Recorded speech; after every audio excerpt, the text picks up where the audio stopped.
In the realm of mortals, devoid of systems, time travel, and harem intrigues, Han Yiming was born into a humble mountain village. With a talent marked by 4 inferior spiritual roots, he barely crossed the threshold into the world of cultivation.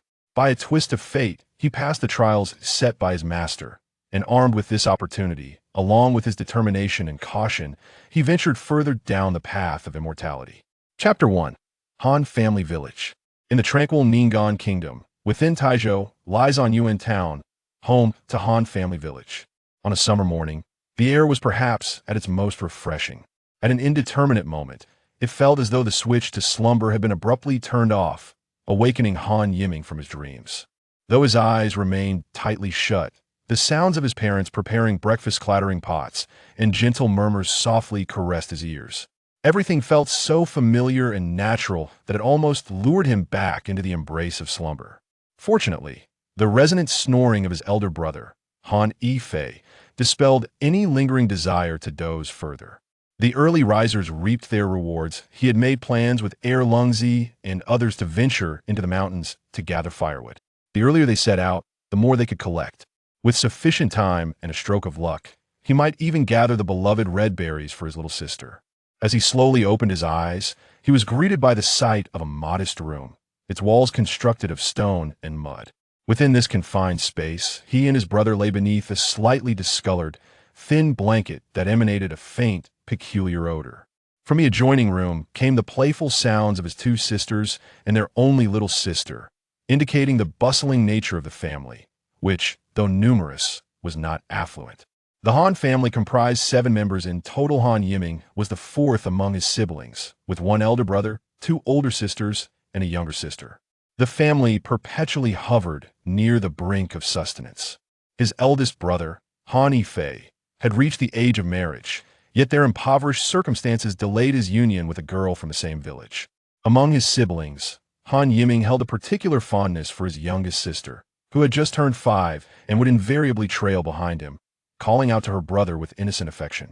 Their mother was an ordinary village woman, diligent and selfless, while their father, a robust figure, was the village's finest hunter and its headman, often found sitting at the entrance, smoking leisurely, as though it were an endless source of joy. Han Family Village nestled near the foothills of the Salt Ling mountain range, a formidable barrier that encircled the Ningguang Kingdom and other realms in the far west. The Salt Ling Mountains sprawled like a colossal dragon, shrouded in mist, dense with towering trees. Their forms hidden from view, they extended endlessly, steep and majestic, their beginnings and endings obscured.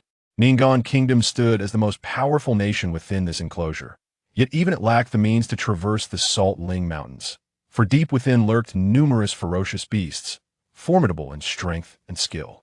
Legend spoke of only the ancient immortals from Ningguang Kingdom's revered sects possessing the power to navigate the mountains, a perilous endeavor that hinted at a vast and captivating world beyond. Regarding those immortals, Han Yiming heard adults refer to them not as a singular sect, but as a collective term for all cultivation schools, which they regarded as sanctuaries for deities. It was said that Ningguang Kingdom boasted 4 dominant sects, the strongest in the entire far west, with neighboring nations and sects that, while not lacking in strength, remained overshadowed. At present, Han Yiming was unaware of the names of these 4 sects, their significance still distant to him. In the spirit of living off the land, the villagers primarily survived through hunting. Fortunately, the nearby mountains were devoid of the legendary beasts, containing only wild animals. Villagers would barter their hunted goods in town for other necessities. Although their lives were meager, they were grounded in reality. At the tender age of 7, Han Yiming was already considered mature for his circumstances, having grown up in an environment that instilled resilience. He could assist his family with various chores, yet, being merely a child, he still harbored a playful spirit. Every child has dreams, and Han Yiming was no exception. In a world where celestial beings could soar through the skies and move mountains, such tales were not a secret even in remote areas.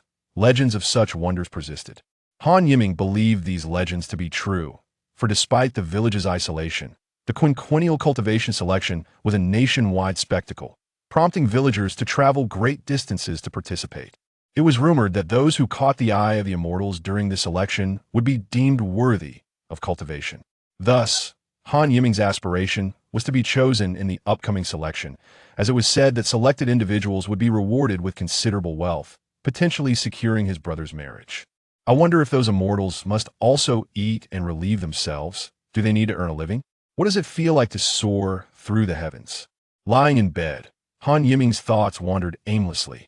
The aroma of breakfast wafting in from outside, coupled with the rumbling of his own stomach, interrupted his musings. He quickly rose, donned his clothes, washed his face, and hurried to partake in a morning meal. After breakfast, the summer sun blazed high in the sky as Han Yiming dashed towards the mountains with his friends, as if that were the only sanctuary from the relentless heat. At that moment, Han Yiming remained oblivious to the fact that the wealth he pondered that morning would soon lose its significance, for he was destined to embark on a path unlike any author of a mesmerizing journey of cultivation. Chapter 2. The waterfall pool. As Han Yiming trudged under the blazing sun, his back burdened with firewood as tall as a person, his pockets brimming with red berries. 2 hours had already passed since he and Guzi returned from the mountains. It was now midday. Han Yiming's small face was flushed from the heat, yet his robust physique bore the load of firewood with ease. The thought of today's harvest filled him with a subtle excitement. Surely, the fruits in his pocket would delight the little girl. The sky was a serene azure, and as Han Yiming and his companions rambled along the rural path, their chatter and laughter echoed in the air, leading them unknowingly to the doorstep of his home. His younger sister had already skillfully leapt into Han Yiming's embrace, eagerly rummaging through his pockets for the cherished berries. With rosy cheeks and a bright smile, she giggled adorably. "Thank you, brother." The little one was quite polite. "No need for thanks, it's only natural," Han Yiming replied with a chuckle, his youthful face softening with affection. At that moment, their mother called them in for lunch. Having prepared a meal with warmth and care, Han Yiming set down the firewood, washed his hands, and took a seat at their worn table. Although the dishes were simple, they were always delicious, crafted with love. In a matter of moments, Han Yiming devoured his meal voraciously, and after lunch, he played with his sister for a while. Outside, Guzi and the other friends' voices drifted in. "Xiaoxi, come out to play. We're heading to the waterfall pool, hurry." Han Yiming answered with enthusiasm, leaving his sister behind as he dashed outside. "Run slower, and come back early." His mother's voice called after him, barely keeping pace with his swift departure. "Got it," he shouted back, remembering her reminder. The waterfall pool, as the name suggests, was formed by cascading waters, nestled to the east of the village at the foot of the mountains. During rain, the mountain streams created a magnificent waterfall. However, it was currently midsummer, and the water flow was minimal. A gentle stream meandered into the pool, ensuring it remained ever full. According to the village elders, this pool had never run dry. A remarkable phenomenon. The village sourced all its water from this pool, which was deep and crystal clear. Every summer, village children flocked here to swim and play, and the local kids were excellent swimmers, thanks to the pool's influence. Splash, splash. Guzi and the others eagerly leaped into the water, their delighted shouts filling the air. Han Yiming, seeing their exuberance, quickly joined in, merging seamlessly into their play. After an hour of frolic, fatigue began to settle in, prompting Guzi to suggest they find another place to play. Han Yiming readily agreed, and followed suit as they climbed out of the water and headed back. As they walked, Han Yiming suddenly realized that his protective talisman was missing. This was a circular copper coin that their mother had tied around his neck with a sturdy string, a cherished possession for quite some time.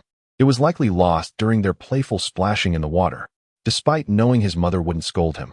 He felt a deep attachment to it and decided to search for it. After bidding farewell to Guzi and the others, Han Yiming returned to the edge of the pool. The waterfall pool, now devoid of the children's laughter, had returned to its tranquil state. Determined, Han Yiming decided to search in the spot where they had been playing. Although the water was deep, he felt confident in his swimming abilities and resolved to dive down. Taking a deep breath, he submerged himself. Despite the dim lighting, visibility was decent. The bottom was mostly rocky with little silt, making it easier to search. After several breaths, Han Yiming had nearly scoured the entire bottom when he finally spotted his lost talisman near the mountain wall. A wave of relief washed over him just as he prepared to surface and return home. However, from the corner of his eye, he noticed a human-sized opening in the mountain wall, faintly illuminated by a white glow. As his breath began to wane, Han Yiming confirmed it was indeed an entrance, large enough for him to pass through. Faced with two choices, return to his friends or explore further, He chose the latter without hesitation, finding no reason to hesitate. With another deep breath, he approached the opening and ventured inside. Initially narrow, the passage widened as he swam further. After traversing several lengths, Han Yiming felt a surge of astonishment and curiosity. Just as he thought he might surface for air, the space before him suddenly opened up, transforming the narrow entrance into a vast chamber. Flooded with light, he had reached another surface. Seeing this, Han Yiming steeled his resolve, dismissing the thought of returning for air, and accelerated deeper into the cave. In an unknown cavern, a boy was gasping for breath, having just emerged from the water, Han Yiming himself. He felt a twinge of fear at his earlier decision. Had he not reached the surface, he might never have returned. Fortunately, that fate did not befall him. After regaining his composure, Han Yiming took a moment to survey his surroundings. The place he had surfaced was a small platform by the water, seemingly designed for washing. The cavern soared 5 or 6 meters high, its walls adorned with luminous stones, casting a gentle light throughout the space. The air was fresh, hinting at a connection to the outside. As he scanned the area, he noticed another opening, resembling a door, roughly 10 paces from the small platform, suggesting it led to another chamber. Curiosity piqued, Han Yiming felt compelled to explore. As he moved towards the entrance, he pondered the potential value of the glowing stones, considering whether he might discreetly take a few with him when he left. Unbeknownst to Han Yiming, he was being observed from a hidden corner, a spectral figure, an old man clad in a white robe, with an aged visage and a wispy beard. His eyes were deep and gentle, reminiscent of a tranquil sea, harboring an unsettling energy. He murmured softly to himself, though the 4th grade spiritual root is somewhat lacking, time is not on my side, and I have no other choice. I hope he can pass the test. Otherwise, I'll have to be content with the less suitable candidates. Alas. Chapter 3. The Trial. Unaware of the old man's musings, Han Yiming continued toward the room that resembled a chamber. Inside, faint light illuminated a singular stone platform, upon which sat what appeared to be a person. In this eerie cave, within this strange stone room, silence enveloped him, amplifying the unnerving atmosphere. Han Yiming's heart raced, thundering in his chest, and he could even hear the rapid beat echoing in his ears. The dread was palpable, causing his scalp to prickle. It was simply terrifying.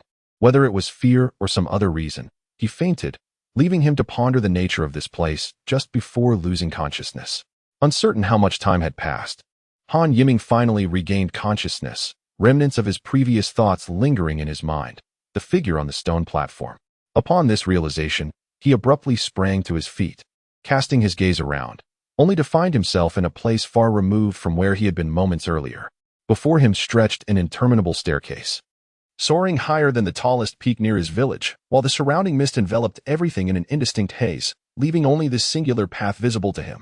Having just regained consciousness, Han Yiming seemed to slip back into a state of confusion, relinquishing thoughts of his whereabouts and the reasons behind his presence here. Instead, a voice deep within urged him forward, proclaiming, "Ascend. Carry your aspirations with you. Even in death, you must ascend. No matter the hardship, no matter the exhaustion. This is your sole purpose." At that moment, Han Yiming could hardly be considered a being of complete rationality. He had transformed into a pure entity, stripped of contemplative faculties and reduced to basic instincts. Perhaps such a state allowed one to discern the deepest inclinations of a person, whether virtuous or malevolent. The voice that had once reverberated in his mind fell silent thereafter, and Han Yiming seemed to absorb this state, adapting to this version of himself. However, this condition did not persist for long. Soon, he began to ascend the staircase, step by step, effortlessly traversing over 100 steps. At this juncture, the old man who had previously appeared in the nameless cave manifested once more beside Han Yiming. Just as Han Yiming had failed to perceive the shadowy figure of the elder outside, in his current state of unawareness, he remained oblivious to the presence beside him. Moreover, even if he were conscious, the elder was not someone he could easily discern. The old man observed Han Yiming's every move with a serious demeanor, whispering inaudibly to himself. This heart refinement staircase comprises 1,000 steps. It tests both endurance and willpower, both of which are indispensable. It is rare for an ordinary person to ascend 300 or 400 steps. Those who reach 600 are truly exceptional, while no one has surpassed 700 in centuries. Little one, do not disappoint me, though I am eager to find a successor.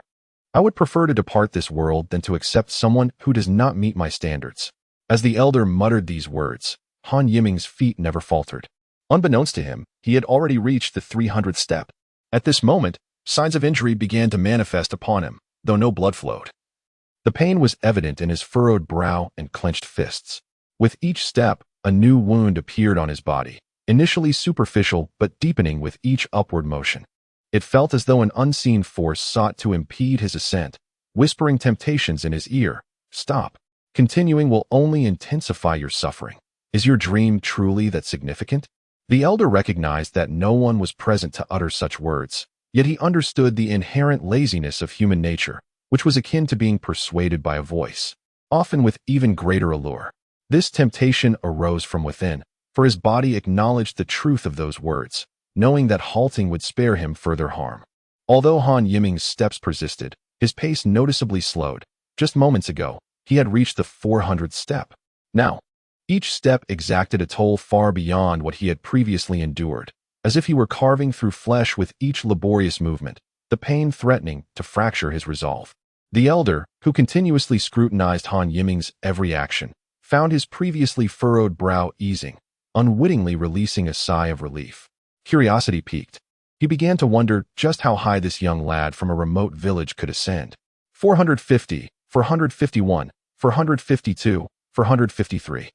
At some point, Han Yiming's body had hunched over, each step costing him dearly, akin to an adult wielding a blade with all their might, striking to the bone. Remarkably, no blood flowed. Otherwise, he would have succumbed long ago, as if he were devoid of corporeal form. As he ascended, the intervals between his pauses grew longer, seemingly the only way to momentarily alleviate the torment of his injuries. The elder's expression transitioned from initial tension to a mild sense of relief, and now, a hint of astonishment. While others remained oblivious, he was acutely aware of the staircase's daunting nature. He himself had traversed this staircase in his youth, achieving a height of 574 steps. He understood that surpassing 600 steps marked one as a true genius, though such an assessment often favored cultivation talent over sheer will. Yet, at his age, having endured much, he believed that character outweighed talent and significance. Observing Han Yiming's continued vigor, he was confident that 500 steps were within reach, for the boy was still moving, unlike his own final ascent. 497, 498, 499, 500, 535, 536, 537. At last, upon reaching the 538th step, Han Yiming could bear it no longer and collapsed to the ground, gasping for breath as his body trembled from the pain that contorted his youthful visage into a grimace. His skin bore the marks of countless injuries, yet not a single drop of blood flowed, rendering the scene both eerie and grotesque. Oblivious to the horror of his condition, Han Yiming endured the agony, while the voice urging him to abandon his quest grew ever louder, sowing doubt in his mind. What was the purpose of these dreams? No, I must cultivate. I aspire to be strong. I refuse to live a life of mediocrity. Han Yiming's heart cried out in desperation. The elder in white robes donned an expression of astonishment, reflecting, in my youth, I climbed over 100 steps. It seems this little one has surpassed my achievements. As he contemplated this, a peculiar expression crossed his face, surprised that he had misjudged this boy, albeit in a pleasantly unexpected manner. Perhaps this was the universe's way of compensating for his earlier misjudgments. The elder swiftly dismissed thoughts of past sorrows, for in that moment, Han Yiming had already ascended to the 600th step. 600, 601, 602. Han Yiming persisted, akin to an indomitable insect, crawling forward with unwavering determination. Had he been conscious, he would have been astonished at his own appearance, his face contorted, his body riddled with wounds, with not a single unscathed patch remaining. Beneath the torn flesh around his eyes, the fiery red of his gaze bore witness to a frenzy of relentless ambition. It was hard to believe that these were the eyes of a mere 7-year-old child. The elder's expression transformed from surprise to elation, feeling as though the emotional fluctuations of today surpassed those of many years past. In truth, he had long withdrawn from human contact, silently nursing his wounds in this cavern, ultimately leading to his present state. He could no longer recall the last time he had changed his expressions so frequently in a single day. To his astonishment, just as the deadline approached, he stumbled upon a treasure, a sign that fate had not entirely forsaken him. The old man murmured softly, 670 layers, 671 layers, 672 layers, 697 layers, 698 layers, 699 layers. To the elder's disbelief, Han Yiming managed to ascend to the 700th layer. If his wounds had bled, he would have surely perished long ago. His vision had long since faded. He was climbing purely on instinct, deafened by the voices urging him to surrender, while the resistance in his heart seemed to wane. No, I must grow stronger. I shall seize control of my own destiny. This time, Han Yiming's thoughts erupted not just within him, but escaped his parched lips in a hoarse yet fervent cry that startled the elder. Finally, upon reaching the 727th layer, Han Yiming fainted once more. In those fleeting moments before losing consciousness, he felt an elevation within him, a newfound conviction solidifying in the depths of his heart. Perhaps this was the sole benefit of the trial. Little one, quite impressive, chuckled the elder, stroking his beard. The trial of the heart-refining ladder, though harsh, compels one to confront their innermost self. Yet, its benefits are unmistakable. It clarifies what one truly desires and fortifies the resolve to pursue it. Consider this a small gift from an old man like me. The elder spoke these words to Han Yiming. Having passed my most significant test, the rest will be manageable. But first, you must rest well. Chapter 4. Apprenticeship. In that same cavern, Han Yiming found himself lying on the stone bed he had previously glimpsed. At that moment, his body appeared unharmed. Yet the tightness of his brow and the tremors coursing through him revealed that he was not merely unconscious. It was as if he were ensnared in a vividly tormenting nightmare. The ethereal figure of the elder reappeared within the cave, his form appearing even more insubstantial, resembling a wisp of smoke that could vanish with a gust of wind. Without him noticing, two pills the size of longan fruits had materialized in the elder's hand. Their presence infused the dim, damp cavern with a refreshing aroma of medicine. Closing his eyes and inhaling the air within the cave would evoke the illusion of being enveloped in a vibrant forest filled with birdsong and blossoms. The elder regarded the two pills with an impassive expression, yet internally mused. This little rascal, one top-tier spirit-nourishing pill and one advanced body-refining pill, decent finds indeed. If they were to fall into the outside world, they would surely be sought after by many. I hope they prove beneficial for your future. At that moment, Han Yiming remained blissfully unaware of all this. Even if he did comprehend, he would have no understanding of what these pills signified. However, had the celestial beings from the sects witnessed this scene, they would undoubtedly be left agape, within the vast expanse of the extreme West. The highest known grade of pills was indeed the top-tier variety. Pills are categorized into beginner, intermediate, advanced, and top-tier grades. In the context of the extreme West, top-tier pills are exceptionally rare. Each time such a pill emerges, it inevitably stirs turmoil throughout the cultivation realm. Yet, here was a pill that could potentially unsettle the entire cultivation world, effortlessly acquired by a mere novice in a remote corner. It truly is a case of heartfelt efforts yielding no blossoms, while unintentional endeavors flourish, a rather ironic twist of fate. Han Yiming felt as though he had just experienced a lengthy dream, beginning with a brutal ordeal. Somehow, he found himself climbing a long staircase. His body engulfed in pain so genuine that he had never encountered such suffering in his brief life. Yet, at the summit of the stairs lay something he desperately sought. Thus, he continued to ascend, seemingly without end, never once contemplating a halt.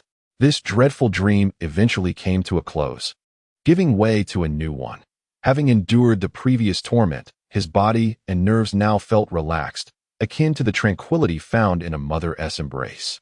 And a sense of freedom and comfort floated through him. A faint smile crept upon his lips as his tightly clenched fists gradually loosened. He savored every moment, wishing time could stand still.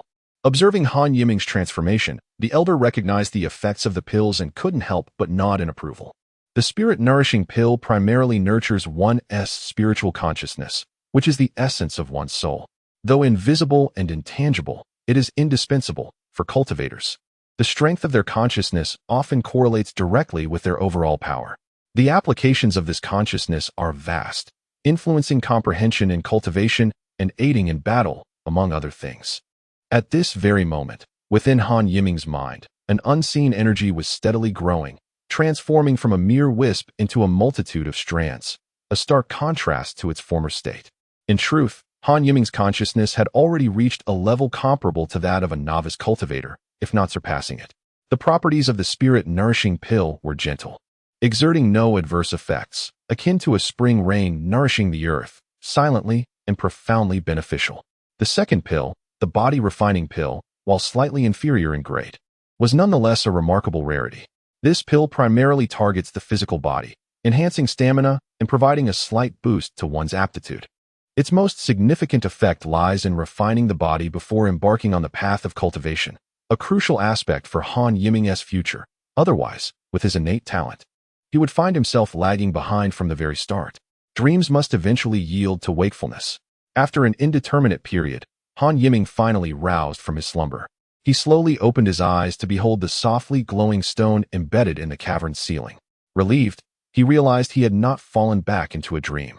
Yet, before he could recollect the terrifying figure on the stone platform or fully appreciate the changes within his body and spirit, a voice suddenly pierced his ears. "You're awake?"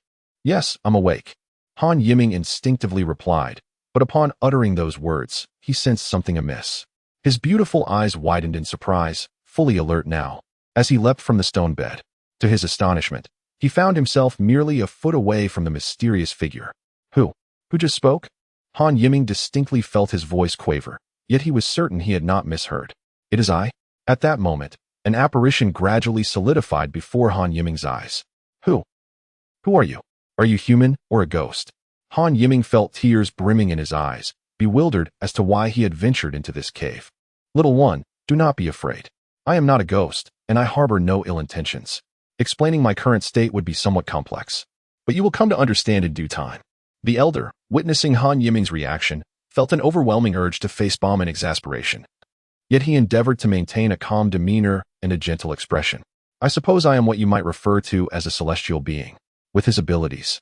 The elder was well aware of the frequent discussions among the children who played near the waterfall, and he knew this statement would capture Han Yiming's attention.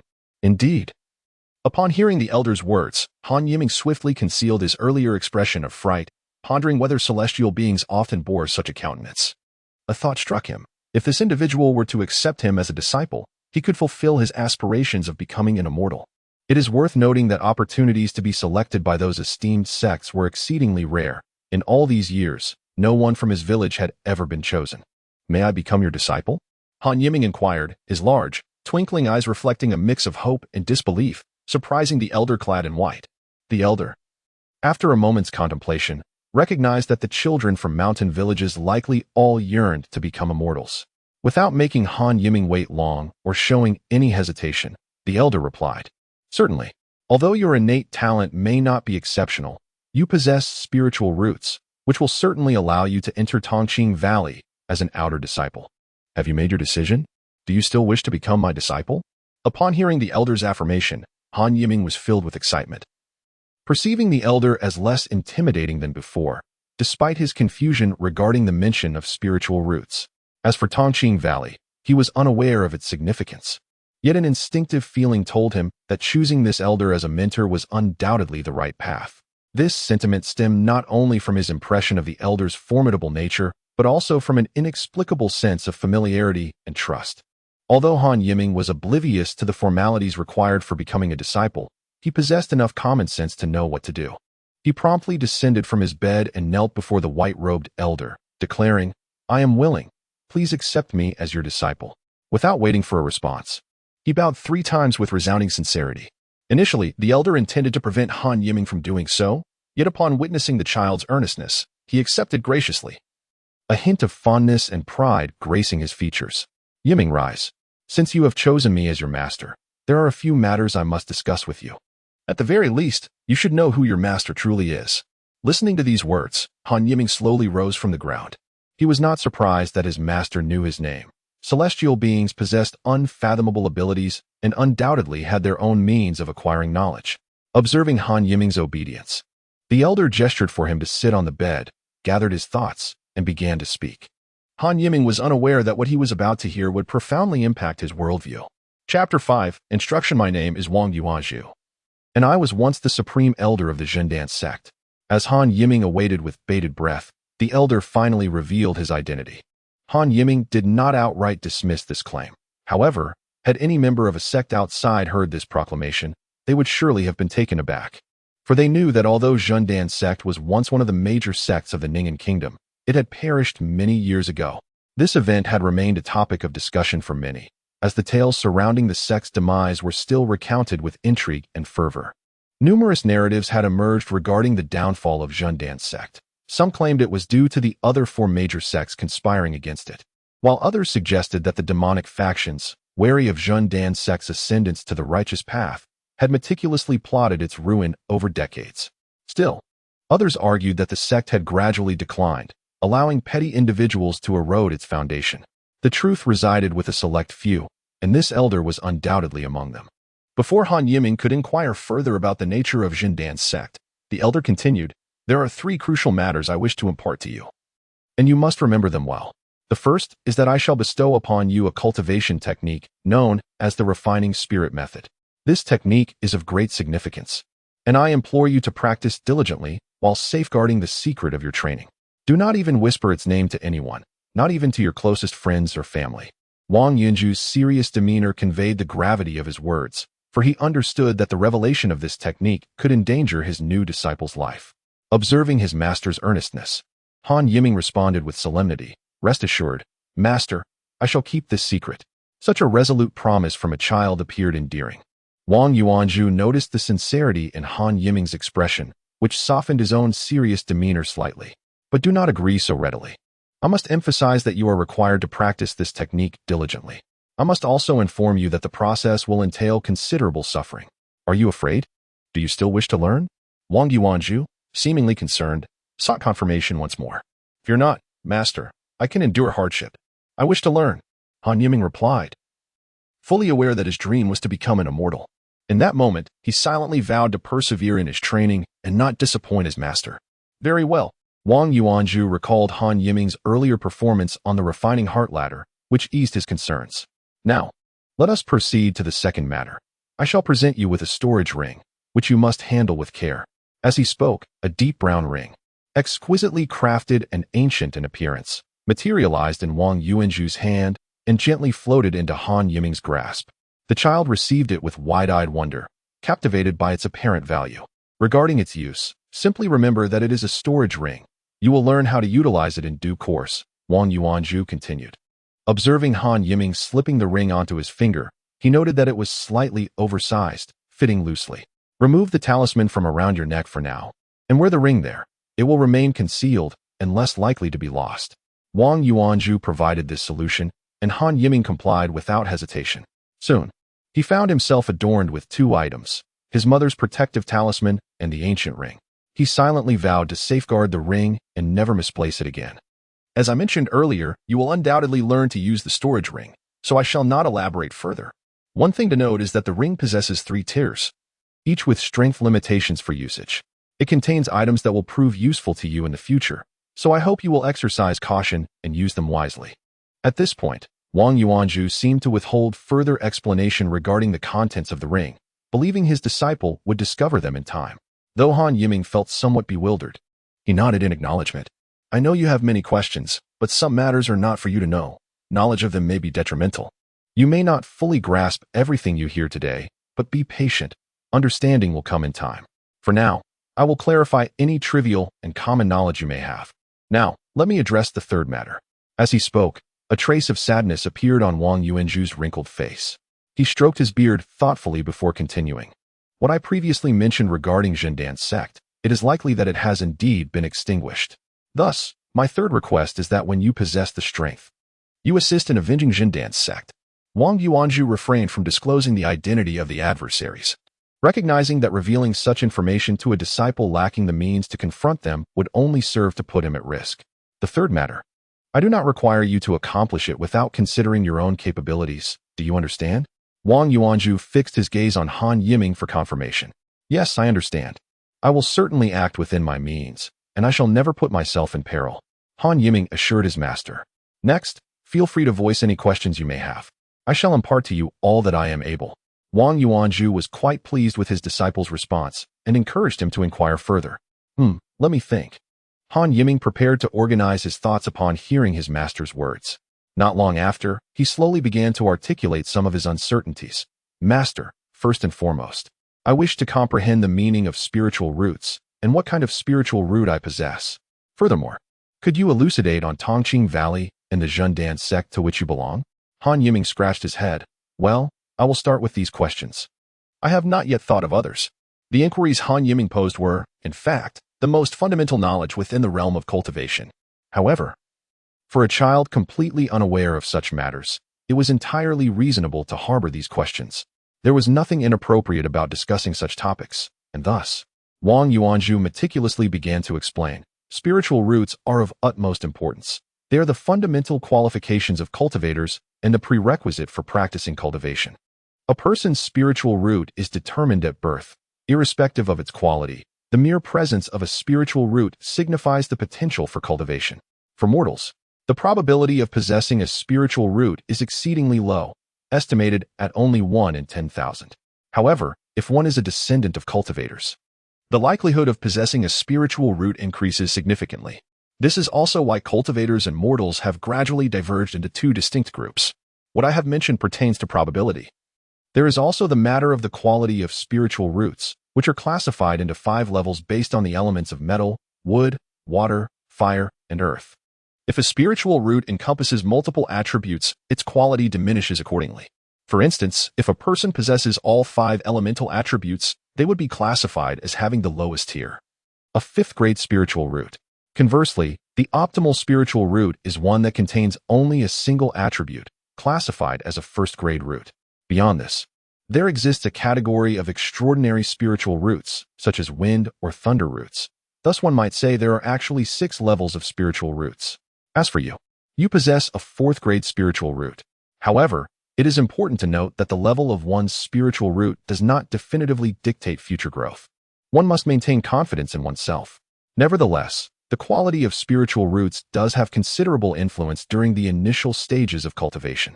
Wang Yuanzhu elaborated extensively to Han Yiming. After a brief pause, he continued, regarding your subsequent inquiries, we must delve into the distribution of powers within the cultivation world. Ning'an Kingdom is the largest nation in the entire extreme west region. Allow me to briefly outline the power distribution within Ning'an Kingdom. Other nations also have several formidable sects, which you may explore gradually later. The righteous sects in Ning'an Kingdom are primarily 4, Zhangxian sect, Songyuan Pavilion, Badawu, and Taoqing Valley, with Zhangxian sect being the most formidable. The disparity in strength among the remaining 3 sects is significant. Each sect also has its own territorial divisions. Your Han family village, or rather the entirety of Taizhou, falls within the influence of Taoqing Valley. As for the Zhendan sect, it was once one of the 5 major sects. Do you understand? Wang Yuanzhu provided a brief overview. When he spoke of the Zhendan sect again, his enthusiasm noticeably waned, prompting him to wave his hand at Han Yiming and say, "That is enough for now. Knowing this much is sufficient. Now, I shall impart to you the refining spirit technique and explain its contents." Although Han Yiming had intended to ask more questions, upon hearing his master's words, he swallowed his queries and focused intently on listening. Just as he began to wonder why his master was taking so long to speak, a sudden wave of pain surged through his head, as if the entire world had come to a halt, and his soul was forcefully detached from his body, inundated with an overwhelming influx of information. It felt as though an eternity had passed, yet also merely a fleeting moment. He sensed his hearing return, and the control over his body was restored. Upon careful reflection, he realized an abundance of information had been implanted in his mind. It was none other than the refining spirit technique. Chapter 6, Separation. Wang Yuanzhu stood quietly nearby, patiently waiting without pressing him. After a considerable time, Han Yiming gradually regained his composure, his mind now filled with myriad pieces of information, imprinted so deeply that they seemed indelible. Upon closer examination, it was evidently an esoteric and complex Taoist text. Han Yiming had learned to read and write since childhood. Yet this particular text seemed entirely foreign, yet he could grasp its meaning effortlessly. How curious. Furthermore, in addition to the refining spirit technique, there were annotations clearly added by his master, Wang Yuanzhu. Seeing that Han Yiming had returned to normal, Wang Yuanzhu continued, "This technique is rather peculiar. You will come to understand its significance in due time. The practice of this technique entails enduring considerable hardship. The higher the level of the technique, the greater the suffering endured, though the rewards are equally substantial. You must prepare yourself mentally for this. Reflect on the hardships you have faced throughout your years of cultivation." Wang Yuanzhu thought to himself, somewhat astonished. "Earlier, while you were unconscious, I administered 2 elixirs to you, the calming spirit pill and the body refinement pill. Although you still remain an ordinary mortal, Your spiritual awareness has already reached that of a cultivator. Now that I have conveyed all that is necessary, proceed to operate the first layer of the refining spirit technique, and I shall guide you one last time. Han Yiming realized that he had ingested elixirs meant only for immortals, yet regrettably, he had been unconscious and was unaware of their taste. He pondered silently. At this moment, he had not yet connected the experiences endured during the refining heart ladder with the events of today, merely considering them as a dream born from his unconsciousness. This fleeting thought crossed his mind, and Han Yiming promptly concentrated intently on examining the information related to the practice of the first layer of the refining spirit technique. The heavens within me represent the yang, and the earth within me represents the yin.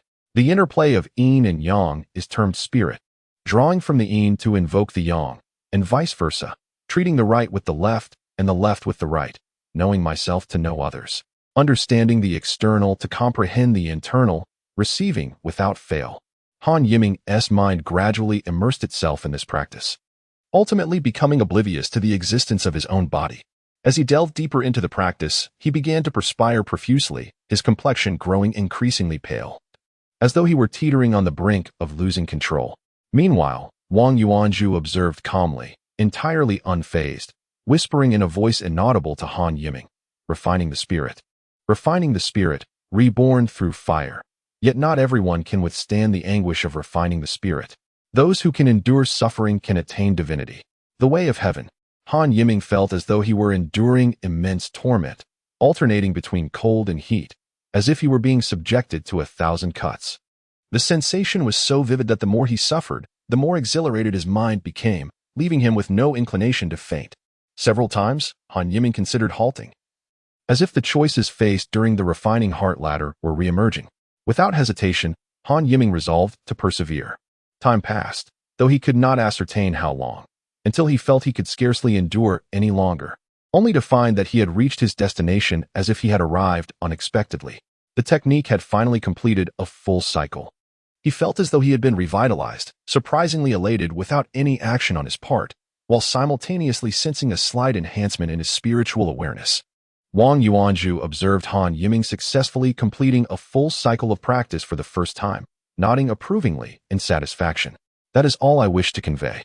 The practice of the refining spirit technique will be exceedingly arduous. I hope you can overcome the difficulties and practice diligently. After returning, take some time to comprehend the information in your mind. There are additional insights that will be beneficial to you. As the day drew to a close, Wang Yuanzhu gently urged, "It is getting late. You should return. I shall not be here any longer, and you need not come back." Today's parting signifies that our next meeting as master and disciple will be a long time hence. He gestured towards the figure seated upon the stone platform. Upon hearing this, Han Yiming was unexpectedly engulfed by a wave of sorrow, the reason for which eluded him momentarily. Instinctively, he knelt and bowed several times before his master, refraining from further inquiries, and took measured steps towards the cave entrance from which he had come. Wang Yuanzhu observed his disciple bowing, his expression devoid of emotion, yet internally, he felt a disquieting discomfort, fully aware that this farewell was indeed a final one. Upon reaching the water's edge, Han Yiming cast one last glance towards the stone abode. His master's ethereal figure lingered at the entrance, gazing back at him with a mixture of reluctance, affection, and an inexplicable sorrow.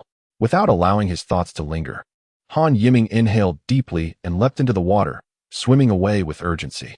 Almost as soon as he departed the cave, the once suspended figure of Wang Yuanzhu began to disintegrate, dissipating into wisps of light. His countenance remained placid, as if he had anticipated this moment. Suddenly, as if seized by a thought, he summoned the last of his strength to cast a spell towards the entrance through which Han Yiming had come. The once clear opening began to blur, ultimately transforming into an unyielding stone wall, as if it had never existed.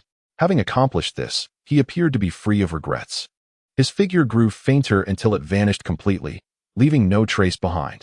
In the dim cave, the luminous stones continued to emit their gentle glow, restoring the cavern to its prior state, marked only by the occasional sound of dripping water, enhancing the desolation of the space. Such a place continued to exist in silence, unknown to the world, a testament to the passage of time and change. Meanwhile, as Han Yiming emerged from the underwater cave, he felt noticeably lighter than when he had entered. Unbeknownst to him, this transformation was the result of the body refining elixir, which had significantly enhanced his physical skills and qualities, making his return notably easier. Upon awakening, he had noticed a considerable amount of dark impurities exuding from his body, which he now washed away in the water. 2 hours had elapsed without his notice, and dusk was fast approaching. After tidying himself, Han Yiming made his way home, reflecting on the day's extraordinary events. The most exhilarating revelation was discovering that he indeed possessed a spiritual root, albeit an inferior one. Did this not imply that he might be selected for the cultivation selection competition in a year? The more he pondered, the more joy he felt, his steps becoming lighter as he temporarily cast aside the lingering sadness of parting from his master. After all, he was still just a child. Little did Han Yiming know that today's events were not mere happenstance. A spiritual root was indeed a rare gift. He was the sole individual in the entire village to possess such a trait, a fact that Wang Yuanzhu had long since recognized. Given his prowess, discerning this truth was not difficult. After all the village children played by the waterfall, and how could they escape his keen observation? Had Han Yiming failed the test today, he would have merely awakened from a dream. However, if only it were merely a what-if. Han Yiming's fate was irrevocably altered today. Chapter 7. A year by the time Han Yiming returned home, night had fallen. His family gathered around their rickety old table, enjoying dinner together. The children were chattering excitedly about their day's adventures, while his younger sister busied herself with her toys. Upon seeing Han Yiming return, she exclaimed with delight, "Brother, you're back," and rushed into his embrace. Their father, having seemingly finished his meal, sat at the table, puffing on his cigarette. Noticing Han Yiming's late return, he expressed mild discontent, advising, "You should hurry and eat. Don't play so late next time." "Yes, father," Han Yiming replied, gently setting his sister down as he took his place at the table, where his mother had already served his meal.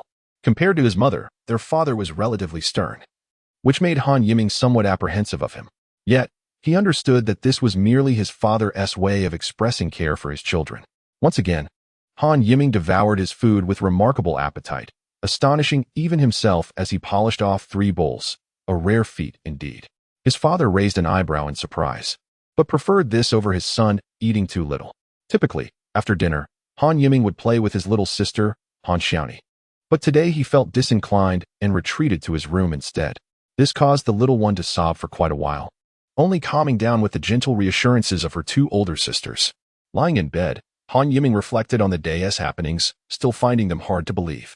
However, he resolved not to share any of this with others, as his master had instructed him to keep it confidential. Soon, he composed himself and prepared to review the teachings imparted by his master, particularly the methods of the spirit refining technique, alongside other concepts that required his contemplation.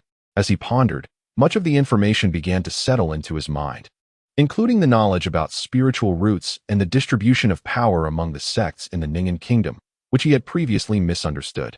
Most significantly, he uncovered methods related to the use of spiritual consciousness, which captivated him entirely. Spiritual consciousness, the very essence of a person's soul, serves as a conduit for perceiving the external world, endowed with myriad functions. For an ordinary person, spiritual consciousness is feeble, nearly imperceptible. However, under the influence of the spirit refining pill, Han Yiming's spiritual consciousness had surpassed that of an average individual, reaching the initial realm of qi movement for cultivators. This realm delineates the boundary between the mundane and the cultivator, marking the first step into the world of cultivation. While the weakest stage among cultivators, this small leap nonetheless bridged the gap between ordinary beings and cultivators, opening a realm of possibilities. The hierarchy of cultivators includes the qi movement, Dan Yuan, body forging, and spirit infant realms, among others. Qi movement, signifying the ability to manipulate energy at will, serves as the truest depiction of this stage. Here, qi refers to spiritual energy, which imbues all living things, while movement denotes spiritual consciousness, or what we commonly refer to as the soul. At this stage, cultivators can absorb spiritual energy into their bodies, allowing it to circulate, nourish themselves, and cultivate their souls. They may also begin to learn rudimentary Tao techniques, though due to limited spiritual energy, only simpler methods can be grasped. At this moment, Han Yiming's spiritual consciousness had already reached the qi movement stage. Even though he had yet to cultivate spiritual energy within him, he was surprisingly capable of initiating the use of his spiritual consciousness. Closing his eyes, he followed his master's instructions, releasing his spiritual consciousness. It was as if a beam of light penetrated through thick fog, And at that instant, Han Yiming felt revitalized. He sensed an expansion within himself, gaining heightened control over his surroundings. He felt acutely aware of everything within a radius of 3 zhang. Even with his eyes closed, he could perceive all. He saw his elder brother, Han Yifei, already lost in slumber, occasionally mumbling in his sleep. His 2 sisters and little sister had also drifted off, while their parents remained awake, engaged in soft conversation. He even noticed a mouse beneath his and his brother's bed, busily gnawing on his old clothes. A scene bustling with activity. That night, Han Yiming found himself unable to sleep, experiencing the sensation of insomnia for the first time at such a tender age. Although he had not yet truly embarked on the path of cultivation, merely dipping a toe in, he was already undergoing significant transformations. In that moment, he resolved to carve out his own path on the journey of cultivation. As the night passed, the following day, Han Yiming rose as usual. However, from that moment forth, the villagers seldom caught sight of him. He often secluded himself in a solitary spot to practice his divine techniques, a process that was excruciatingly painful. Fearing that the commotion of his training might attract attention, and wishing to keep his endeavors a secret, he chose solitude. A year slipped by, during which Han Yiming attempted to revisit the depths of the waterfall pool in search of his master. Alas, he could not locate the entrance, no matter how hard he tried. Were it not for the knowledge nestled in his mind and the storage ring bestowed upon him by his master, he might have doubted the reality of it all. Eventually, he came to the realization that his master must have cast a spell to seal the entrance or employed some other means unknown to him. Thus, he resolved to focus on his own training, patiently absorbing the teachings imparted to him by his master. It is noteworthy that Wang Yuanzhu, the former Grand Elder of the Zhendan sect, was not particularly renowned for his combat prowess. Rather, his true strength lay in alchemy. The knowledge he had shared with Han Yiming predominantly revolved around this intricate art, leaving Han Yiming feeling as though he had merely scratched the surface of a vast ocean of knowledge. Consequently, throughout the year, aside from his training, he spent considerable time foraging for medicinal herbs in the mountains, inexplicably accumulating an abundance of botanical treasures at home. In the days that followed, Han Yiming frequently healed minor ailments afflicting his neighbors, creating quite a stir within the village. A year is a fleeting span, and Han Yiming was acutely aware that the time to reunite with his family was drawing near. He cherished every moment spent with them, making a conscious effort to etch their faces into his memory during shared meals and games, vowing never to forget anything about Han Family Village. Meanwhile, the village's other children, Guzi and San Shui, were abuzz with excitement, for the 5-yearly selection for cultivation was approaching, a grand occasion in the kingdom of Ning'an. Every villager would participate in the selection, a chance to leap into a new world. For most ordinary folk, the probability of being chosen was remarkably slim. Thus they eagerly anticipated the celebratory events following the selection. Not every youth harbored dreams of becoming a cultivator. For many, the selection might represent their sole opportunity to witness the grandeur of the state capital. Chapter 8. Departure despite the confinement imposed by the Yalan mountain range. The region known as the Far West was vast. Ning'an alone boasted dozens of states, each with numerous towns.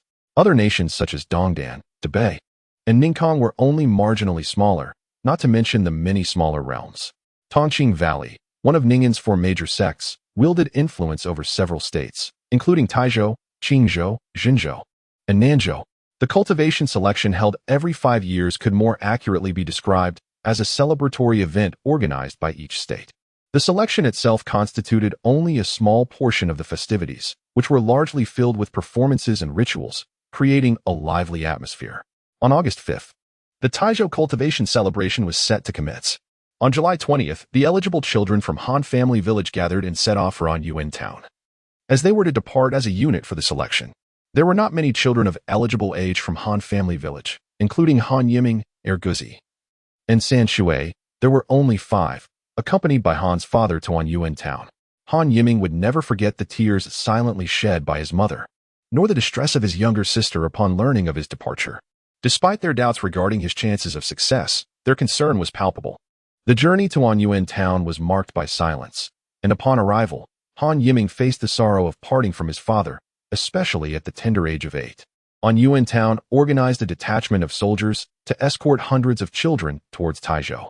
In the prosperous Taizhou, the governor, Zhang Lei, adorned with a meticulously groomed mustache and a slick appearance, was engaging in subservient conversation with Lu Wuyang, an outer sect steward from Tongqing Valley.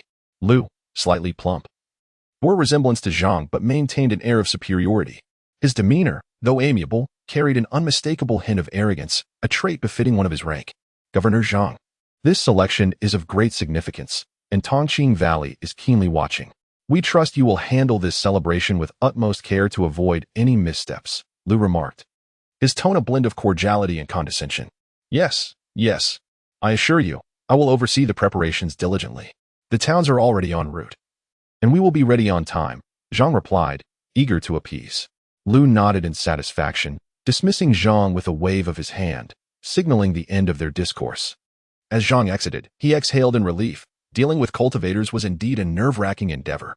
Once he was gone, Lu and his companions resumed their hushed discussions, seemingly plotting something of import. 30 miles south of Taizhou lay a secluded valley, strewn with rocks and surrounded by steep cliffs, an isolated wilderness. Within this valley, a group of individuals clad in dark red robes sat in meditation. Upon closer inspection, their pallid faces and the madness that flickered in their occasionally opened eyes suggested they were not to be trifled with. They communicated little with one another, seemingly awaiting something in silence. As Han Yiming journeyed further from Han family village and on Yuan town, his feelings of homesickness began to wane. The children were transported by horse-drawn carriages to accommodate their limited stamina. However, the number of carriages proved insufficient, resulting in a cramped carriage filled with a dozen children. The air thick with an unpleasant odor. Yet, the camaraderie among the children alleviated the tedium of the journey. Han Yiming seized the opportunity to practice his divine techniques, aspiring to reach the first level of mastery soon. But the dismal conditions and the agony of practice forced him to abandon the attempt. Instead, he focused on consolidating the alchemical knowledge imparted by his master, and he delighted in observing the world around him through his spiritual awareness, reveling in the exquisite sensation of feeling as though he could control everything by merely closing his eyes. After days of travel, even the initially exuberant children began to show signs of fatigue. What began as a lively carriage ride gradually transformed into a scene of drowsy youngsters, their earlier enthusiasm waning as they succumbed to slumber. Initially, they traveled alone, but soon they encountered several other groups heading toward Taizhou. As Han Yiming encountered more and more teams, he realized that Taizhou Prefecture was drawing near. At last, a cacophony of sounds, seemingly emerging from nowhere, roused the children within the carriage. Upon listening closely, he discerned that it was the shouts emanating from up ahead. A few curious children had already leaped down, and soon after, their jubilant cheers echoed. Wow, we've arrived at Taizhou Prefecture. Ultimately, all the children in the carriage spilled out, their voices rising and falling in a chorus of excitement. Naturally, Han Yiming was among the first to jump down, and what he beheld left him awestruck. Several miles away loomed an immense, seemingly endless city wall, towering 2 zhang high, constructed entirely of uniform earth and stone. Its surface smooth and polished, exuding an aura of solidity and strength. Banners fluttered atop the wall, where solemn soldiers stood, their weapons glinting ominously. What a magnificent and overwhelming city it was. At such a tender age, he could not help but feel a surge of ambition. Let me rise from here. Chapter 9. The selection. At this moment, Han Yiming was still a good 2 miles away from that grand city wall. However, in the distance, a vast expanse of green stone slabs had been meticulously laid out, forming a colossal square. The children, who had been weary during their journey, were now brimming with excitement. Even the few children from Han's village stood agog at the sight. The youngsters from Anyuan town, unaccustomed to such grandeur, were equally slack-jawed at the enormity of the square and the city wall. At this moment, throngs of people were gradually moving toward the city gate, orderly maintained by ranks of soldiers. Many children, likely encountering such a multitude for the first time, found part of their exhilaration stemming from this sheer scale. Although the presence of so many people, particularly children, might typically create chaos, the maturity of those aged 7 or 8 ensured a semblance of order. Each town had sent numerous attendees, and as long as they managed their own children, the situation remained quite organized. The journey had taken longer than expected, already surpassing the commencement of the celebration. For most children arriving from afar, this selection event often felt like a mere formality, as the moment that truly determined their fates was yet to come, with many ultimately discovering they lacked spiritual roots. Nevertheless, this experience of encountering the world was indispensable, as participating in this selection was akin to a customary rite of passage into adulthood. Within the heart of Taizhou Prefecture, the central plaza served as the focal point of the city, spanning several miles in all directions, and was the venue for the quinquennial selection of aspiring cultivators. Usually bustling with merchants and tourists, today the expansive square was even more crowded. At the center stood a massive square structure resembling an altar, its top alone covering an area of about a mile, complemented by the surrounding steps, showcasing its grandeur. Though the selection had commenced several days prior, the spectators remained eager, for this was the pivotal moment of the event. All children who had come to Taizhou Prefecture were required to ascend this altar, participating in a ceremonial tribute to heaven and earth, honoring their ancestors and venerating their teachers. Simultaneously, on the altar lay the reflection stone, a mystical artifact brought by the disciples of Tongqing Valley, flat and placed before an incense altar. Every child was to step upon this stone, where the presence of spiritual roots would be revealed, for if one possessed them, the stone would emit a brilliant glow. There were tens of thousands of children gathered for the selection, yet the reflection stone had only illuminated a handful of times. A stark reminder of the rarity of spiritual roots. Each time the stone shone, it incited a ripple of excitement among the onlookers, whether in admiration or envy, resulting in hushed whispers. Even without witnessing the stone's glow, the opportunity to see those adept in cultivation was invaluable. Each time this segment occurred, disciples from Tongqing Valley would appear on the altar, observing the actions of the reflection stone, joyfully escorting those with spiritual roots away. Han Yiming's group did not wait long before their turn arrived, which was fortunate, as most children wished for a swift conclusion to the selection, allowing them time to explore Taizhou Prefecture. Otherwise, a late start would mean they would have to return home immediately after. Han Yiming felt a thrill of anticipation. Although he had already learned from his master that he bore spiritual roots, he hoped to confirm this through the reflection stone. The opulence of Taizhou Prefecture filled him with awe and delight, yet since discovering the wonders of cultivation and the use of spiritual consciousness, he yearned to immerse himself in his training and enhance his abilities. Following the footsteps of those ahead, Han Yiming ascended the steps slowly. His companions, Guzi and San Shui, had already passed over the reflection stone, yet it remained unresponsive, clearly indicating the implications of their results. Nevertheless, Han Yiming did not discern any disappointment on their faces, as such outcomes were entirely expected. The disciples seated at the altar from Tongqing Valley wore expressions of disinterest. The initial excitement of overseeing the Taizhou selection had long since faded. Indeed, thousands had already passed without a single glow from the stone. Bored, they whispered amongst themselves, speculating when the next candidate would emerge, though they maintained an outward demeanor of aloofness befitting cultivators. Zhao Yinping, a young disciple of Tongqing Valley, was among those engaging in quiet conversation. Brother, I wager that after another 200 participants, one with spiritual roots will finally appear. Zhao Yinping, fair-skinned and somewhat delicate in appearance, did exhibit a semblance of a cultivator's grace. Stop your nonsense. Use this time to hone your jade techniques. I shall test you upon your return, replied a more composed peer clad in a similar verdant robe, just as Zhao Yinping prepared to retort. It was at that moment Han Yiming stepped onto the reflection stone. For an instant, he feared the stone was malfunctioning, as it did not illuminate, causing him considerable alarm. Before he could deliberate whether to attempt again, the stone unexpectedly erupted in a dazzling display of 4 radiant colors, 4th-grade spiritual roots. Indeed, he possessed 4th-grade spiritual roots. At that moment, the weight on Han Yiming's heart lifted. In truth, this misunderstanding stemmed from Han Yiming's limited knowledge. The reflection stone required a brief moment to assess the spiritual roots. Zhao Yinping immediately stood, casting a glance at his composed companion, seemingly pleased that his prediction had been accurate, and now regarded Han Yiming with newfound appreciation. The once quiet crowd in the central plaza erupted in a flurry of noise upon witnessing Han Yiming's revelation. He glanced around, feeling a twinge of anxiety. His gaze returned to his companions, Guzi, San Shui, and others, who now looked toward him.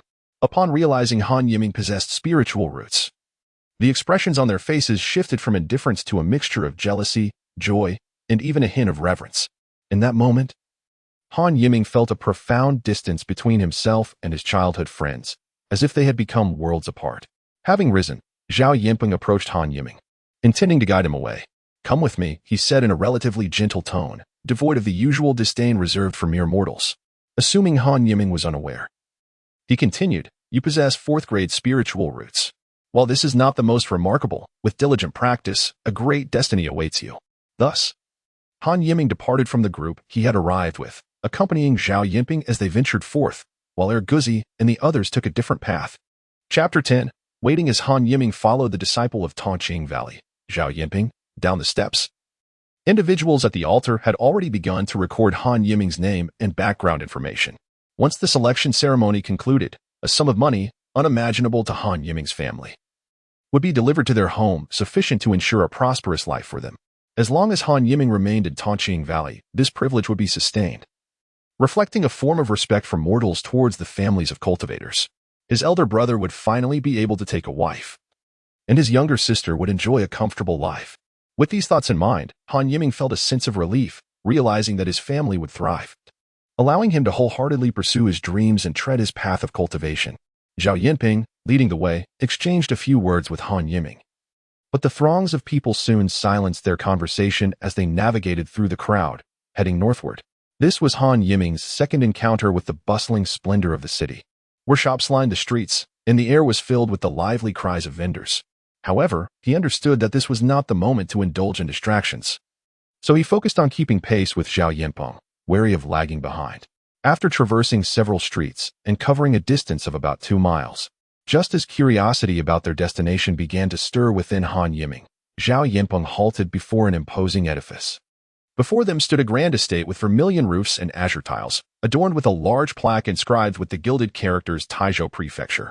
The Crimson Gate, towering a full 10 feet high, was flanked by 2 armored guards who wore stern expressions, epitomizing the authority and nobility of the estate's master, even with limited experience.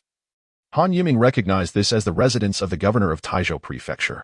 Yet, Zhao Yinping's steps did not falter as he confidently strode through the entrance. The guards, instead of obstructing their passage, bowed slightly in respectful acknowledgement. Feeling somewhat awkward, Han Yiming noticed Zhao Yinping's indifference and offered a slight nod before stepping through the gate.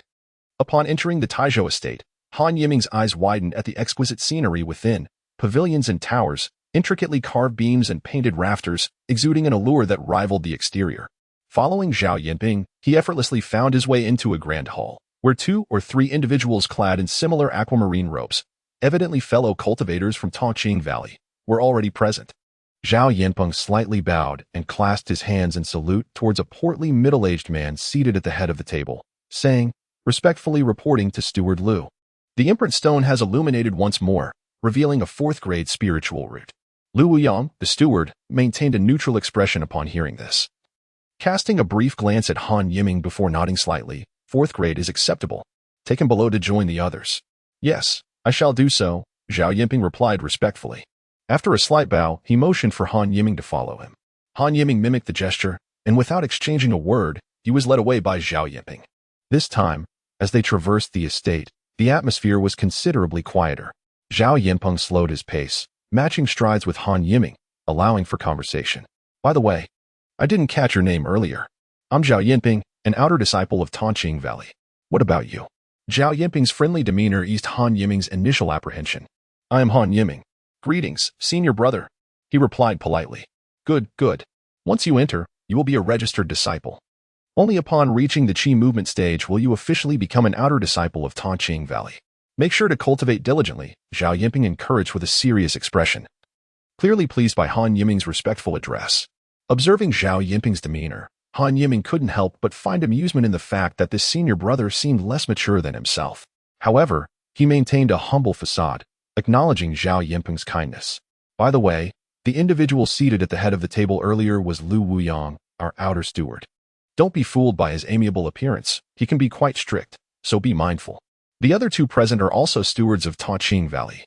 Though their cultivation is not as advanced as Lu Wuyang's, he is primarily responsible for this selection in Taizhou, Zhao Yinpeng explained as they walked. Han Yiming nodded, feeling gratitude towards his senior brother. I will take you to meet the other participants in this selection shortly. The process will last for several days, during which you will reside here. If you require anything, feel free to summon the servants. They will cater to your needs. Meals will also be provided at regular intervals. And once the selection concludes, everyone will return with us to Tongqing Valley. Zhao Yinping detailed the upcoming arrangements. Before long, they arrived at a spacious side room, from which voices could be heard. Without hesitation, Zhao Yinping pushed the door open, and Han Yiming followed closely behind. Inside, he observed a table surrounded by approximately 10 individuals, likely engaged in conversation prior to their entrance. Zhao Yinping pointed to a tall, slender figure among them, saying, "Li Yishua, another newcomer has arrived. Please help him acclimate to the environment. I must take my leave." The latter part of his statement was directed at Han Yiming. After nodding to Han Yiming, Zhao Yinping turned and departed, presumably returning to the central square to monitor the imprint stone status. Li Yishua, the tall and slender individual, immediately stood upon hearing Zhao Yinping's words. He appeared to hail from a wealthy family, as indicated by his attire. His most striking features were his large, expressive eyes, which, combined with his cheerful smile, exuded a sense of trustworthiness. Li Yishua approached Han Yiming, taking his hand and leading him toward the table, addressing the others. "Hey, everyone. I brought a newcomer." Without waiting for Han Yiming's consent, he casually placed a hand on Han Yiming's shoulder. This elicited a chorus of discontent from several young women in the room, who protested, "Who says he is your brother?" It was evident that Li Yishua's boisterous personality endeared him to Han Yiming even more. "Haha, my mistake. I meant to say brothers and sisters." Li Yishua laughed, unfazed. "By the way, what is your name again?" He suddenly recalled his ignorance of Han Yiming's name and turned to inquire. Amused by the situation, Han Yiming replied, "I will introduce myself. I am Han Yiming. Greetings to you all." After his introduction, many in the room nodded in acknowledgement, though some remained indifferent, which Han Yiming brushed off without concern. Li Yishua then introduced Han Yiming to the others in the room. Most memorable to Han Yiming was a lively young girl named Chen Yin, who had an engaging demeanor. In contrast, there was also a seemingly indifferent boy named Lu Bing, whose young face bore numerous blemishes, projecting a mature air that left a strong impression on Han Yiming. It was only later that Han Yiming learned from Li Yishua that the individual named Lu Bing possessed a second-grade spiritual root, making him the most gifted among those currently residing in the house. It was said that even Lu Wuyang was taken aback by this revelation. One must recognize that individuals with spiritual roots among mortals are exceedingly rare, akin to a 1 in 1,000 occurrence. Even when such individuals do emerge, they typically possess 4th or 5th grade roots, a fact that Han Yiming was well aware of, and it certainly astonished him. Interestingly, Li Yishua, who had developed a good rapport with him, also possessed a 4th grade spiritual root, which suggested a certain affinity between the two. As night fell, a servant delivered a sumptuous meal, replete with fish and meat, both delicious and satisfying. After days of relentless travel, Han Yiming finally enjoyed such a delectable feast, leading him to indulge heartily. The group, all young and unrestrained, quickly became familiar with one another, and once dinner concluded, the servant returned to clear away the empty dishes. Thus, Han Yiming and the others resided within the confines of Taizhou Prefecture, awaiting the conclusion of the selection for cultivation. Chapter 11. Returning to the sect through the course of several days spent together, Han Yiming grew increasingly acquainted with his companions. Beyond the initial introductions to Li Yishua, Chen Yin, and Lu Bing, he became quite familiar with others as well. One particularly mature-looking boy named Gao Hongyang, who appeared to be the eldest at 11 years old, spoke with an air of authority, adding to the amusement. Then there was Ping Hongfu, who perpetually buried his nose in books, wearing a rather mischievous expression. Even Lu Bing, whom Han initially regarded as aloof, revealed a warmer demeanor after a few conversations, proving to be a person of complexity. Over time, Han Yiming felt that these individuals bore a striking resemblance to his childhood friends back home, such as Guzi and San Shui. However, the distinction was significant, for these children were fortunate bearers of spiritual roots ranging from 2nd to 5th grade. Days passed, and approximately 10 days later, the selection for cultivation finally concluded. After Han Yiming's arrival in Taizhou, more than a dozen children joined them. Though their spiritual roots ranged from 3rd to 5th grade, none exceptionally remarkable, as anticipated by the disciples from Tongqing Valley. During this period, Han Yiming refrained from leaving the residence again. While he had contemplated visiting Guzi and his other friends, he ultimately deemed it unnecessary. In his moments of solitude, he diligently practiced the spirit refinement technique, remaining steadfast in his studies. Simultaneously, he absorbed the herbal knowledge and the foundations of alchemy imparted by his master. The material was vast and profound, and he felt he had merely scratched the surface, requiring persistent effort to grasp it fully. On the day the selection concluded, he had his first encounter with Zhang Lei, the lord of Taizhou Prefecture. That day, Lu Wuyang and other stewards, along with external disciples like Zhao Yinping, gathered to prepare for their return to Tongqing Valley. Despite Zhang Lei's earnest attempts to dissuade them, Lu Wuyang appeared resolute in his decision. Han Yiming observed the respectful demeanor of Zhang Lei and the others as they bid farewell to their guests. Upon arriving in Taizhou City, Han Yiming discovered another utility of his divine sense. He could subtly perceive the strength of others. For instance, He could distinctly sense the disparity between ordinary mortals and cultivators. However, when it came to established cultivators, he could only vaguely discern those at the Qi movement stage and above. During the ceremony, he had sensed several individuals at the Qi movement stage, which stood out among the mortals. When he approached Lu Wuyang, he noted a subtle difference. He could sense that Lu Wuyang's strength was likely a notch above that of the external disciple Zhao Yinping, though he could not ascertain Lu Wuyang's exact level. Nevertheless, he speculated that Lu Wuyang might be at the Danyuan stage, as the Ji Tai stage was already a formidable level, surpassing the capabilities of the external stewards. Lu Wuyang and the other stewards, numbering around 10, were accompanied by approximately 30 children possessing spiritual roots. These 40 to 50 individuals navigated the bustling streets of Taizhou with little fanfare. As for Lord Zhang Lei and the others, once they had escorted the disciples from Tongqing Valley out of the residence, they were dismissed from further duties. After exiting the city, the group headed west without pause.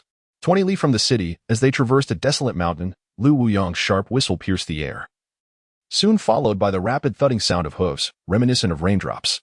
Han Yiming beheld a formidable herd of nearly 30 blood-tear demon horses charging toward them with fierce vigor. He recognized them as blood-tear demon horses because the disciples from Tongqing Valley had informed them of their impending ride on these creatures since the outset of their journey. The blood-tear demon horses halted with a powerful neigh, just 2 zhang away from them. At last, Han Yiming could see that these horses were indeed impressive, fitting the description of a first-grade demon beast. They were larger than ordinary horses, their blood-red eyes betraying their immense potential for explosive power, emanating a fierce and terrifying aura. First-grade demon beasts possess strength equivalent to that of the Qi movement stage, and their formidable physical defenses often render them stronger than cultivators of the same level. However, the blood-tear demon horses excelled in speed. Han Yiming understood that cultivators at the Danyuan stage could briefly fly. Yet they could not match the swiftness of the blood-tear demon horses, which could cover vast distances effortlessly. The horses, already tamed, did not faze the seasoned disciples of Tongqing Valley, but the children, witnessing such a scene for the first time, were less composed. Many of them took several steps back, their faces pale with fear, while a few young girls cried out in alarm. As the disciples of Tongqing Valley departed the city, a group of mysterious figures clad in dark red robes, previously concealed in the uninhabited valley south of the city, seemed to receive some directive, and they too began their journey westward. In Han Yiming's eyes, the landscape, the flowers, the grass, the trees, had never approached him with such rapidity. They appeared to blur into mere colors, the mountains a deep green and the trees a vibrant hue. All sensations heightened by the terrifying speed of the blood-tear demon horses. In the blink of an eye, the group had been traveling on the blood-tear demon horses for several days, having long since left the bounds of Taizhou, even passing through Zhenzhou, and soon to depart from Nanzhou. When they reached Qizhou, they would be quite close to Tongqing Valley. Despite the lengthy journey, the children remained exuberant, seemingly unaware of fatigue. Nanzhou, known for its Manyou mountain range, is a well-known chain of mountains in the extreme west, characterized by its numerous peaks. Although not as treacherous as the Yinling mountain range, the region is predominantly mountainous, with many areas uninhabited. The Manyou mountain range is particularly famous within Nanzhou, stretching extensively and named for its resemblance to a mighty bull descending from the heavens. Each blood-tear demon horse bore either a steward or a disciple from Tongqing Valley, accommodating 2 to 3 children without feeling congested and traversing the mountainous terrain smoothly. The group journeyed during the day, seeking rest at night. After another day of travel, they found a suitable spot on the mountainside in Manyou to camp for the night. The highest-ranking external stewards had yet to reach the level of fasting. So after a day of travel, even their profound cultivation left them feeling a bit hungry and fatigued. The stewards gathered in small groups to start fires and prepare meals, while the younger children habitually fetched water from nearby springs or gathered firewood. At their level of cultivation, it was effortless for the external stewards to hunt wild beasts for sustenance. And Han Yiming and his companions were accustomed to seeing Tongqing Valley disciples swiftly return from the forest with wild boars or chickens. Chapter 12. The confrontation. As was his custom, Han Yiming accompanied the lanky Li Yixua to the woods to gather firewood, and afterward, they found themselves idly chatting. Over the past few days of companionship, he had forged a close friendship with the amiable Li Yixua. The children remained blissfully unaware of the brewing tension, engrossed in their own activities, yet Lu Wuyang and the other attendants had begun to sense an unsettling change. Today, another external attendant from Tongqing Valley had gone hunting. It was well known that those who transcended the Qi movement realm experienced significant enhancements in both spiritual awareness and vitality, making the pursuit of ordinary beasts a trivial endeavor. Given the abundance of wildlife in the mountains, the delay in their return could only signify trouble. Realizing the gravity of the situation, Lu Wuyong rose from his seated position with a heavy demeanor, solemnly addressing those around him. Something feels amiss. Everyone, remain vigilant. The children, having been exposed to the dangers of the cultivation world over the past few days, instinctively understood the need for caution. Upon hearing Lu Wuyong's warning, they instinctively huddled together in small groups, whispering anxiously amongst themselves, their emotions a mixture of fear and excitement. Meanwhile, Han Yiming had discreetly unleashed a spiritual awareness equivalent to the Qi movement realm, scanning the surroundings. He noted the eerie silence that enveloped the area. The night sky above was devoid of stars, and apart from the crackling of the campfire, an unsettling stillness reigned. The sounds of chirping insects and croaking frogs were conspicuously absent, and the previous chatter had faded into an oppressive atmosphere, prompting concern among all. Just as Han Yiming pondered the duration of this tense stillness, Lu Wuyong's voice cut through the silence again, colder and louder than before. Clearly directed at an unknown presence. Who are you? Why are you here? And what are your intentions? The children exchanged bewildered glances, while the members of Tongqing Valley braced themselves, aware that Lu Wuyong would not speak without cause. Han Yiming's expression turned grave as his spiritual senses detected an encroaching presence. Vague yet ominous, now confirmed by Lu Wuyong's words. From the shadows, a sinister voice echoed, "Since that is the case, let us not linger in the shadows any longer. Come forth." As the voice faded, a group of individuals clad in dark crimson robes emerged from the trees, their pallid faces betraying a malevolent aura. It was evident they were nefarious figures, the very same ones encountered in the valley outside Taizhou. The leader of this ominous group, an older man with an elongated chin, revealed their intentions with a menacing tone. "If you surrender the children, we may allow you to keep your corpses intact." His chilling words sent tremors of fear through the children, who had previously been somewhat excited but were now gripped by terror. Lu Wuyong realized that the Dark Blood sect had sinister designs on the children, a revelation that brought him both relief and dread. The children's safety was now paramount. Yet the impending conflict loomed ominously. As the night deepened, an oppressive silence permeated the air, thick with an atmosphere of impending violence. Just when Han Yiming expected further dialogue, a piercing scream shattered the stillness, followed by the explosive sound of a fireball that illuminated the darkness. The gaze of all present turned to the source of the commotion. Where a disciple of Tongqing Valley was engulfed in flames, his struggles growing weaker until he was reduced to ashes, the children erupted into terrified cries. And Han Yiming's complexion turned ashen as he grasped the terrifying reality of the cultivation world. Lu Wuyong, witnessing the Dark Blood sect's unprovoked assault, felt a surge of anger. "You wretches, how dare you?" With a swift motion, a talisman materialized in his hand, glowing with ethereal light as he aimed it at a member of the Dark Blood sect. Simultaneously, he drew a gleaming long knife, charging toward the leader of the adversaries.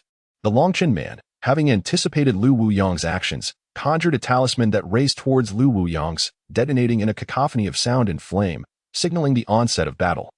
Han Yiming watched as chaos erupted around him, fireballs and ice projectiles clashing, the air crackling with energy. Each combatant wielded formidable weapons, their blades gleaming with a mystical aura as they unleashed spells with fervor. In that moment, Han Yiming felt a rush of excitement overshadow his fear, captivated by the spectacle of combat. However, as the harrowing cries of battle intensified, the stench of blood filled the air, causing many children to collapse in terror. Han Yiming, among the first to react, noticed a child beside him struck by an ice spear, falling lifelessly to the ground, disbelief etched on their face. The stark reality struck him: survival was of utmost importance. He and a few others swiftly darted towards the edges of the fray, seeking refuge in the surrounding woods. Observing their desperate bid for escape, others followed suit, scrambling away without obstruction from either faction. As Han Yiming glanced back at Lu Wuyong, he saw the fierce battle unfolding between him and the elongated Qin leader, their forms becoming blurs as they moved at astonishing speeds. The surrounding trees splintered under the ferocity of their clash, the ground marred by their violent exchanges. Though neither had sustained injury, the gravity of the confrontation weighed heavily upon them, leaving no room for complacency.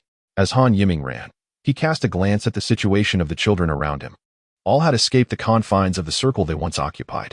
Most were unharmed, save for one child of similar stature, who inadvertently fell victim to a flash of golden light during his flight. Han Yiming witnessed the gruesome sight of the boy's body being sliced in half, blood gushing upwards. A horrifying spectacle that left no room for a scream. The other children, fortunate enough to witness this scene, were rendered pale with terror. Although they had distanced themselves from the battlefield, their minds were not naive. The outcome of the conflict was uncertain, and they knew lingering here would yield no favorable outcome. Consequently, they scattered into the forest. A few even contemplated returning home, filled with trepidation towards the path of cultivation, marking the greatest emotional wound they had suffered that day. As Han Yiming continued to run, he spotted several familiar faces. Li Yishua was not far from him, and they instinctively avoided traveling together, aware that it would make them larger targets. The cold-faced Liu Bing also made his escape, his expression revealing little change, signifying his strong mental fortitude. Gao Hongyang, appearing rather mature, had also safely fled, though shock was evident on his face as he chose a direction to escape. Han Yiming took one last look at the battlefield, where casualties were already numerous, yet the victor remained undetermined. He steadied himself, understanding that leaving this place before the outcome was revealed was the wisest course of action. Without a moment's hesitation, he plunged into the dense forest, quickly disappearing from sight. Chapter 13. Reunion unbeknownst to him. Han Yiming had distanced himself from the battlefield for an entire hour. He had traversed a considerable distance within the barbarian Bull Mountain range. Without the assistance of the tearful blood demon horse, he had covered over 10 miles. At this distance, the mountains appeared tranquil, filled with the sounds of chirping insects and singing birds, while fireflies danced in the woods. Though the moonlight was somewhat hazy, it sufficed for him to navigate the forest paths, especially with the aid of his spiritual sense, making the journey quite manageable. Alone in the wilderness, Han Yiming felt no fear. Having grown up in the mountains, he was accustomed to solitude. Now far from the battlefield, devoid of the sensation of dancing on the edge of a blade, he began to reminisce about the recent conflict. The talismans, spells, and even weapons of the cultivators exhibited tremendous power, igniting within him a deep envy. His anticipation for the path of cultivation intensified, solidifying his resolve to pursue this journey with unwavering determination. Lost in thought, Han Yiming continued for approximately half an hour, feeling sufficiently distanced from the battleground. Should he venture any further, he feared that if the victorious faction turned out to be the Tongqing Valley, they might fail to locate him. At that moment, he noticed a small cave beside the path he had taken. Using his spiritual sense, he discerned that it was shallow and devoid of any signs of wildlife, and it was quite dry. He decided to spend the night in the cave, waiting for the outcome of the battle, confident that victory would belong to the people of Tongqing Valley. His instincts told him that they would not be easily vanquished, at least not this time. With that thought, he turned and made his way into the cave, which, though small, provided a decent temporary refuge. At that moment, sleep eluded him. His mind replayed the vivid scenes of the battle, his blood still boiling with excitement. Time passed swiftly, and as he pondered whether to practice the refining spirit technique, dawn gradually broke. The sunlight began to rise, dissipating the mist in the mountains, revealing a lush landscape adorned with vibrant greenery and the melodious songs of birds. Han Yiming realized that the previous night's battle must have reached a conclusion. He stepped out of the cave, anticipating that he would not have to wait long. After all, this clash between the two factions was chiefly over the fate of the children, and it was likely that someone would come looking for them. Han Yiming listened intently, hoping to hear the approach of Tongqing Valley disciples riding the tearful blood demon horse. As he scanned his surroundings, he suddenly spotted a small black dot in the direction of last night's chaos, moving rapidly closer. It was indeed flying toward him. Although he knew that high-level cultivators could soar through the skies with ease, seeing it for the first time left him quite astonished. The object approaching was akin to a large carpet, and Han Yiming recognized it as the most rudimentary flying artifact, a flying carpet. Its edges shimmered with golden light, and intricate patterns adorned its surface, exuding an aura of mystery. Han Yiming, though unaware of the significance of these designs, found them visually captivating. The carpet glided silently yet swiftly, soon hovering before him. Upon it sat Lu Wuyang, a steward of Tongqing Valley, and Han Yiming felt a wave of relief, confirming his earlier suspicions. However, Lu Wuyang's complexion was no longer rosy. A pallor had settled upon him, indicating he had sustained some injuries during the previous conflict. It was likely that the long-chinned adversary he had faced had met a similar fate. Alongside Lu Wuyang were several other children, perhaps 7 or 8 in total, huddled closely together, including Liu Bing and Gao Hongyang, though Li Yishua was conspicuously absent, suggesting he might have fled in a different direction. As the carpet descended to a height of about 2 feet above the ground, Lu Wuyang's voice rang out gently, "Come aboard." Han Yiming, trusting the situation, stepped onto the carpet. Unbeknownst to him, there was a hint of surprise in Lu Wuyang's tone, as he had expected the children to have remained within a 10-mile radius of the battlefield. The fact that Han Yiming had managed to cover 20 miles during the night was indeed impressive, prompting Lu Wuyang to regard him with newfound respect. Lu Wuyang guided the carpet onward, searching for another 15 miles without any further discoveries, concluding that it was futile to continue. He turned the carpet back toward their original direction. Han Yiming felt a sense of gratitude, relieved he had not pressed further into the unknown, for if he had, it was likely Tongqing Valley's people would have been unable to find him. Once aboard the carpet, he marveled at its unexpected sturdiness. Feeling as if he were seated upon solid ground, the carpet moved with astonishing speed, covering 30 miles in less than half an hour. And Lu Wuyang appeared to have ample energy remaining. When the carpet came to a halt, they landed in a vacant encampment already bustling with people. Among the disciples and stewards of Tongqing Valley, approximately half had perished in the previous night's battle, leaving a somber atmosphere. Yet Zhao Yinping, who had initially guided Han Yiming to Taizhou Prefecture, remained unharmed, bringing Han Yiming some comfort as he was a familiar face. The loss of one steward, while seemingly minor, was significant, as their strength far exceeded that of ordinary outer disciples. Out of the 30 or so children who had initially set out, fewer than 30 remained, indicating that the toll of the night's conflict extended beyond just the two they had initially witnessed. Han Yiming's curiosity regarding the outcome of the battle lingered, a shared sentiment among the remaining children present. Lu Wuyang observed that the gathering was nearly complete. He slightly inclined his body towards another attendant beside him and spoke briefly before clearing his throat to relay the essential details of the recent event to the assembly. As everyone had surmised, the confrontation with the Dark Blood sect of the demonic path last night culminated in a victory for Tongqing Valley. Otherwise, they would not all be convening here now. In truth, we had an inkling about the demonic force's actions, and our key to triumph lay in the presence of Elder Lu. The outer gate elder beside me. Elder Lu is nearing the realm of embryo forging. Aside from the 2 or 3 ruffians who managed to escape last night, the rest have all been vanquished. With Elder Lu's presence, it is reasonable to expect that our journey ahead will encounter no further obstacles. Upon hearing Lu Wuyang's words, the crowd experienced a moment of realization. It turned out that the strongest among them was not Lu Wuyang, but rather a more formidable figure who had been concealed amongst them all along. Elder Lu's appearance was rather unremarkable, indistinguishable from the other attendants. Yet his true strength was astonishing, leaving even Han Yiming secretly astounded. However, Han Yiming felt a twinge of regret upon hearing that 2 or 3 individuals had escaped. These demonic beings would undoubtedly become a source of endless trouble if left at large. After delivering his remarks, Lu Wuyang refrained from saying anything further, instructing everyone to rest briefly before continuing their journey back to Tongqing Valley in half a day. The children, having endured the ordeal, were all filled with trepidation, especially since they had already lost several companions. Han Yiming, however, felt little concern as he noted that several familiar faces remained, including Li Shuo, whom he had just spotted among the crowd. Seizing the opportunity during the break, Han Yiming approached Li Shuo, eager to inquire about the events of the previous night. To his surprise, Li Shuo appeared utterly indifferent, the jovial smile he usually wore completely absent, as if his demeanor had drastically changed. His aloofness towards Han Yiming piqued his curiosity, but Han Yiming dismissed it, attributing it to the overwhelming stress of the previous night, believing that Li Shuo would eventually recover. He then sought a quiet spot to rest. Chapter 14. Arrival. Approximately half an hour later, all the attendants who had ventured out to search for the missing children returned.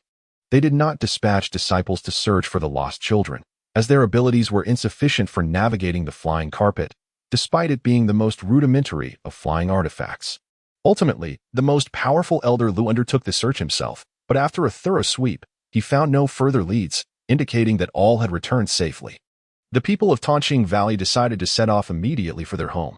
Following the previous encounter, several attendants deliberated and resolved that they would pilot the flying carpets to escort the children back first, though their ability to fly long distances was limited. It was still considerably swifter than traveling on the mournful bloodsteeds. The remaining outer disciples of Tongqing Valley would make their way back to the sect on foot, treating it as a trial. Among the 5 or 6 attendants, the number of children each could carry varied according to their strength. Elder Lu, the most potent among them, possessed other flying artifacts. However, he opted to use the flying carpet to accompany the others. He could accommodate the largest number of children, around 10 or so, significantly alleviating the burdens of the rest. Thus, with this arrangement, all the children boarded the flying carpet en route to Tongqing Valley. Han Yiming keenly observed that the children on Elder Lu's carpet possessed superior spiritual roots, which was entirely understandable. perhaps due to his extensive running the previous night. Lu Wuyang had taken notice of him, and he was fortunate enough to find himself on Lu Wuyang's flying carpet. After a half-day's rest, Lu Wuyang appeared somewhat improved. Though he remained silent, seated cross-legged on the flying carpet, his demeanor naturally discouraged the children from making excessive noise. The speed of the flying carpet was indeed remarkable. The vast mountains and rivers swiftly approached, while smaller flora and fauna were indistinct. Only the larger landscapes such as peaks and rivers were visible. Even so, for these children, who had yet to step into the world of cultivation, the sight was nothing short of breathtaking. Logically, one would expect the wind to be fierce at such speed. Yet once seated, there was not a whisper of breeze, akin to being indoors. Truly marvelous. Curious, Han Yiming discreetly extended his consciousness and discovered a thin, transparent barrier at the front of the flying carpet, likely shielding them from the external winds. It must have been a feature of the carpet or a technique employed by Lu Wuyang, and Han Yiming chose not to inquire, believing he would understand in due time. As the scenery rushed past, the region was predominantly mountainous, with countless valleys, and the children seemed endlessly captivated. Although they maintained some restraint, they could not help but gasp and whisper in wonder at the beautiful sights. Lu Wuyang did not comment, likely considering it all quite normal. Han Yiming, nestled among the crowd, feasted his eyes on the magnificent view. Due to the carpet's swift pace, they reached the borders of Qingzhou by that evening and found a place to rest for the night. According to Lu Wuyang, they would reach Tongqing Valley the following day after another half-day's journey. Upon entering Qingzhou, Lu Wuyang and the attendants felt a wave of relief, believing that no further issues would arise. The children, upon hearing that they were close to Tongqing Valley, were all aflame with excitement, ensuring that the night would be another sleepless one. Qizhou, Tongqing Mountain Range. Qingzhou is one of the largest provinces in the entire Ning'an country. Situated in the southern region of the nation, renowned primarily for the Tongqing Mountain Range. The Tongqing Mountain Range rises majestically, stretching for hundreds of miles, with peaks that pierce the clouds, dense forests, and stunning landscapes. The mountain range's fame stems not only from its grandeur, but also from the presence of the enduring sect, Tongqing Valley, which has thrived for centuries. For hundreds of years, Tongqing Valley has been one of the major sects in the Yuanwu Kingdom, possessing profound heritage. The sect's teachings are extensive, not favoring any particular field such as talismans, cultivation methods, or beast mastery, which might be considered its unique characteristic.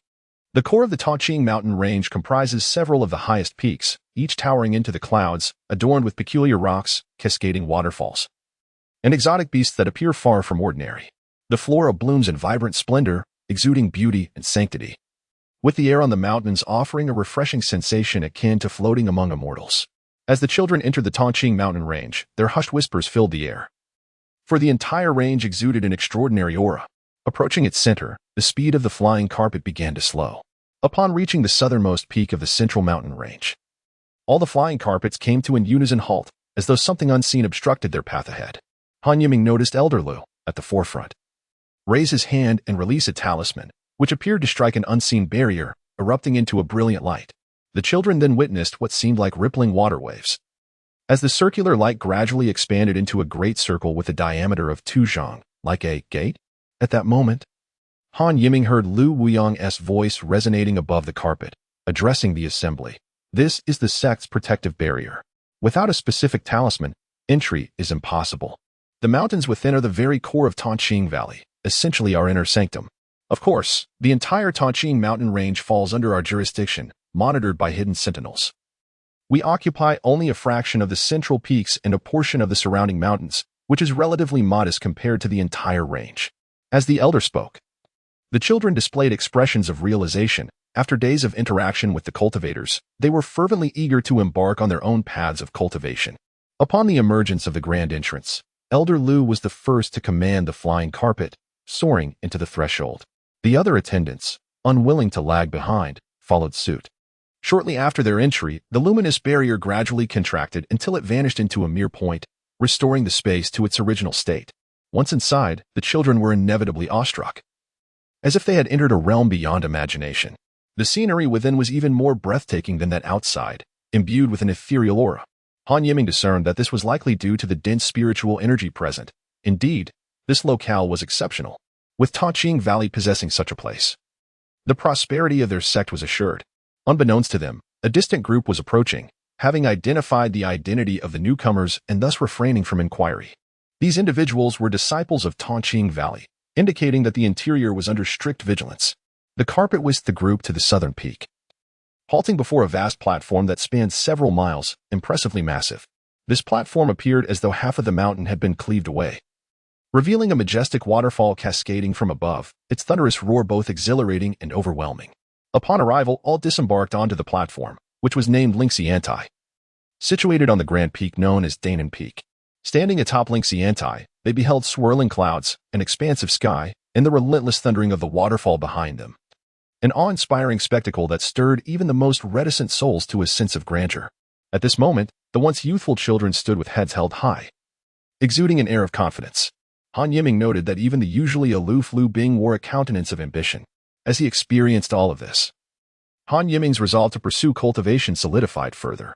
Perhaps the decision of Tongqing Valley to initiate the journey of these children at this very spot was indeed a wise one. Chapter 15. Registration. Upon bringing all the children to this location, several attendants departed, seemingly tasked with other duties, leaving only Elder Lu and Attendant Lu Wuyong behind. After a brief exchange, they addressed the assembly. Our Tongqing Valley encompasses several states. Due to some delays, we are the last to return to the sect. Many teams have already arrived before you and have settled in the accommodations behind Lingxiantai. This day marks your official entry into the sect. Strive to cultivate diligently and do not squander your innate talents. As Elder Lu concluded his remarks, Han Yiming noticed a procession emerging from the path beside the waterfall. This group, of similar age to the children, was led by a cadre of attendants and appeared to number in the hundreds. After approximately 2 tea times, the assembly of newcomers ceased to grow, and Han Yiming was astonished to realize that, combined with those from Taizhou, there were around 1,000 individuals. Pondering this number, Han Yiming was bewildered. According to the population of Taizhou, there should only be 400 to 500, making 1,000 seem implausible. However, this was not a flaw in his reasoning. He had overlooked the fact that the emergence of spiritual roots among mortals is exceedingly rare. Yet, when both parents are cultivators possessing spiritual roots, the likelihood of their offspring inheriting such traits increases significantly. It was evident that among these 1,000, some were indeed the progeny of cultivators, undoubtedly intertwined with the fate of Tongqing Valley. A great tree does not merely consist of its trunk and leaves. It is intertwined with numerous vines, coexisting in a symbiotic relationship, a structure inherent to every formidable power. As this group approached, Han Yiming observed 2 distinct types, one clad in humble, coarse garments, appearing modest and somewhat timid, and the other adorned in luxurious attire, exuding an air of nobility. The former cast curious glances toward their 30-odd companions, while the latter regarded them with disdain. Soon, the assembly converged, filling Lingxiantai with lively chatter. While many admired the picturesque surroundings or engaged in hushed conversations, Elder Lu's venerable voice unexpectedly resonated in their ears. Everyone, elderly from the outer sect has arrived. Quickly pay your respects. At this proclamation, every child instinctively turned to Elder Lu, following his gaze to see a small black dot swiftly approaching from the mountain behind Lingxiantai, a figure moving with remarkable speed. As it drew closer, they discerned a man clad in a white robe, with a mane of black hair and a beard that cascaded nearly half a foot down his chest.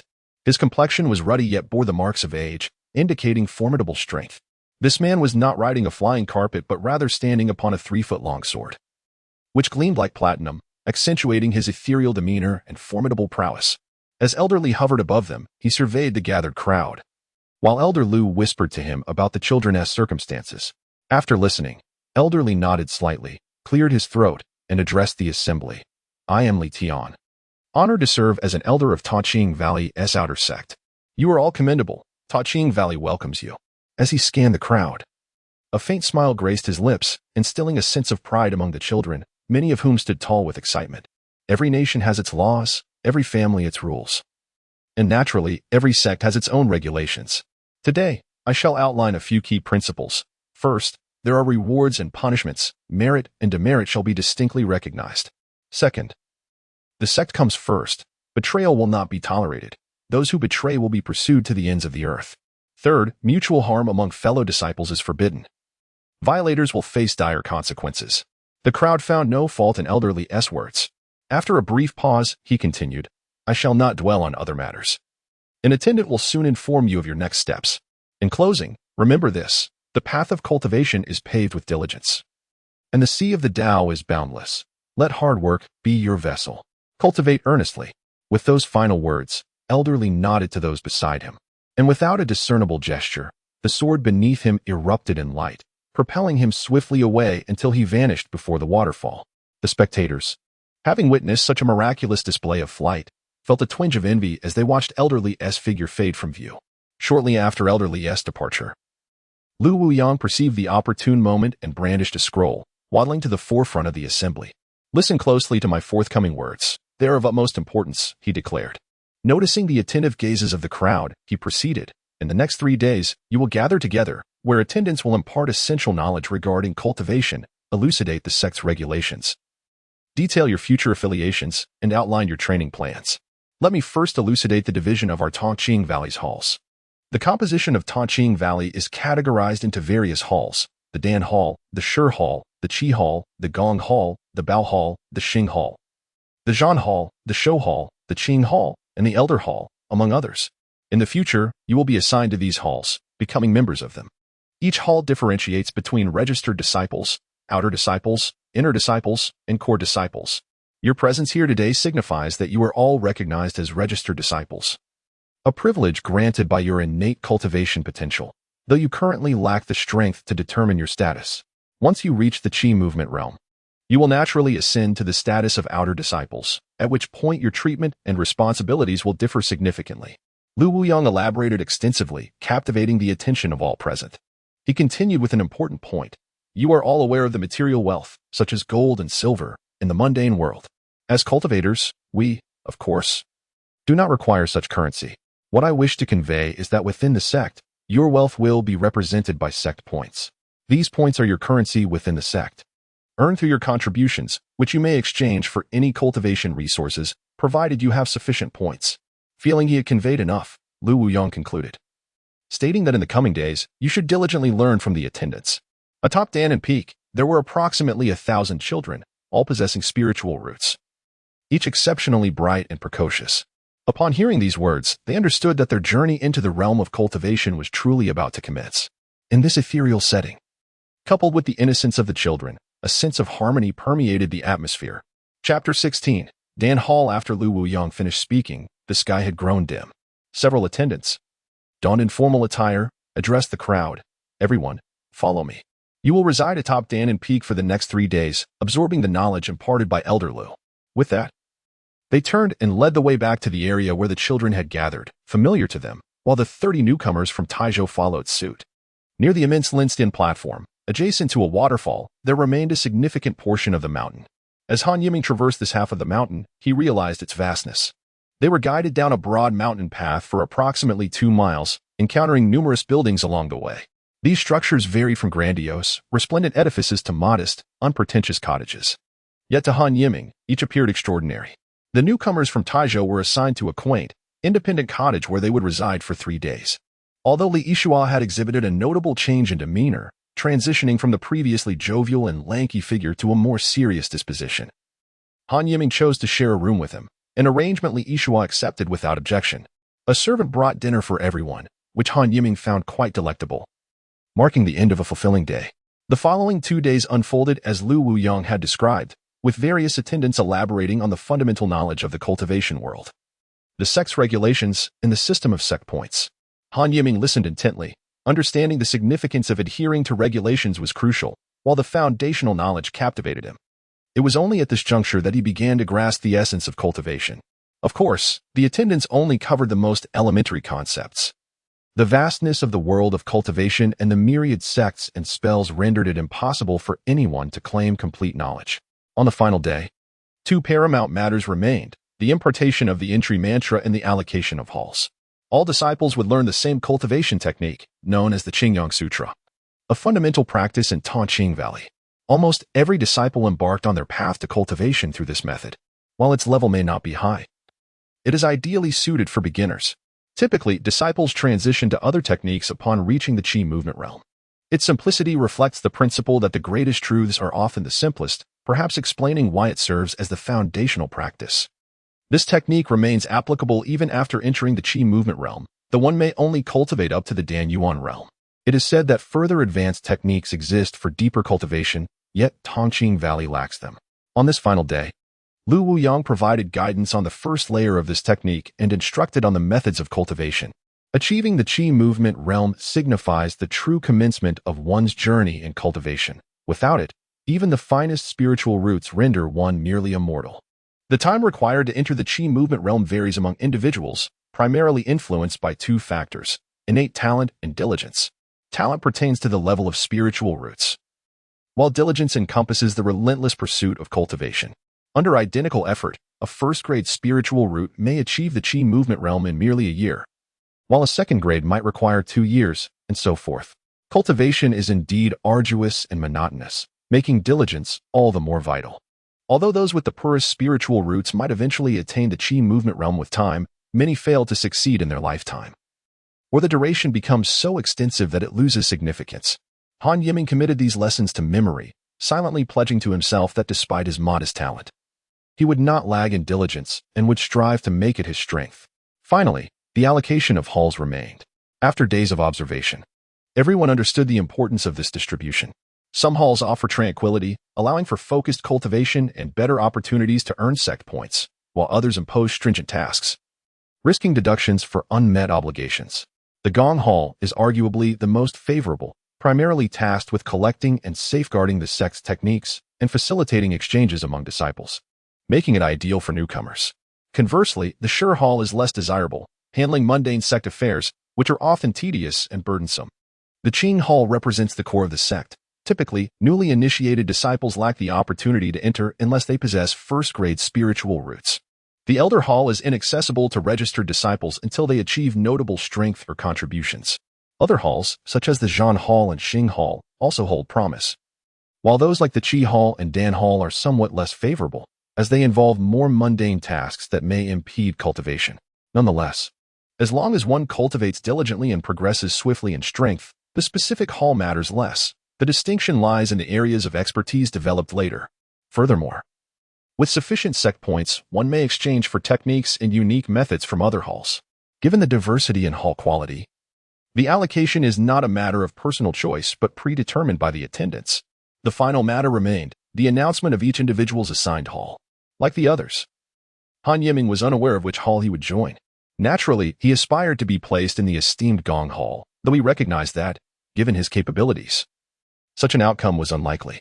Whether intentional or coincidental, as the outer sect attendant read out the assignments, he also disclosed each individual's spiritual root attributes, eliciting amusement among the children. Those with superior roots held their heads high, while those with lesser roots felt a slight dip in morale, though they found solace in knowing others fared worse. Han Yiming belonged to the latter group, seeking comfort in this reality. Qin Yin, with third-grade spiritual roots, was assigned to the Bao Hall. Han Yiming listened attentively for quite some time until he finally heard a familiar name. It belonged to a straightforward young girl who had come with them. She was assigned to the reporting hall. Her aptitude was considered average, with the third-grade spiritual root being the most common. After a long wait, Han Yiming heard another familiar name, Gao Hongyang, third-grade spiritual root, Beast Hall. Although Gao Hongyang's qualifications were decent, it was evident that he was not as fortunate as Qin Yin. One name after another was called, and all the children listened quietly, without any commotion, until Xiao Guanlei, first-grade spiritual root, Qing Hall. Upon hearing the steward's announcement, all the children began to murmur excitedly, and the previous whispers transformed into loud gasps of astonishment. It is well known that a spiritual root is a rarity among mortals, and a first-grade spiritual root is exceptionally extraordinary. Not only the children, but even several stewards looked somewhat surprised. Among the crowd, a child suddenly stood up. Dressed in splendid attire, he was strikingly handsome and adorable, with 2 strands of hair falling at his temples, evoking a sense of delight. There was no doubt that he would captivate countless young girls in the future. He waved to those around him, his face beaming with a radiant smile. Initially, everyone was taken aback, but soon they recalled that this was indeed Xiao Guanlei. Perhaps due to his exceptional aptitude, the stewards did not intervene in his antics, and thankfully, he was wise enough to sit down after showing off a little. Han Yiming felt a twinge of envy. The disparity between individuals was quite significant. This boy possessed both talent and looks, a comparison that left Han Yiming feeling inferior. After this brief interlude, the stewards continued to read the names. Lu Bing, second-grade spiritual root, Battle Hall. The emergence of a second-grade spiritual root also sparked envy among many. After waiting a while longer, Han Yiming heard the name Li Yishua, 4th grade spiritual root, Beast Hall. Upon receiving this announcement, Li Yishua displayed no visible reaction. Han Yiming was uncertain which hall he would be assigned to and whether he would share a hall with Li Yishua. The answer soon unfolded. Han Yiming, 4th grade spiritual root, Pill Hall. The steward's declaration stirred no waves, yet it determined the course of Han Yiming's cultivation for a considerable time to come. Han Yiming pondered. He could never hope to enter Qing Hall like Qiao Guanlei, although he heard that Pill Hall offered numerous tasks. Perhaps being placed in this hall was quite favorable for him. Chapter 17, 2 years in Tongqing Valley, at the base of Gooden Peak, which is also within the inner gate of Tongqing Valley, lies the headquarters of Pill Hall. As the name suggests, Pill Hall is the core of Tongqing Valley, primarily providing support in alchemical matters for the sect. It is essential to understand that cultivation does not solely rely on talent and hard work. It also involves the acquisition of various resources. Possessing resources, rare materials, and treasures allows one to attain greater strength sooner, opening up more possibilities for the future. Furthermore, the variety of pills is vast and numerous. In addition to those that assist in cultivation or enhance abilities, healing potions are crucial in combat. There are various other types of pills, each with distinct functions, making Pill Hall undeniably the heart of Tongqing Valley. Most pills are created using herbs. While legends speak of utilizing extraordinary materials or certain flames or stones in the alchemical process, these remain tales, at least in Tongqing Valley. The primary materials for pill making are herbs.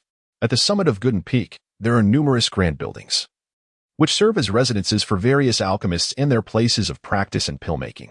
Below the peak, various herbs are cultivated, requiring careful tending. Alchemists enjoy esteemed status, but those tasked with herb care do not share the same privileges and find the work quite labor-intensive. Any negligence could lead to delayed growth or wilting of the herbs.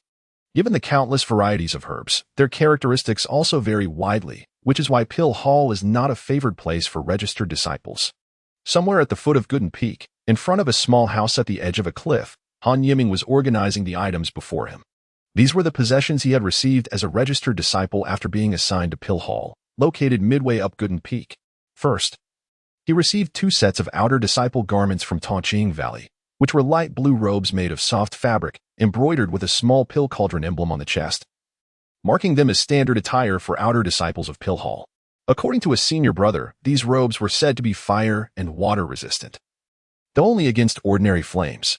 Nonetheless, Han Yiming cherished them and donned a set early on. The fit was quite appropriate. The saying that clothes make the man held true. Although Han Yiming was not unattractive by nature, his previous coarse clothing made him appear rather ordinary. Now, wearing the light blue attire, he felt a sense of radiance emanating from within. The slight inferiority stemming from his humble mountain village background had vanished, and his outward appearance exuded newfound charisma. The next item was a small token, engraved with the words Pill Hall on one side and his name, Han Yiming, on the other. This token symbolized his identity and served as a record of his sect points. Every registered disciple began with 10 points, with an additional 5 points issued monthly, contingent upon the completion of their basic tasks. Points are crucial for redeeming items within the sect, and as Han Yiming held the token with its initial 10 points, he examined it repeatedly, secretly vowing to increase his points. The final item was a small booklet detailing various regulations of the sect, concluding with several low-level spells. These spells were akin to secret techniques, requiring points for redemption. However, due to their commonality in the cultivation world, the sect provided each disciple with a copy without deducting points, much to Han Yiming's delight. The booklet recorded 5 fundamental spells: Fireball Technique, Ice Condensation Technique, Golden Blade Technique, Earth Shield Technique, and Wood Vine Technique. Outside the wooden house lay the herbs Han Yiming was to tend to. This particular herb, known as Qian grass, was not particularly rare in the cultivation world and was said to be an ingredient beneficial for auxiliary pills related to fire attribute cultivation. The most significant challenge in caring for this herb was its propensity to attract a pest known as fire erosion worms, which are difficult to detect and tend to devour the grass just before it matures. As for the rest, the other herbs were relatively easy to care for. Han Yiming simply needed to submit enough herbs on time to complete his tasks. His most pressing goal was to cultivate diligently and advance to the Qi movement stage, officially becoming an outer disciple. The previous steward had explained the cultivation of the Qingyang Classic clearly, and Han Yiming understood it well. The initial stage of cultivation is relatively straightforward. It merely requires perseverance. The ultimate aim is to draw spiritual energy into the body. However, This process can also be quite challenging, akin to igniting a spark from flint. It is impossible to achieve ignition in a single attempt. It requires countless trials to create a resonance between the body and the universe, breaking free from constraints at the right moment. Han Yiming recalled that his master, Wang Yuanshu, had once given him a body-refining pill, which should allow him to spend less time on his initial entry into cultivation. If he applied himself diligently, he should not fall behind others. As for the task of tending to the herbs, he discovered, upon transitioning from his predecessor, that it was not particularly difficult for him. Due to his heightened spiritual awareness, he was able to utilize it to track the elusive fire-eating insects, ensuring the proper care of the medicinal herbs and completing his tasks punctually. Time flew by, and Han Yiming diligently practiced the Qingyang scripture countless times each day. Although he had yet to enter the Qi movement stage, he sensed a subtle transformation within his body after such prolonged cultivation, as if he had grown closer to this world. Simultaneously, he remained unwavering in his practice of the spirit-refining technique, feeling his spiritual awareness gradually expand, leading him to believe that a breakthrough to the next realm was not far off. At this point, his spiritual awareness was nearing that of a cultivator at the Danyuan stage, a revelation that would undoubtedly astonish others if known. It is worth noting that the growth of spiritual awareness is typically a gradual process, unless one possesses extraordinary resources. Thus, the astonishing nature of the spirit-refining technique becomes evident. Unbeknownst to Han Yiming, the terrifying potential of this technique was also the reason for the annihilation of the Jindan sect. Possessing such a treasure comes with its own peril. Unconsciously, 2 years had passed, and Han Yiming was no longer the child he once was. He had grown taller, and the childishness on his face had faded significantly, rendering him more mature. During this time, he had fully adapted to life in this place, occasionally reminiscing about his parents and younger sister, feelings that now seemed somewhat distant. At the Gudan Peak, he also made several acquaintances among his fellow disciples, as there was a square situated halfway up the mountain where daily disciples' affairs were conducted. Each month, they submitted their tasks, received points, and obtained a low-grade medicinal pill, the Run's pill, which slightly aided external disciples in entering the Qi movement stage. This routine naturally fostered many connections. As the new month commenced, after a night of arduous training, Han Yiming awoke from his meditation, a hint of disappointment flickering across his face, though he quickly reconciled with it. Despite feeling that he was on the verge of entering the Qi movement stage, he remained uncertain about when he would break through the final barrier. Since the significant enhancement of his spiritual awareness, Han Yiming's vitality had increased remarkably, allowing him to function on minimal sleep while still feeling invigorated, thus affording him ample time for cultivation. Upon rising, he routinely checked the condition of the herbs outside and found nothing amiss, which brought him considerable relief. As the month began anew, he decided to ascend the mountain to collect some items and report on his tasks, viewing it as a balance of work and relaxation. The Gudan Peak soared majestically into the clouds, and the trek to the midpoint was no trivial endeavor. However, due to 2 years of rigorous training, Han Yiming found this journey to be quite manageable. As he traversed the shadowy, rugged path, he suddenly heard someone calling his name from behind. "Is that Han Yiming ahead?" A somewhat sharp voice echoed back. Turning to investigate, he saw a young man clad in a pale blue robe approaching him. This young man had an elongated face and an astute demeanor, later recognized as Wang Longqiao, who had entered the sect around the same time as Han Yiming. Their paths often crossed during task exchanges at the mountain's waste, leading to a budding familiarity. Wang Longqiao, exuding a shrewd and capable aura, was not merely a facade. He hailed from a wealthy merchant family. Since joining the sect, he had not engaged in business ventures but had an affinity for gossip and was adept at gathering information, making him quite well known among the registered disciples of the Dan Hall. Upon confirming Han Yiming's identity, Wang Longqiao hastened to his side, and the two continued their ascent in unison, seizing the opportunity to converse. "Indeed, it's been half a year since we last met, Han brother. Your relentless dedication to cultivation makes our encounters quite rare." Wang Longqiao jested, acknowledging that most external disciples were similarly engrossed in their training, although their interactions had been limited. Han Yiming had a favorable impression of Wang Longqiao and responded nonchalantly, "Indeed, it's equally challenging for you to find me. What notable happenings have occurred in the sect recently? Would you believe there is actually a significant event?" Wang Longqiao began mysteriously. "Remember that prodigy with a first-class spirit root who entered the sect alongside you? What was his name again?" "Qiao Guanlei, if I recall correctly. He directly joined the Qing Hall." "What of him?" Han Yiming's memory was sharp, and such an impressive figure was hard to forget. "That fellow entered the Qi movement stage a year ago and has already become an external disciple. Wang Longchao exclaimed, leaving Han Yiming taken aback. Hearing this news indeed astonished Han Yiming. The sect's selection process, held every 5 years, sought to infuse fresh talent into its ranks. Typically, even those with the weakest 5th-class spirit roots would enter the Qi movement stage within 5 years. Therefore, it was within reason that Xiao Guanlei, with a 1st-class spirit root, had achieved this milestone after 2 years. However, despite this logical progression, Han Yiming felt a pang of envy, despite his hard work over the past 2 years. The disparity in innate talent remained evident. Well, it's only natural for someone with his talent to progress at such a rate. I suppose many 2nd-class spirit root cultivators are nearing the Qi movement stage as well, Han Yiming mused. Indeed, those with exceptional talent enjoy significant advantages. It's been 2 years, and some 2nd-class spirit root cultivators have already reached the Qi movement stage, Wang Longchao replied, his envy palpable. Once one entered the Qi movement stage and became an external disciple, they qualified to partake in the external disciple competition, an event held annually.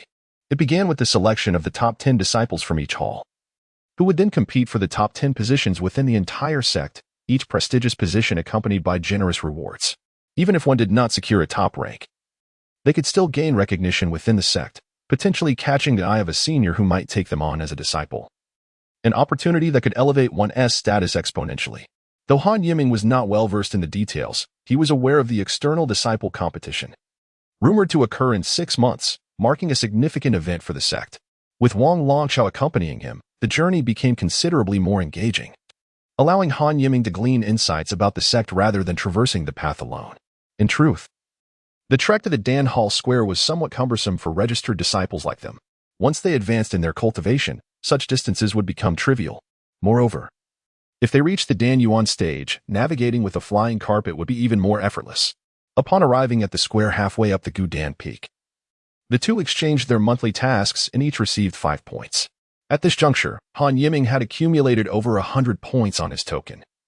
Yet he had refrained from redeeming anything so far, intending to wait until he entered the Qi movement stage before claiming what he needed. Just as Han Yiming prepared to return to his cultivation, Wang Longchao grasped his arm, pointing toward a gathering of people and saying, "Look, there is quite a crowd around the training platform. Shall we go take a look?" Only then did Han Yiming notice that, in addition to the surrounding buildings, the center of the Gudan Peak Square featured 3 large square training platforms, bustling with activity. It is said that this platform was constructed for the disciples of the sect to practice their spells. However, Han Yiming had never witnessed anyone engaging in such practice during his previous visits. To his surprise, today there were indeed participants, surrounded by a sizable audience. Intrigued, Han Yiming and Wang Longchao made their way toward the scene. As they drew nearer, the sounds of animated discussions and cheers filled the air. "Brother Tongrenhuan, go for it." Several fellow disciples were fervently cheering for a brother named Tongrenhuan. "Brother Shinbaoxin, you can do it." Others seemed to favor Shinbaoxin. Some spectators were quietly discussing the two as Han Yiming approached, allowing him to discern the appearances of both individuals. Standing on the left of the vast martial arts platform was Tongrenhuan, clad in a blue robe characteristic of outer disciples. He was lean, with eyes that sparkled with wit and cunning. Opposite him stood Shinbaoxin, who, in contrast, possessed a more refined appearance, also dressed in blue, and appeared to garner greater support from the crowd. After listening for a while, Han Yiming learned that both were outer disciples of the Tongqing Valley's Dan Hall, displaying considerable strength that could potentially place them among the top 10 of the hall. Last year, they had ranked around the 15th position, and this contest seemed to be a private affair to test their abilities. Of course, winning would also earn them some valuable points. Such contests typically involved points as stakes, the amount being mutually agreed upon. Had it not been for the impending grand competition, these duels would rarely be witnessed. Inquiring with Wang Longchao revealed that such contests usually required a minimum of 50 points, a considerable sum for outer disciples, representing nearly half a year's earnings, a significant gamble indeed. Just as Han Yiming contemplated this, the two combatants on the platform sprang into action. They appeared determined to rely solely on their own spells and agility, eschewing the use of talismans. Tongrenhuan launched the first attack, swiftly advancing toward Shinbaoxin and casting a fireball spell in his direction. Shinbaoxin, unperturbed, resolved to counter with his own approach. As the fireball, initially the size of a fist, swelled to the size of a head, the surrounding spectators, lacking any cultivation, instinctively recoiled from the ensuing heat.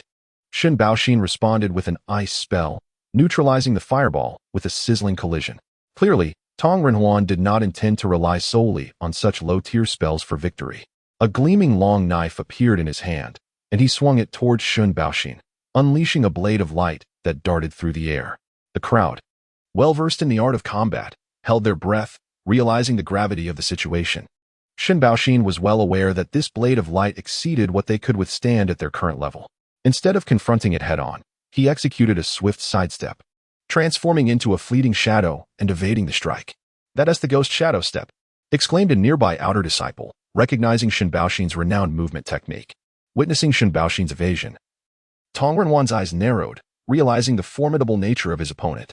In a heartbeat, the blade of light missed its target, striking the ground behind Shun Baoxin and leaving a long, deep gash in the specially crafted martial arts platform, a testament to the blade's terrifying power.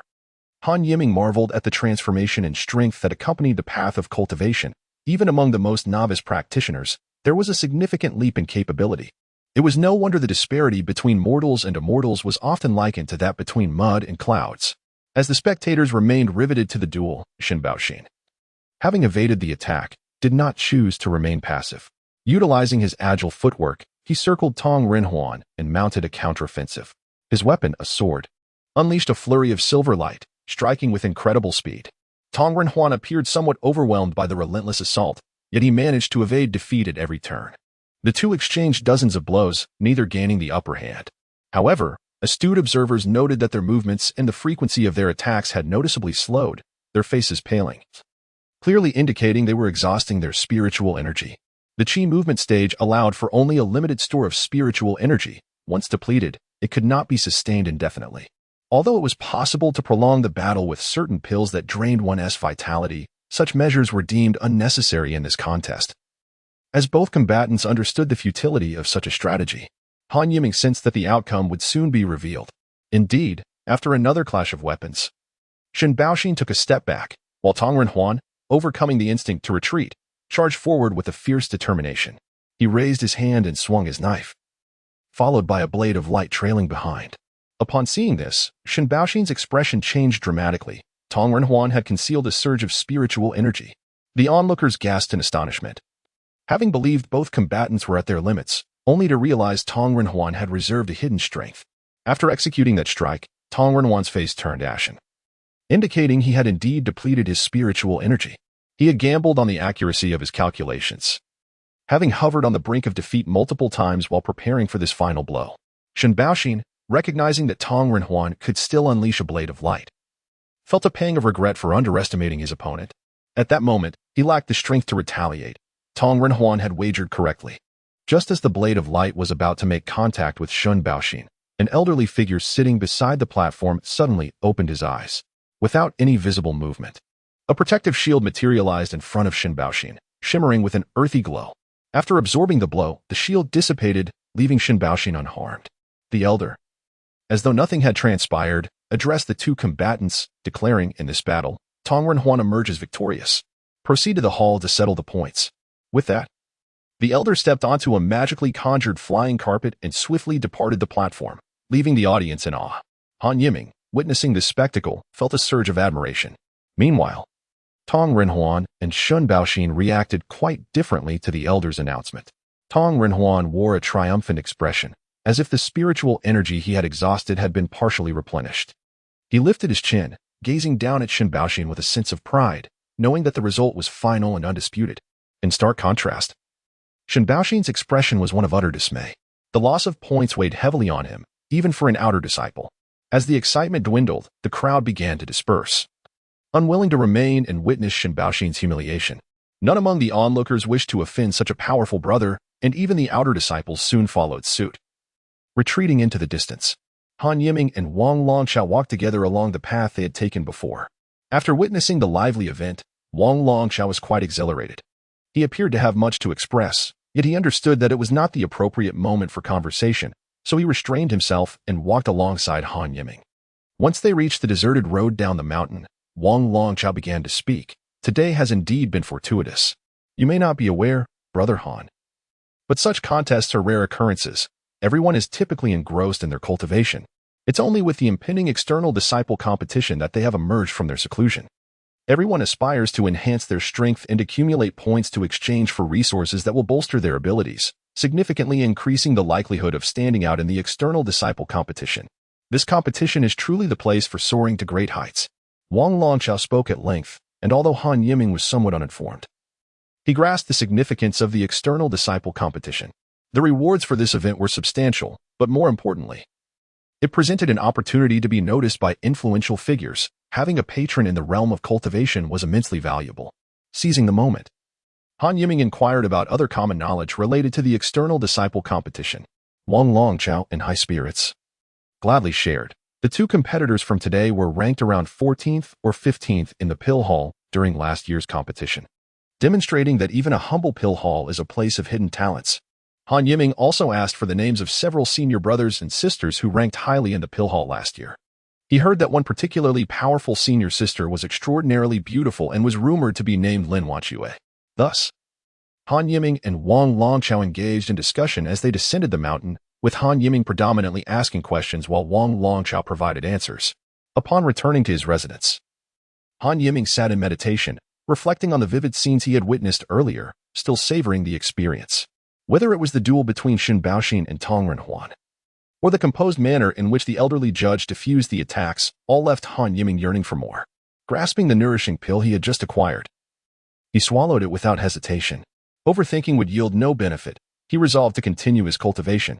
This nourishing pill, albeit a mere medicinal pellet, though not even qualifying as a basic elixir, still held some refining efficacy for a registered disciple. After ingestion, Han Yiming felt a warm current coursing down his throat into his abdomen, spreading throughout his body and providing immense comfort. Aware that this was not the time for indulgence, he promptly recited the incantations of the Qingyang True Scripture, his will manifesting as an invisible stream of light traversing his body's meridians. Under ordinary circumstances, practicing this technique would not stir any unusual reactions. It merely enhanced his proficiency in cultivation over time, leading to subtle improvements in his physique. However, today was different. Han Yiming sensed a spark igniting between his will and body, a spark imbued with tremendous energy that could trigger a cascade of beneficial reactions. In that moment, he seemed to grasp the essence of entering the Qi motion realm, though he found it difficult to articulate in words. He understood that nurturing this spark and allowing it to grow without interruption was crucial. Typically, after such a lengthy period of cultivation, he would opt for a brief respite. But today his heart was resolute in its desire to persist. As he accelerated the flow of the Qingyang True Scripture, he found himself gaining a deeper understanding of the foundational techniques. The internal spark flickered intermittently, lacking coherence. He focused intently, his mind consumed solely by the technique. For a fleeting moment, he felt an intoxicating connection to the world around him. He seemed to hear the rhythmic breathing of the fire-red grass outside, and a faint, captivating aura pervaded the air. Perhaps it was spiritual energy.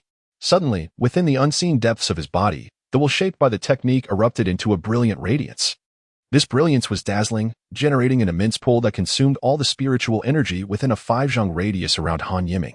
As this energy flowed into him, it rapidly infused his meridians with that same radiant glow, imparting the sensation that he could absorb spiritual energy with every exertion of his power.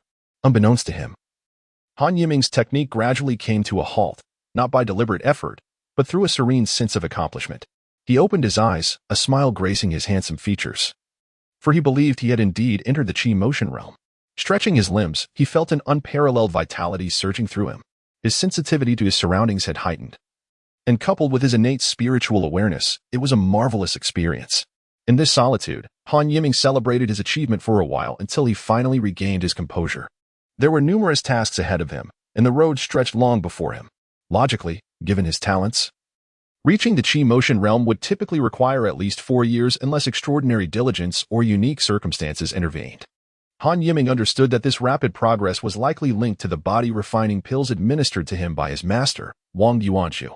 Yet, as long as it was not an absolute certainty, he felt comfortable explaining it away, though he resolved to prepare a suitable explanation nonetheless. With his entry into the Qi motion realm, many possibilities opened up. Previously, he had paid little attention to the sex point system, believing it was paramount to first cultivate to the Qi motion realm. Now that he had achieved this small milestone, it was time to utilize the points he had accumulated and claim his items as an external disciple.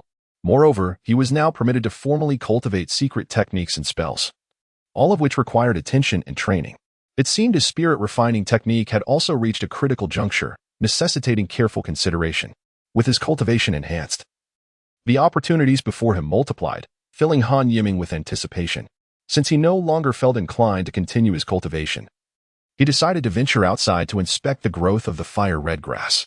After a period of labor, he returned indoors, regaining his composure. Although he had achieved the Qi motion realm, his strength was still not commensurate with that status. Lacking weapons, talismans, spells, and manuals, he realized this was inadequate. He planned to solidify his cultivation by further practicing the Qingyang True Scripture and then to familiarize himself with the fundamental spells, conveniently outlined in the introductory manual he possessed. He had observed Tong Renhuan and Shen Baoxin casting low-level spells the other day. Unbeknownst to him, while these spells might be basic, they were sufficient for someone at the Qi motion realm, as the spiritual energy available was limited, preventing the execution of more complex spells. Furthermore, mastering these spells and integrating them was no simple task. With this thought, Han Yiming promptly retrieved the manual from his pocket and flipped to the last pages, reading attentively. Although he was already well-versed in its contents, he meticulously read each word. He resolved to begin practicing the fireball technique. Unbeknownst to him, 2 days passed. During this time, Han Yiming diligently practiced the Qingyang True Scripture, convinced that he had indeed entered the Qi motion realm. With approximately 10% of his meridians capable of absorbing spiritual energy, a hallmark of the early Qi motion realm. As he progressed toward 40 and 70% capacity, he would transition into the mid and late stages of the Qi motion realm. The advancement of his technique was on schedule, yet the training of spells proved arduous.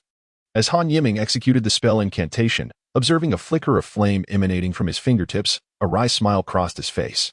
What he produced was hardly the fireball technique. It was more akin to a mere flame flicker. The difficulty of spell training was astonishing. Nonetheless, the mere appearance of that tiny flame exhilarated him for quite some time. From that day onward, Han Yiming divided his training into 3 parts, cultivating the Qingyang True Scripture, practicing spells, and refining his spirit cultivation technique.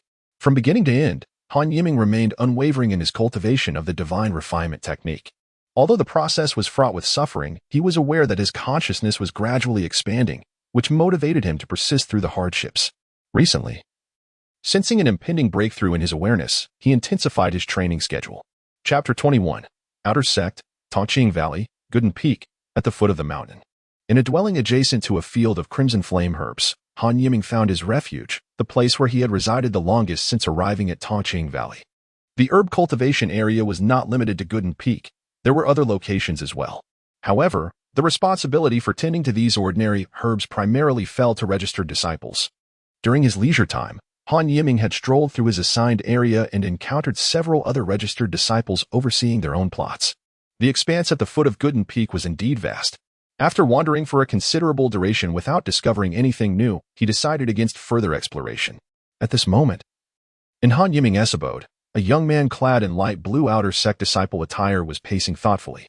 This young man possessed eyes of moderate size, filled with brilliance, and a slightly elongated face.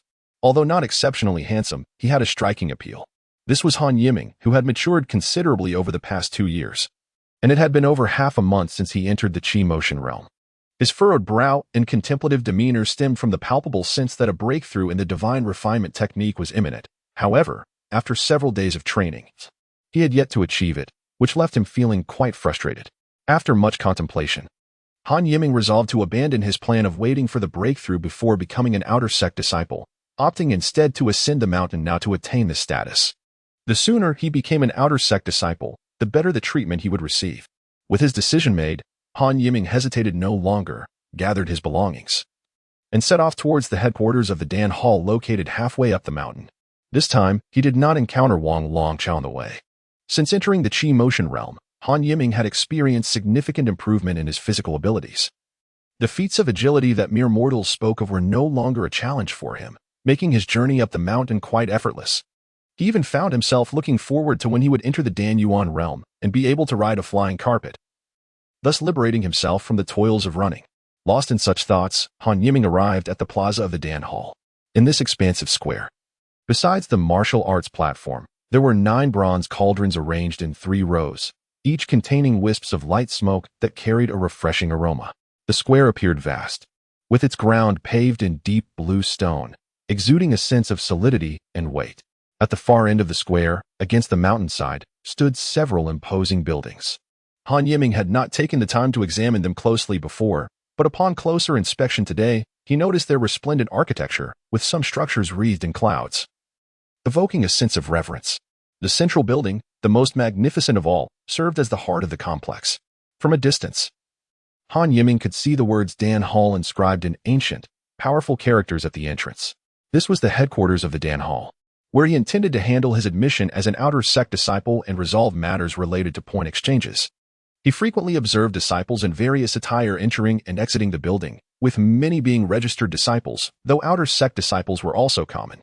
Occasionally, he even spotted inner sect disciples and elderly individuals navigating the skies on flying carpets, indicating they had business there as well. Han Yiming confidently entered the hall, where he had previously only exchanged tasks and collected the basic items for outer sect disciples. This time, he intended to familiarize himself thoroughly with the surroundings. As he stepped into the vast hall bustling with activity, he noted 5 areas marked with the characters for weapons, talismans, elixirs, techniques, and affairs. Han Yiming understood that these corresponded to the exchange of magical artifacts, talismans, elixirs, cultivation techniques, and the handling of sect affairs. His immediate priority was to become an outer sect disciple, so he made his way toward the area labeled affairs. Relatively fewer people were present in the affairs section, and Han Yiming soon found himself at the front of the line. Sitting at a table was an elderly man who appeared disinterested, hardly lifting his gaze. Han Yiming, however, did not dare to show any disrespect and respectfully cupped his fist in greeting, saying, "Elder, I am here to handle the admission process for becoming an outer sect disciple." Upon hearing this, the elder glanced up at Han Yiming and, in a leisurely manner, inquired, "What is your name? When did you join this sect?" Han Yiming promptly responded, and the elder retrieved a scroll, slowly searching for Han Yiming's name.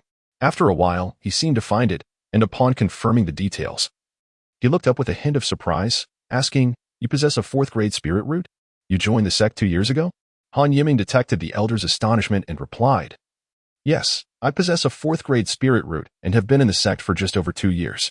The elder, having received confirmation, seemed intrigued but did not pursue further inquiries, which put Han Yiming at ease. Although such circumstances were uncommon, they were certainly not unheard of. "Demonstrate your Qi motion realm cultivation," the elder instructed. Han Yiming extended his left hand, silently reciting a technique, and a fireball, the size of a fist, materialized in his palm, radiating heat in a wondrous display. The elder nodded subtly, indicating no further doubts. Han Yiming, sensing this, retracted his spiritual energy, causing the fireball to extinguish instantly. The elder then began to jot down notes in the scroll. "Hand me your disciple token," the elder instructed. Han Yiming complied, presenting his identity token. The elder executed a series of gestures over it as he explained, "Upon your promotion to outer sect disciple, the sect will grant you 200 points in one go, which you can use to exchange for necessary items. Furthermore, your monthly allocation of points will increase, but you will also have tasks to complete." After completing these formalities, the elder returned the token to Han Yiming and produced a small black pouch and a booklet from beneath the table, handing them to him. The pouch, palm-sized and flat, bore no visible seams, appearing exquisitely crafted yet surprisingly light. A cord secured the opening tightly, allowing it to be easily fastened to his waist. Han Yiming was unsure of the pouch's purpose, while the booklet likely contained information for outer sect disciples, a matter he did not question. Whether the elder sensed Han Yiming's confusion or simply had a habit of explaining, he elaborated, "This pouch is called a storage pouch, with an internal space approximately 2 yards in circumference. The items provided by the sect will be kept inside. The method to open it is detailed at the back of the booklet. You will understand once you practice it. As for your future cultivation, the booklet also addresses that. Becoming an outer sect disciple means you are truly a part of Tonching Valley, and your rights and responsibilities will increase accordingly. Make sure to read it carefully when you return. If you have any questions, feel free to ask again." Having absorbed the elder's words, Han Yiming decided to review the materials later and felt it best to take his leave for now, lest the elder grow impatient. With a respectful bow and a farewell, he turned to leave, intending to explore further and see what other items might be worth exchanging. Chapter 22. Experiences after departing from the elder. Han Yiming continued to navigate through the bustling hall. The hall was vast, its ceiling soaring approximately 10 zhang high, adorned with numerous luminescent stones that illuminated the space, creating an atmosphere that felt anything but oppressive. At this moment, Han Yiming had gained some knowledge and recognized these stones as nightlight stones. a commonplace item in the realm of cultivation, readily obtainable through his points if he so desired. However, he had no intention of exchanging his points for such trivial items. Despite the hall's size, it was populated with a considerable number of individuals, likely many practitioners who had completed their training and chose to linger here for a brief respite. Judging by their attire, most of these individuals were outer disciples, with only a few registered disciples present. Han Yiming surmised that the lack of registered disciples could be attributed to their limited points, as well as their minimal needs at that stage of cultivation. Most visitors appeared to be in pairs, though some ventured alone. Han Yiming made his way toward the section marked by the character for weapons, where a throng had gathered. Observing with keen interest, to his delight, he noticed that a mid-tier magical weapon had just been added to the display. Indeed, it was likely the Moonchaser's sword. And judging by its material, it might even be approaching the quality of a high-tier weapon. Such high-tier weapons were not available here. They could only be exchanged at the sect's headquarters. As Han Yiming approached, he overheard snippets of conversation among the crowd. The display featured 5 rows of shelves, showcasing over 30 different magical weapons, ranging from swords to spears and halberds. Each weapon was accompanied by a name and a brief description.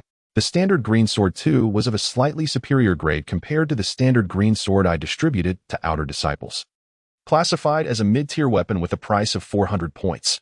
The Thunder Battle Axe, also a mid-tier weapon, was priced at 500 points.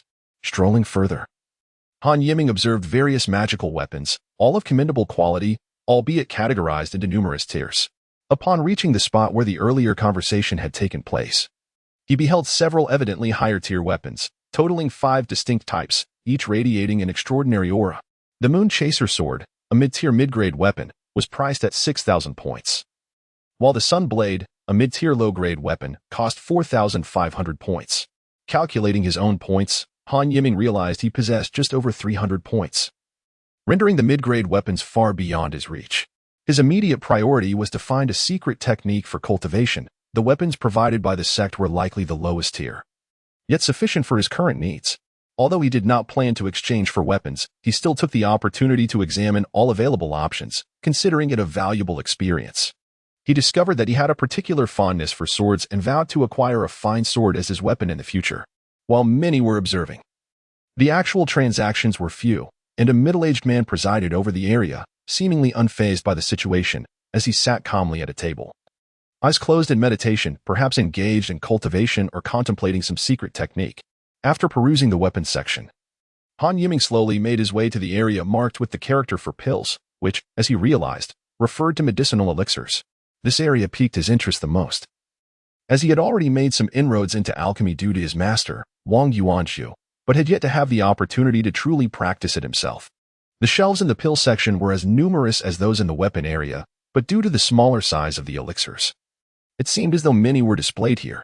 Each elixir was contained within a white jade bottle, which Han Yiming believed could rival the nightlight stones in value from a mortal perspective. The variety of elixirs was extensive, including those that assisted in cultivation, healed injuries, stimulated potential, and even contained poisons. The elixirs were categorized into low, mid, and high grades, with low-tier cultivation assistance elixirs being the most abundant, precisely what Han Yiming required at this stage. Among the offerings were the spirit-nourishing pill, a low-tier low-grade elixir that accelerated the intake of spiritual energy and was commonly used by those in the Qi movement stage, priced at 300 points. And the Easy Pulse pill, a low-tier mid-grade elixir that improved meridian width and enhanced cultivation speed, costing 500 points. Han Yiming noted that, to some extent, elixirs were priced significantly higher than weapons, as they were often consumed in a single use and continuously required. It became evident to him that resources were of paramount importance in cultivation. After examining all the elixirs, Han Yiming recognized their value and pondered the notion that, given their popularity, he might invest more effort into alchemy to augment his own cultivation resources. Perhaps he could study alchemy further upon his return. Subsequently, he ventured into the area dedicated to talismans. Talismans served as a means of preserving spells, allowing practitioners to store spells within them and activate them with minimal spiritual energy expenditure. They were a vital asset in combat. Han Yiming resolved to stockpile such valuable items for the future, though he felt no immediate need for them at present. With that thought, he surveyed all the talismans, gaining a general understanding to avoid appearing flustered in future encounters. Lastly, he approached the section marked with the character for cultivation techniques. which he surmised housed the sect's martial arts techniques, his greatest interest at this juncture, as he lacked any combat techniques aside from his cultivation methods. He recognized the necessity of selecting a suitable technique today. The cultivation area appeared to be more strictly regulated than the others, with 2 outer disciples stationed at the entrance, standing vigilant and unyielding. Han Yiming suspected these 2 were merely for show, with the real enforcers lurking in the shadows. As the collection of techniques was fundamental to any sect, after a thorough identity verification process, Han Yiming entered the area, which contained only 3 shelves. He quickly scanned the offerings, discovering no more than 20 types of techniques, all limited to low-tier methods. Upon closer inspection, 2 techniques caught his attention: the ghostly shadow step, which he had previously witnessed Shin Baoxin execute with remarkable speed, and the clear windsword technique, reputed to possess devastating offensive power while being elusive and swift. Moreover, this technique could potentially be cultivated to the stage of embryonic formation, indicating that mastering it would allow for further advancement. Just as Han Yiming was filled with excitement, he glanced at the required points for exchange and felt as though a bucket of cold water had been thrown over him. The minimum cost for either technique was 7,000 points, while the clear wind sword technique demanded an astonishing 9,500 points. Did this mean he could not cultivate techniques for the time being and had to slowly accumulate points? Perhaps that was the only way, as these items could not be seized, and he would have to adhere to the sect's regulations. After surveying the area, Han Yiming felt a tinge of disappointment regarding the final section on techniques, losing the desire to linger any longer. He turned toward the exit, preparing to return and contemplate his next steps. Chapter 23. The choice. Han Yiming returned to his dwelling with a hint of disappointment. His visit to the headquarters of the Dan Hall had indeed expanded his horizons, yet he was unable to redeem the coveted technique due to issues with his points, leaving him somewhat melancholic. Initially, Han Yiming had looked forward to the outer sect competition 6 months hence. He had previously refrained from such thoughts, as he had merely been an ordinary mortal at the time. Now, having ascended to the realm of Qi movement, coupled with his imminent breakthrough in the refining spirit technique, his aspirations for the upcoming competition had soared. However, the harsh reality of being unable to acquire even a single technique felt like a bucket of cold water doused over him.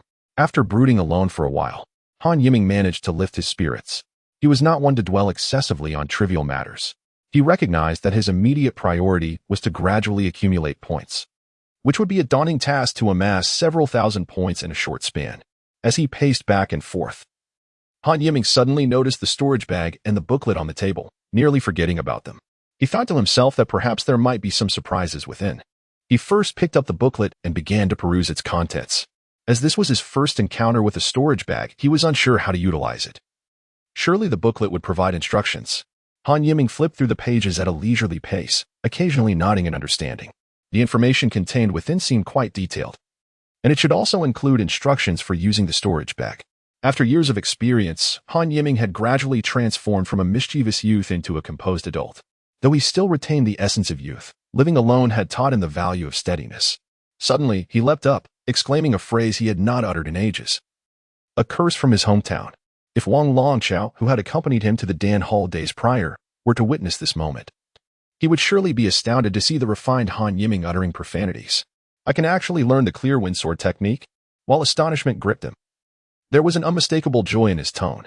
The booklet revealed that any disciple of Tanqing Valley, upon surpassing a significant realm, could select a technique to study within specified parameters, without the need for points. The clear windsword technique fell within this range. And as Han Yiming had just reached the Qi movement realm, he satisfied the requirements for learning it. This realization filled him with elation. The reason he had let slip that hometown curse was due to the elder at the Dan Hall neglecting to mention this crucial detail, causing him undue worry for so long, which he found utterly vexing.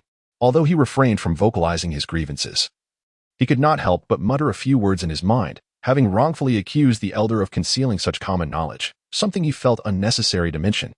The booklet elaborated on these details more thoroughly, but at that moment, Han Yiming could not hear the elder's explanations, despite the overwhelming joy bubbling within him. Han Yiming patiently finished reading the booklet. Upon completion, he gently tapped the booklet in his hands, his expression revealing clarity as he comprehended the situation at hand.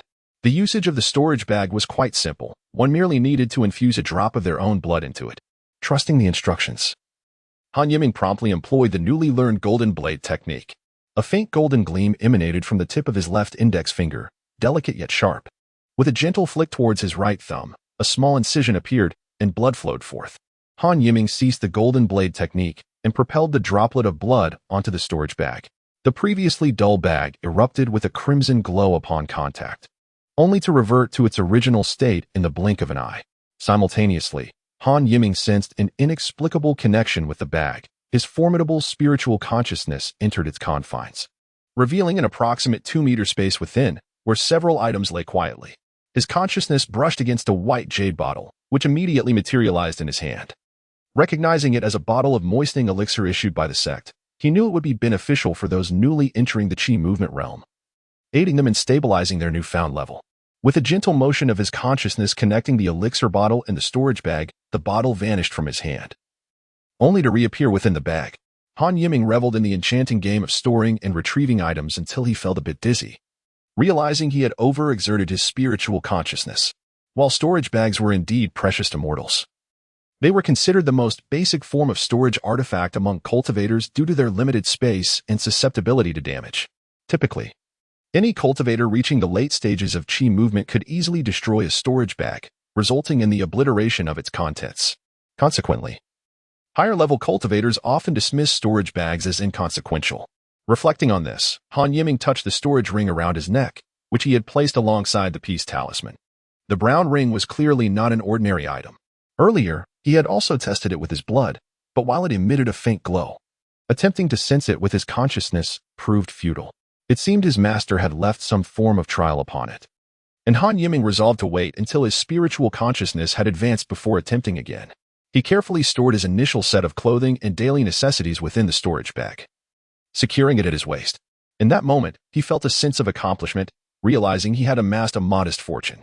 The Tongqing Valley was quite generous to its disciples who had entered the Qi movement realm, providing various low-level talismans and elixirs.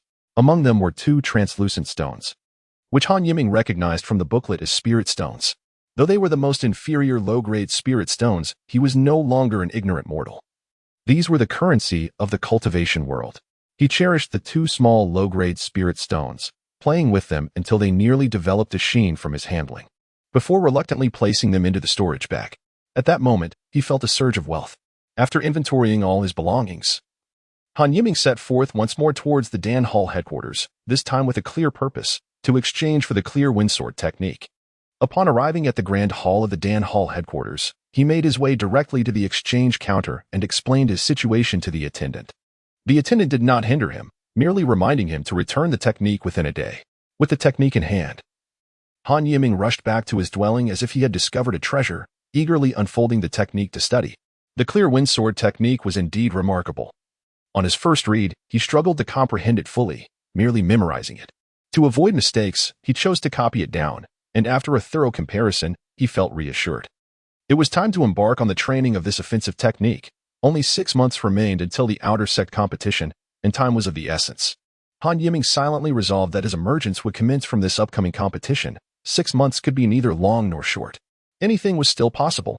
Chapter 24. A breakthrough again after dedicating half a day to the study of the clear windsword technique.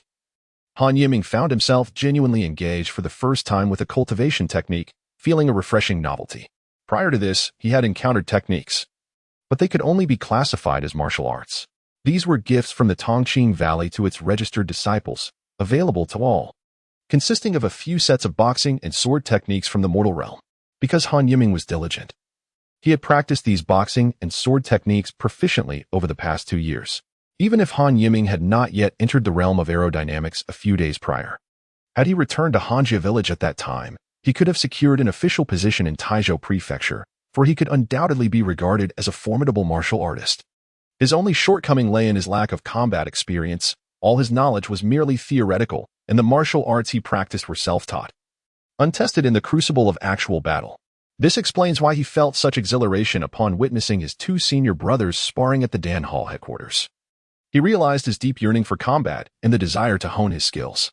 As the day drew to a close and darkness enveloped the sky, Han Yiming sat cross-legged on the ground, aware that it was not an opportune time to practice the Qi Fengsword technique.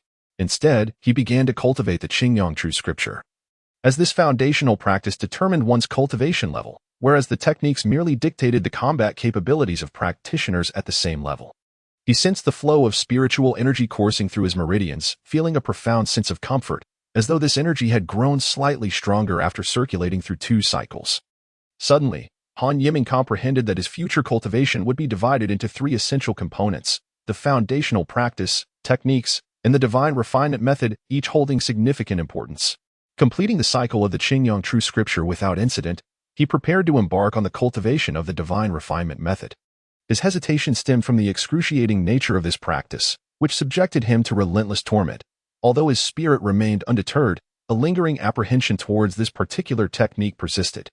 Han Yiming was uncertain whether to categorize the divine refinement method as a foundational practice or a technique, or perhaps even as a divine technique in its own right.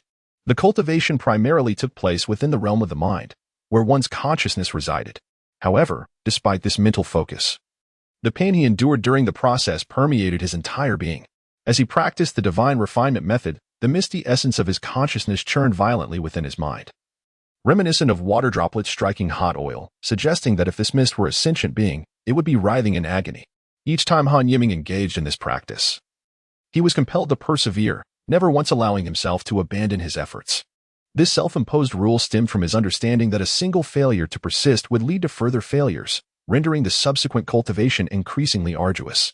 The terrifying nature of the divine refinement method lay in its propensity to become progressively more difficult if one frequently succumbed to the temptation of giving up, resulting in diminishing returns. This truth was unbeknownst to Han Yiming, and even Wang Yuanzhu, who initially imparted the divine refinement method to him, may not have fully grasped its intricacies. Perhaps they only harbored vague suspicions. It was Han Yiming's tireless dedication and refusal to surrender that yielded significant gains during his practice. His consciousness now rivaled that of a practitioner at the late stage of the aerodynamics realm. Traditionally, the understanding within the cultivation world was that consciousness could only be gradually enhanced alongside one's cultivation level, making it exceedingly rare to focus solely on augmenting consciousness, barring the unique effects of certain rare treasures. Furthermore, throughout Han Yiming's recent cultivation, the swirling essence of his consciousness appeared to be gradually expanding, hinting at a potential breakthrough.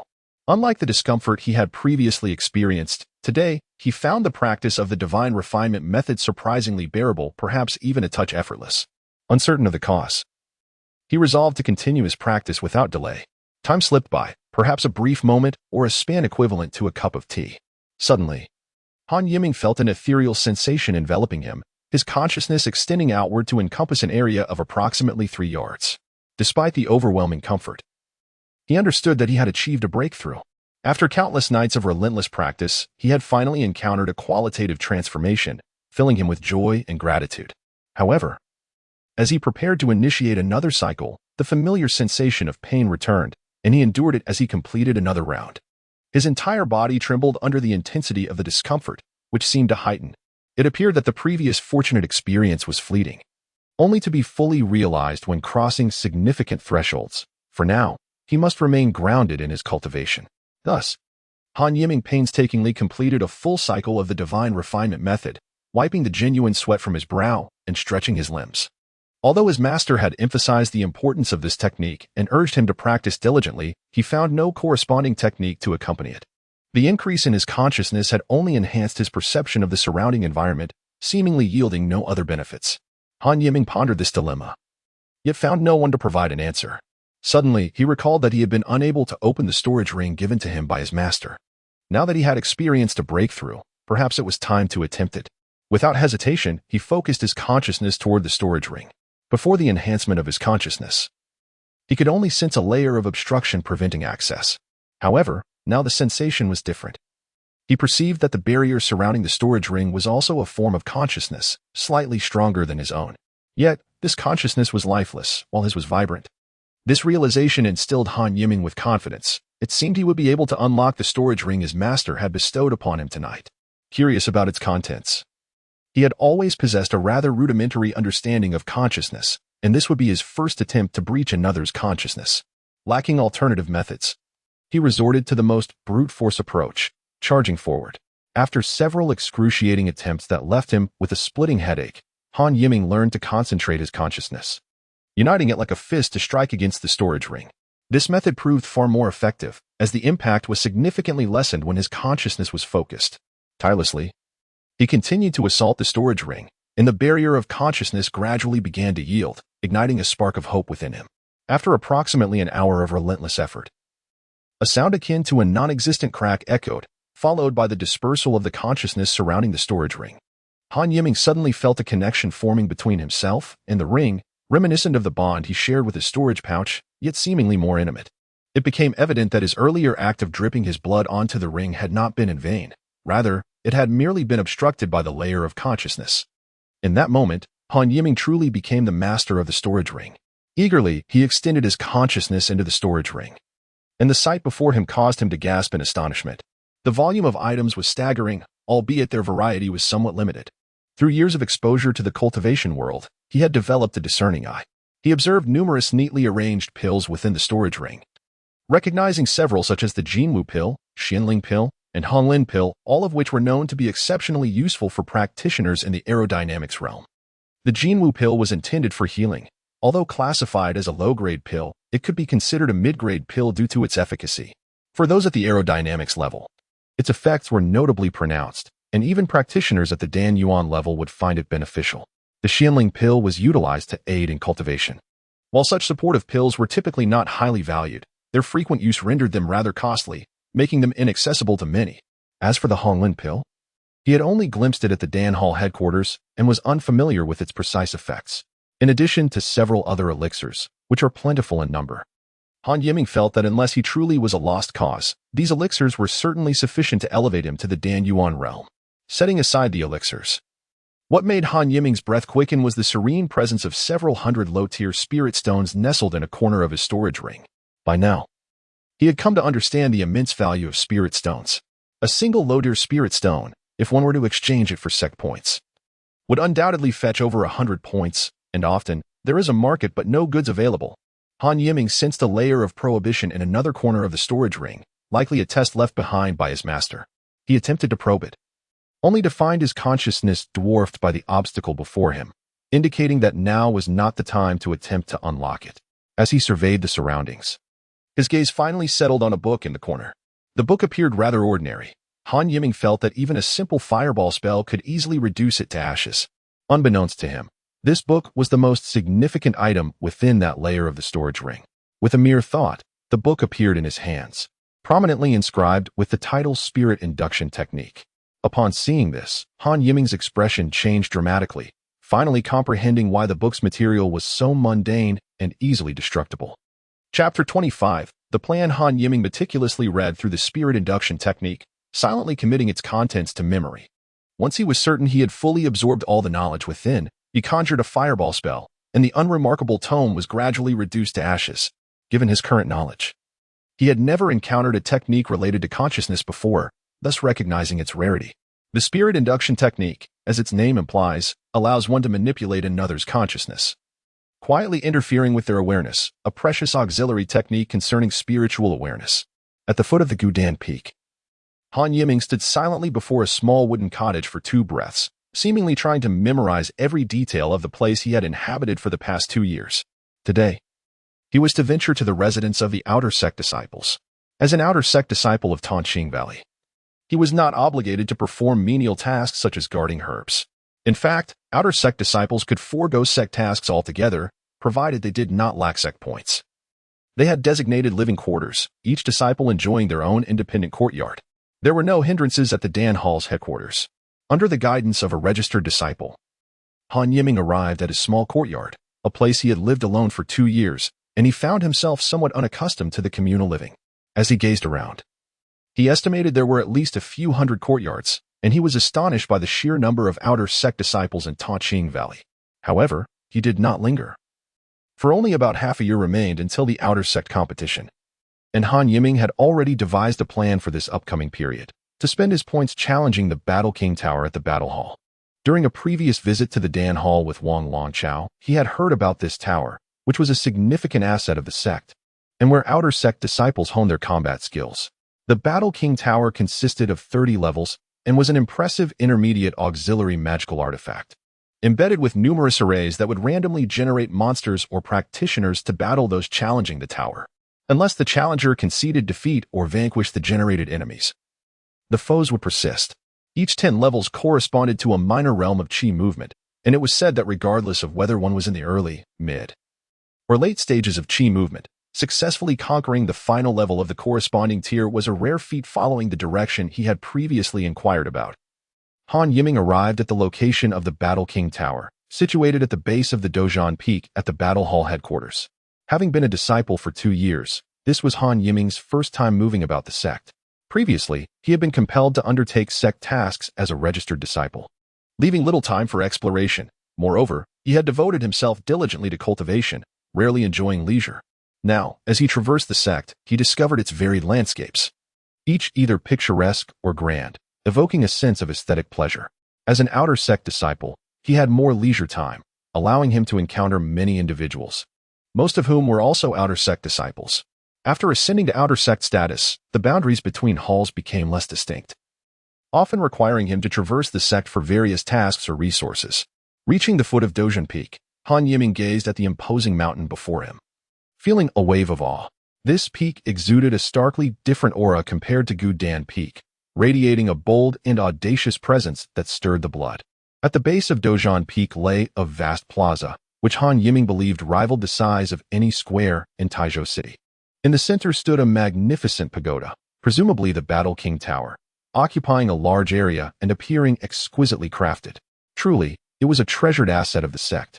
He had heard whispers of a war god tower halfway up Dozhan Peak, and he could only imagine how formidable it must be. After all, it was the very foundation of the sect. As Han Yiming lingered, a pair of outer sect disciples passed by, engaged in casual conversation, evidently awestruck by the spectacle before them. Their voices reached Han Yiming's ears, resonating with his own sentiments. The expansive plaza also featured numerous structures and several fighting stages, where many outer sect disciples were engaged in combat. Each stage was surrounded by varying crowds of spectators. This was indeed the true arena for battle, Han Yiming mused. For the stages at Gudan Peak were typically devoid of activity. Han Yiming approached a particularly crowded fighting stage, and before he even turned his gaze in that direction, a familiar figure among the spectators caught his attention. With a lean frame, it could only be Wang Longqiao. Noticing his attire, Han Yiming was surprised to see that Wang Longqiao had already become an outer sect disciple. Han Yiming gently tapped Wang Longqiao on the shoulder from behind. Instantly, Wang Longqiao turned around, and upon recognizing Han Yiming, his expression brightened, a smile gracing his face. Han, you've also become an outer sect disciple. Congratulations, he exclaimed, enthusiasm evident in his voice. Congratulations to you too. Haha, Han Yiming responded, sharing in the joy. Though Wang Longqiao bore a shrewd expression, Han Yiming felt an innate sense of fondness and trust towards him. Even he himself was unsure of the reason. Shall we watch the fights together? Wang Longqiao suggested amiably. That sounds perfect. Han Yiming agreed, knowing that Wang Longqiao possessed greater knowledge and was eager to accompany him. At that moment, on the fighting stage before them, 2 male disciples were locked in fierce combat. One wielded a sword, while the other fought with a blade. Sparks flew as their weapons clashed, and both moved with remarkable agility, occasionally leaving deep scratches on the sturdy stage with the sharpness of their strikes. Clearly, both combatants were quite formidable. Otherwise, they would not have drawn such a large audience. Although Han Yiming had never fought in a duel, he could not help but compare himself to these two. It was apparent that the disciple wielding the blade was slightly stronger, maintaining an offensive stance while the sword-wielding disciple was relegated to defense. Initially, the latter held his ground well, but as the battle progressed, he seemed to falter under pressure. Han Yiming speculated that, in terms of agility, the blade-wielding disciple likely surpassed him, and his cultivation level was probably higher too. He believed his own skills were comparable to those of the sword-wielding disciple. But considering his lack of experience, he might not fare better if he were to step onto the stage himself. This thought stirred a sense of anxiety within Han Yiming. Noticing Han Yiming's engrossed expression, Wang Longqiao inquired, "Who do you think will win?" "I believe it will be the disciple with the blade," Han Yiming offered his opinion. "Your insight is sharp. I think so too."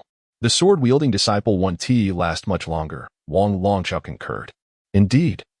Scarcely had the two spoken when the weapon of the swordsman was struck from his grasp, a blade now poised menacingly 2 inches from his chest, gleaming with a chilling brilliance.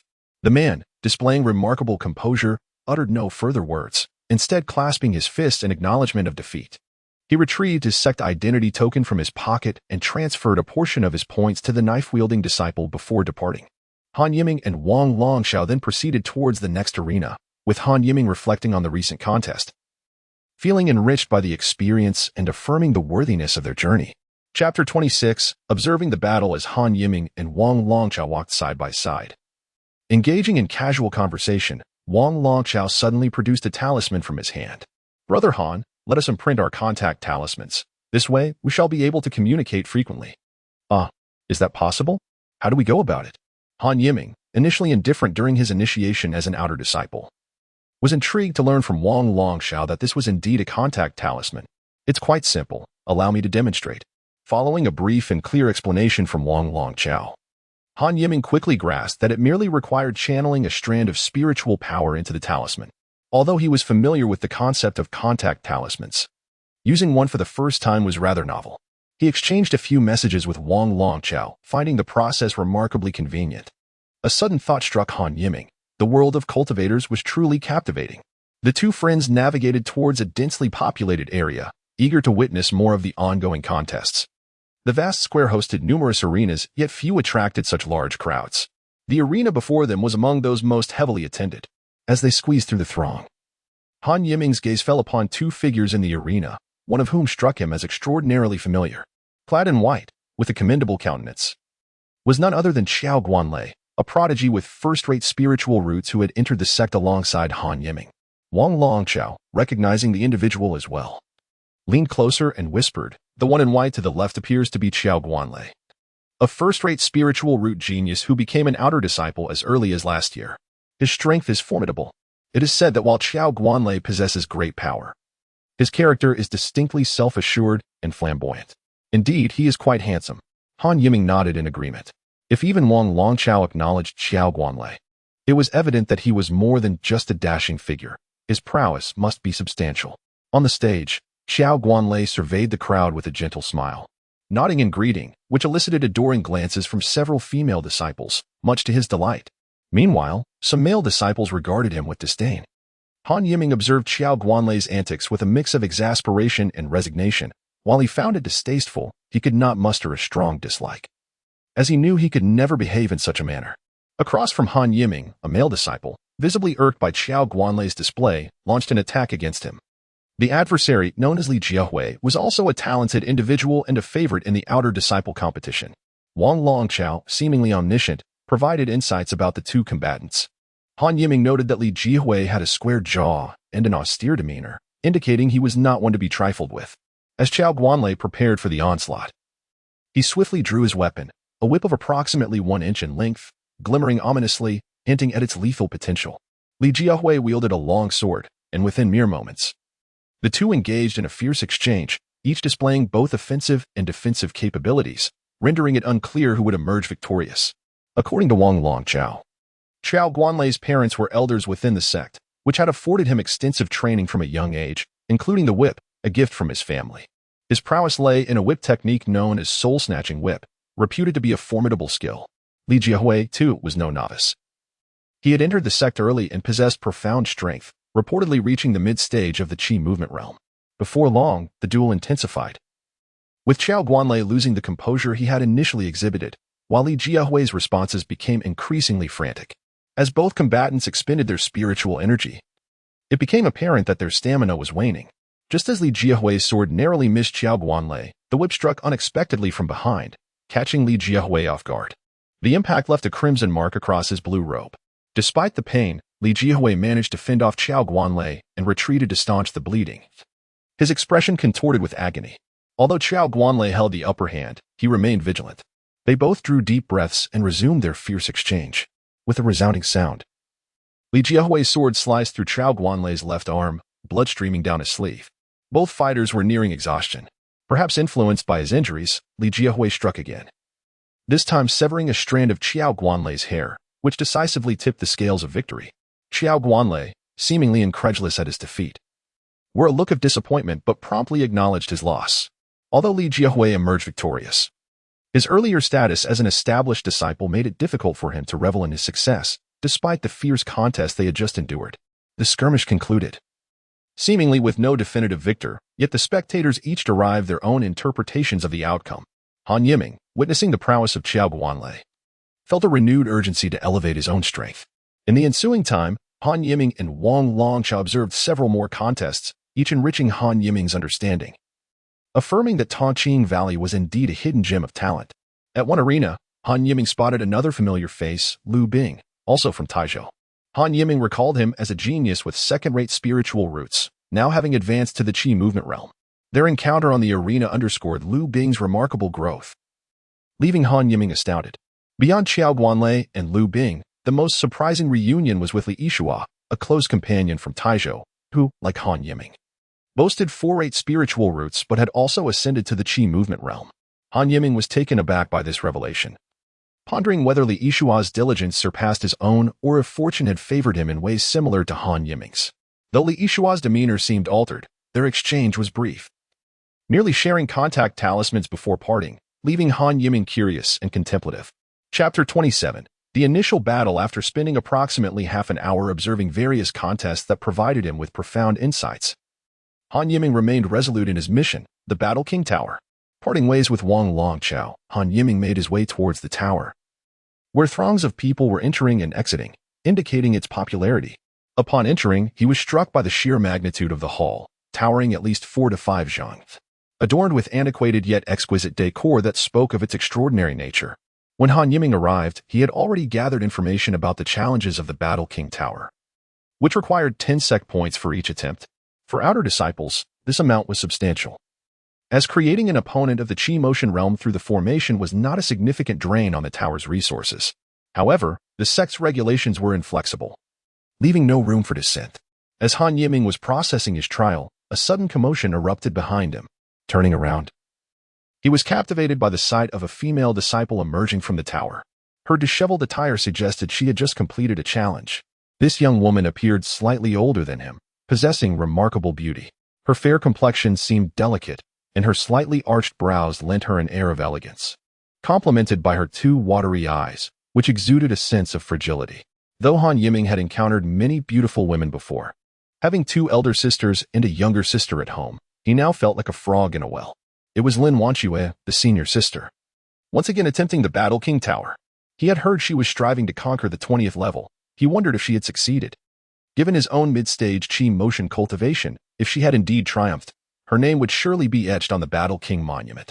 From the surrounding discussions, Han Yiming learned that this person was Lin Wanque from the Pill Hall. He was familiar with the Battle King monument, which recorded the names of those who had conquered the final level of the tower within their respective cultivation realms. Currently, only a handful of names were inscribed there.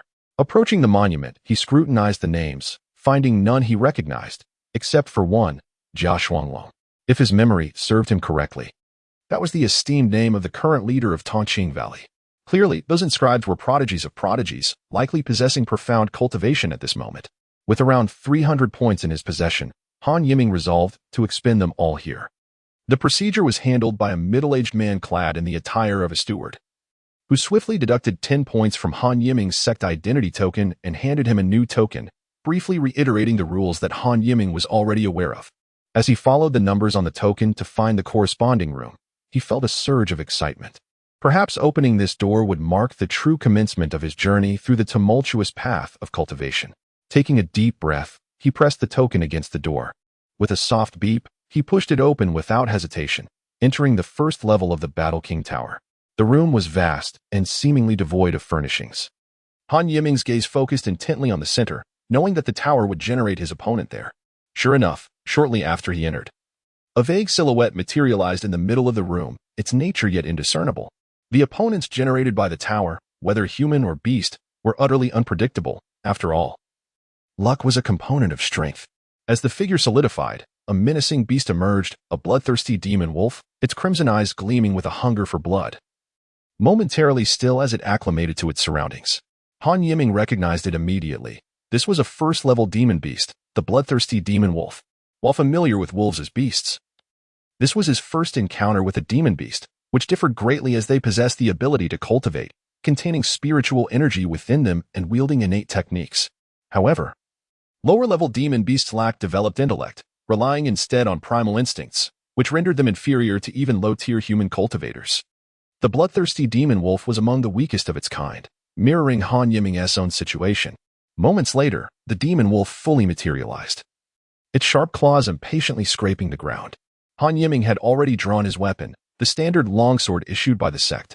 Though it was a basic artifact, it was certainly adequate for confronting the bloodthirsty demon wolf.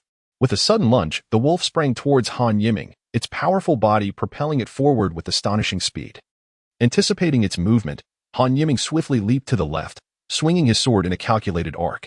The first technique of the clear wind sword art emphasized swiftness. With a swift motion, he executed the move, but the sword merely grazed the air without striking the wolf. Han Yiming did not expect to land a decisive blow with the initial strike. He understood that in terms of speed, he was at a disadvantage. He continued to employ the clear wind sword art, darting around and attacking, yet perhaps due to a lack of comprehension, only the first technique bore any effectiveness, while the subsequent two remained mere gestures. Despite his efforts, he aimed to avoid injury. Another swift strike unleashed a surge of spiritual energy along the sword, forming a sharp edge at its tip. After numerous exchanges, he finally struck the demon wolf, but the result was disheartening. A mere scratch was left on its hide. Alarmed, Han Yiming realized the formidable defense of the demon beast. Enraged by the attack, the wolf let out a furious howl, its speed increasing. As it lunged at Han Yiming once more, he readied himself for another swift attack, only to be caught off guard when the wolf, mid-leap, twisted its body and swiped at him. Before he could react, Han Yiming felt a sharp pain as the wolf's claws tore into his chest, blood gushing forth.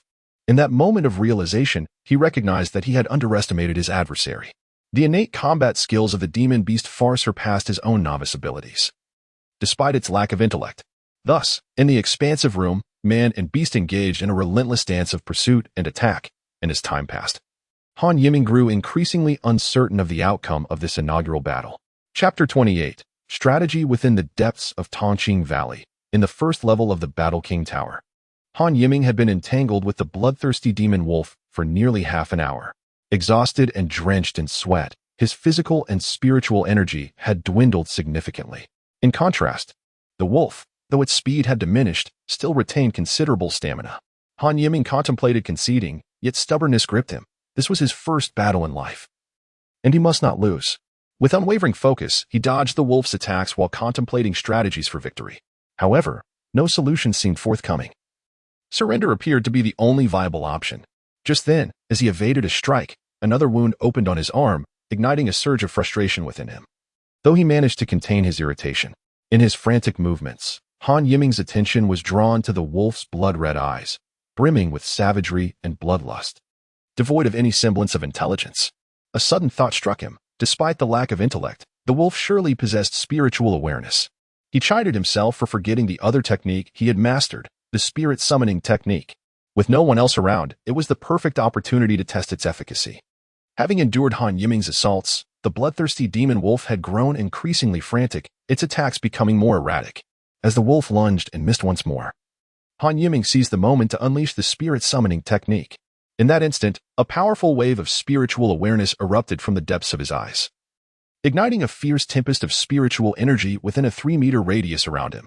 The bloodthirsty wolf was situated within this very realm, and suddenly, a flicker of confusion appeared in its crimson eyes, as if it had momentarily forgotten its identity, its surroundings, and its intentions.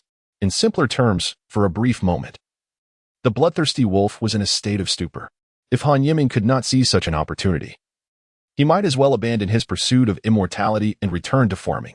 Clearly, Han Yiming had no desire to till the land. He adeptly capitalized on this chance.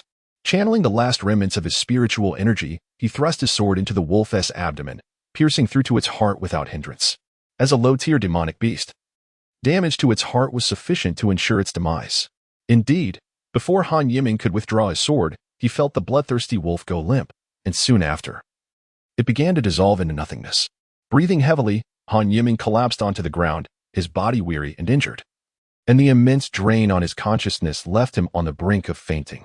After resting for a considerable time, he gradually rose to a sitting position, adjusted his attire, applied some ointment to his wounds, and made his way back to his residence in the pill hall. The disciples of Tongqing Valley, upon seeing Han Yiming, who was covered in injuries, cast not a glance his way. They had likely grown accustomed to such sights. After consuming a healing elixir, Han Yiming sat cross-legged, practicing the Qingyang true scripture, his injuries mending rapidly. He reflected on the gains and losses of the day. It appeared that his mastery of the clear windsword technique still required considerable improvement. while the spirit summoning technique proved to be exceedingly effective. However, with his current level of consciousness, utilizing it even once was already his limit. Nonetheless, he felt no significant loss. Injuries were trivial, and points were merely external possessions. Overall, Han Yiming was quite satisfied with his achievements that day. Yet, the battle with the bloodthirsty wolf had been exceedingly arduous. What should he plan for tomorrow?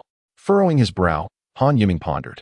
Generally speaking, individuals who challenged the War King Tower never attempted the same level twice, for all sought to ascend to higher floors and achieve superior results. However, Han Yiming felt that his performance today had been rather forced. Without the spirit summoning technique, he would likely have faced failure. Why not attempt a second challenge? The sect imposed no restrictions against it. Suddenly enlightened, Han Yiming resolved that his strategy would be to achieve complete victories on every floor. If once was insufficient, then twice. If twice failed, then thrice. His paramount goal was to enhance his strength, rather than fixate on the number of attempts. Once again on the first floor of the War King Tower, Han Yiming's opponent this time was a figure shrouded in ambiguity, indistinguishable in gender. The opponent wielded a longsword. Precisely what Han Yiming hoped for. He entered the room and wasted no time engaging in combat. The clash of their weapons resonated with a metallic ring. Han Yiming executed the clear windsword technique, fluidly switching between its three forms. Yet, he found himself at a disadvantage, as his strikes seemed perpetually a fraction slower than his adversaries. Faster, Han Yiming urged himself inwardly. How could he quicken his pace? Clearly, that was the essence of the clear wind technique. He narrowly evaded his opponent's blade several times, yet soon enough, he found himself sustaining injuries. In a moment of fervor, he swung his sword, feeling an unexpected synergy with it, as if they had become one. At that instant, the speed of his blade surged. This subtle difference allowed him to inflict several wounds on his opponent. A glimmer of realization sparked in Han Yiming's mind. This was the effect he sought.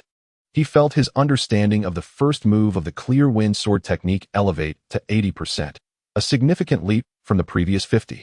As Han Yiming's comprehension deepened, his adversaries swiftly found themselves at a disadvantage. After enduring a series of exchanges, Han Yiming spotted an opening and thrust directly at his opponent's chest. With a swift motion, his shimmering blade emerged from the opponent's back unhindered.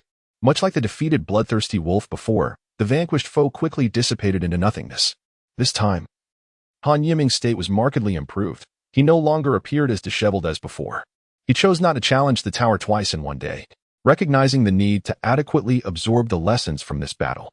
Within the confines of his courtyard, after tending to his wounds, Han Yiming diligently practiced the clear windsword technique. If his swordsmanship had previously resembled that of a child, it now bore the maturity of an adult, no longer naive, yet imbued with an unmistakable lethal threat. With a gentle flourish, Han Yiming wielded his longsword, which suddenly accelerated as if seamlessly connected to his arm. Responding to his every command, a newfound confidence surged within him. Chapter 29. Refinement. Recently, Han Yiming seemed possessed, persistently challenging the War King Tower, floor by floor. Even the several attendants within were notably impressed, perceiving him as somewhat overambitious. Attempting the first level multiple times indicated prior failures, and yet he continued to ascend, challenging higher floors. Was this not an instance of hubris? On the 6th floor of the War King Tower, Han Yiming reluctantly conceded defeat and withdrew. This time, he faced a randomly appearing first-level demonic beast, the Thunderfire Bear, renowned for its formidable strength and unmatched defenses, far surpassing that of the bloodthirsty wolf. The bear's casual swipes instilled a profound sense of threat in Han Yiming. As he maneuvered, he temporarily avoided harm, yet even his occasional strikes seemed to inflict negligible damage. Even with his use of the spirit summoning technique, he found himself unable to make significant progress within that fleeting moment. Recognizing the wisdom in retreating, he acknowledged that his cultivation was insufficient. The initial stage of chi movement was inadequate. Unbeknownst to him, had others realized that he was merely at the initial stage of chi movement and still managed to reach the 6th floor, their jaws would surely drop in astonished disbelief. All of this was a testament to Han Yiming's relentless effort and strategic acumen, propelling his combat prowess to unprecedented heights. The attendants clearly misjudged his capabilities. As his understanding of the clear windsword technique deepened, the preceding 4 floors, though challenging, were non-insurmountable. He had challenged each level several times, discovering that even after a victory, the outcome was never guaranteed, as each demonic beast possessed unique strengths. On each of the previous floors, Han Yiming had faced at least 5 challenges. It was evident that Han Yiming's presence on the 6th floor was a testament to his genuine strength. Glancing at his points card, he noted that only 50 points remained in the brief span of half a month. He had returned the majority of his points to the sect.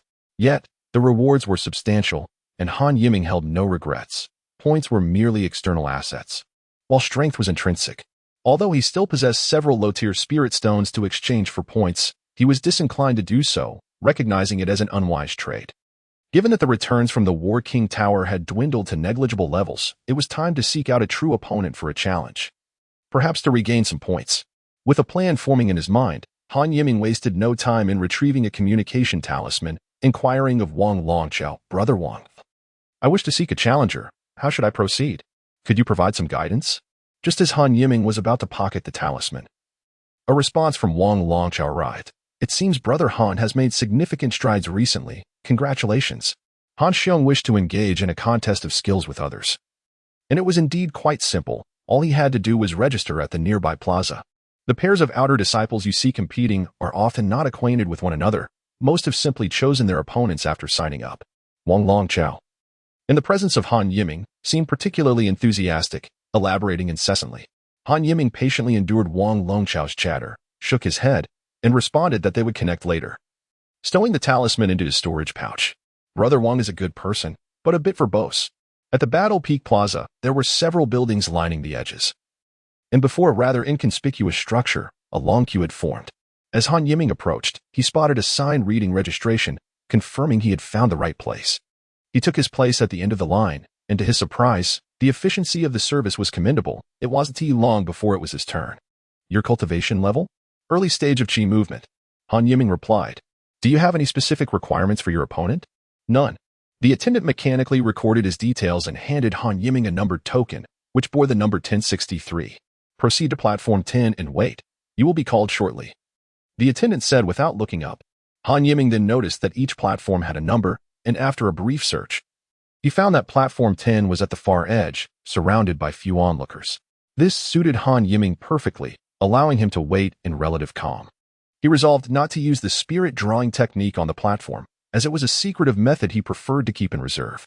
Furthermore, he was uncertain if using it might reveal his mastery of the spirit refinement technique. Thus, it was better to exercise caution. On platform 10, a battle was already underway. And Han Yiming watched with keen interest, familiarizing himself with the rules. The use of formations and talismans was prohibited. Injury was allowed, but killing was not. The rules for victory were straightforward. A party would lose if they conceded, fell from the platform, or lost consciousness. Han Yiming witnessed a fellow disciple lose an arm. A grievous injury that could be healed with medicinal pills but would undoubtedly impact one's cultivation in the short term.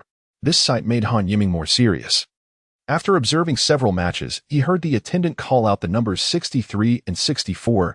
His turn had finally arrived. Han Yiming and a slender male disciple leaped onto the platform simultaneously. The platform was about half a meter high, a trivial elevation for cultivators of their caliber. However, Han Yiming soon realized that standing atop the platform felt entirely different from being below. Although it was not high, he could see everything around him clearly. And even with the sparse crowd, he felt the weight of many eyes upon him. The attendant outlined the rules and signaled for the duel to commence. Han Yiming took a moment to size up his opponent, a lean young man who appeared rather astute. The youth nodded slightly in acknowledgement, though he seemed unarmed. Without concern, Han Yiming swiftly drew his longsword, gripping it tightly, just as he contemplated whether to attack first or gauge his opponent's capabilities. Several fireballs the size of human heads suddenly materialized beside the slender youth. In an instant, these fireballs shot towards Han Yiming with remarkable speed. His eyes widened, and he thought, what in the world is this? Can the 5 elements technique be wielded like this? The 5 elements technique is considered a fundamental technique within the realm of cultivation. Han Yiming had learned of this technique upon arriving at Tongqing Valley and had mastered it by the time he became an outer disciple. It encompasses fireball techniques, ice techniques, metal blade techniques, earth shield techniques, and woodvine techniques. In moments of leisure, he had practiced these techniques but had never placed much emphasis on them, thinking them too rudimentary for serious study. At this moment, he realized how gravely mistaken he had been, as the youth's fireball technique left him flustered and off balance. The fireballs generated by the technique were intensely hot, far exceeding the usual flames. Although Han Yiming was a cultivator, he was still bound by his mortal flesh and could only evade on the platform, singeing some of his hair in the process, truly a spectacle of misfortune. Moreover, as he shifted positions, tendrils of plant vines unexpectedly emerged from the ground, startling him into a hasty jump. Han Yiming understood that if ensnared, defeat would be inevitable. However, the slender youth was not without his struggles. The five elements technique demanded considerable energy from both spiritual power and consciousness. Seeing his fireball and divine techniques fail, disappointment flickered across the youth's face, as he had previously won 2 matches using these very methods. Had it not been for Han Yiming's recent practical experience and quick reflexes, the youth might have secured yet another victory. Despite the initial shock from the fireball and divine techniques, Han Yiming quickly regained his composure. He utilized the footwork he had refined through practical experience to close in on the slender youth. With remarkable speed, Han Yiming unleashed a swift strike, infused with a hint of his frustration, towards the youth. Earth Shield Technique. A yellowish shield materialized before the slender youth, dissipating after a mere 2 breaths but effectively blocking Han Yiming's sword. The sensation was peculiar. It felt as though his sword had struck something not particularly sturdy yet remarkably resilient. The advantage of his swift swordplay was instantly nullified. Undeterred, Han Yiming withdrew immediately. Indeed, as he retreated, several wood vines sprouted from the spot he had just vacated. Han Yiming breathed a sigh of relief, realizing that had he hesitated even slightly, the outcome would have been sealed. The youth unleashed more fireballs and wood vines, all of which Han Yiming deftly dodged. Though the pallor of his opponent's face grew increasingly pale, clearly indicating the substantial toll the five elements technique was taking on his energy, Han Yiming had considered countering with his own version of the five elements technique but ultimately decided against it. Given his lack of proficiency, it would only result in embarrassment. He continued to maneuver around the platform, seeking an opportunity for a close-range attack. Just as the slender youth's spells began to wane, a slightly hoarse voice called out, "Brother, let us end this. I concede." It was the voice of the slender youth, who, upon uttering those words, wore a look of dejection, likely lamenting the loss of his points. Han Yiming was taken aback by the youth's declaration, but upon seeing his sweaty forehead and pale complexion, it became clear to him. The youth was evidently exhausted, both mentally and physically. With victory in hand, Han Yiming felt a surge of elation as he soon discovered his token had gained him 40 points, which delighted him immensely. Though the slender youth initially appeared disheartened by his defeat, he soon engaged Han Yiming in conversation. "Your reflexes are remarkably quick. May I ask your name?" "I am Han Yiming from the Pill Hall." "It was indeed Brother Han. I am Wang Yongshu from the reporting hall. I apologize for causing you to laugh today. I had successfully utilized the five elements technique to win twice, yet here I stumbled." "You are too modest, Brother Wang. Your mastery of the five elements technique is indeed impressive and intricate. Employing it for offense is a remarkable idea that has greatly inspired me," Han Yiming sincerely praised. "Haha. I have always been quite interested in the five elements technique. In my previous matches, I managed to win by catching my opponents off guard. However, using the five elements technique in combat has significant drawbacks. It is immensely draining, particularly in terms of mental energy. It's akin to inflicting 1,000 points of damage to the enemy while suffering 800 points of self-damage. If the opponent is prepared, the one who will surely lose is me," Wang Yongshu lamented. Upon hearing Wang Yongshu's words, Han Yiming felt a stir within. Yet he maintained a composed demeanor as they continued their conversation. Their discussion did not last long, as Wang Yongshu, having expended considerable energy, was eager to return and recover. And thus they parted ways. In his small courtyard at Gudan Peak, Han Yiming paced back and forth, recalling the day's experiences with a fervent heart.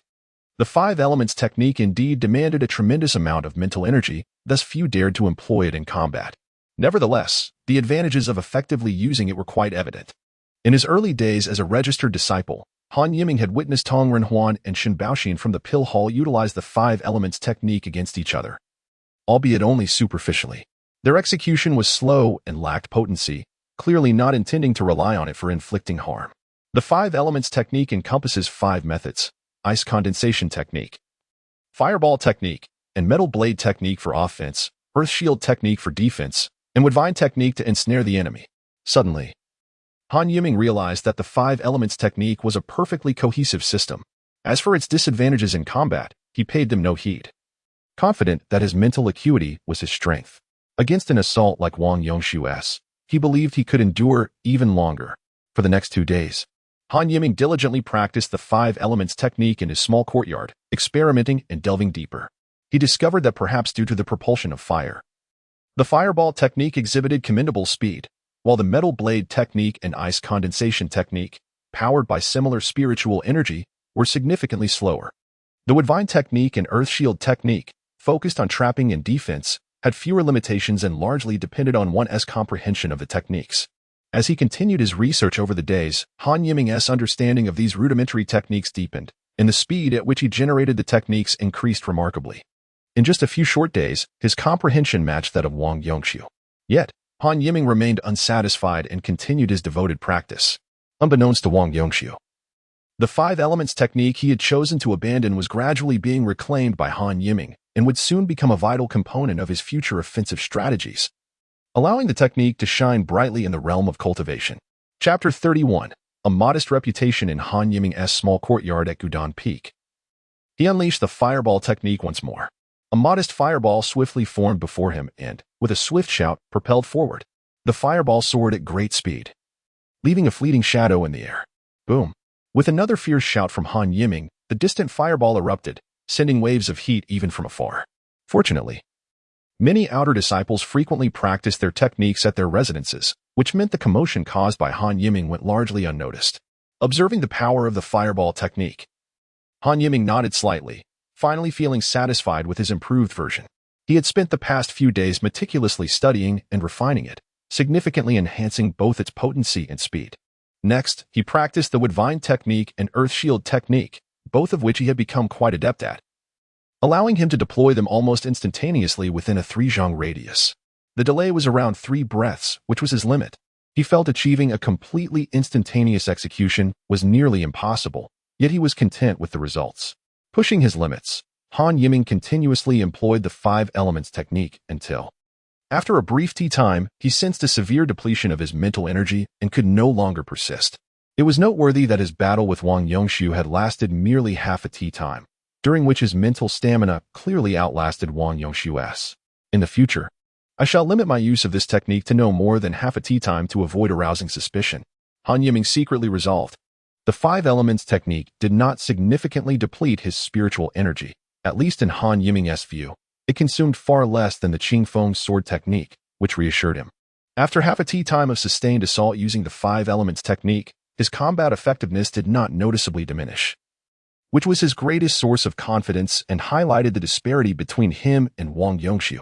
Meanwhile, Han Yiming did not neglect the cultivation of the Qingfeng sword technique. He had completely grasped the swift strike, and his understanding of the shadow strike had reached about 50%. In the world of techniques, only speed is unbreakable.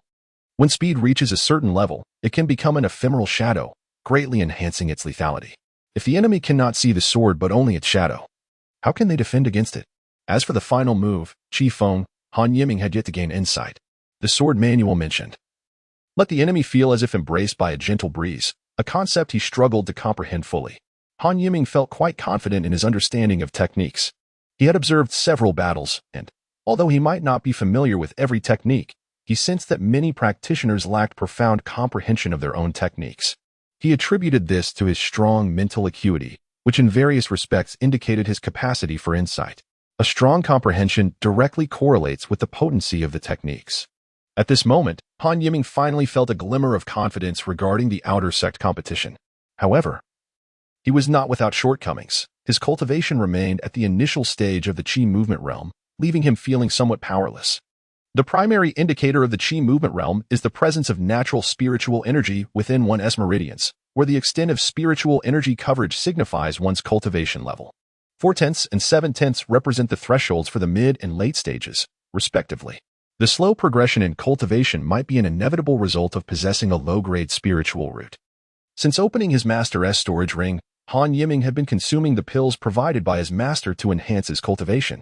After 2 months of training and practical combat, his strength had significantly advanced, and now 3/10 of his meridians were enveloped in spiritual energy. He was nearing the mid-stage of the Qi movement realm. Realizing that seclusion would not yield substantial results, Han Yiming decided to venture out once more after a month of diligent training to engage in combat. This would allow him to test the fruits of his labor while also earning some points. At the foot of the Fighting War Peak, on the arena, Han Yiming once again stood on the platform. Opposite him stood a graceful young man, similarly at the initial stage of the Qi movement realm. The equal cultivation levels were the default rule for duels on the platform. To specifically test the offensive power of the 5 elements technique, Han Yiming chose to initiate with a fireball technique. The young man across was initially taken aback but remained composed. Having heard of others employing the 5 elements technique in combat, just as he believed he had evaded the attack, the fireball that had passed him suddenly exploded with a loud bang, surging flames rushing towards him. In a flurry, the young man cast the ice condensation technique, which proved somewhat effective, preventing injury, yet a significant portion of his elegantly styled hair was singed away. Han Yiming was thoroughly satisfied with the power of his fireball technique. Yet, this was merely the beginning. Following the conclusion of his fireball technique, he unleashed the Divine technique. His version of this technique differed from Wang Yongxu's. It was swifter and boasted a broader range. While the graceful youth was evading the fireballs, he inadvertently found his foot ensnared by the Divine technique. Observing this, Han Yiming felt a surge of delight. Without hesitation, he hurled another fireball. A painful roar echoed as the graceful youth plummeted from the ring, having suffered significantly from the brunt of the attack. The combination of his injuries and this defeat incited a sense of humiliation and fury within him. He quickly relinquished a portion of his sect points, uttering, "I, Zhang Yang, will remember you," before hastily departing. Unbeknownst to him, his hair had been completely singed in the recent struggle, and as he rushed away, tufts of ash fell, revealing a rather appealing bald head. The once graceful youth had now transformed into the graceful bald youth. One wonders what his reaction will be upon realizing his appearance. Han Yiming, watching the departing bald youth, pondered whether he had gone too far. However, the points he had gained quickly allowed him to dismiss the thought. He believed that the sacrifice of the bald youth was worthwhile for the sake of points. Over the course of 5 consecutive days, Han Yiming had turned 5 elegant youths into bald boys. His unique 5 elements technique gradually gained a reputation among the outer disciples of Tongqing Valley. Everyone came to know of the peculiar individual from the pill hall who relished singeing the hair of his opponents on the arena. By the 6th day, when Han Yiming singed the hair of a senior sister from the Beast Hall, this occurrence had become widely recognized among the outer disciples. Han Yiming's name spread, and he was astonished to find himself gaining fame in such an unusual manner. At that moment, he was challenging himself within the Battle King Tower. With sufficient points, he sought to test his prowess here. Chapter 32, the 10th layer in a certain chamber on the 6th layer of the Battle King Tower. Han Yiming was now quite familiar with the surroundings. Coincidentally, the beast he encountered this time was the Thunderfire Bear, a terrifying creature towering a high, still evoking awe with its imposing figure. The bear bore 2 strikingly red tufts of fur on its chest. As it materialized, it roared menacingly at Han Yiming. Yet, he felt no fear. Rather, he was eager to engage. He wasted no time in initiating combat with the fireball technique followed by the Divine technique. The enhanced fireball technique was formidable, but due to the Thunderfire Bear's tough hide and its fur that seemed somewhat resistant to flames, it only left the bear in a state of disarray without inflicting significant damage. However, the Divine technique proved effective, as the vines consistently ensnared the clumsy bear, hampering its movements further. Han Yiming approached the Thunderfire Bear, seizing the opportunity while it struggled to free itself from the vines. With a swift motion, he struck its back with his sword. A long arc of sword light erupted from his blade, so swift that it was nearly invisible. Unlike before, this time Han Yiming's strike caused the bear to bleed profusely from its back. The Thunderfire Bear, in agony from the attack, let out a roar, and the vines that had restrained it were instantly torn apart.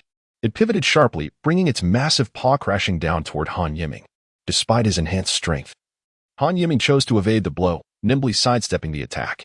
Using the clear shadow technique, he continued to engage the beast. Although he did not land a decisive blow, he managed to leave a deep gash on the bear's left arm. Even though the Thunderfire Bear was merely a phantom beast conjured by the formation, Han Yiming sensed that its strength waned as it sustained blows. With its lack of agility compounded by the hindrance of the Divine technique, the bear had essentially become a target for Han Yiming's swordplay. Confident in his imminent victory, Han Yiming opted not to finish off the Thunderfire Bear immediately. Having spent points, he intended to recoup his losses, as such opportunities to slay beasts freely were rare. He felt that the clear shadow technique still had room for improvement, and thus he continued to employ it, inflicting more and more wounds on the bear. After several more applications of the clear wind technique, Han Yiming gained further insights into its execution. The Thunderfire Bear's struggles grew increasingly feeble, until it hardly resisted at all. With a final fireball technique, Han Yiming obliterated the Thunderfire Bear into nothingness. As the bear vanished, Han Yiming thought he discerned a hint of relief in its fading essence. Perhaps this was the most tragic demise the Thunderfire Bear had experienced within the Battle King Tower, utterly toyed with until its end. Han Yiming felt no tumultuous emotions over his victory at this layer. Logically, he could have advanced to the 7th layer at this moment. Yet, he chose not to. In the following days, he repeatedly challenged the 6th layer, achieving victory each time without exception. Only after this series of triumphs did he contentedly proceed toward the 7th layer. Meanwhile, within the Battle King Tower, the exceptionally talented Xiao Guanlei, possessing a first-rate spiritual root, fought against a virtual beast on the 15th layer. It was evident that he had reached the mid-stage of the Qi movement realm. With no outsiders present, Xiao Guanlei abandoned any pretense, his whip slicing through the air with great vigor as he engaged the beast fiercely. The power of his whip radiated a sharp brilliance, causing the virtual beast to wail in pain each time it was struck, sustaining visible injuries. Clearly, compared to his previous performance in the arena, Xiao Guanlei had grown stronger. Whether he had concealed his abilities last time or had made rapid progress recently remained uncertain. On the 18th layer of the Battle King Tower, the lanky Li Yixua was locked in combat with a humanoid virtual opponent. Once lively and extroverted, he now wore an expression devoid of emotion in this secluded space, save for a slight, sinister smile that crept onto his lips when his adversary was injured. Should Han Yiming have happened upon this scene, he would have been taken aback, as Li Yixua seemed an entirely different person. Judging by his demeanor, he appeared to be handling the opponent on the 18th layer with ease, far from reaching his limits. On the 23rd layer of the Battle King Tower, the talented Lin Wanqiyue from the Pill Hall was also engaged in battle. Her fair visage bore a serious expression, her watery eyes reflecting a somber intensity, having previously ventured through the 20th layer during her mid-stage Qi movement realm. Now at the 23rd layer, it was evident that her cultivation had progressed to the late stage of the Qi movement realm. Moreover, Ru Bing, whom Han Yiming recognized, was fighting desperately on a lower floor of the Battle King Tower. To his surprise, this once acne-scarred youth exhibited such fervor in battle.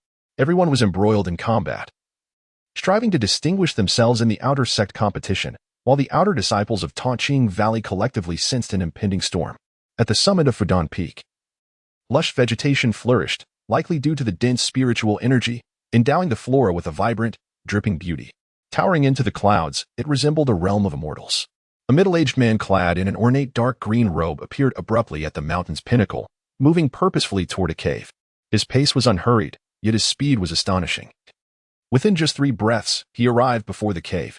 With his mouth slightly agape, he spoke softly, his voice effortlessly reaching the depths of the cave. "Brother Lei, I hope you are well. Your junior has come to see you." Simultaneously, deep within the cave, an elderly man with a white beard, dressed in a similar dark green robe, anxiously focused on the alchemical furnace before him. The fire beneath the furnace blazed fiercely, clearly surpassing the inferno produced by the fireball technique of the Qi movement realm. The elderly man with a white beard, upon hearing a gentle voice from outside the cave, showed no inclination to rise.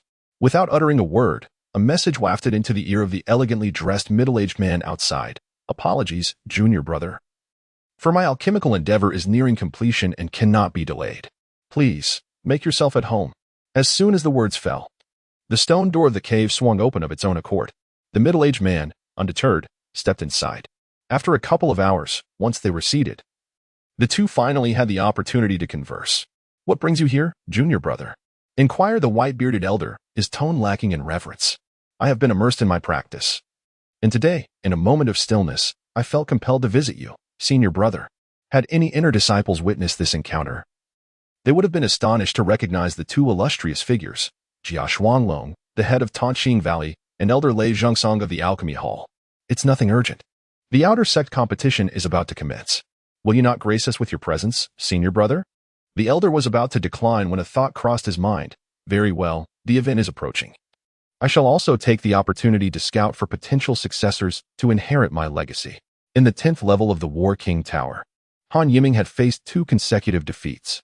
Previously, he had triumphed effortlessly through the 7th and 8th levels. However, at the 9th level, he suffered 2 losses but managed to secure 3 victories. It was said that the 10th level was exceedingly challenging, and out of curiosity, Han Yiming decided to test his mettle there, only to discover that the adversaries were indeed formidable. If there are no significant rewards, I need not be overly fixated on breaching this level, Han Yiming mused.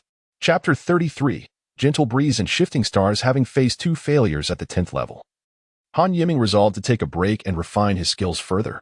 At this juncture, conquering the 10th level was not beyond his reach. If he employed the divine induction technique, his chances of success would significantly increase. However, Han Yiming was reluctant to resort to this technique. Having only attempted it once during his earlier trials, he considered it a trump card to be used sparingly. Another method lay in mastering the final move of the gentle breeze sword technique. Even grasping it halfway would enhance his chances of success. With 2 months remaining until the outer sect competition, Han Yiming felt no need to obsess over this matter. He had heard of his own growing reputation in the outer sect, and he found it rather amusing. The 5 elements technique had become his principal means of attack, and he did not wish to be labeled as someone who merely shaves heads in combat. Feeling a sense of grievance, Han Yiming decided to inquire with Wang Longqiao about the War King monument within the tower. Wang Longqiao, being well-informed, shared insights that ignited a sudden resolve in Han Yiming to conquer the 10th level without delay. Surpassing the 10th level would not only allow him to etch his name upon the War King monument, but it also presented the opportunity to select a martial art as a reward from the sect. This was the established custom for those at the Qi movement realm facing the War King Tower, with rewards granted only once. Han Yiming believed it prudent to secure his reward as soon as possible, prioritizing the enhancement of his strength above all else. Driven by this motivation, Han Yiming became increasingly determined to conquer the 10th level. Without employing the divine induction technique, he attempted several more times, all of which ended in failure. He prepared for one final attempt, knowing that should this fail, he would have no choice but to utilize his secret technique.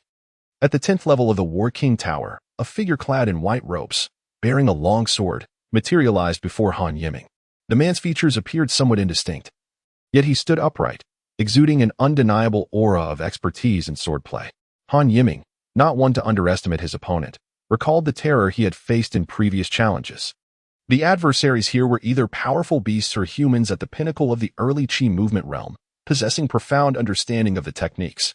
Han Yiming had previously succumbed to the strength of the beasts, primarily due to the insufficient lethality of his techniques. Without affording Han Yiming much time to ponder, the white-robed man lunged forward with his sword. His movements were extraordinary, reminiscent of a technique that Han Yiming recognized, prompting him to employ the Divine technique to impede the opponent's advance. Although the Divine technique could not fully restrain the adversary, it did slow his approach to some extent, allowing Han Yiming to match his pace. Clear shadow. As they closed in on one another, Han Yiming executed his most proficient technique, unleashing a shadowy veil with his sword that surged toward the white-robed man at an astonishing speed. The white-robed man, calm and powerful, countered with a swordplay that resembled a shooting star, effortlessly rendering Han Yiming's clear shadow ineffective. Han Yiming was taken aback. Swift and agile, if his sword speed matches mine, I shall unleash my fully mastered swift sword technique. With a surge of confidence, he declared, in terms of speed, I fear no one. The clash of their swords produced a dazzling spark and a resounding noise, invigorating both combatants. Gentle breeze. Observing that both his favored techniques had resulted in a stalemate, Han Yiming resolved to deploy his strongest move. His long sword flowed toward the white-robed man like a gentle breeze, propelled by the technique he had meticulously practiced. Yet, Han Yiming felt something was amiss, a nagging confusion that left him exasperated. The white-robed man retaliated with a new technique that effortlessly dispelled Han Yiming's gentle breeze. At a critical moment, had it not been for the intervention of the earth shield technique, Han Yiming would have sustained injury. As he executed the gentle breeze, Han Yiming pondered, what is the sensation of being enveloped by a gentle breeze? With each attempt, the confrontation grew increasingly perilous. Had it not been for the support of the 5 elements technique, Han Yiming would have already faced defeat. Gentle breeze, enchanting, perhaps. At that moment, a flash of insight struck Han Yiming like lightning, illuminating his previous doubts. It dawned on him that the gentle breeze sword technique required the infusion of spiritual awareness. Had the timing been more opportune, he would have laughed at the revelation. His comprehension of the final move surged like a straight line, realizing that it needed an element of allure to captivate the opponent. Suddenly, the atmosphere of the duel shifted from one of peril to tranquility, leaving the white-robed man perplexed by Han Yiming's newfound composure. Han Yiming felt liberated from the necessity of employing his ultimate technique. Boom, boom, boom. In the hall of the War King Tower, the towering War King monument in the center resonated with 3 thunderous booms, capturing the attention of all present. Glowing characters swept across the monument, and as the light faded, a few prominent words remained etched at the bottom. Alchemy Hall, Han Yiming. In an instant, this somewhat familiar name stirred up a tempest in the outer sect of Tanqing Valley. It was 2 days later that Han Yiming finally approached to claim his technique. It was not due to a desire for discretion. but rather a realization of newfound understanding regarding the gentle breeze. He discovered that his cultivation had also shifted, as he had initially believed it would take time to refine his skills. However, perhaps due to the frequent exertion of his spiritual energy during his time in the War King Tower, his progress had accelerated. This was a most fortuitous development for Han Yiming. Thus, he took the opportunity to solidify his cultivation at the mid-stage of the Qi movement realm at his residence, while also practicing the Qi Feng sword technique, which afforded him the time to collect his rewards at the Alchemy Hall headquarters. As an outer sect disciple, he could claim rewards from any hall, yet Han Yiming held a particular fondness for the Alchemy Hall, having spent considerable time there. The process of selecting his technique did not consume much of Han Yiming's time. Although the sect offered numerous techniques for alchemy, weapon forging, and beast taming, he disregarded them all. He believed that choosing the technique most suited to him was paramount. Thus he opted for the star-shifting leg, a technique of agility. Chapter 34. Beginning. His successful inscription in the War King Tower rendered him a prominent figure among the outer sect disciples. Of course, had it not been for Wang Chang's revelation, he would have remained oblivious. Since attaining the mid-stage of the Qi movement realm, Han Yiming had spent the majority of his time familiarizing himself with the newly learned star-shifting leg technique, which proved to be quite profound. The technique, deriving its name from the concept of celestial movements, boasted grand claims, yet Han Yiming, through diligent practice, found it to be remarkably effective. With his exceptional comprehension abilities, he had already grasped certain aspects of the star-shifting leg, enhancing his agility by approximately 20%. Previously, he had attempted to refine his own leg techniques, and now, with this technique as a reference, he gained substantial insights. However, upon thoroughly reviewing the technique, he discovered it to be incomplete. With the sect's version only comprising the upper half of the celestial shifts, he suspected the existence of a lower half, though its whereabouts remained unknown. He hoped to acquire it in the future. Yet, Han Yiming did not dwell on such matters, as the upper portion of the star-shifting leg sufficed for his current stage of cultivation. Time passed swiftly, and the date for the outer sect disciples' grand competition drew near, heralding a significant trial for all participants in half a month's time. Achieving a noteworthy rank in the competition could yield visible rewards and potentially alter the trajectory of one's cultivation journey. Some would ascend to great heights, while others might gradually decline. Everything would commence with this outer sect competition. Han Yiming had already familiarized himself with the entire process of the competition, having made several acquaintances within the sect since obtaining the communication talisman. The sect's competition comprised two main phases. First, each hall would select the top 10 disciples from among their outer sect members. Subsequently, the top 10 from all halls would compete for the overall top 10 positions within the sect, regardless of which top 10 one belonged to. Rewards in the form of sect points awaited.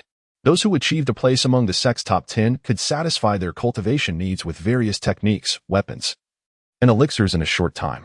In truth, the most challenging aspect of the outer sect competition might lie in securing a top 10 position within one's own hall, as the final sect competition would feature only a limited number of participants, while each hall could have hundreds of outer sect disciples, making it no easy feat to stand out among them. Half a month passed in the blink of an eye. Han Yiming donned his attire and admired his reflection in the mirror conjured by the ice condensation technique, feeling quite satisfied. He was, in fact, quite handsome.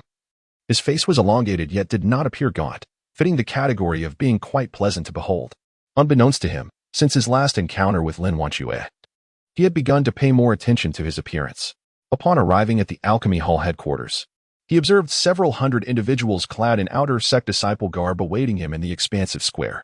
He estimated there were at least 500 to 600 people. Though the crowd did not seem congested in the vast square, it was a stark contrast to its usual emptiness. Han Yiming also noticed 5 enormous arenas set up in the square, reminiscent of those at the battle peak, though there were more this time, presumably added for the outer sect competition. In front of the arenas stood a high platform that appeared to be a viewing area for the Alchemy Hall's higher-ups. Han Yiming had already registered. The only restriction was an age limit, allowing any outer sect disciple of the Alchemy Hall to participate, except for those over 15 years of age. Overall, the outer sect competition was an opportunity for newcomers. Anyone who met the criteria would join, and no one would refuse such an opportunity, even if their cultivation was lacking, as it presented a rare chance for practical experience. While the disciples in the square were engaged in quiet discussions, they suddenly turned their attention towards the mountaintop, where dozens of figures descended. Some rode on flying carpets, others soared on swords, and a few even flew through the air unaided by any magical artifacts. Han Yiming counted 3 individuals flying unaided, while over 30 relied on magical tools, indicating that at least 3 of them were in the embryonic stage. The ability to fly unaided marked a fundamental distinction of the embryonic stage, drawing the admiration, envy, and reverence of all present. Han Yiming also noted the 3 individuals. A middle-aged man with a square face and a slightly plump figure stood among the crowd. He recognized him as Tian Hengliang, the head of the Alchemy Hall, a legitimate embryonic stage powerhouse. The other 2, appearing no younger, stood beside him, undoubtedly elders of the Alchemy Hall. The competition was overseen by someone Han Yiming was not unfamiliar with, Lu Wuyang, who had previously brought him from Taizhou. Lu Wuyang's voice, though not loud, resonated clearly in every ear. Esteemed disciples, the Tongqing Valley is flourishing, and our Alchemy Hall is also thriving. This time, the Outer Sect competition features a total of 512 participants. The competition will begin with 4 rounds of elimination, and when the number is reduced to 32, a ranking match will ensue to determine the top 10 Outer Sect disciples. He continued, regarding rewards, each of the top 10 will receive Sect points. The 10th place will earn 2,000 points, the 9th 2,500, and so forth, culminating in 6,500 points for the first place. If Lu Wuyang's earlier remarks had not stirred much excitement, this revelation ignited fervor among all present, their fists clenched in anticipation. And Lu Wuyang sensed the intensity of their gazes. During the competition, the elders and stewards of the Alchemy Hall would be present to observe. And the head himself had come to witness the event, urging them to perform at their best. Should anyone achieve a notable rank in the sect competition, I shall personally reward them with an additional 5,000 points. A resonant voice followed Lu Wuyang's announcement, as Tian Hengliang spoke. Thank you, head. The crowd replied in unison, their excitement palpable. Though few might secure the additional points, their spirits remained high. After Tian Hengliang's statement, he fell silent, while Lu Wuyang elaborated on the competition rules, which were largely similar to those of previous events. Subsequently, an Outer Sect steward re-registered everyone's information and randomly assigned competition numbers. With the matches set to commence the following day, Han Yiming received number 128, a relatively favorable position. Upon learning his number, he displayed little outward reaction. Yet the subtle tightening of his fist betrayed a mix of nerves and excitement. Chapter 35, Ease. Han Yiming's competition was indeed early on the schedule, as there were 5 arenas, allowing for simultaneous matches of 10 participants. After several rounds, it would finally be his turn to compete on the very first day of the grand contest. When Han Yiming arrived at the square, he discovered that the number of people present was still the same as yesterday. Despite many individuals opting out of the competition today, they still gathered here. After all, knowing oneself and one's adversary ensures 100 victories in 100 battles. Everyone wished to ascertain the progress of their peers. Han Yiming, arriving early, shared this sentiment. He was not alone. Since becoming an outer disciple, he had made acquaintances in the Pill Hall and was familiar with several disciples residing nearby. The arenas were surrounded by throngs of spectators, and Han Yiming chose one to observe the matches, perhaps due to the event's commencement. He noticed that the first 10 contestants appeared somewhat anxious, though as the competition unfolded, they all settled into their respective rhythms. On the arena before Han Yiming, 2 male disciples engaged in combat, both wielding swords. He observed that approximately 70% of the disciples from Tongqing Valley favored swordsmanship, as it seemed to be the prevailing choice. This phenomenon was not exclusive to Tongqing Valley. It was prevalent throughout the entire realm of cultivation. The 2 combatants differed significantly in age. One appeared seasoned, having likely been initiated into the sect for a substantial period, while the other seemed quite youthful, akin to Han Yiming himself. The older disciple was evidently at the mid-stage of the Qi movement realm, while the younger had only recently entered this stage. The match concluded swiftly, as the elder disciple recognized his opponent's recent breakthrough and wished not to squander time in the duel. He immediately launched an attack, executing his moves with finesse and formidable power. The younger disciple, perhaps facing such a scenario for the first time, displayed a fleeting look of panic. His reaction time was commendable, and aside from his initial fluster, he managed to alternate between offense and defense. However, the disparity in strength proved insurmountable, and he ultimately fell from the platform under the elder's onslaught.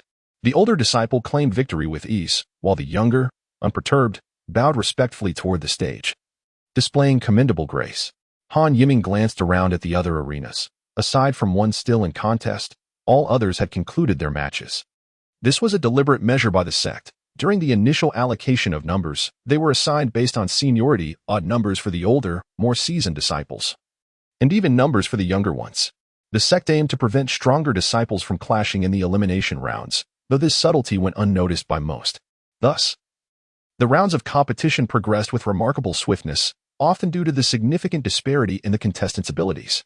Naturally, there were instances of tightly contested matches, which merely extended the duration slightly, but they ultimately concluded.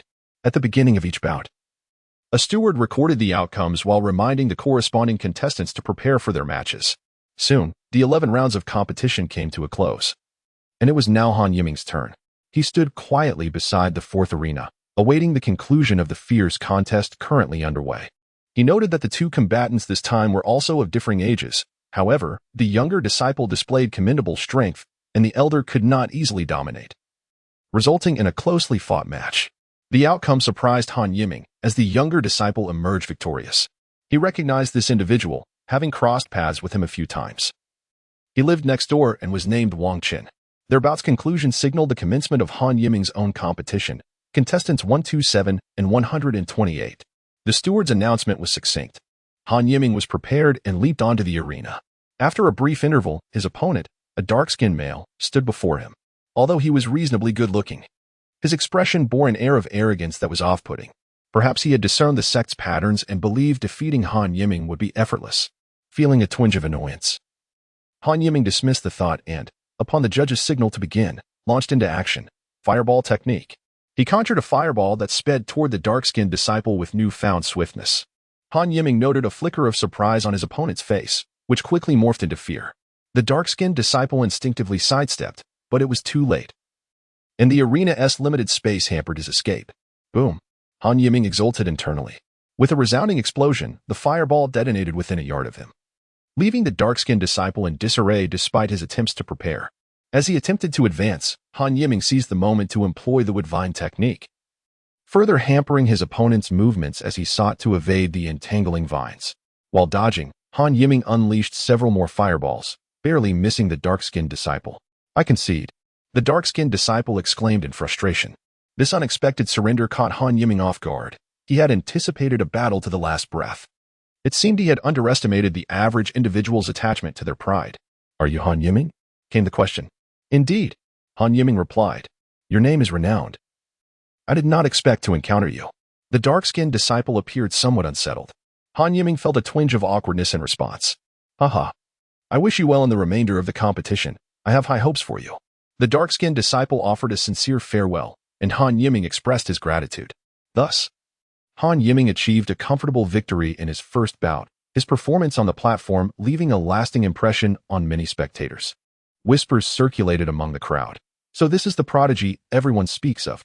Chapter 36. The elimination rounds. Han Yiming had secured his first victory in the elimination rounds through the 5 elements technique, ranking as the 256th strongest disciple in the pill hall with ease. As time progressed, the intensity of the competition seemed to escalate, with participants gradually finding their rhythm.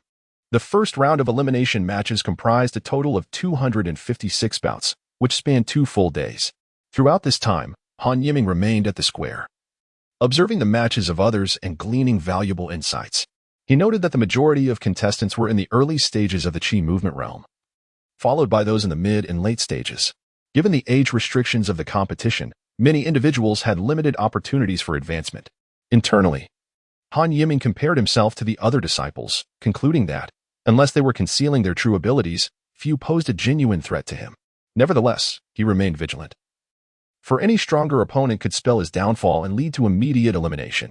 His primary objective was to successfully enter the ranking matches, where true strength would prevail with minimal reliance on luck. During the first round of elimination, Han Yiming noticed that Wang Longchao also emerged victorious.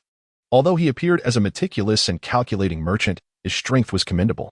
Han Yiming had also witnessed Lin Wanshue's performance from the previous year's top 10 in the pill hall. Setting aside her beauty, he recognized her formidable prowess, leaving him uncertain of his chances should they face each other. Following the conclusion of the first round, the second round commenced, transitioning from 256 to 128 competitors. This time, everyone's numbers remained unchanged, continuing according to the previous sequence. Han Yiming glanced at his opponent for this round, who was disciple number 125. He recalled that during the earlier match between 125 and 126, it was the disciple from 125 who had effortlessly claimed victory. The number of competitors had been halved, allowing the matches to progress at a much swifter pace. Although half of the participants had been eliminated, they did not leave, as watching the battles of others provided a rare opportunity for self-reflection. Han Yiming found himself competing earlier in the lineup, as the reduced number of participants intensified the matches significantly. Soon, it was his turn.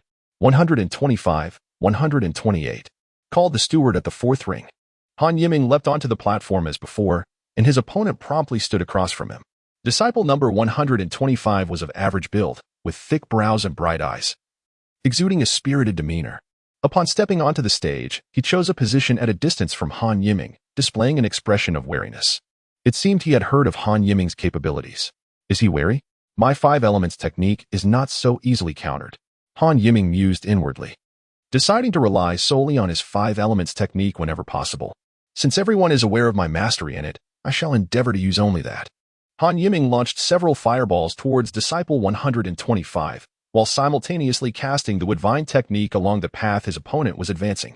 Upon observing Han Yiming's actions, 125 displayed an expression of confirmation, yet his countenance was far from relaxed. He swiftly dodged and advanced rapidly towards Han Yiming.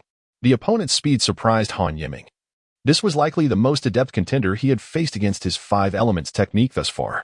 Indeed, one must not underestimate others.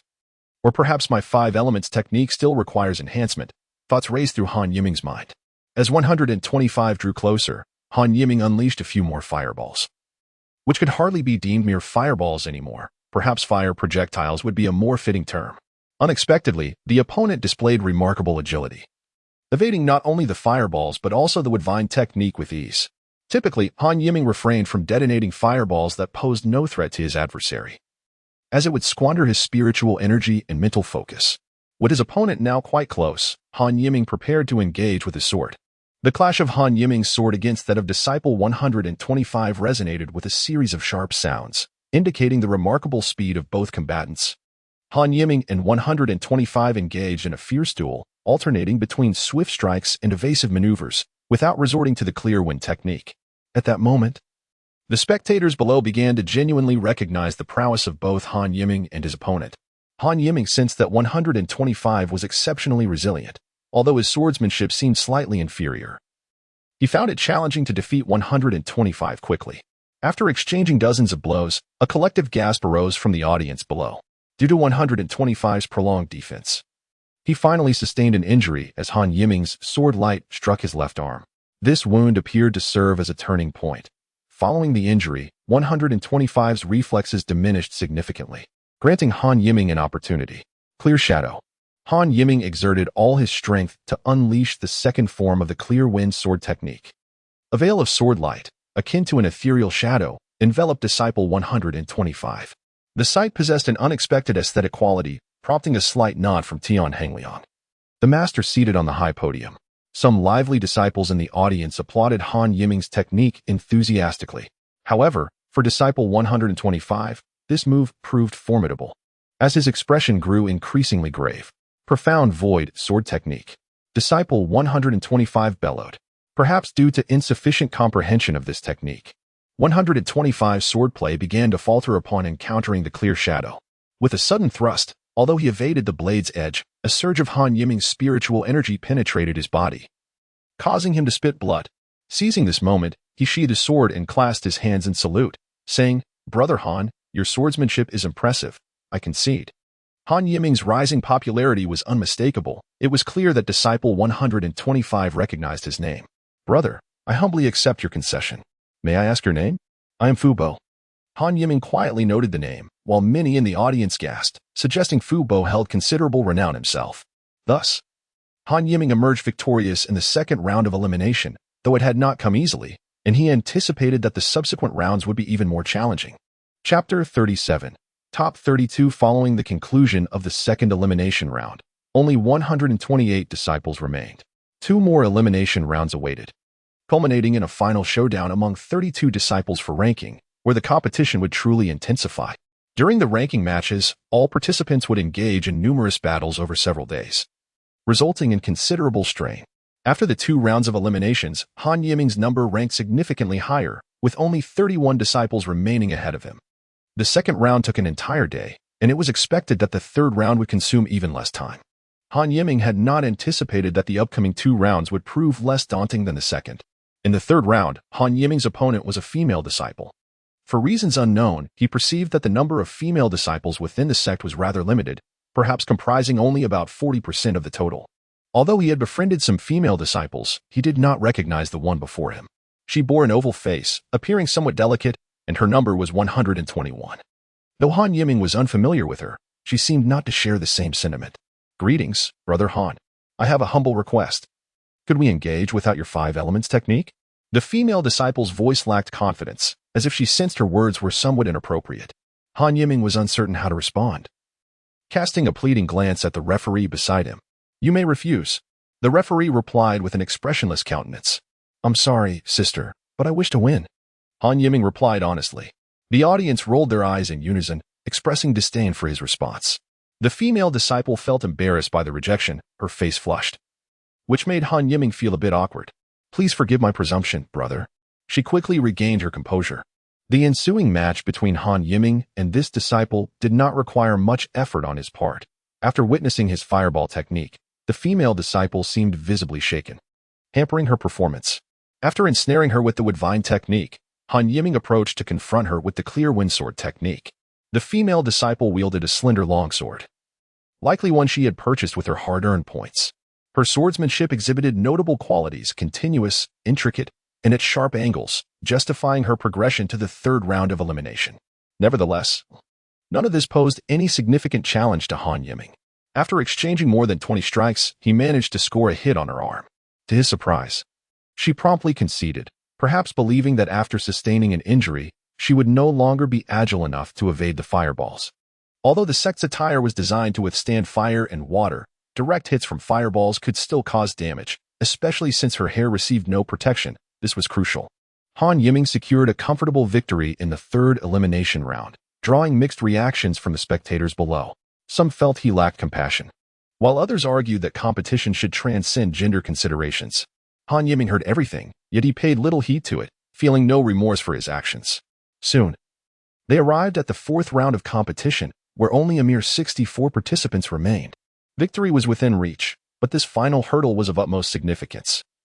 To falter here would be most regrettable.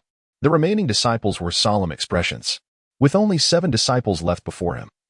Han Yiming was set to compete against 9 others for a chance to enter the ranking matches. Again on Ring 4, he faced a robust man wielding an axe, marking Han Yiming's first encounter with an opponent whose weapon was not a sword. Han Yiming employed the 5 elements technique to gauge his adversary, only to discover that the man's agility was remarkable, rendering his fireball technique ineffective.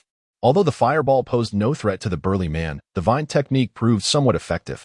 Perhaps word of Han Yiming's combat style had spread among the outer disciples of the Dan Hall, for the giant clearly anticipated his 5 elements technique.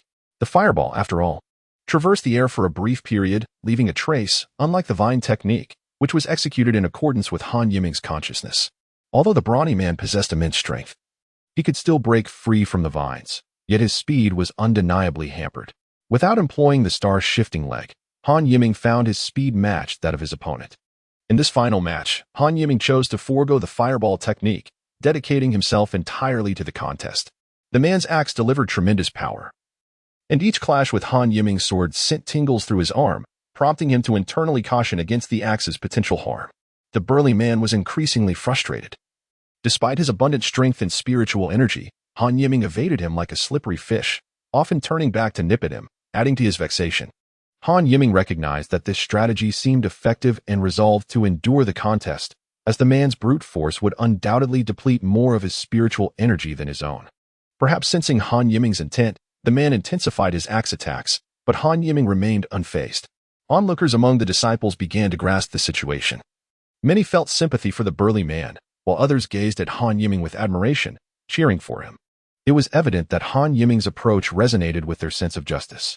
Tiansheng Liang, seated in the stands, engaged in conversation with 2 elders of the sect, casting occasional glances at Han Yiming, a smile gracing his face. At this moment, Han Yiming was unperturbed by external matters, reveling in the exhilaration of the fight. Feeling as if everything was under his control. Time ticked by, and the burly man, panting heavily, finally declared, "I concede. This is too frustrating in truth." The man's strength was not lacking, but encountering Han Yiming at this juncture was merely a stroke of ill fortune. Sometimes, luck is a crucial factor in a cultivator's journey. Thus, Han Yiming triumphed in the final elimination match, successfully advancing to the ranking competition. The road ahead was long, and he could not afford to slacken his efforts. He clenched his fists, whispering to himself. Chapter 38, Rankings, Part 1.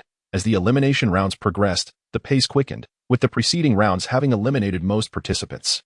Han Yiming, initially numbered 128, found himself in a relatively advantageous position. Especially in the final match, he was among the first batch to enter the top 32, allowing him a moment of respite. He watched the conclusion of the last elimination match, contemplating the forthcoming contests. In the ranking matches, winning 21 out of 31 battles would secure a place in the top 10, while winning all 31 would guarantee the first position. Conversely, losing 23 or more would eliminate any chance of entering the top 10. Though Han Yiming grew up in a mountain village, he had wise mentors who nurtured his intellect, enabling him to discern these crucial factors early on. In the impending ranking matches, all participants had their sights set on a favored top 10. And Han Yiming was undoubtedly included in that list. Reviewing the potential threats among the competitors, he identified 5 individuals who could pose significant challenges. Each of these 5 had reached the late stages of the Qi condensation realm and possessed a profound understanding of their techniques, compelling Han Yiming to prepare for the possibility of exerting his utmost efforts against them. The 5 were Lin Wanxue, Fan Haibing, Wu Anbang, Wang Haiying, and Wang Chong. Lin Wanxue, without a doubt, had demonstrated remarkable prowess, earning the respect of both male and female disciples throughout her journey. Fan Haibing, a seasoned disciple, was of modest height and bore a rugged beard, exuding an air of maturity. Wu Anbang appeared rugged. His weapon, a spear taller than himself, left a lasting impression on Han Yiming, who felt that this individual's spear techniques were comparable to his own swordplay. Wang Haiying, a tall and somewhat shy male disciple, completed the list, while Wang Chong remained the most enigmatic to Han Yiming, perpetually cheerful yet revealing little of his capabilities as he advanced to the ranking matches, leaving Han Yiming perplexed. The elders of the Dan Hall afforded the top 32 little time to prepare. Merely the day following the conclusion of the elimination rounds, the ranking matches commenced. The disciples had scarcely celebrated their victories before being thrust into the next round of rigorous competition. The forthcoming matches were deemed harsh, as each participant was required to engage in 31 battles, culminating in a total of 496 matches, an imposing number indeed. The rules of the ranking matches were straightforward, with participants ranked by the number of victories, ensuring fairness. Even Han Yiming felt a twinge of apprehension regarding the impending 31 rounds, presenting a formidable challenge for all. However, the elders decided to hold 1 round per day, totaling 16 matches daily, allowing ample time for recovery and reflection. Ultimately, the subsequent sect competition held paramount importance for both the Dan Hall and individual honor, necessitating sufficient time for participants to gain insights from their experiences. All matches would take place on a single stage, making these 32 disciples the undeniable stars of the Dan Hall for the coming month. In the first round, Han Yiming's opponent was a round-faced female disciple. Though not strikingly beautiful, she possessed an endearing quality. During their encounter, Han Yiming realized the importance of not being deceived by appearances. The female disciple's attacks were fierce and striking, creating a visual spectacle. Han Yiming's fireball technique was thwarted several times, ultimately requiring him to unleash a sufficient quantity of fireballs before she conceded. Sometimes, conceding is a sensible strategy, as conserving energy for subsequent matches is crucial. Han Yiming observed the other matches, noting that the disciples he had been following all emerged victorious. The competitors qualifying for the ranking matches exhibited impressive strength, and Han Yiming gleaned valuable lessons from their performances. In the second round, Han Yiming faced a less formidable opponent, allowing him to secure an effortless victory. Even without employing the clear windsword technique, it was not merely due to the lack of prowess in his opponent, but also because Han Yiming had become increasingly adept with his 5 elements techniques. In this round, the several opponents Han Yiming had been observing had all claimed victory, with each contestant starting from the same point, now all boasting 2 consecutive wins. In the third round, Han Yiming encountered one of those 5 individuals, Wu Anbang. Tall and somewhat disheveled, Wu Anbang wielded a long spear, and as he faced Han Yiming, it evoked a sensation akin to confronting an army. His presence was formidable. Clearly, Wu Anbang recognized Han Yiming as well. His serious demeanor suggested he anticipated a challenging battle ahead. The spectators held their breath, their eyes wide, captivated by the duel unfolding on the stage, eager to witness the outcome. Noticing Wu Anbang's lack of initial movement, Han Yiming resolved to take the initiative. With a flicker of thought, 3 fireballs materialized a foot before him, accompanied by a trail of flames, hurtling towards Wu Anbang. Although Wu Anbang remained still, he closely monitored Han Yiming's actions.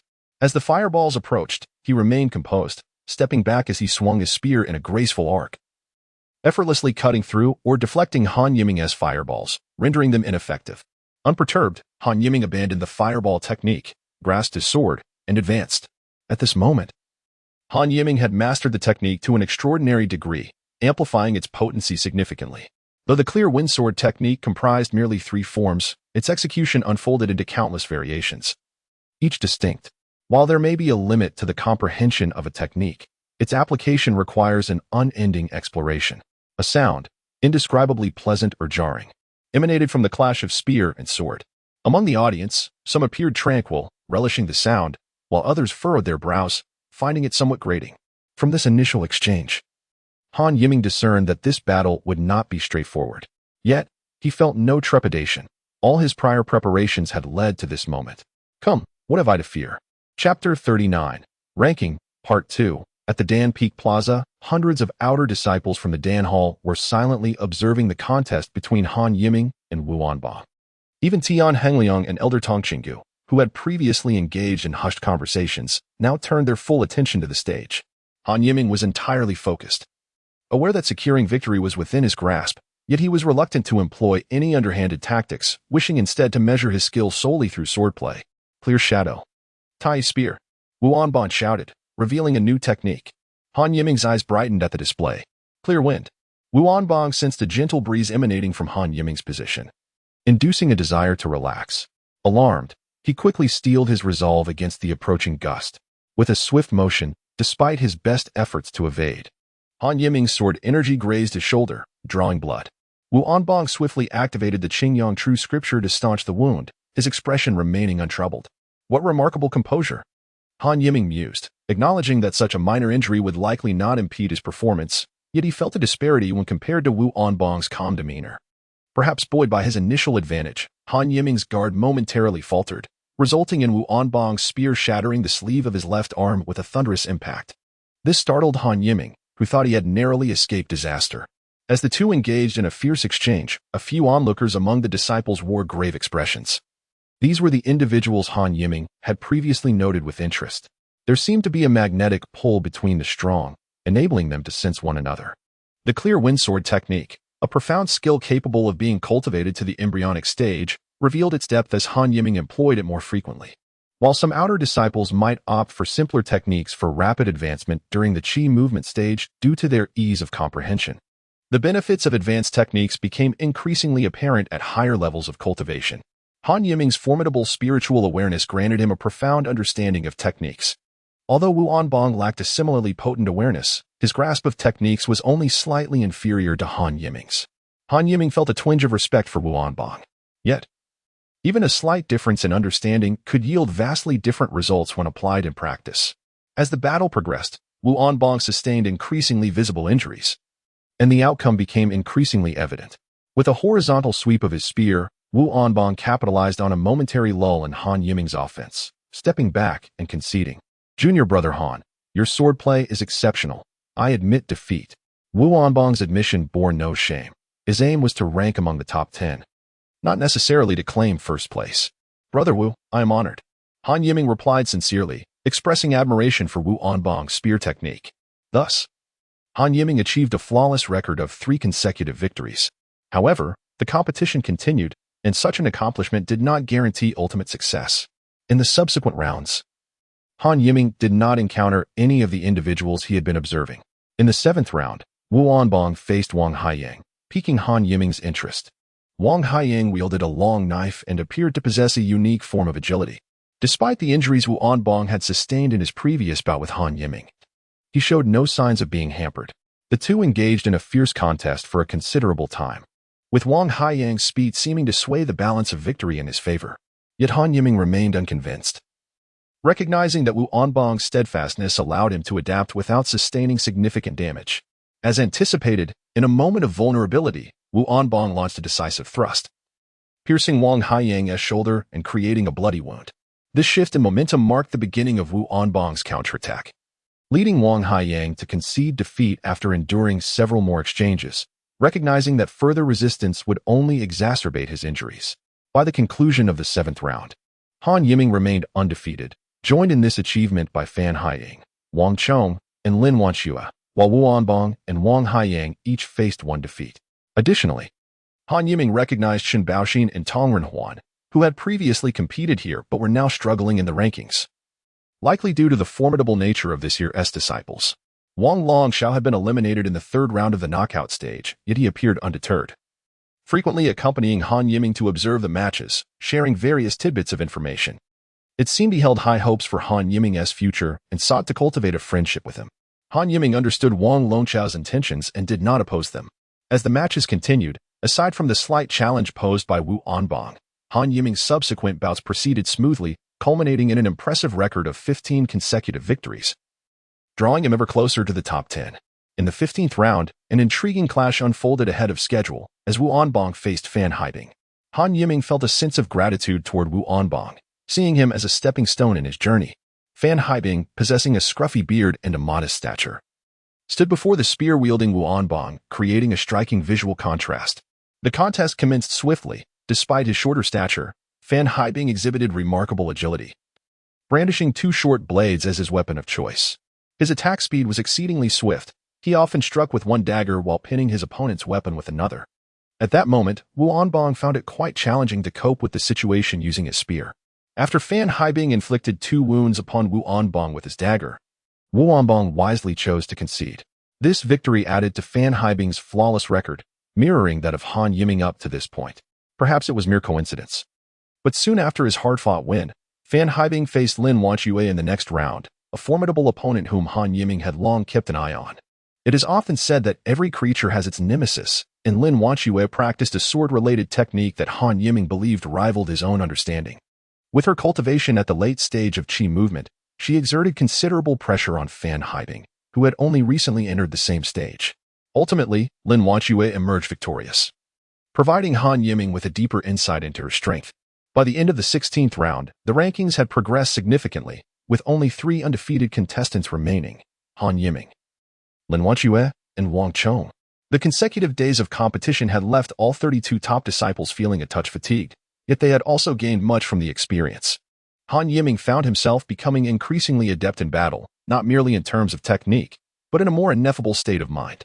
As the contest continued, some disciples who had already lost many rounds ceased to fixate on victory, as they realized their chances of entering the top 10 were slim. For them, gaining insights from the remaining matches became paramount. Occasionally, when faced with opponents of overwhelming strength, some would concede outright, thereby accelerating the pace of the subsequent matches. Han Yiming had become a well-known figure among the outer disciples of the Alchemy Hall, and he soon encountered 2 disciples who conceded without contest. These individuals were clearly doing Han Yiming a favor, taking advantage of a free opportunity, and while he felt somewhat helpless, he accepted their gestures graciously. The ranking competition swiftly approached its 20th round. Han Yiming, Wu Anbang, Lin Wanxue, Wang Chong, Wang Haiyang, and Fan Haibing had all encountered each other, resulting in clear victories and defeats. Although Wang Haiyang's prowess was commendable, he did not live up to Han Yiming's expectations, ultimately losing all his matches against the others. It was evident that he no longer posed any threat to Han Yiming. Indeed, when Han Yiming faced him in the 23rd round, he secured an effortless victory. In this round, another match unfolded between Wang Chong and Lin Wanxue. Both wielded their swords with equal skill, having attained the late stage of Qi movement, and their understanding of techniques was commendable. Initially, when Han Yiming first observed these contestants, he felt they might pose a threat, even the formidable Lin Wanxue. Yet he found Wang Chong to be somewhat unpredictable due to his calm demeanor. The clash between Wang Chong and Lin Wanxue proved to be the most intense thus far, with both exhibiting rich combat experience and profound mastery of their techniques. After a prolonged engagement, Lin Wanxue was ultimately swept off the stage by Wang Chong's sword, granting him victory. Despite appearing to expend considerable energy, Wang Chong did not seem to be on the brink of exhaustion. As the competitions progressed, Han Yiming faced several of his peers. In the 24th round, he triumphed over Fan Haibing, with his Divine technique playing a pivotal role. In the 27th round, he encountered Lin Wanxue once more, when the elegantly dressed Lin Wanxue stood before Han Yiming. He was momentarily captivated by her exquisite features and the cautious gaze of her watery eyes. Her fair complexion, now slightly pale from the previous battles, appeared even more delicate. Whether she was still recovering from her fight with Wang Chong or if Han Yiming had overestimated her strength, he found that he won with relative ease while employing both the 5 elements technique and the clear wind sword technique. In truth, Han Yiming had underestimated himself. Through time and practice, he had reached the pinnacle of mid-stage Qi movement, narrowing the gap between him and Lin Wanxue. His comprehension of techniques was not significantly inferior to hers, and the support provided by his 5 elements technique was substantial.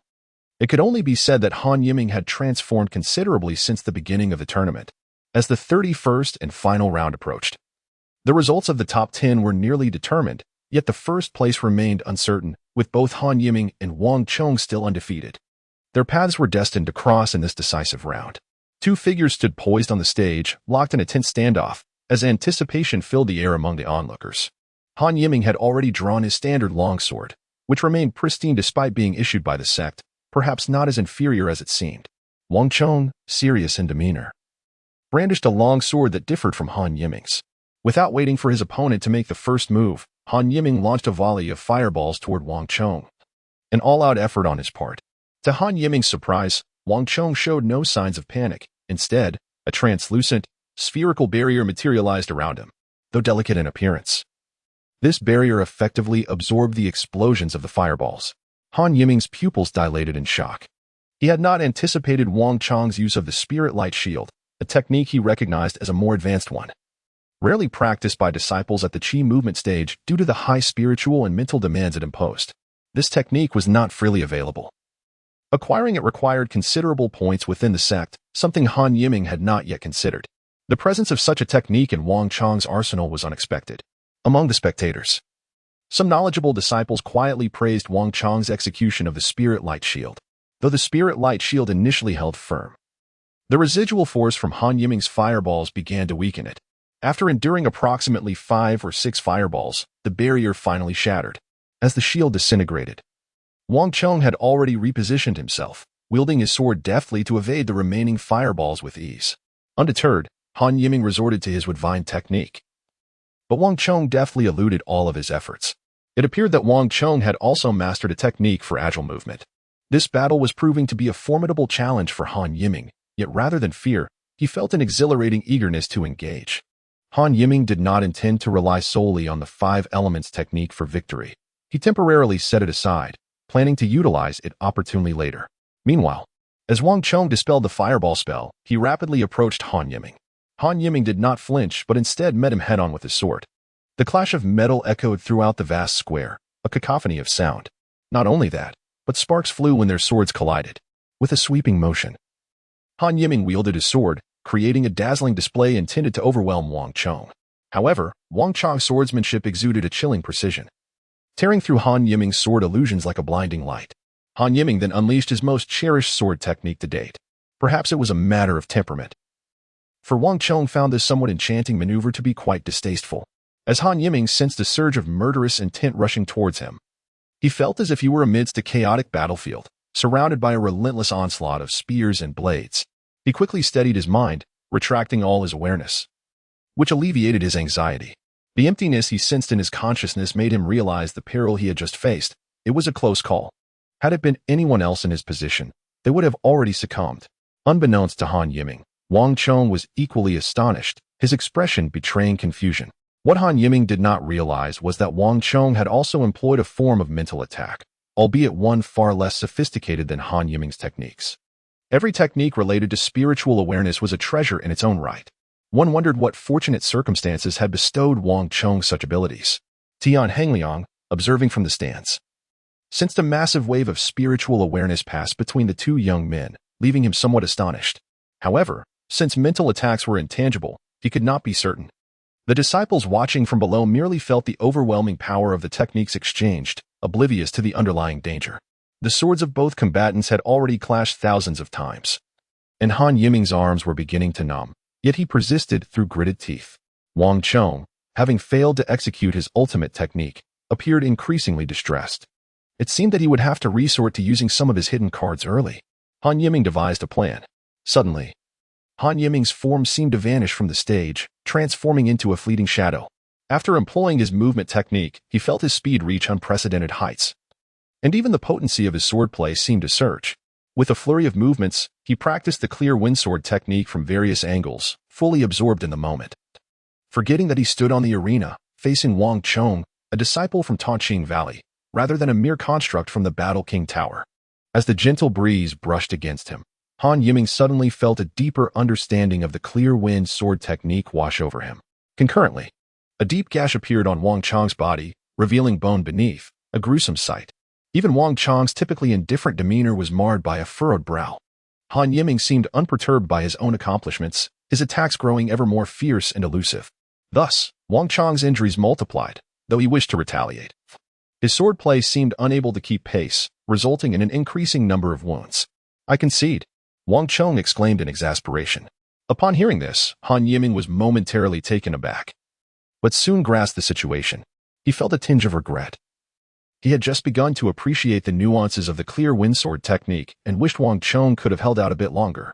The sole consolation was that his insights gained from this battle would now flow effortlessly. The reaction of the onlookers was swift and far more animated than Han Yiming's own. They marveled at the brilliance of the contest, feeling a sense of loss at its conclusion. Han Yiming, victorious, silently withdrew. Following this match, a few more bouts ensued, all feeling rather lackluster by comparison, and they concluded quickly. When the final results were tallied, the top 10 disciples of the Pill Hall were announced. Naturally, Han Yiming secured first place, achieving an unprecedented clean sweep, a feat not seen in Tongqing Valley for many years, a sign of prosperity. The subsequent rankings followed expectations: Wang Chong in second, Lin Wanchue in third, Fan Haibing in fourth, Wu Anbong in fifth, and Wang Haiyang in sixth. Beyond that, Han Yiming paid little attention. The month-long external competition of the Pill Hall concluded, and beyond the top 10. The results of the subsequent sect competitions were of little concern to many disciples. For Han Yiming and his peers, the end of this contest merely signified the acquisition of a ticket to a more prestigious competition. 2 days had elapsed since the conclusion of the Pill Hall's external competition, and Han Yiming paced in his small courtyard, seemingly in deep contemplation. Due to the varying number of participants in each hall, the rules of competition differed, leading to staggered conclusion dates. The external competition of Tongqing Valley was set to occur a month after the Pill Hall's conclusion, granting the disciples a brief respite. At this moment, Han Yiming pondered his preparations for the upcoming month. As the first-place winner of the Pill Hall competition, he had amassed 6,500 points, a significant sum he intended to allocate wisely. Yet, after much deliberation, he found himself at a loss for how to proceed, which left him somewhat troubled. With a flick of his wrist, a long sword materialized in his hand, the standard-issue sword distributed by the sect. This sword, once deemed adequate, now bore numerous nicks along its edges, rendering it nearly unusable. Should he persist with it, it might shatter during a future confrontation, placing him at a disadvantage. Han Yiming recognized that the state of the sword was a direct result of his duel with Wang Chong. He noted that Wang Chong's sword remained unscathed. Had he possessed a superior sword at the time, perhaps the outcome would have been different. A fine sword complements a hero. Perhaps it was time for him to seek out a worthy blade. Thus, he resolved to begin preparations. Chapter 42. Crimson Dusk. As Han Yiming exited the Pill Hall residence, he felt remarkably at ease. Reflecting on the experiences of the past month, he felt profoundly affected. Some of his hidden methods had been unveiled, and he realized the importance of not underestimating anyone. Aside from the induction technique, he had revealed little of his capabilities, making it clear that he had held nothing back. It seemed that this journey would not only entail the search for a fine sword, but also the preparation of additional strategies. Han Yiming considered this carefully. Moreover, he had heard that some competitions in other halls were still ongoing, perhaps providing him an opportunity to observe. After all, they were all part of the same sect, and there was nothing inappropriate about this. Just days prior, many disciples from other halls had gathered to watch the Pill Hall's contests. After inquiring about the current state of affairs, he learned that the Equipment Hall and Beast Hall competitions had yet to conclude. Considering his intent to purchase a magical item, he decided to visit the Equipment Hall first.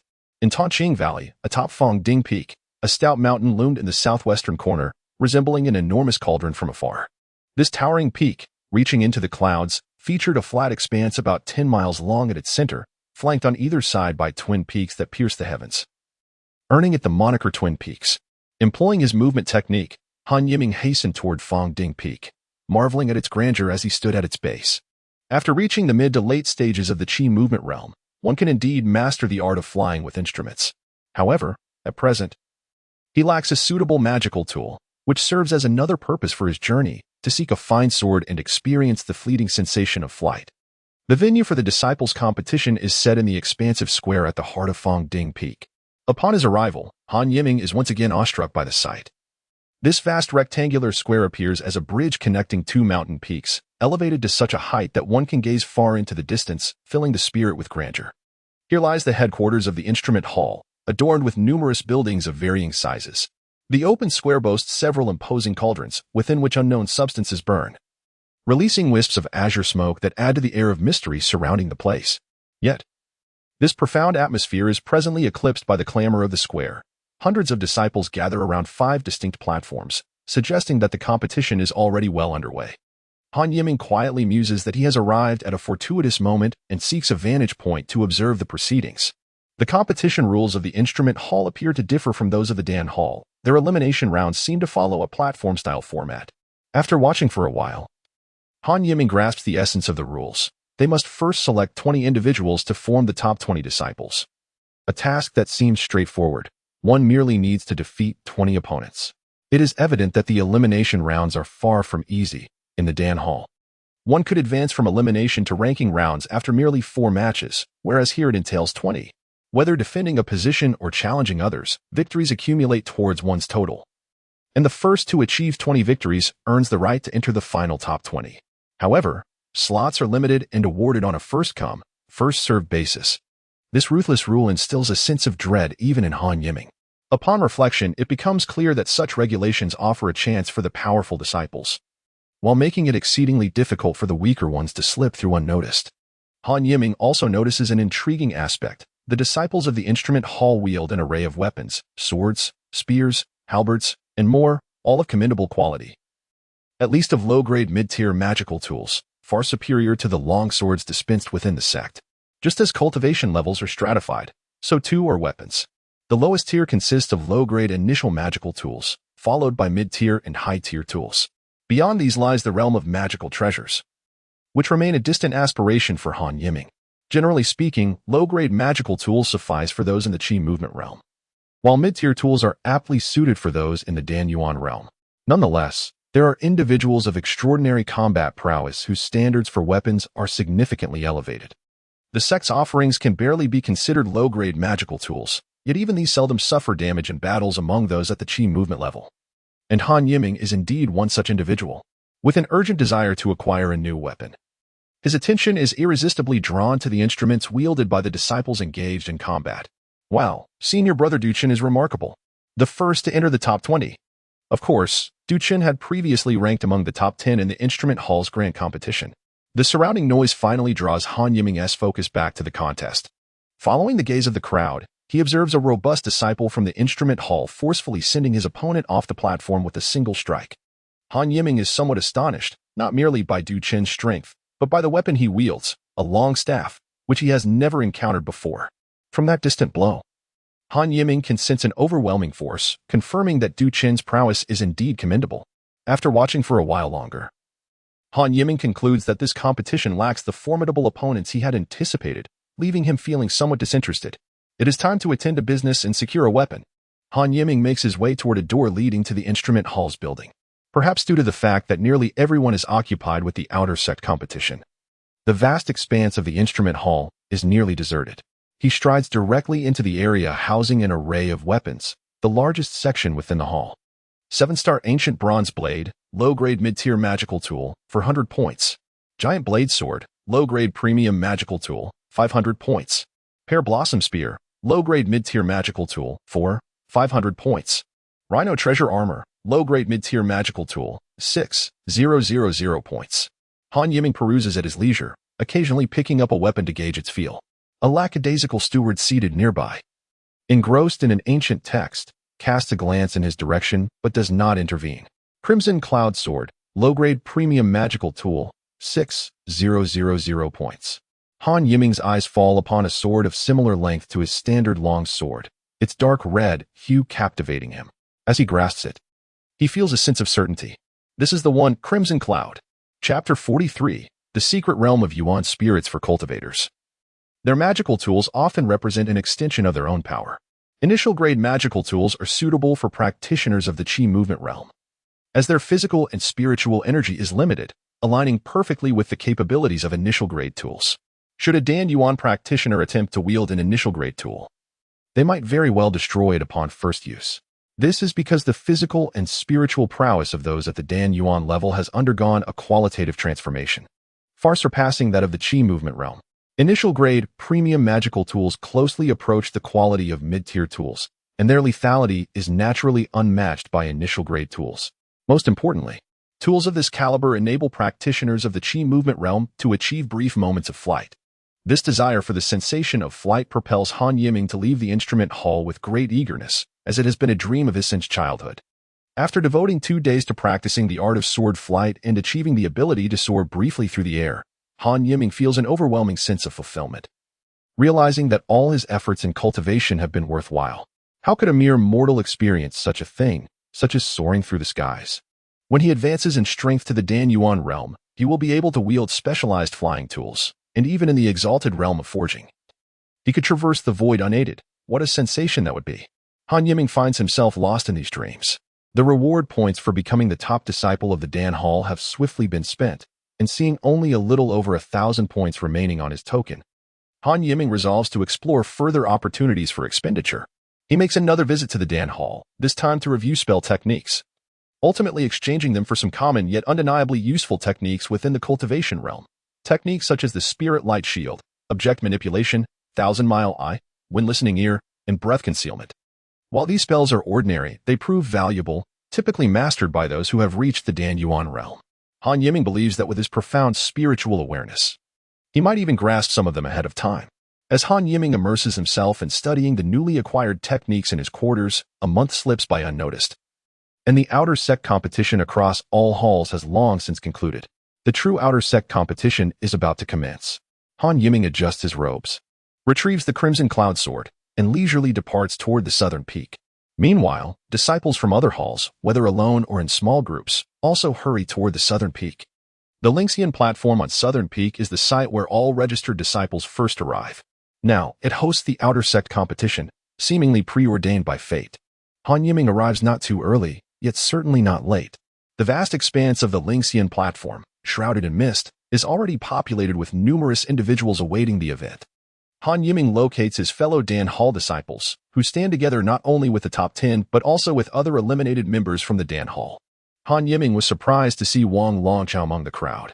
Through him, he learned that the outer sect competition was originally not open for the outer sect disciples to watch, as it would attract too many spectators. However, if one truly wished to attend, it was possible to do so by spending a certain amount of sect contribution points. After all, this could be considered a form of fortune. Many had gained insights by observing the techniques of others. The outer sect of Tanqing Valley had numerous halls, including the Pill Hall, Affairs Hall, Artifact Hall, Merit Hall, Report Hall, Punishment Hall, Battle Hall, Beast Hall, and the Qing Hall. Strictly speaking, the Qing Hall was already considered part of the inner sect, with only those of exceptional talent qualifying for direct entry. In Han Yiming's cohort, only Qiao Guanlei had been admitted to the Qing Hall. Thus, a total of 81 outer sect disciples were participating in this competition. Although it seemed easier to stand out among 81 individuals than among hundreds, the reality was far more challenging, as each of these 81 was formidable in their own right. As Han Yiming chatted casually with his fellow disciples, the crowd in the square suddenly fell silent, for someone had arrived. To be precise, someone had flown in. Some rode swords, while others floated in midair. What they shared was an astonishing speed and formidable cultivation. "Please welcome the sect leader," shouted a long-faced elder to the assembly. "We greet the sect leader." All the outer sect disciples bowed slightly in unison towards the newly arrived figure. This middle-aged man, adorned in a splendid, deep green robe, possessed a square face and a smile that exuded warmth, his deep-set eyes resembling a tranquil sea, concealing immense power within. He appeared in the distance, stepping through the void as if teleporting to the viewing platform of the Lingxian Terrace. He was Jia Shuanglong, the sect leader of Tanqing Valley. Do not kneel. Jia Shuanglong's voice was rich and resonant, instilling a sense of calm among those who heard it. Once Jia Shuanglong took his seat, Han Yiming found the opportunity to observe the high-ranking members of the sect, who usually remained elusive. He noticed that Tian Hengliang, the head of the Pill Hall, had also appeared on the platform, though he was currently engaged in a hushed conversation with an elderly man, similarly clad in a deep green robe, with a white beard. Han Yiming did not recognize him. The others present were undoubtedly leaders or elders from various halls. After a brief period of silence, the long-faced elder spoke again. Likely the presiding figure for this outer sect competition. In accordance with the sect leader's directives, the rewards for the top 10 of this outer sect competition are as follows. In addition to the established contributions and medicinal rewards, the top 10 will also receive an opportunity to experience the Yuanling secret realm, along with the Yuanling pill. When the elder mentioned the Yuanling secret realm, confusion spread across the faces of the crowd. However, his final statement sent shockwaves through the assembly, astonishing all the outer sect disciples present. The Yuanling pill was a crucial elixir for practitioners transitioning from the Qi movement realm to the Dan origin realm. Advancement in cultivation is akin to crossing a chasm. For one to ascend from the Qi movement realm to the Dan origin realm is no simple feat, requiring numerous conditions, with the Yuanling pill being paramount. While practitioners in the Qi movement realm harness the spiritual energy of heaven and earth, those in the Dan origin realm cultivate Dan origin, a far superior form of energy, fundamentally distinct from spiritual energy. Perhaps sensing the confusion surrounding the Yuanling secret realm, the long-faced elder elaborated, the trials within the Yuanling secret realm are not easy. Yet the benefits are substantial. It is exceptionally conducive for advancing to the Dan origin realm, often achievable within a few months. The elder's explanation elicited gasps of astonishment from many. Countless practitioners labor their entire lives attempting to breach the barrier between the Qi movement and Dan origin realms, only to discover such an advantageous place existed. Han Yiming understood that the transition from the Qi movement realm to the Dan origin realm was no trivial matter. With his fourth-tier spiritual root, he could spend decades in the late Qi movement realm without achieving the Dan origin realm, which cast a shadow of concern over his future. The Yuanling pill seemed like a key to unlock this barrier. If he could consume the Yuanling pill during the late Qi movement stage, it would greatly facilitate his progression.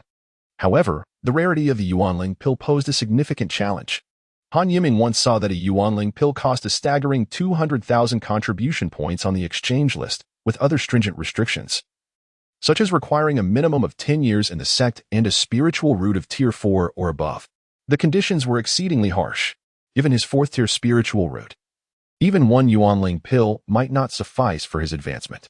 Contemplating these matters often filled Han Yiming with despair, though he usually endeavored to suppress such thoughts. Yet now, the elder's words reignited his hope.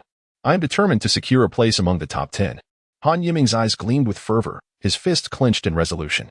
Not just him, but all 81 disciples participating in this final outer sect competition shared a steadfast determination to claim their place among the top 10.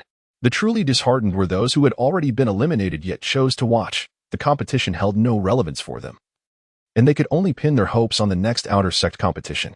Now, let us discuss the rules of this outer sect competition. The elder's words pulled everyone back to reality.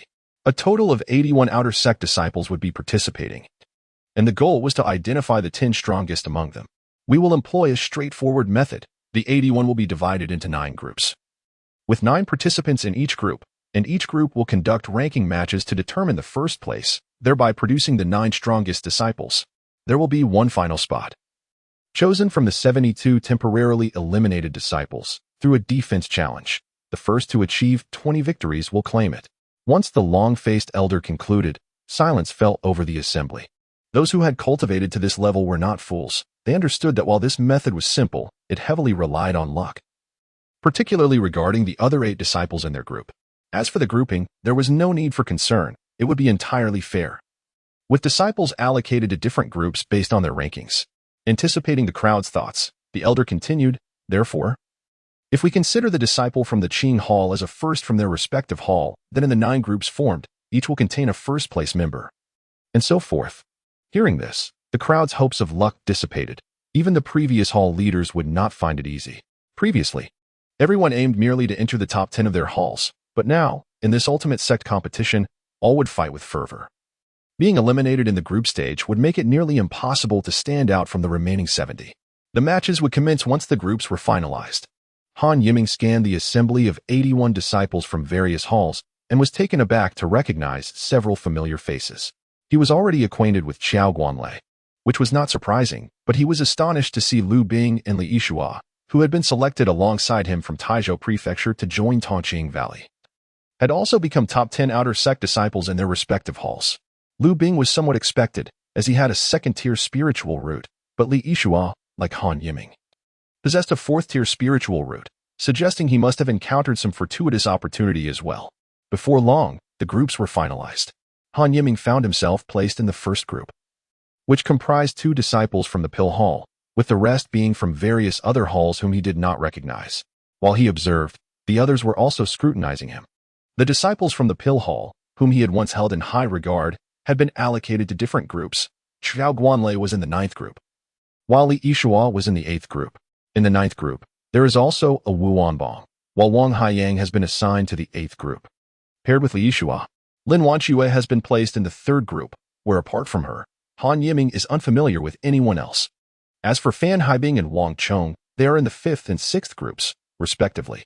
On the Linxian platform, there are a total of 9 arenas, and it is evident that each group will utilize one arena to determine its champion, eventually selecting the overall 10th champion.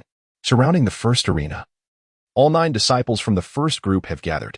An elder, dressed in simple attire, briefly explained the rules.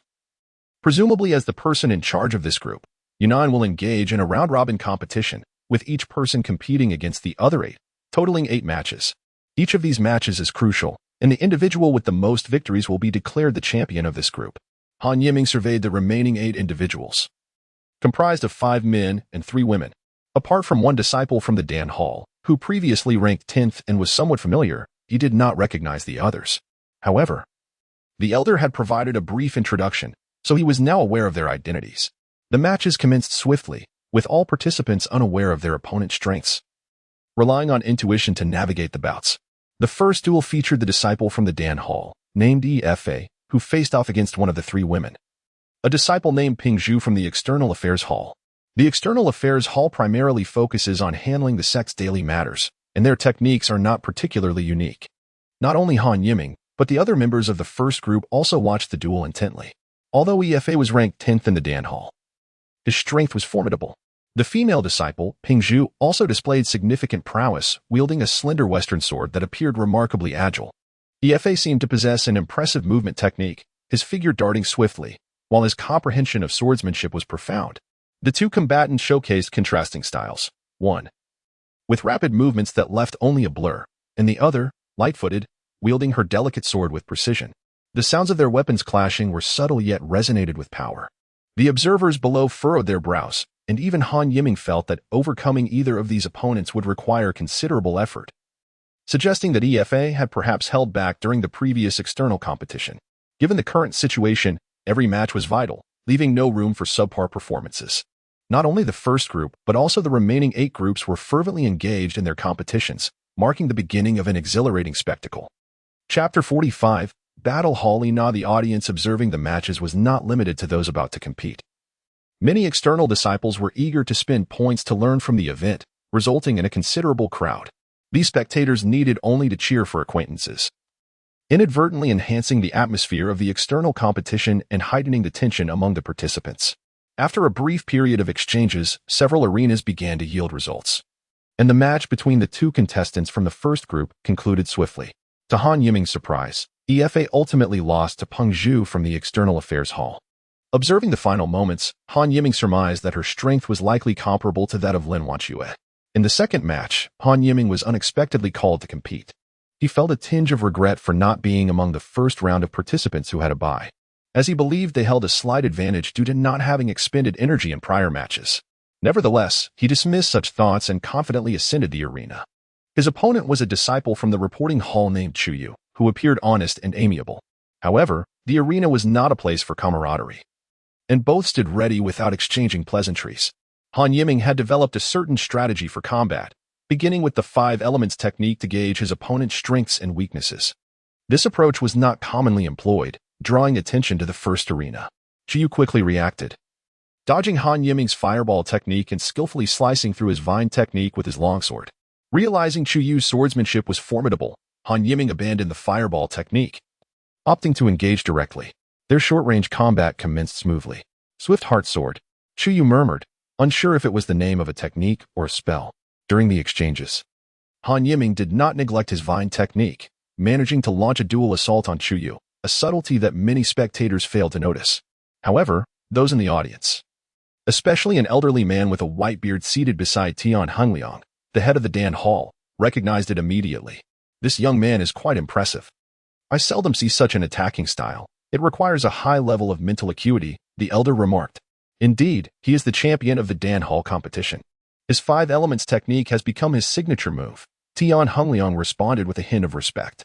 Yes, our alchemical pursuits can falter in many areas. But mental acuity must remain strong, otherwise, one cannot produce fine elixirs. The elder replied softly.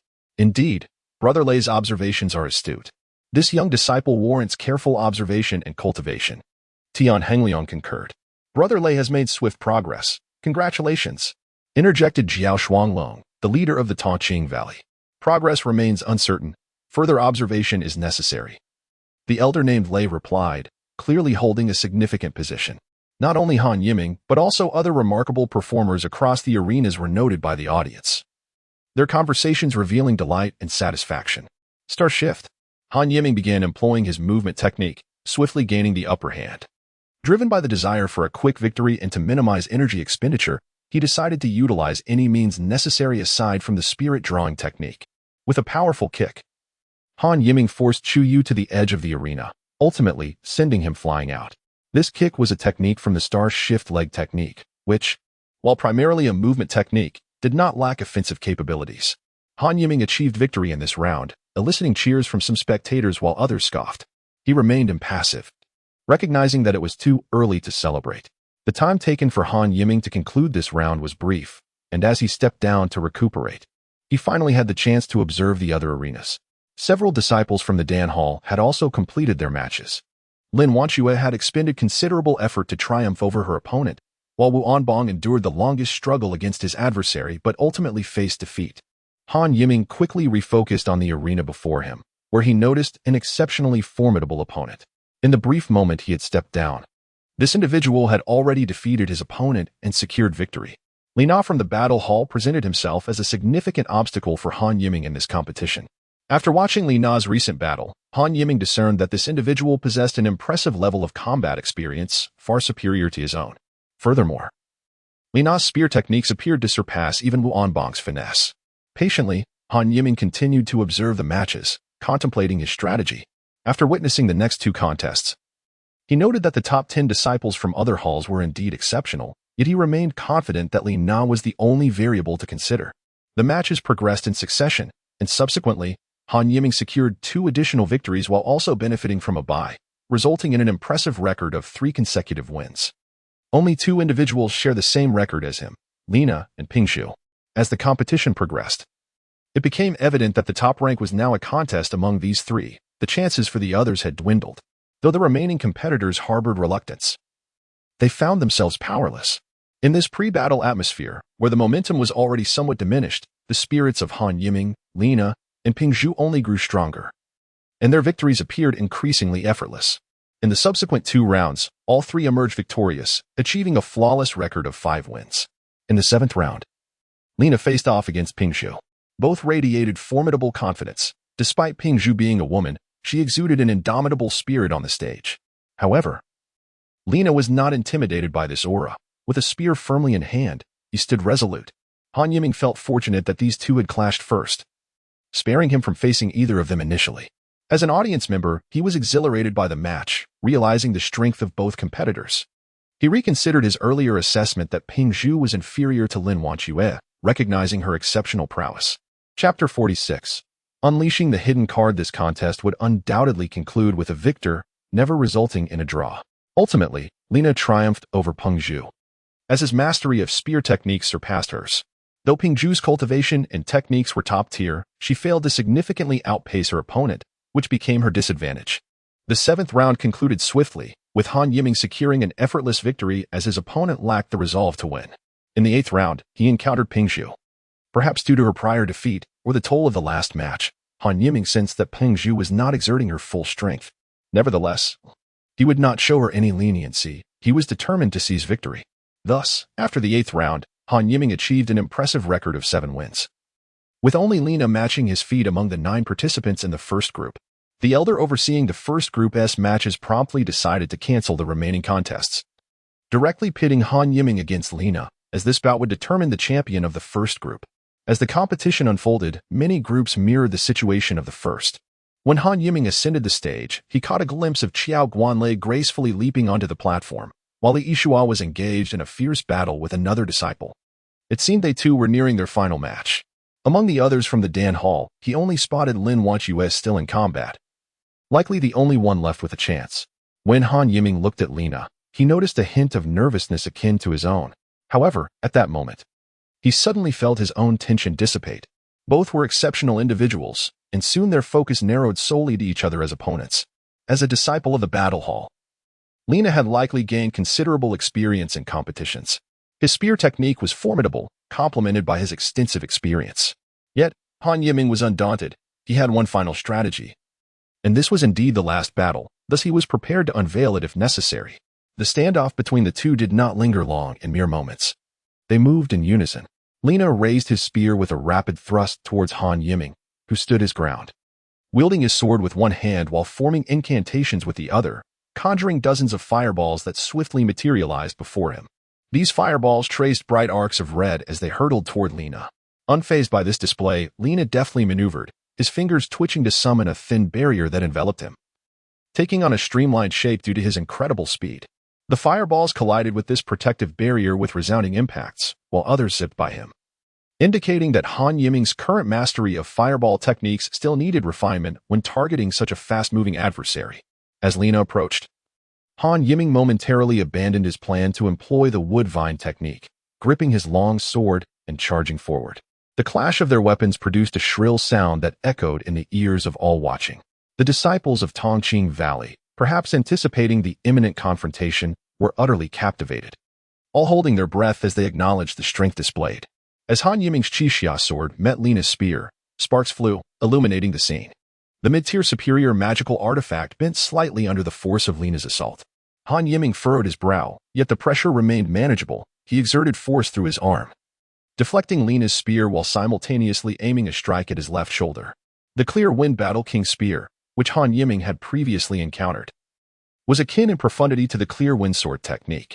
He had no intention of prolonging the battle. He considered employing his previously secretive star movement leg technique, though he had already utilized it several times. Little did he know, his opponent too possessed a technique to enhance speed, matching his own. Amidst the clash, Han Yiming seized the opportunity to activate the 5 elements technique, hoping to diminish Lina's velocity. Vines of spiritual energy sprouted rapidly on the stage, only to dissipate swiftly before ensnaring Lina, conserving his mental and spiritual resources. However, Lina's swiftness and extensive combat experience rendered these wood vine techniques ineffective against him. Having employed the 5 elements technique numerous times, Han Yiming recognized that further usage might hinder his application of the spirit summoning technique. After weighing his options, he resolved to forego the 5 elements technique and engage Lina with his full focus on the clear wind sword technique. Without the interference of the wood vine techniques, Lina's attacks became bolder and more unrestrained, nearly injuring Han Yiming multiple times. As time progressed, their duel intensified, and soon both bore numerous wounds, with Han Yiming's injuries appearing more severe as Lina struck his left shoulder once more. Though Lina had sustained some injuries, they were evidently less critical. Han Yiming understood that his comprehension of the clear wind sword technique was insufficient, and Lina's spear techniques were decidedly more sophisticated than his own. Realizing he might need to reveal everything he had, Han Yiming resolved to unleash his full capabilities, recognizing that doing so was merely a demonstration of his strength. Devoid of shame, as the situation grew increasingly unfavorable for him, he sought an opportunity amidst the fray.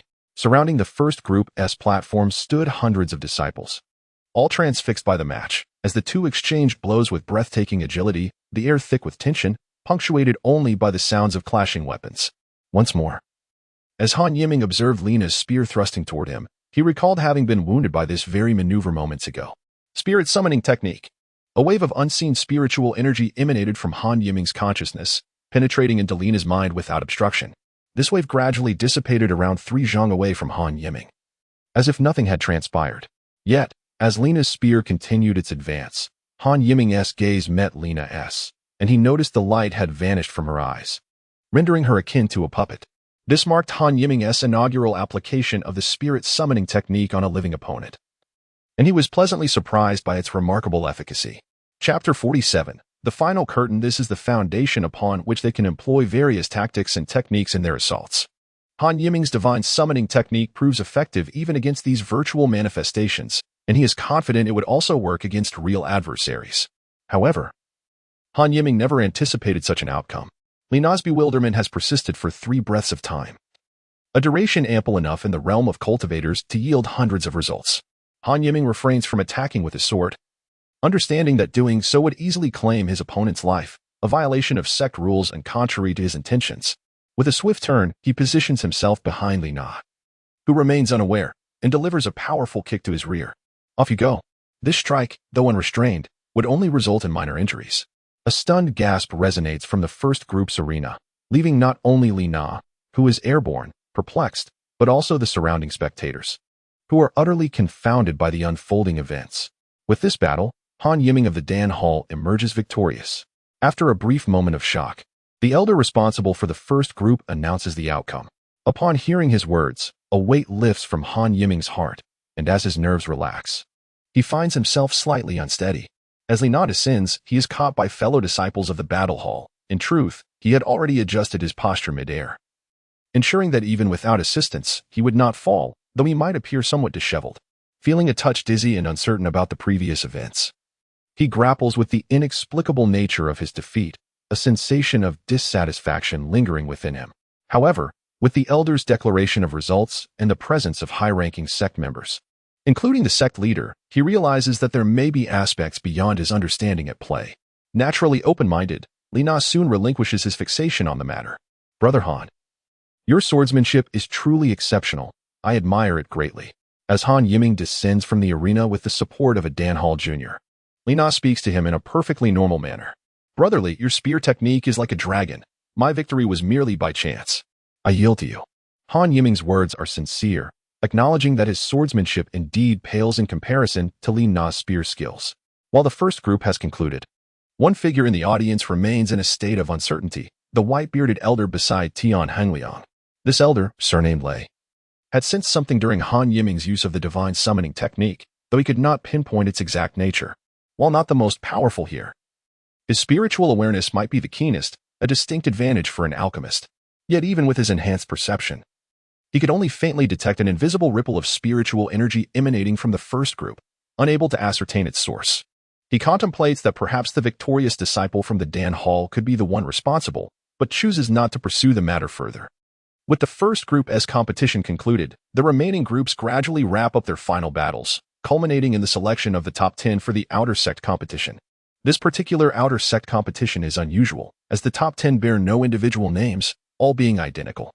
After being supported down from the arena by a junior from the Dan Hall, Han Yiming promptly consumes 2 pills, 1 golden crow pill for healing and 1 Xianling pill to replenish his spiritual energy, soon feeling significantly rejuvenated. As the last battle of the first group concludes, the onlookers disperse to other groups, and Han Yiming follows the crowd. Xiao Guanlei stands beneath his arena, his face beaming, undoubtedly having secured victory. Han Yiming learns through conversations among disciples that Li Yishua has also triumphed, and in even less time than he did. Only 2 arenas remain in competition, drawing everyone's attention. One belongs to Lin Wanchue of the Dan Hall, and the other features an opponent unknown to Han Yiming. Naturally, Han Yiming intends to observe Lin Wanchue's contest. However, upon nearing, he discovers she has been defeated. Despite this, he feels that her perseverance until this point is commendable. After a brief interval, the final group competition concludes, and the 9 strongest disciples of the outer sect are finally unveiled. The spectators were expressions of anticipation, feeling justified in their decision to spend points to witness the battles. Yet, The outer sect competition is not entirely finished, as only 9 positions have been filled, leaving 1 seat vacant. The competition for this last spot is particularly fierce.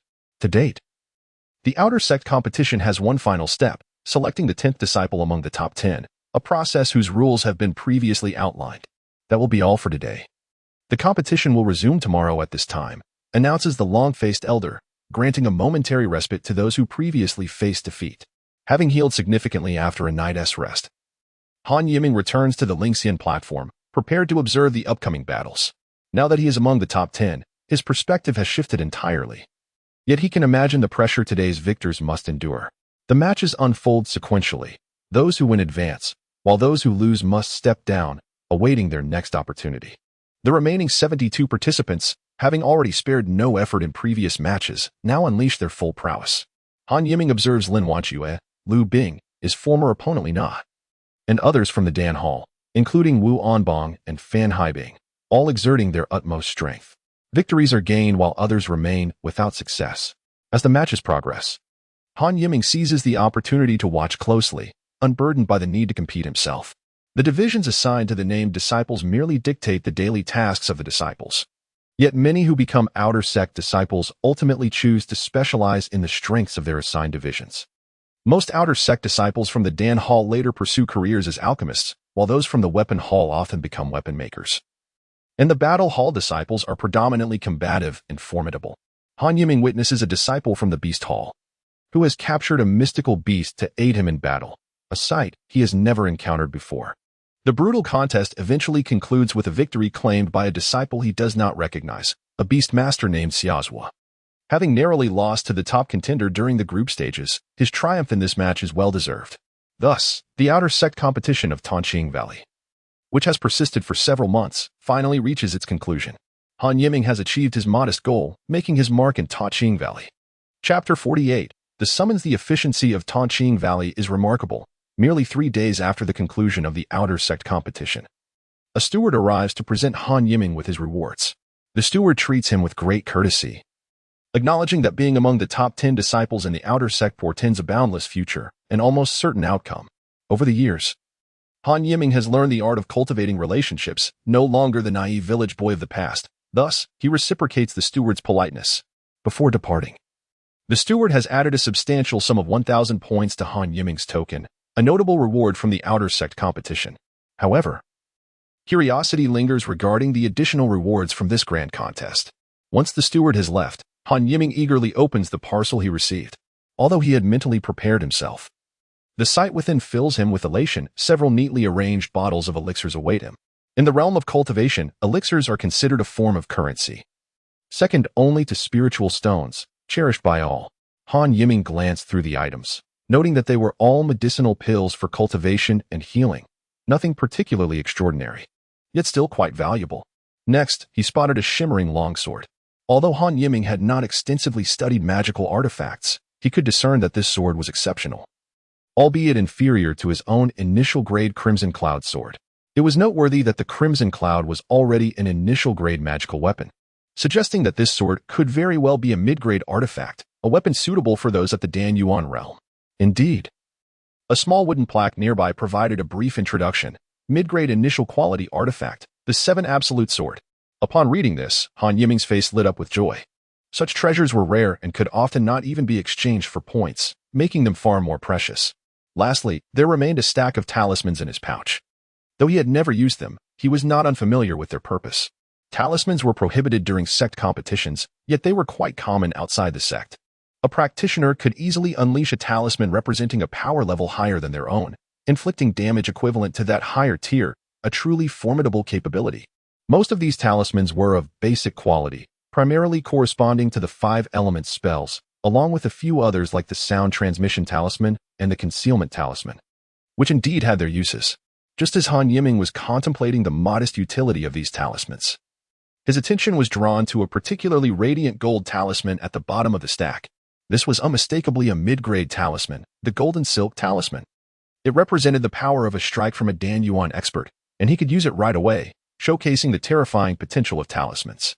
Ultimately, only 10 low-grade spirit stones remained in his pouch, also a reward from the sect.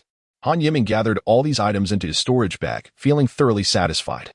As he pondered over these treasures, a sudden knock at the door interrupted his thoughts. Is this Han Yiming, junior disciple? Indeed it is. Who is this? Upon opening the door, Han Yiming found a young man dressed as an inner sect disciple, appearing to be around 18 or 19 years old, whom he did not recognize. The colors of the inner sect disciple's attire were darker than those of the outer sect, marking this as Han Yiming's first encounter with an inner disciple. I am Zhou Lu, an inner disciple. The Hall Master and Elder Lei have summoned you. There seems to be a matter at hand. Upon closer inspection, Han Yiming found Zhou Lu to be quite refined and rather handsome. Oh, junior disciple will just take a moment to tidy up. Please wait a moment, senior brother Zhou. It's no trouble at all. There is no need to rush. Zhou Lu replied amiably. In truth, there was little to tidy up. Han Yiming merely adjusted his attire and hair before departing with Zhou Lu, both making their way toward the summit of Gudan Peak. Han Yiming felt a sense of uncertainty, but could only speculate that it was likely not a bad matter. Though they moved swiftly, their conversation flowed without issue. Senior brother Zhou, do you know why the Hall Master summoned me?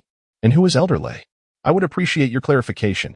Zhou Lu, possessing a gentle temperament, was not surprised by Han Yiming's inquiries.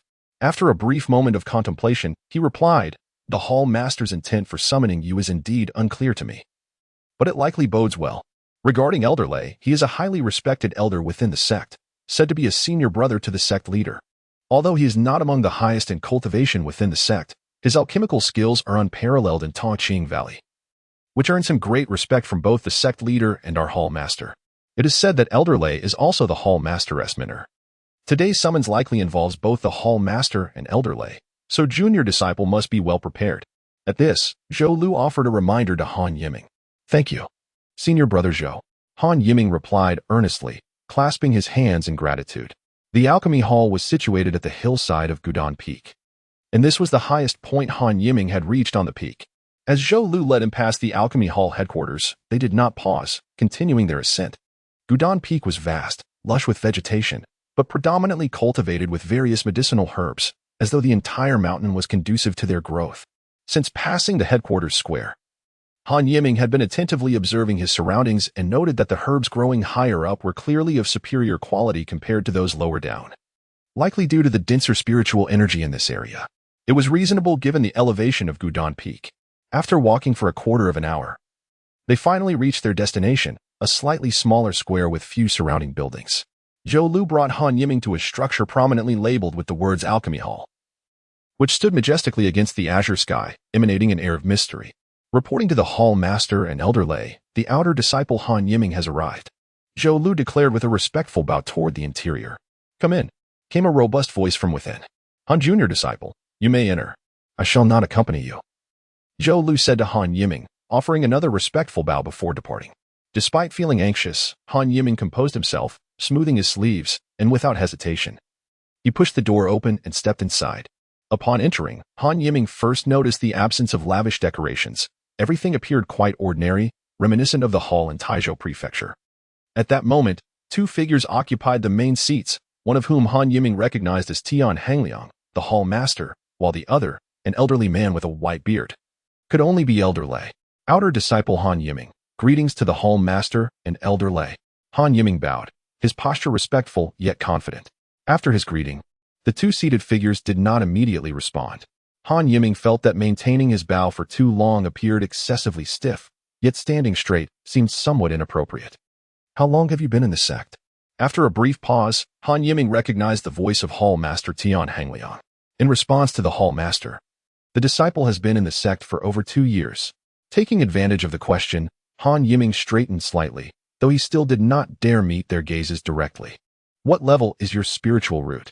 Disciple possesses a 4th grade spiritual root. Following this exchange, the spacious room fell into a brief silence. You quite commendable. Despite his efforts to mask it, Tian Hangliang's voice still conveyed a hint of incredulity. I previously mentioned that if you performed well in the outer sect competition, there would be additional rewards. You may go to the hillside later to claim your points. As he finished speaking, a jade talisman floated before Han Yiming. Simply present this talisman to the steward. He will take care of the rest. Thank you, Hall Master. Han Yiming respectfully accepted the talisman, a tool for storing spiritual consciousness, akin to a true communication device. Speak freely, there is no need for restraint. Suddenly, a voice, evidently older, resonated through the hall. Yes. For the first time, Han Yiming straightened his posture, glancing at the two seated figures. The previous voice had unmistakably belonged to Elder Lei, endowing Han Yiming with a favorable impression of him.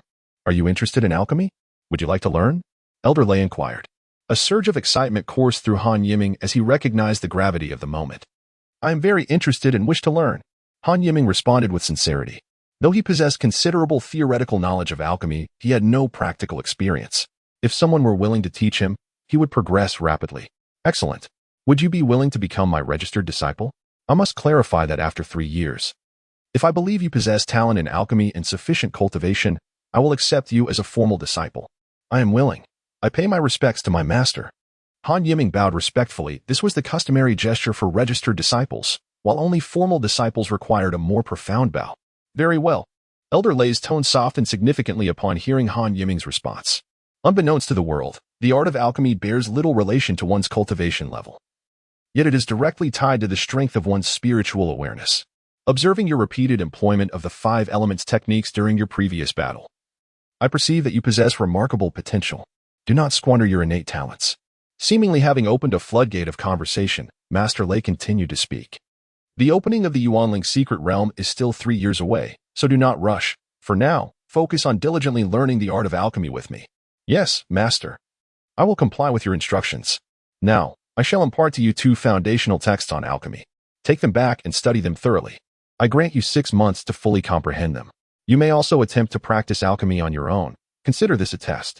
Should you encounter any difficulties, do not hesitate to consult the inner sect senior brother who accompanied you here. If, after 6 months, I find your understanding satisfactory, I will personally guide you in the art of alchemy. As Master Lei's words concluded, he tossed 2 thick ancient tomes into the air, which landed steadily before Han Yiming. Introduction to Pharmacology, Beginner's Guide to Alchemy. Han Yiming reached out to receive them, carefully storing them away. I shall take my leave, he said, clasping his fists in respect before turning to exit. Once outside, Han Yiming's heart raced with excitement. He finally had the opportunity to learn alchemy. However, he was somewhat skeptical regarding the 6-month time frame mentioned by Master Lei. Possessing a photographic memory since childhood, he had often been praised by the village schoolmaster for his prodigious talent. Now, with his spiritual awareness significantly enhanced, he believed he could master the material in far less time. Just as he was preparing to return with the points given by Tian Hongliang, a voice from his contact talisman interrupted him. Junior Brother Han, where are you? Senior Brother Zhou, I am at the Alchemy Hall headquarters, getting ready to head back. Do you need something? Please gather your belongings. Master Lei instructed me to bring you to the inner sect disciple area for easier future communication. I will await you at the Alchemy Hall headquarters in 2 hours. All right, I shall return immediately. Han Yiming replied without delay. The living quarters for inner sect disciples were significantly superior to those of the outer sect, located a dozen miles up the mountainside. Though the area boasted numerous buildings, it remained remarkably tranquil.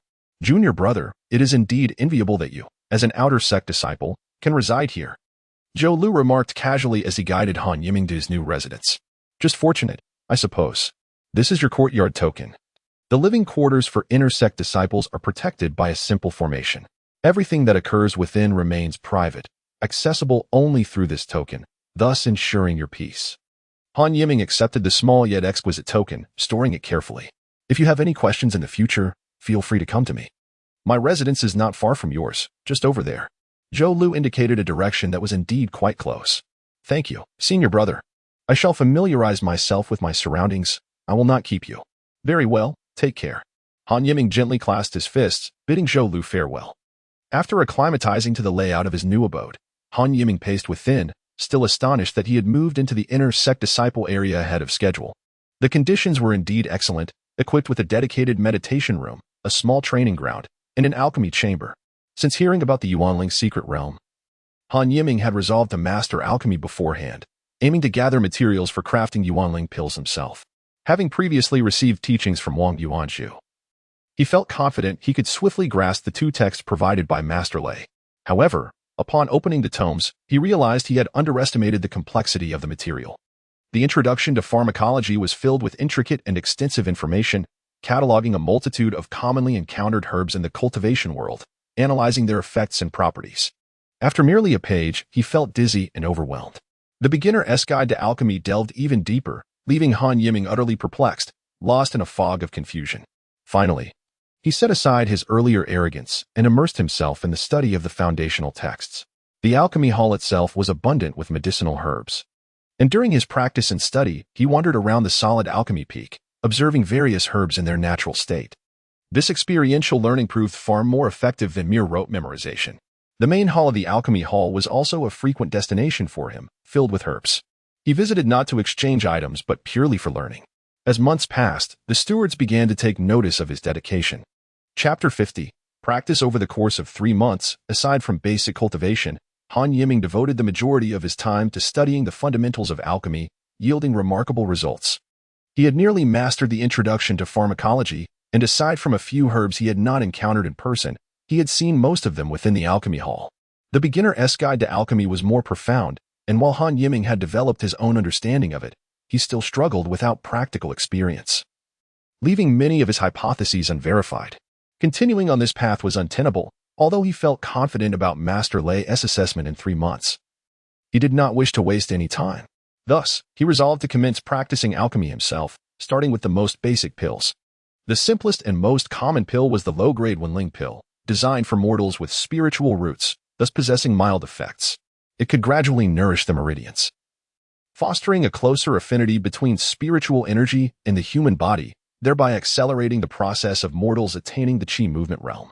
Han Yiming had previously observed that the Wenling pill was priced at 300 points at the Alchemy Hall headquarters. The herbs required for its creation were significantly less costly. However, even this basic pill required the expertise of an alchemist, which inflated the price. It is often said that alchemists are among the wealthiest in the realm of cultivation. And this statement holds true. The transformation of herbs into pills by an alchemist can multiply their value several times over. Having placed in the top 10 of the outer sect competition, Han Yiming currently held a substantial number of points. And with the resources left to him by Master Wang Yuanzhu, he had ample means to practice extensively. Without further ado, Han Yiming was not one to procrastinate. However, his first challenge lay in acquiring the recipe. Recipes were the result of countless combinations painstakingly discovered by predecessors, and Han Yiming could not concoct one himself. Although Wang Yuanzhu had imparted several important recipes, the basic one for the Wenling pill had not been shared. Fortunately, he was at Tongqing Valley, the headquarters of the Alchemy Hall. Elder, may I inquire if there are any recipes for the Wenling pill available for purchase? Recipes are not easily sold to outsiders, but these lower-grade ones are less of an issue. However, the price is not inexpensive. Are you certain you wish to proceed? A middle-aged man in the attire of an outer sect steward replied. How many points? I will take it. And I also require 10 sets of herbs for the Wenling pill. No, make that 100 sets. Han Yiming felt that 10 sets would not suffice. I will give you a total of 5,000 points for all. Very well, thank you, Elder. Han Yiming was taken aback by the figure, but still managed to part with the points. In the inner sect disciple area, it was Han Yiming's first time using the earth-fire instrument, a special privilege for disciples of the Alchemy Hall. While he could also use the fireball technique for alchemy, the earth-fire instrument made the process considerably easier. A hissing sound filled the air as herbs turned to ash within the alchemical furnace, accompanied by a distinct, burnt aroma. Alas, another failure.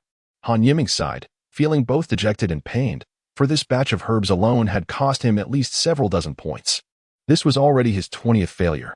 Continuing down this path was untenable. It was time to seek guidance. Han Yiming resolved within himself.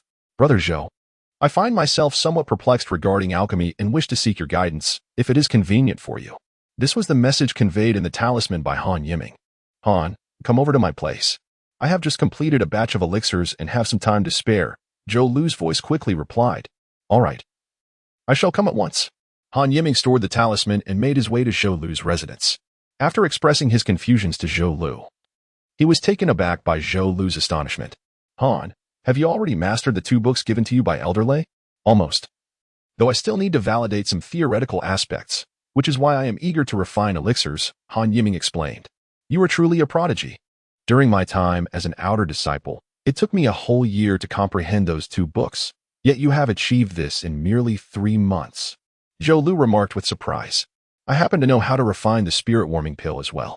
I will first outline some critical points to consider, and then I will personally refine a batch for you as a demonstration. However, even with this, You will need to invest a great deal of time in experimentation and practice. The duration required for you to succeed is uncertain and will depend on your comprehension and diligence. I understand. Thank you, Brother Zhou. After months of study, Han Yiming had completely shed any lingering disdain for alchemy. Upon leaving Zhou Lu's residence, he felt that this visit had been immensely worthwhile. For had he relied solely on his own exploration, he would have exhausted all of his herbs without gaining such invaluable experience.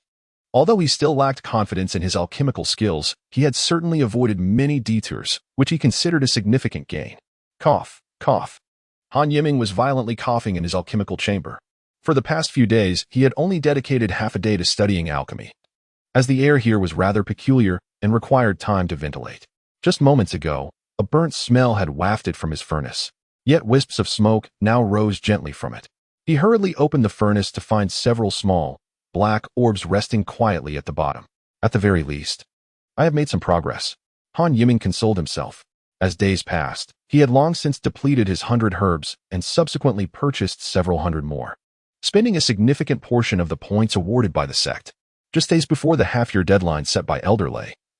Han Yiming was once again refining the spirit-warming pill in his chamber.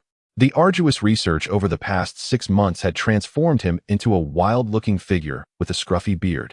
Yet his eyes sparkled with increasing brilliance as he methodically added various herbs to the furnace in a familiar sequence: celestial fairy, Xian ice grass, and so forth.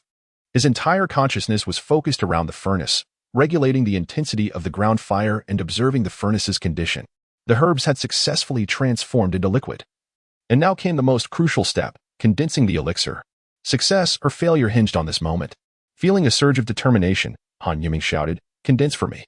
With those words, the flames of the ground fire intensified dramatically, and the furnace swiftly spun under Han Yiming's control. Just as the rotation concluded, the flames from the ground fire suddenly extinguished. The furnace sat quietly atop the apparatus, devoid of any smoke, only a faint fragrance gradually pervading the chamber.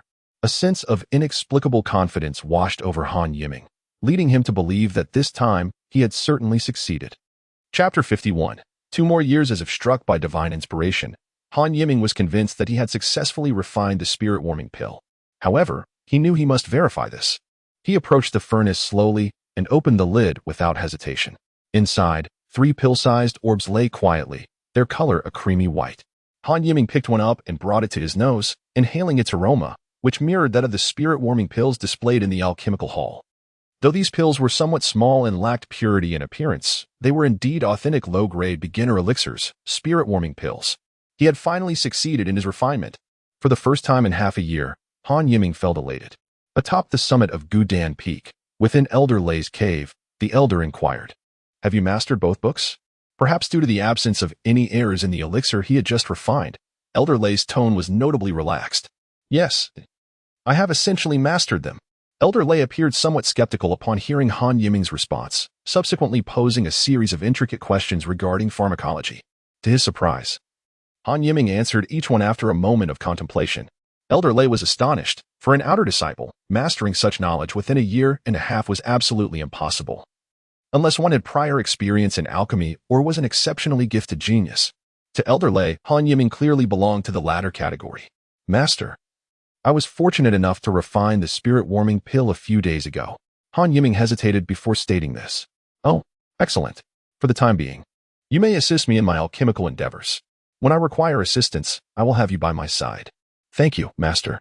Han Yiming felt a surge of excitement. Observing a master alchemist at work would undoubtedly allow him to learn rapidly, far surpassing his solitary endeavors. "I have various herbs in my cave, and here is a thick tome that catalogs their locations and effects. Unlike the introduction to pharmacology, this compendium encompasses a broader array of herbs. You shall have half a month to memorize everything here, and when the time comes for me to refine elixirs, you will assist me." Elder Lei handed over the hefty tome, and Han Yiming accepted it with respect. The volume was as substantial as Introduction to Pharmacology, but thankfully, the content was largely similar. Once Elder Lei departed, Han Yiming began searching for the corresponding herbs. The cave was filled with numerous compartments housing a dazzling array of herbs, requiring considerable effort to navigate. After approximately 10 days, Han Yiming had thoroughly familiarized himself with everything. "You mentioned that you have previously refined the spirit-warming pill. Then today, I shall also refine this elixir." You may observe. Half a month later, Elder Lei summoned Han Yiming. It has been quite some time since I last refined low-grade beginner elixirs. Elder Lei seemed somewhat nostalgic. Watching Elder Lei refine elixirs was truly a delight. Han Yiming was astonished to see that the process, which had caused him so much trouble, appeared to unfold with grace and beauty under Elder Lei's expertise. For the first time, he found himself captivated by the alchemical process. Elder Lei executed each step with flawless precision, perfectly managing the heat and timing, leaving Han Yiming in awe. Seal, Elder Lei gently commanded. And the furnace sat quietly before him. Go take a look. Elder Lei instructed Han Yiming. To his astonishment, 8 perfectly round and plump pills had been produced. Han Yiming felt a wave of shock wash over him. Elder Lei noticed the expression on Han Yiming's face. Take your time to ponder this. In 3 months, I shall refine a low-grade intermediate elixir, the bone-washing pill. The recent success of refining the spirit-warming pill had excited Han Yiming. Yet witnessing Elder Lei's technique made him realize how far he still had to go. From that day forth, he exchanged sect points for low-grade formulas, all of which were exceedingly ordinary. He confined himself to his chamber and dedicated nearly all his time to alchemy, aside from his regular cultivation schedule. Before long, low-grade beginner elixirs no longer seemed so daunting. His success rate in refining pills increased, and the quality of the elixirs gradually improved. This was undoubtedly a result of his diligence. However, the crucial role played by his formidable consciousness remained unrecognized by him. 6 months later, Elder Lei once again summoned Han Yiming, this time for the creation of the low-grade medium-grade Dan medicine, the bone-washing pill. This was part of his plan to facilitate Han Yiming's learning through incremental live demonstrations. Such privileges had only been granted to a select few of his direct disciples. The bone-washing pill is beneficial even to mortals, offering some effects in the chi motion realm. Although this pill is somewhat mediocre and lacks extraordinary capabilities, it still serves a purpose, particularly in enhancing one's physical constitution. Prior to this, Han Yiming had attempted to concoct the bone-washing pill, but unfortunately, he had not succeeded. Nevertheless, familiarizing himself with the process proved beneficial. Elder Lei added a greater quantity of herbs into the Dan furnace than what was typically required for a low-grade initial pill, resulting in a longer refining time. Han Yiming's gaze was fixed intently on Elder Lei's every movement, anxious not to miss any details. Noticing Han Yiming's expression, Elder Lei provided explanations throughout each step, alleviating many of Han Yiming's confusions. After approximately 2 hours, a furnace of bone-washing pills was successfully refined, all of which turned out exceptionally well. As before, Elder Lei informed Han Yiming that they would be refining the low-grade Supreme Dan medicine, the revitalizing pill, in 6 months. Thus, Han Yiming found himself plunged into another fervent period of alchemical study, to gather the necessary herbs for refining. He had exhausted all the points previously awarded by the sect. 2 months later, he successfully concocted the low-grade medium-grade bone-washing pill. Following this achievement, he dedicated all his time to solidifying his ability to refine low-grade medium-grade pills, which yielded substantial benefits. As days passed, Elder Lei began demonstrating the crafting of the low-grade Supreme Revitalizing Pill, a medicine with remarkable healing properties during the chi motion realm. The process for creating this initial Supreme Pill was exceedingly intricate. Despite Han Yiming meticulously recording Elder Lei's every action, he struggled to grasp certain aspects. To accommodate Han Yiming, Elder Lei had already slowed his pace considerably, even taking over the herb-gathering task to allow Han Yiming to focus on memorization. Regarding the refinement of medium-grade pills, Elder Lei stated that he would not demonstrate, as Han Yiming's current cultivation level rendered success impossible. He advised Han Yiming to thoroughly digest the processes he had observed, assuring him that such understanding would undoubtedly lead to fruitful results. He cautioned Han Yiming to prioritize safety during his time in the Yuanling secret realm, urging him not to overexert himself and promising to await his triumphant return. Han Yiming felt that Elder Lei was the second benefactor he had encountered. Although their time together had been brief, he could sense Elder Lei's genuine care. Yet, there were certain things about Han Yiming that Elder Lei remained unaware of. He mistakenly believed that Han Yiming could not refine medium-grade pills.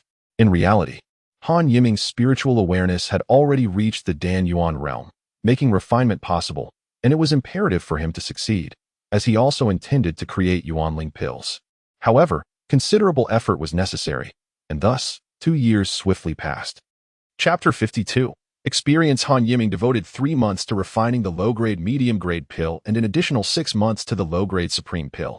As for medium-grade pills, Despite Han Yiming's spiritual awareness already being at the Danyuan realm, he immersed himself in study for a full year before finally achieving success. Albeit with a limited success rate, he had contemplated further familiarization and consolidation, but he had already spent a portion of the spirit stones and pills given to him by Wang Yuan. Continuing to purchase herbal materials with those spirit stones would undoubtedly raise suspicions. Achieving success and refinement was a significant gain, and Han Yiming felt it was time to venture out. With a year remaining until the Yuanling's secret realm opened, he intended to use this time to enhance his skills through practical experience. The Shi Hall was his first visit to this place. Although every hall had tasks available for outer sect disciples, the Shi Hall undoubtedly offered the most diverse and comprehensive selection. Outer Sect Level 1 Task: Assist the Elder of the Tool Hall in refining tools for 6 months. Reward: 300 points. Outer Sect Level 2 Task: Guard the Sect Spirit Stone Mine for 6 months. Reward: 500 points. Outer Sect Level 2 Task: Handle the disturbance caused by Demon Beast in the Southern Lin Mountain region of Ning'an. Duration: 3 months. Reward: 600 points. Outer Sect Level 3 Task: Address the border dispute between Ning'an and Xiali. Duration: Unlimited. Reward: 1,000 points. Outer Sect Level 3 Task: Eliminate the remnants of the demon path near the Wu Lian mountain range in the southern province. Duration: approximately 3 months. Reward: 1,000 points plus the spoils from defeating demons. As Han Yiming perused the myriad of tasks available in the Shi Hall, he noted that all tasks designated for registered disciples remained within the sect, indicating that they were not permitted to leave the sect grounds. Conversely, tasks for outer sect disciples that occurred within the sect offered lesser rewards due to their relative safety, while those requiring external experience yielded greater rewards but also posed greater risks. Tasks for inner sect disciples were merely observed, as he currently lacked both the ability and the qualification for such responsibilities. Perhaps due to the stillness prompting action, Han Yiming felt an overwhelming urge to venture out. He sifted through several outer sect tasks and found most unsuitable. Some required excessive time, while others mandated remaining in one location, which he deemed too rigid. After much contemplation, he ultimately selected the Outer Sect Level 3 task of eliminating the remnants of the demon path near the Wu Lian mountain range, which perfectly suited his intentions. Upon presenting his identity token, Han Yiming successfully accepted the task. Knowing he needed to prepare for his journey, he organized his storage pouch. He possessed a mid-level talisman, the Golden Silk Talisman, awarded by the sect, which equated to a powerful strike at the Danyuan realm. Additionally, he had a mid-tier magical weapon and several pills, including a few revitalizing pills he had previously concocted, reserving some for personal use, while the remainder were those kept by his master, Wang Yuanzhu, in a storage ring. Due to his previous alchemical endeavors, the pills he had refined could be exchanged for points within the sect, leaving him with several thousand points remaining. Han Yiming then visited the tool hall to exchange for additional talismans, nearly exhausting his points. 2 days later, at the summit of the southern peak, when Han Yiming arrived, he found a dozen individuals already awaiting him. After a while, an outer sect steward approached them, having confirmed the number of participants, and proceeded to explain, "This mission will be undertaken by the 12 of you together, divided into 3 small teams, each consisting of 1 inner sect disciple and 3 outer sect disciples. The detailed information and rules of the task are clearly outlined in this jade talisman. Please form your teams accordingly. This journey carries certain dangers, and you are the future of Tongqing Valley. Remember to prioritize your safety." After the elder's instructions, he turned to leave. Jade talismans floated before each participant, and Han Yiming noticed 3 inner sect disciples present, who were visibly older, 3 middle-aged men, one of whom was a young woman who resembled his mother in age. The outer sect disciples did not know these inner sect members well, so Han Yiming casually chose a warm-looking senior brother, making their group complete. The amiable senior brother, seeing their group assembled, introduced himself. "In the coming months, the 4 of us may be together constantly. Allow me to introduce myself. I am Bai Chiu, a disciple of the sect for 20 years. Previously an outer sect disciple of the Battle Hall, now at the peak of the early Danyuan realm. Please share your situations. I am Chen Jiang, an outer sect disciple of the Beast Hall in the mid-Qi Motion realm. I am Yao Ying, an outer sect disciple of the Report Hall in the early Qi Motion realm. I am Han Yiming, an outer sect disciple of the Dan Hall in the mid-Qi Motion realm. The 2 outer sect disciples, 1 male and 1 female, possessed cultivation levels not exceeding Han Yiming's, leaving him quite impressed by their courage. "Let us set forth. Bai Qiu observed that the two inner disciples were also prepared and nodded in their direction before conjuring a flying carpet. The carpet hovered a foot above the ground, motionless before them. "Come aboard," Bai Qiu called out, and Han Yiming along with the other two leapt onto it. The carpet glided silently into the sky with remarkable speed. After exchanging nods with the others, Han Yiming found a spot to sit cross-legged, ready to decipher the contents of the jade talisman. With the rest of the group sharing his intent, reports had emerged of several villages near the Wulian mountain range in southern province where all inhabitants had been brutally slaughtered. The southern province government discovered that the deceased bore ghastly visages, their faces ashen, suspecting the malevolent dark blood sect was responsible, prompting their plea for assistance at Tonqing Valley. Your task is to uncover the truth behind these events. Should you encounter any practitioners of the dark path, seek to eliminate them. A kill of a Qi Motion Realm disciple earns you 1,000 points, while slaying a Dan Yuan Realm disciple grants you 10,000 points, with the identity token of the adversary serving as proof. After a few moments of contemplation, Han Yiming grasped the nature of this mission and the dark blood sect. Having previously encountered them during his initiation, he had not anticipated that their current expedition might be entwined with their sinister activities. As Bai Qiu piloted the flying carpet, he employed his spiritual sense to review the jade talisman's content. Once everyone had finished reading, he inquired, "You have not encountered the dark path before, have you?" Han Yiming and the others exchanged glances. The two inner disciples shook their heads, while Han Yiming spoke up, "Senior brother Bai, I have had an encounter." "Oh," Bai Qiu, along with the two outer disciples, cast curious looks at Han Yiming. He recounted his experience from before joining, prompting expressions of trepidation from the outer disciples. Bai Qiu remained impassive, merely stating, "What you experienced hardly qualifies as an encounter." Witnessing the atrocities committed by the dark path would truly reveal the depths of their bloodlust and cruelty. Bai Qiu's words cast a somber pall over the group. And perhaps realizing that too much elaboration might frighten them further, he chose not to elaborate further. The carpet sped swiftly toward the southern province. The two other inner disciples maintained proximity, with all three teams flying by day and resting in the wilderness by night. Thus, after 3 days of travel, they finally arrived in the southern province. The southern province, situated at the southernmost edge of Ning'an country, bordered other provinces. This region was notoriously chaotic yet bustling with activity. As they approached the Wulian mountain range, the group disembarked the carpet in a small town, seeking an inn for the night before proceeding on foot to the site of the incident. The streets of the town were oddly quiet, incongruous with its expected vibrancy given its size. Sitting in the inn's common room, they noticed the scarcity of patrons. "Innkeeper," Bai Qiu called to the proprietor, who was distractedly counting on an abacus. "Esteemed guests, how may I serve you?" The innkeeper hastily approached. "Why does this town seem so deserted? Where have all the people gone?" The innkeeper hesitated, displaying reluctance to divulge information. "Just speak plainly, stop stalling." Another inner disciple barked. Yes, indeed. Our town was once lively and bustling. However, I have heard rumors that numerous villagers near the Wulian mountain range have died. Pale-faced, they say it is a plague, causing many to flee. And why haven't you left? My family and I have lived here for generations. This is our legacy. I couldn't possibly abandon it for a place where we would struggle to survive. When did this occur? It was merely a few days ago, to be honest. Your arrival coincides with a rather inopportune time. The innkeeper was about to say more when the previously vocal inner disciple waved him off. The group exchanged glances, a sense of exhilaration coursing through them. Their journey had not been in vain, and perhaps they could indeed eradicate several disciples of the dark path. Though Han Yiming heard the conversation, he felt no relief. The vivid memories of the conflict led by Lu Wuyang against the dark blood sect from years prior lingered in his mind. In the clash between cultivators, human lives were often treated as mere chaff. The night passed without incident, and at dawn, the group assembled at the inn. "Let us depart," Bai Qiu beckoned, taking charge of the expedition toward the afflicted village. As they traversed a deeply wooded path, the urgency of their pace increased as they neared the vast mountain range. Han Yiming felt an unsettling familiarity, reminiscent of his own mountainous hometown.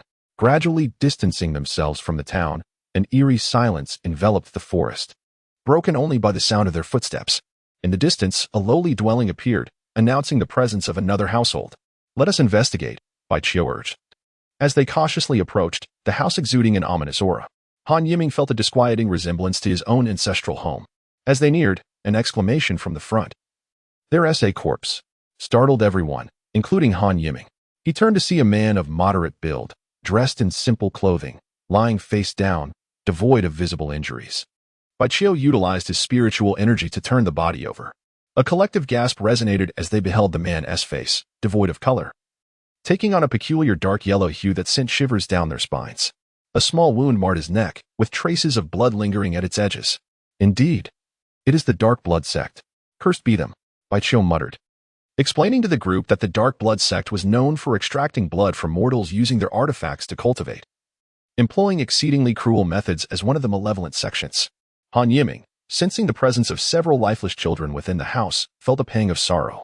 Those responsible for such bloodletting must surely be low-ranking disciples of the Dark Blood Sect. We must press on to investigate further. There are likely more victims ahead. Walking is too slow. Let us use the flying carpet, Baiqiu instructed, and they swiftly ascended, increasing their pace. However, as they journeyed through various villages, each bore the grim fate of desolation. The grotesque remains echoing the fate of the man they had just discovered. The group seethed with resentment toward the Dark Blood Sect.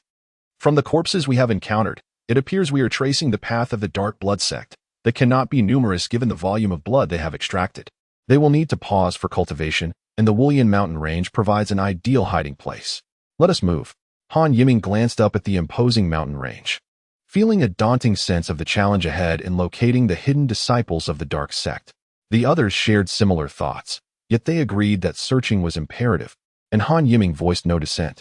After some time, Baiqiu abruptly halted. Let us split into 3 teams to search. This area is vast. We shall reconvene here in 3 hours. Signal if you make any discoveries.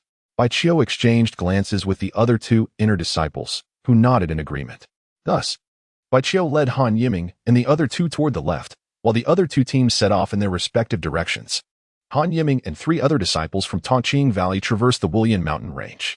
The peaks here were not particularly lofty, and the undergrowth thrived abundantly. Despite the chorus of animal calls resonating in the air, an inexplicable sense of danger enveloped Han Yiming. Perhaps it was the absence of any traces left by the disciples of the demonic sect that instilled this apprehension. The 4 had journeyed approximately 200 miles into the mountains without any significant discoveries. Throughout the trek, Han Yiming had maintained his spiritual awareness, meticulously observing their surroundings. Yet to no avail.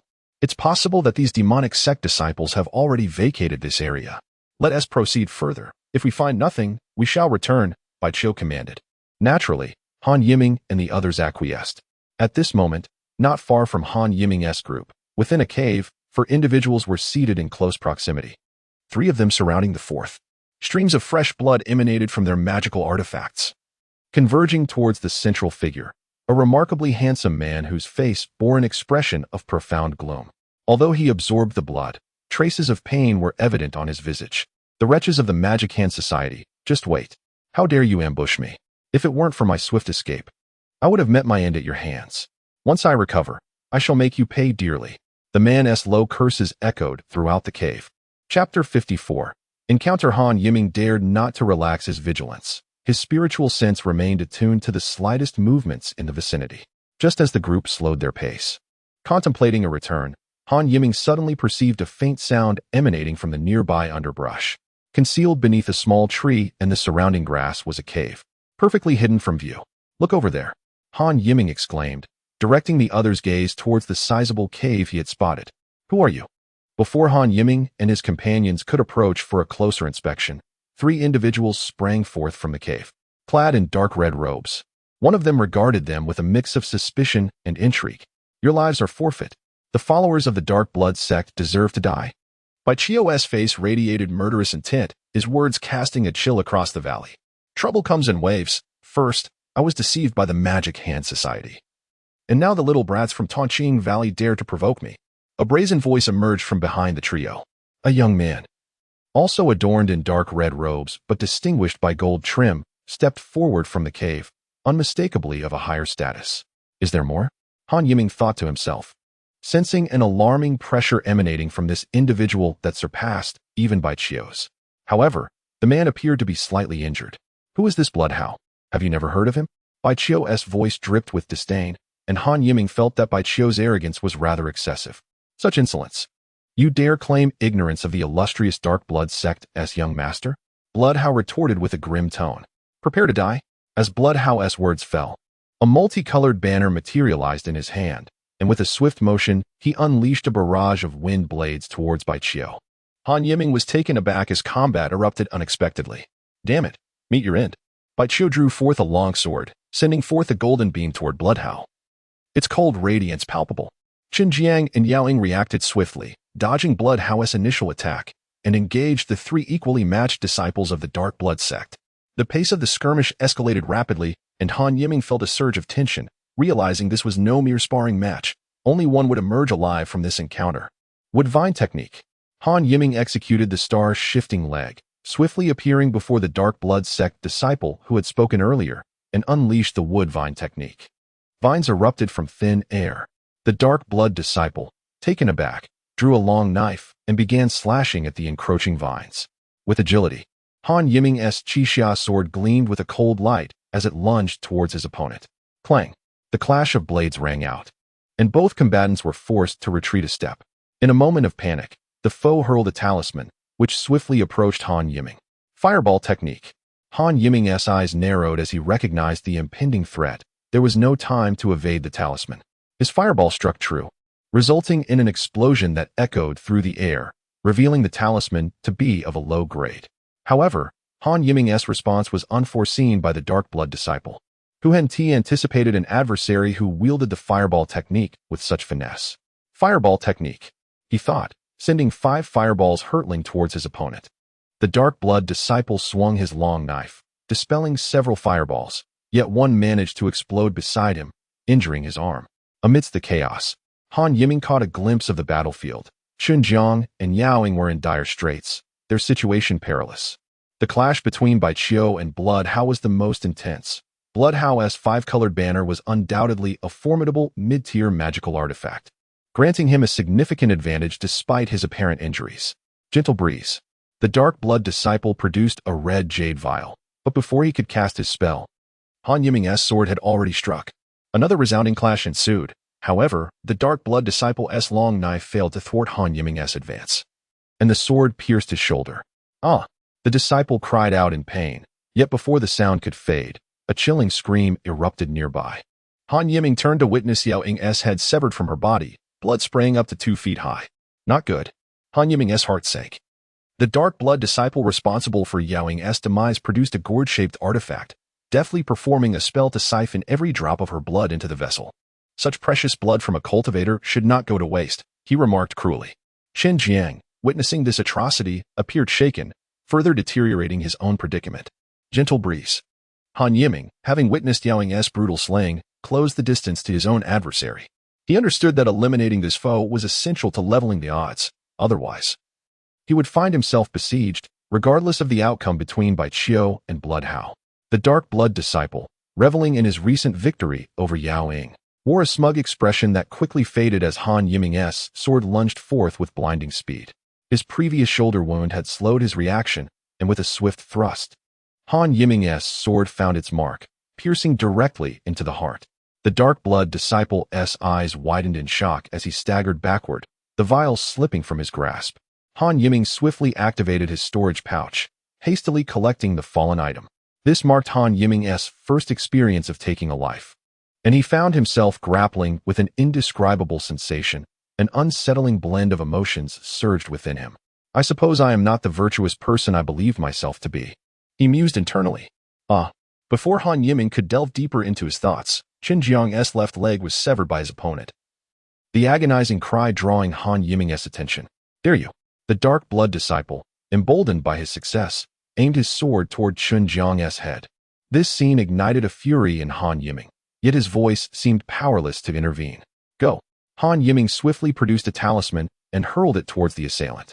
Chapter 55. Narrow victory. The disciple of the Dark Blood sect, initially poised to seize Xinjiang's life, hesitated at the sight of Han Yiming's talisman soaring through the air. Perhaps he deemed Xinjiang no longer a threat. Self-preservation took precedence. Swish, swish, swish. Blades of spiritual energy shot towards the man, manifesting the prowess of Han Yiming's talisman. We intend to kill. Can you thwart us? Just as Han Yiming believed, he had saved Xinjiang, the Dark Blood sect disciple, who had previously slain Yao Ying with a single strike, plunged his weapon through Xinjiang's heart during Han Yiming's entanglement with another foe. He had collected Yu Ying's blood and now seized the opportunity to extinguish Xinjiang's life. Xinjiang's eyes brimmed with regret before he crumpled to the ground. "You shall perish." Bai Qiu's voice resonated from a distance, and a golden sword ray surged forth with his swing, cleaving the mocking dark blood disciple in two. Bai Qiu had been observing the unfolding battle and could no longer restrain himself. "Engage me in battle, and you dare to be distracted?" Bloodhow's irritated voice echoed. "Allow me to demonstrate the might of my five-colored cloud-blocking banner." Bai Qiu's lethal strike evidently provoked Bloodhow, who wielded his weapon, the five-colored cloud-blocking banner shimmering with 5 hues. As if preparing a monumental offensive, Bai Qiu had intended to eliminate the last remaining disciple of the Dark Blood sect, but dared not divert his focus upon witnessing Bloodhow's actions. Han Yiming, too, felt alarmed by Bloodhow's demeanor. The five-colored cloud-blocking banner possessed formidable power, an immovable force in the realm of Qi movement. He also harbored concerns, should Bai Qiu falter, he would undoubtedly face dire consequences. Nevertheless, the immediate concern was to contend with the Dark Blood disciple before him. The young disciple, whose age mirrored Han Yiming's, bore a cruel expression, suggesting his experience in life-and-death struggles far exceeded Han Yiming's. No longer pondering the outcome between Bai Qiu and Bloodhow, Han Yiming fixed his gaze on his opponent, determined to surmount the present challenge first. The standoff was brief, lasting only 2 breaths, before both combatants sprang into action. Clear shadow. Han Yiming's Qixia sword transformed into an imperceptible shadow, lunging towards a specific part of his adversary's body. The Dark Blood disciple wielded a long sword as well, and with a clashing of steel, sparks erupted. As their swords clashed, Han Yiming's left hand was suddenly pierced by the opponent's sword light, sending a surge of pain coursing through him, furrowing his brow. The Dark Blood disciple's strength was not particularly formidable, yet his reckless fighting style rendered Han Yiming hesitant, resulting in his injury. This could not continue in a narrow encounter. The brave prevail. It was a moment of life and death. He must throw caution to the wind. A surge of determination washed over Han Yiming. Sometimes, such resolve was crucial in battle. With his inhibitions cast aside, his lethality surged, no longer concerned about his own injuries. As long as he inflicted greater harm on his foe.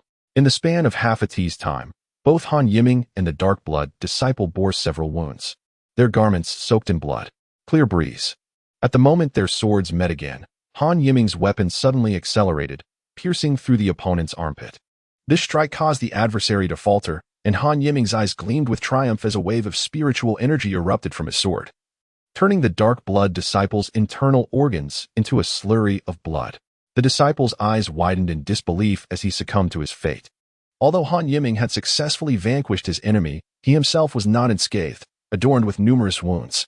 After utilizing spiritual energy to staunch the bleeding, he consumed a healing pill and turned his attention to another battlefield, the one that truly determined his fate. Upon witnessing the scene, Han Yiming's heart sank. Bloodhow's 5-colored cloud-blocking banner unleashed razor-sharp wind blades, felling the nearby trees. As Han Yiming looked on, Bai Qiu's sword struck Bloodhow, yet simultaneously, a wind blade pierced through Bai Qiu's body. Han Yiming watched in horror as Bai Qiu's left hand was severed, the wound inexplicably devoid of blood. A scream of agony escaped Bai Qiu's lips. However, he maintained his composure, unleashing a final sword ray toward Bloodhow. Bloodhow raised the 5-colored cloud-blocking banner to shield himself, absorbing most of the assault, yet a portion forced him to spit forth blood. Indeed, Bloodhow was a ruthless adversary. Even while under attack, he continued his onslaught, launching several wind blades toward Bai Qiu. Bai Qiu evaded most, yet one particularly cunning blade grazed his neck. The horrifying scene of Yao Ying's demise replayed before Han Yiming's eyes, sending a chill down his spine. "Ha ha ha, it seems the final laugh belongs to me." Bloodhow collapsed onto the ground, his own condition far from favorable. "That boy from Tongqing Valley, I now offer you 2 choices. Submit to me, or I shall ensure your demise without a trace. Choose wisely." Bloodhow's voice yanked Han Yiming back to the cruel reality. His mind raced, his heart pounded. His next action would undoubtedly determine his survival. Submission was out of the question, but could he kill him? In a flash of insight, Han Yiming considered many possibilities. "How could I submit to you?" Feigning contemplation, Han Yiming replied, subtly moving closer to Bloodhow. "I shall place a restriction upon you. In return, you will serve as an undercover agent in Tongqing Valley. I will not interfere with your freedom." Bloodhow, sensing Han Yiming's inclination to choose life, momentarily relaxed. "Oh, What sort of restriction? Can I choose otherwise? The word dialing erred on Han Yiming's lips, and in that instant, he unleashed the full force of the divine invocation technique. Bloodhound, already gravely injured, found himself momentarily stunned. Now, Han Yiming felt both astonished and elated. Golden Silk Talisman, go. He flung a mid-tier talisman, which erupted into a multitude of golden threads, enveloping Bloodhound. With bated breath, Han Yiming observed intently. Chapter 56, Return Ah? Another piercing scream echoed, the owner seemingly enduring excruciating torment. Bloodhound's eyes widened in confusion and disbelief, tinged with fierce unwillingness. Had his once promising life come to such an abrupt end? He could not accept it.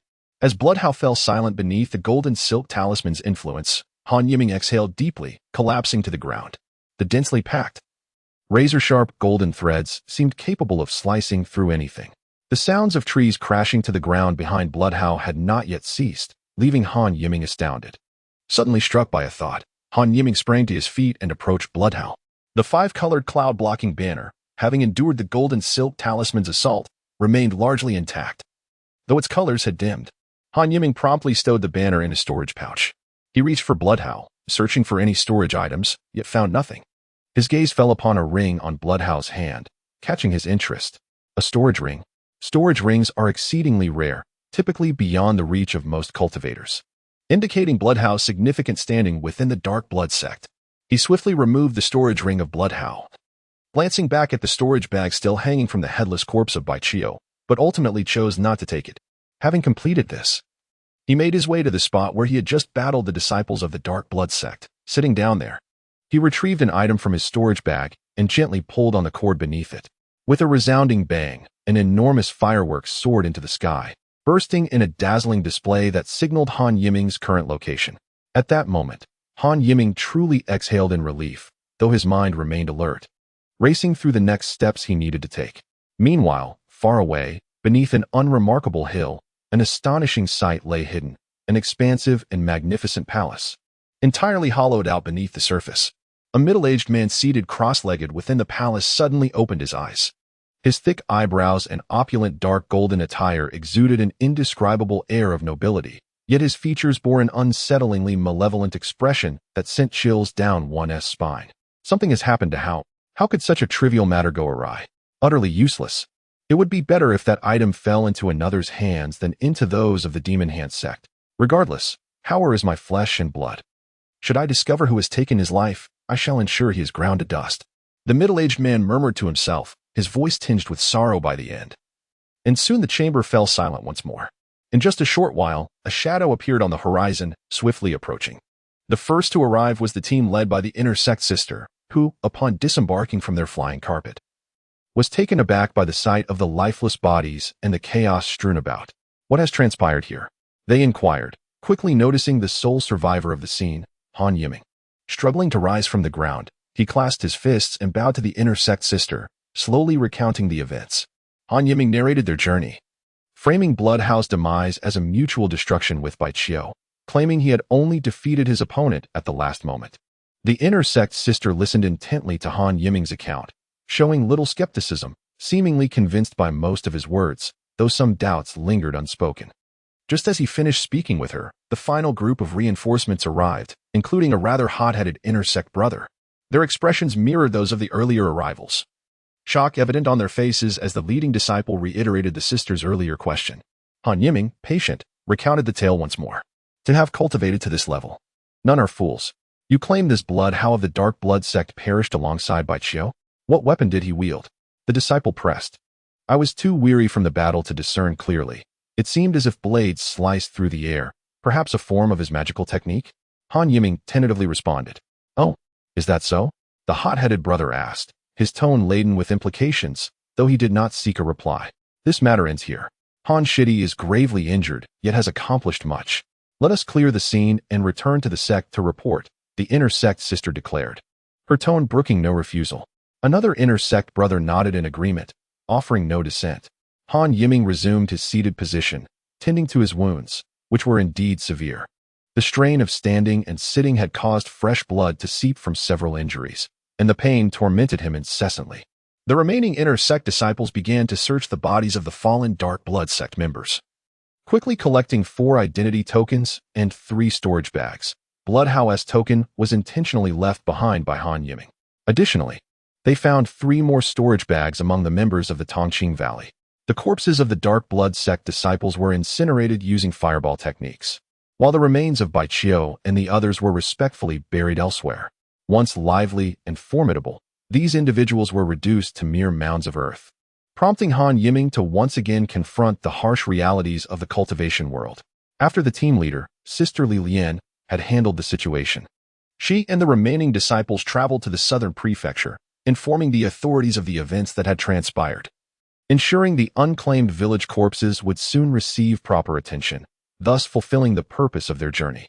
As Han Yiming returned, he found himself seated upon the flying carpet of the inner sect sister, the additional passenger hardly crowding the space. From a total of 12 who had set out, only 9 remained for the return journey, and though the other 8 had not engaged in battle, their spirits were dulled. Han Yiming, burdened by his injuries and shaken by the day's events, refrained from conversing much on the way back. Their journey concluded uneventfully, and 3 days later, Tongqing Valley reappeared before them. Chapter 57. Gains. In a secluded room within the Hall of Affairs, Han Yiming and the other 9 task-takers sat on one side, while several elder men, some quite advanced in years, occupied the opposite side. Among them was a particularly formidable elder, shrouded in mystery, none other than the Hall Master, whom Han Yiming had previously encountered. This is how the events unfolded, Han Yiming recounted. Later, he learned that the inner sect sister who had led them was named Li Lian, a former outer sect disciple of the Hall of Affairs before entering the inner sect. She was the one speaking now. These are the items retrieved from the disciples of the demon sect, and Bai Qiu, she stated, handing over several storage bags. Do any of you wish to add anything? The elder who had initially questioned them spoke again. The loss of an inner sect disciple was a serious matter, drawing the attention of the sect's higher-ups, hence the presence of the Hall Master. No, the others responded, either shaking their heads or voicing their agreement. Then we shall conclude this matter. Should you encounter disciples of the demon sect in the future, exercise utmost caution. We, Tongqing Valley, stand opposed to the demon sect. The items recovered from these demon sect disciples are your rewards. Later, the elders will convert them into points for you. As for the belongings of Bai Qiu and the others, they shall be dealt with by the sect. The Hall Master spoke again, clearly having no further doubts regarding the matter. Return to your cultivation, he gestured for them to leave. Do remember. The techniques of the demon sect are brutal and heartless. While they may be studied, do not attempt to cultivate them recklessly. The Hall Master concluded, leaving the outer sect disciples puzzled, yet Han Yiming understood all too well. As the Hall Master dismissed them, everyone respectfully exited the small room, with Han Yiming being the last to leave. The Hall Master cast one final glance at him, an expression revealing the wisdom of a man who saw through all. Witnessing this, the weight in Han Yiming's heart lifted. Upon returning to the Hall of Affairs, the elder present began to tally the contents of the storage bags from the fallen disciples of the demon sect. They contained various peculiar items, all seemingly familiar to the elder. While Han Yiming could not recognize them all, he discerned that they were not of great value. After a moment of contemplation, the elder began distributing points to each disciple who had taken on the task. Han Yiming was astonished to find that he had received a staggering 12,000 points. Truly, it was said that surviving great calamities brings unforeseen blessings, and this adage proved true. After several days of recuperation, Han Yiming's injuries had largely healed. He wielded the Qixia sword as he hurried toward his residence, situated in the disciples' living quarters of the inner gate. For over 2 years, Han Yiming had resided here as an outer disciple, and he found the environment to be quite satisfactory. Upon returning from the hall, his first action was to lift all the restrictions on his abode, granting himself a secluded and private space. Subsequently, he remained still, sitting cross-legged on the floor to commence his cultivation. His internal organs had suffered during the previous skirmish, causing a lingering pain. But as he circulated the Qingyang scripture for a full cycle, the discomfort diminished slightly. Han Yiming had never ceased his practice of the spirit refinement technique. Even though it was quite arduous, he persevered through the discomfort. After completing the Qingyang scripture, he proceeded to run through another cycle of the spirit refinement technique. Sensing that both his physical and mental states were nearing their optimal conditions, he leisurely retrieved 3 items from his storage pouch: a jade vial taken from the disciple of the Dark Blood sect he had battled, which the disciple had intended to use before Han Yiming interrupted, the colorful cloud-blocking banner left by Shui Hao, and his second storage ring. Unfamiliar with the jade vial and the cloud-blocking banner, Han Yiming focused on the storage ring. With a moment of concentration, he unleashed a wisp of ethereal consciousness toward the ring, only to encounter a thin barrier upon contact. Perhaps it was due to the previous owner's demise, for this obstacle felt somewhat insubstantial, and Han Yiming believed he could breach it with some effort. After a short while, a sound akin to a non-existent pop resonated, and the storage ring became ownerless. Han Yiming dripped a drop of his blood onto the ring, instantly feeling a connection with it. He donned the ring, recognizing its considerable value to any practitioner of the path. Unlike a storage pouch, the storage ring was compact, less prone to damage, and offered a more expansive internal space. Importantly, the elders of Tanqing Valley were already aware of this item, allowing him to use it openly in the future. After examining the ring's exterior, Han Yiming concentrated once more, peering into the ring's interior. The space within measured approximately 4 zhang in circumference, significantly larger than his storage pouch, yet still inferior to the one given by his master, Wang Yuanzhu. This storage ring could only be considered entry-level. Soon, Han Yiming ceased to dwell on the ring's size, for its contents were diverse and numerous, most of which he did not recognize, just as he was at a loss for where to begin. A few books and jade talismans in a corner caught his eye, illuminating his interest. With a flicker of consciousness, these items floated into his hands. Introduction to the Holy Sect and Dark Blood Canon. Without hesitation, he opened and began to read. After about 2 incense sticks worth of time, Han Yiming snapped the 2 books shut, finally free from confusion. The so-called Introduction to the Holy Sect was merely an introductory text for the demonic sect, similar to the materials issued by Tanqing Valley to its registered outer disciples regarding the common knowledge of the cultivation world. The demonic sect shamelessly referred to itself as the Holy Sect. This text primarily covered the basic tenets of the demonic sect, along with several nefarious techniques such as soul-searching, body-snatching, and blood refinement. The soul-searching technique involved overpowering lower-tier practitioners with potent consciousness to extract information from their memories. Those who succumbed to this technique often ended up with their consciousness scattered, reduced to soulless husks. The body-snatching and blood refinement techniques were even more brutal, and aside from the soul-searching technique, Han Yiming decided to merely familiarize himself with the latter two. However, he resolved to practice the soul-searching technique for potential future use. The Dark Blood Canon detailed the cultivation methods of the Dark Blood sect. Han Yiming skimmed through it, discovering that the technique was exceptionally domineering, allowing one to extract sanguine spiritual energy from blood to accelerate their cultivation. Naturally, he had no intention of practicing this. Nevertheless, the associated techniques, blood escape and blood tracking, piqued his interest, and he decided to pursue them, as one was for fleeing and the other for tracking, proving quite practical. Having gleaned insights from both texts, Han Yiming finally recognized some of the other items within the storage ring. The initial jade vial contained low-grade hemolytic pills, a sinister one-time use attack pill. Han Yiming felt a wave of dread. If this pill came into contact with blood, it would seep through the skin, and without immediate meditation to halt it, the user would inevitably bleed to death. He also found several mid-grade hemolytic pills in Shuehao's storage ring and silently noted their potential as future trump cards. Among the items, he retrieved a purple soft armor known as the Purple Gold Heart Concealing Armor. Shuehao possessed quite a treasure trove. Han Yiming's eyes sparkled as he donned the protective armor, which was a perfect fit for him, even if it might not have impressed Shuehao. In total, Shuehao owned 2 mid-tier artifacts, the Purple Gold Heart Concealing Armor and the colorful cloud-blocking banner, indicating a substantial fortune. The remaining items in Shuehao's storage ring were mundane, comprising essentials for practitioners at the Dan Yuan stage. Han Yiming was particularly delighted to discover a flying carpet, an artifact he had long coveted, although he currently lacked the strength to wield it. He meticulously examined each item in the storage ring, removing and replacing them, until he encountered a remarkably exquisite token, the only object he did not recognize. The material was indiscernible to him, but it felt exceedingly heavy. One side bearing a menacing demonic character, while the other displayed an imposing righteous character. A curious juxtaposition.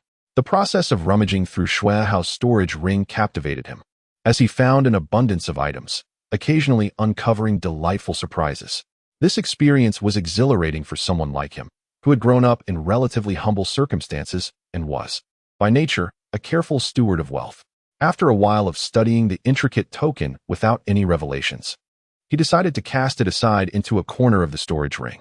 Having stowed away all his valuable possessions in the ring, he only retained daily essentials in his storage pouch. Since mid-tier artifacts could be bound to their new masters through blood, he first took out the purple gold heart-concealing armor.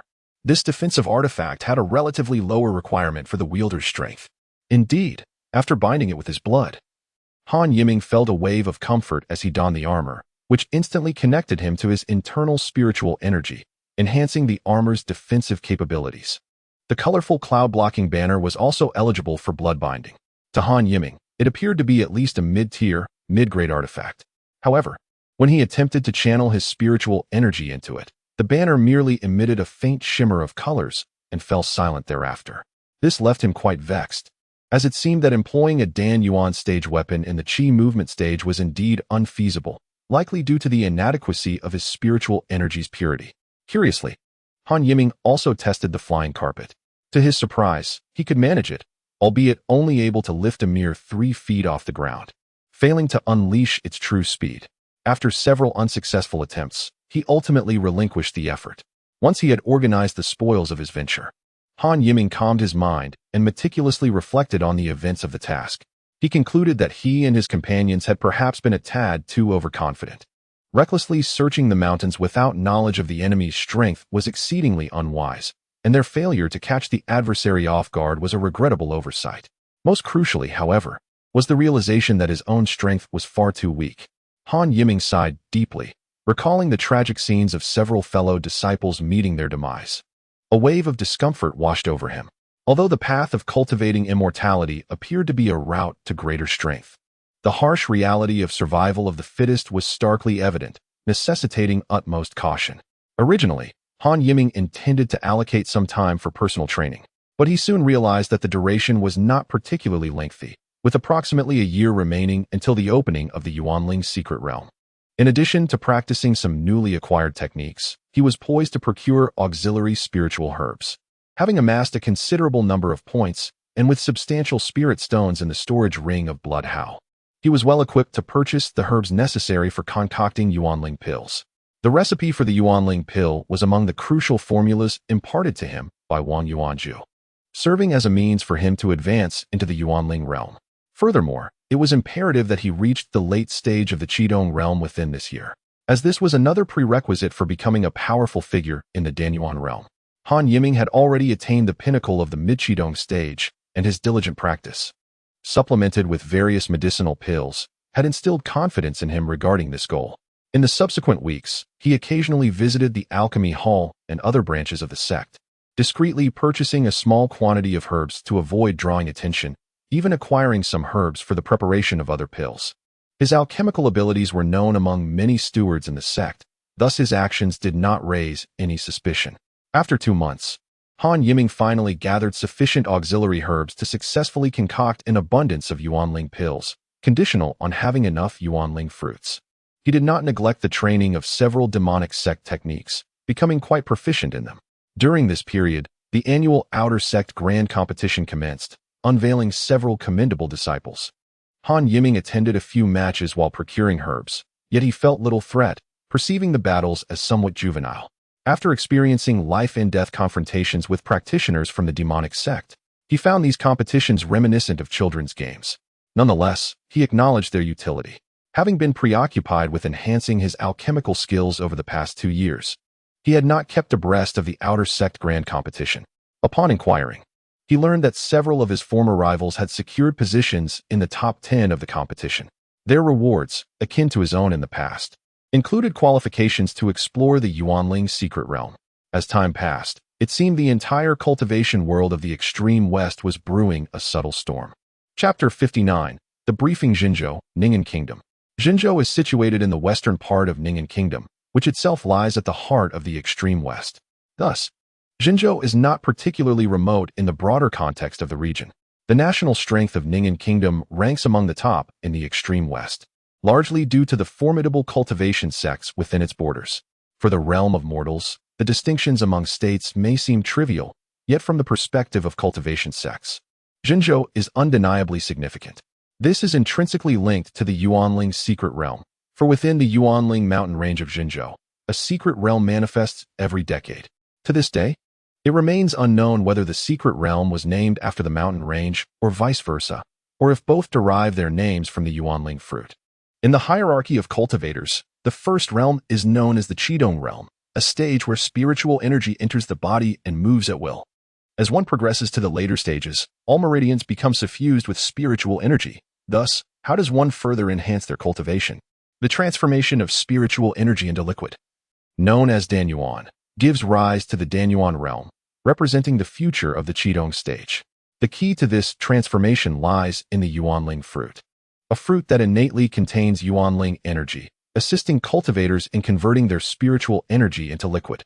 Throughout the extreme West, places capable of producing Yuanling fruits are exceedingly rare, with most originating from the Yuanling secret realm. The Yuanling secret realm imposes a peculiar restriction on entrance, stipulating that only those of the Qidong realm may enter. Exceeding this boundary incurs penalties from the realm itself. Curiously, within the Yuanling secret realm, individuals may ascend from the Qidong to the Danyuan realm without hindrance. It is said that millennia ago, when the Yuanling secret realm first appeared in the Yuanling mountain range, it attracted the attention of numerous formidable sect elders, each possessing extraordinary cultivation. They unanimously believed that the creator of this secret realm must have surpassed the nascent soul stage. Regardless of the era, the nascent soul stage has long been the pinnacle of cultivation in the extreme West.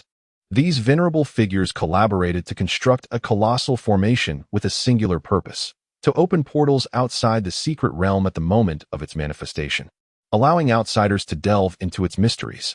It was then that the restrictions of the Yuanling secret realm became known, leaving these elders lamenting yet powerless to alter the situation. However, the formation they crafted endures, and the keys to accessing it are a set of 500 tokens. The four major sects of Ning'an Kingdom collectively hold over 100 tokens, while the remaining tokens are distributed among various sects and families across the extreme West. Each time the secret realm opens, the number of tokens held by each faction fluctuates. Thus, the expedition to the Yuanling secret realm is fraught with peril. Even if one does not acquire a Yuanling fruit, the token they possess is a valuable resource for any faction. Among the four major sects of Ning'an Kingdom is the Zhengxian sect. The Zhengxian sect has long been regarded as the foremost sect in Ning'an Kingdom and the entire extreme West. The sect leader is a slender, middle-aged man clad in plain robes. At this moment, he sits at the head of the Grand Hall in Zhengxian Mountain. How many Yuanling tokens does our sect possess since the last expedition to the Yuanling secret realm? Reporting to the sect leader, we have a total of 56 Yuanling tokens, replied a stern-looking man seated below. Good. This time, we must strive to secure more Yuanling fruits and tokens. We cannot tarnish the reputation of our Zhengxian sect. Certainly, we shall not disappoint the sect leader's expectations. The remaining 6 individuals in the hall responded in unison. A similar scene unfolded in the other major sects of Ning'an Kingdom, such as Tsangyuan Pavilion, Badawu, and Tongqing Valley, as they assessed their resources and planned for the upcoming expedition to the Yuanling secret realm. Moreover, in the shadowy underground of several locations in Ning'an Kingdom, leaders of demonic sects were meticulously orchestrating their strategies regarding the Yuanling secret realm. After millennia of development, a significant portion of the Yuanling tokens had found their way into the hands of these demonic sects through various means. On the southern peak of Tongqing Valley, at the Linqian Terrace, Han Yiming had been diligently cultivating over the past few months, and last month he achieved a breakthrough to the late stage of the Qidong realm. He received a notification from the sect to gather on this southern peak, as the Yuanling secret realm was soon to be opened. Arriving not too early, he found over 20 disciples clad in the outer sect attire of Tongqing Valley already waiting. After a brief moment, no further arrivals came, and Han Yiming counted 35 individuals present. He recognized many familiar faces: Lin Wanxue, Wang Chong, Li Yishuo, Lu Bing, Xiao Guanglei, Li Na. Each of them were prominent figures who had excelled in recent outer sect grant competitions. Excellent, everyone is gathered. Unbeknownst to him, a few figures appeared in the sky. Among them was the voice he recognized, none other than Tian Hongliang, the head of the alchemy hall. Accompanying him were 2 others, one of whom Han Yiming sensed had a cultivation level comparable to Tian Hongliang's, yet the presence of the other sent a tremor through his spirit. Before them stood a figure of apparent great age, his hair as white as snow, yet his skin devoid of wrinkles. When Han Yiming sensed the man's profound cultivation, He felt an overwhelming depth that extinguished any desire for resistance within him. A vague suspicion arose in Han Yiming's mind. This must be one of the ancient monsters of the sect. This time, I, along with 2 masters, will escort you to the Yuanling's secret realm. The information regarding this realm is clearly detailed within these jade talismans, Tian Hongliang declared, waving his hand as 35 jade talismans floated effortlessly before everyone. In addition, each person was presented with a token inscribed with the words Yuanling.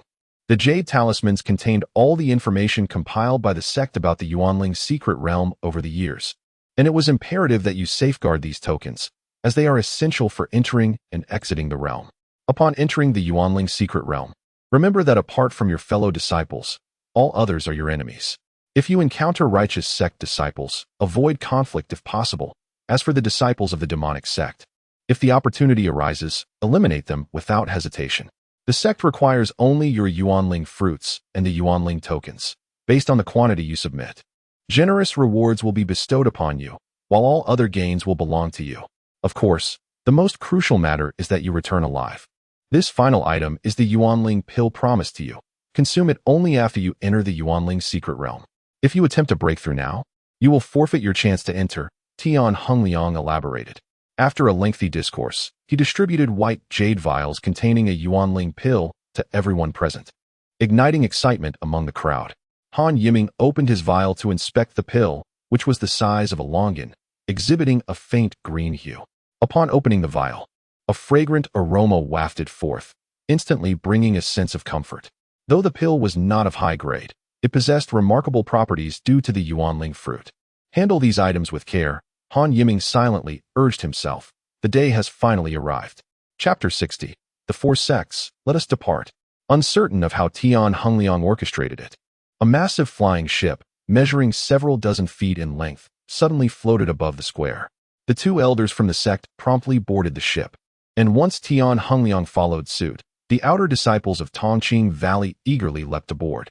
Find a spot on the first deck to meditate at your leisure. Tian Hongliang's voice echoed in everyone's ears. Han Yiming had firmly settled onto the flying ship, yet he was profoundly astonished. The vessel had 2 levels, and he presumed the higher-ups of the other sects occupied the upper deck. While he was uncertain about the happenings above, the combined area of the first deck and hull was immense, accommodating at least 200 individuals comfortably. Standing beside the ship, Han Yiming gazed outward. Initially, the ship's speed was moderate, but after a quarter of an hour, it seemed to have exited the mountainous confines of Tongqing Valley. Suddenly, he felt a dramatic surge in speed as the earth below rushed past at an alarming rate, inducing a sense of awe among many, including Han Yiming. Such a formidable flying artifact. It must possess a high rank, at least a mid-tier artifact or above, and its sheer size only adds to its immense value, remarked Liu Bing, who stood beside Han Yiming, with whom he shared a friendly rapport as fellow townsmen from Taizhou Prefecture. Strangely, Li Yishuan maintained a distance, seemingly disinterested in conversing with them. Let us examine the jade talismans.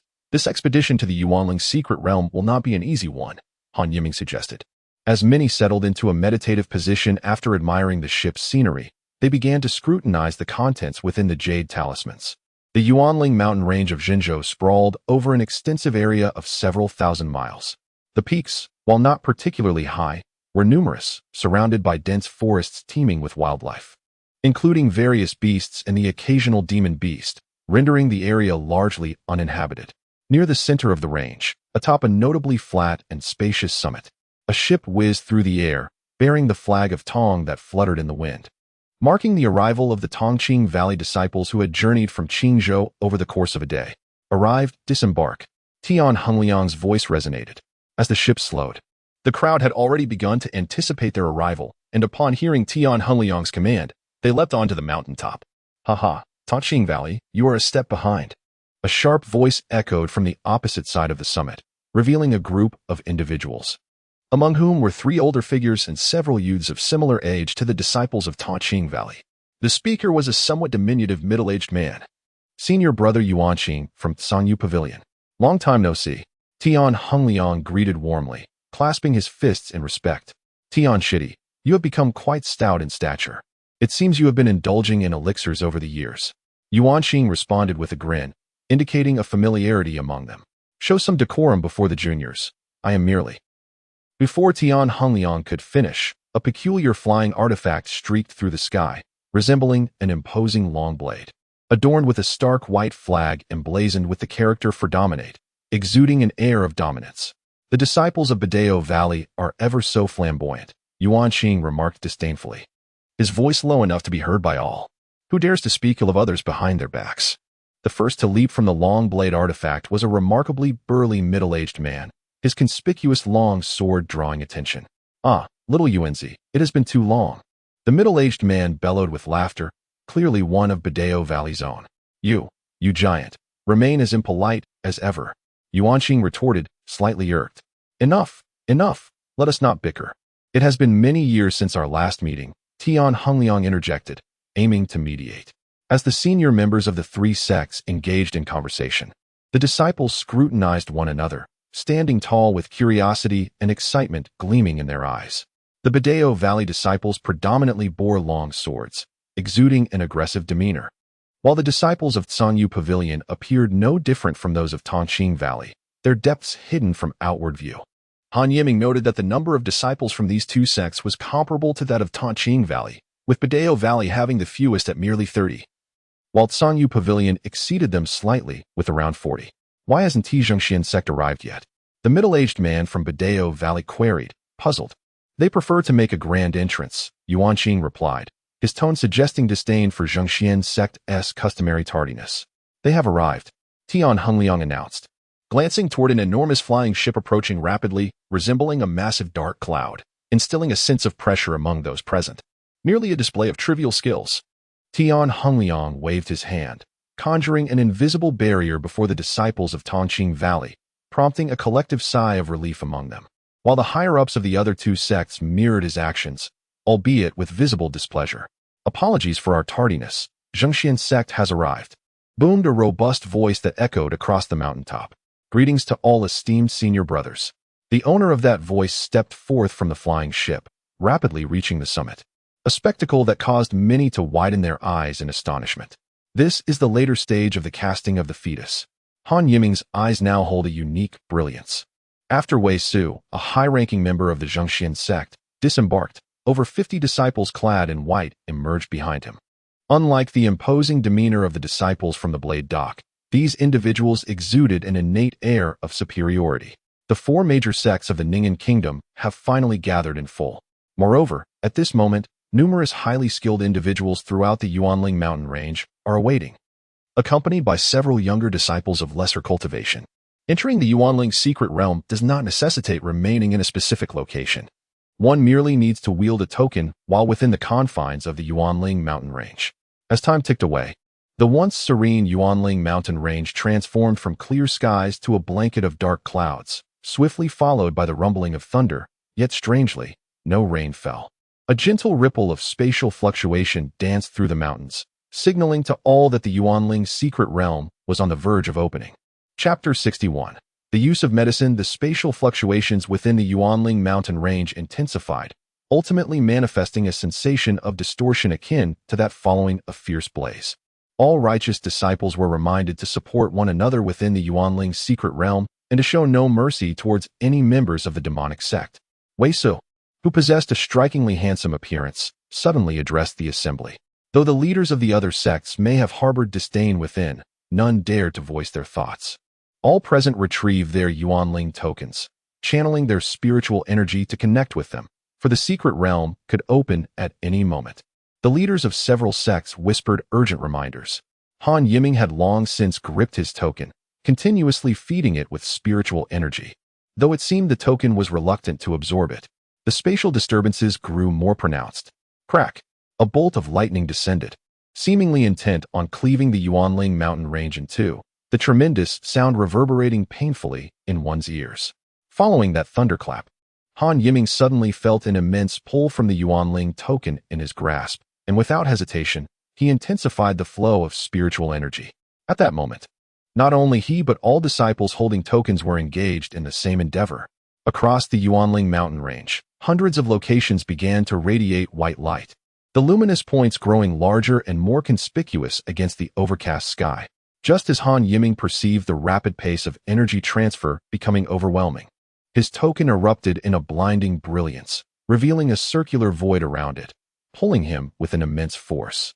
With a whoosh, Han Yiming surrendered to the gravitational pull, observing that some individuals nearby had already vanished. All disciples, protect yourselves. I shall await your triumphant return. Why not say this earlier? Han Yiming thought fleetingly as he too disappeared. Whoosh, whoosh, whoosh. The previously illuminated white lights within the Yuanling mountain range gradually dimmed until all points of light vanished completely. The dark clouds above suddenly parted, restoring brightness. Since we have some time to spare, would anyone be interested in a wager? Wei Su casually addressed the others atop the mountain. How shall we wager? The others, whether genuinely intrigued or merely seeking to assert themselves, queried. Ever since Han Yiming was drawn by the white light, he suddenly felt his body slipping from his control. In mere moments, an overwhelming sensation of weightlessness engulfed him. Qixia. Fortunately, Han Yiming had prepared beforehand. The Qixia sword appeared beneath him, catching him steadily. Only then did he seize the opportunity to truly absorb his surroundings. What rich spiritual energy! Below him lay a dense forest. The trees flourished, and wisps of spiritual energy swirled in the air, mingling with the fragrant aroma of verdant flora, leaving Han Yiming feeling utterly refreshed. Is this the interior of the Yuanling secret realm? Indeed, it is a splendid place. Han Yiming glanced skyward. The overcast heavens mirrored exactly what was described in the Jade Talisman. After discerning his position, he realized he was situated somewhere on the periphery. Upon entering, everyone would be randomly teleported to the outskirts of the Yuanling secret realm. The interior resembled a vast circle, with Yuanling fruit trees planted at 128 locations near the center, arranged in a pattern reminiscent of the Tai Chi Bagua. The expanse was immense. Over the next 6 months, individuals would not only seek out the Yuanling fruit trees, but also remain vigilant against others they might encounter. Surveying the terrain around him, Han Yiming noted the dense trees but few peaks. As he landed, he released his consciousness to carefully sense his surroundings and detected no other presence. Not far off, he spotted a small mound, and an idea sparked in his mind. Han Yiming stealthily flew towards the mound on his sword, having previously sensed a small cave concealed at its side. While soaring, he discreetly set up several rudimentary warning formations, which he had exchanged for at the sect before departing. He intended to consume the Yuanling Dan here. Unlike others who eagerly sought the Yuanling fruit, he believed it paramount to first enhance his strength to safeguard everything he would acquire, including his own life. Once everything was arranged, Han Yiming seated himself to regulate his breath. After circulating the Qingyang Jinjing for a full cycle, he gradually calmed his mind and retrieved the Yuanling fruit from his storage ring, swallowing it without hesitation. Upon entering, the Yuanling fruit transformed into a wave of warmth, surging through his stomach and radiating throughout his organs and limbs. This energy felt vibrant and immensely powerful. Han Yiming was inwardly astonished. He dared not be negligent. The Qingyang Jinjing had already commenced its operation. With his original cultivation at the peak of the Qi Dong realm, most of his meridians were already suffused with spiritual energy. Now, with the addition of the Yuanling Dan's energy, the previously unfilled meridians gradually filled with spiritual energy, as the Qingyang Jinjing seemed to mobilize throughout his body. 90%, 95%, 98%. Finally, Han Yiming sensed that all his meridians were filled with spiritual energy, reaching the pinnacle of the Qi Dong realm. The Qingyang Jinjing continued to operate, and he felt immensely comfortable, yet no signs of a breakthrough appeared. There was still a substantial amount of energy within him. So Han Yiming continued to sit in meditation and cultivate. Meanwhile, as Han Yiming practiced on the outskirts, the Yuanling secret realm became lively with the arrival of several hundred individuals.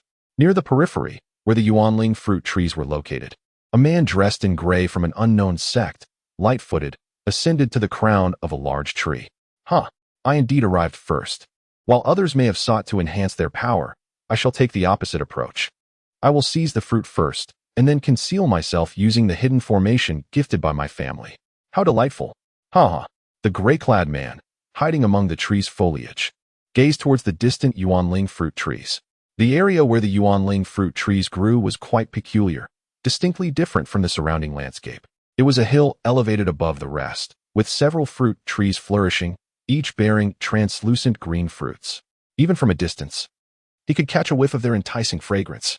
Upon counting, he estimated there were dozens of pale green mature fruits on the trees, seemingly beckoning him. Observing the surroundings, The gray-clad man discerned that no one else was present. Resolute in his decision, he hesitated no longer. With a powerful push, he launched himself from the treetop, soaring towards the Yuanling fruit trees. As he drew closer, his heart swelled with self-satisfaction. Just as he prepared to harness his spiritual energy to pluck the fruits, an unforeseen event transpired. A beam of golden light shot towards him, causing his heart to lurch. Damn it, my life is over. Chapter 62. Chaos. Han Yiming spent a total of 3 days cultivating on the outskirts.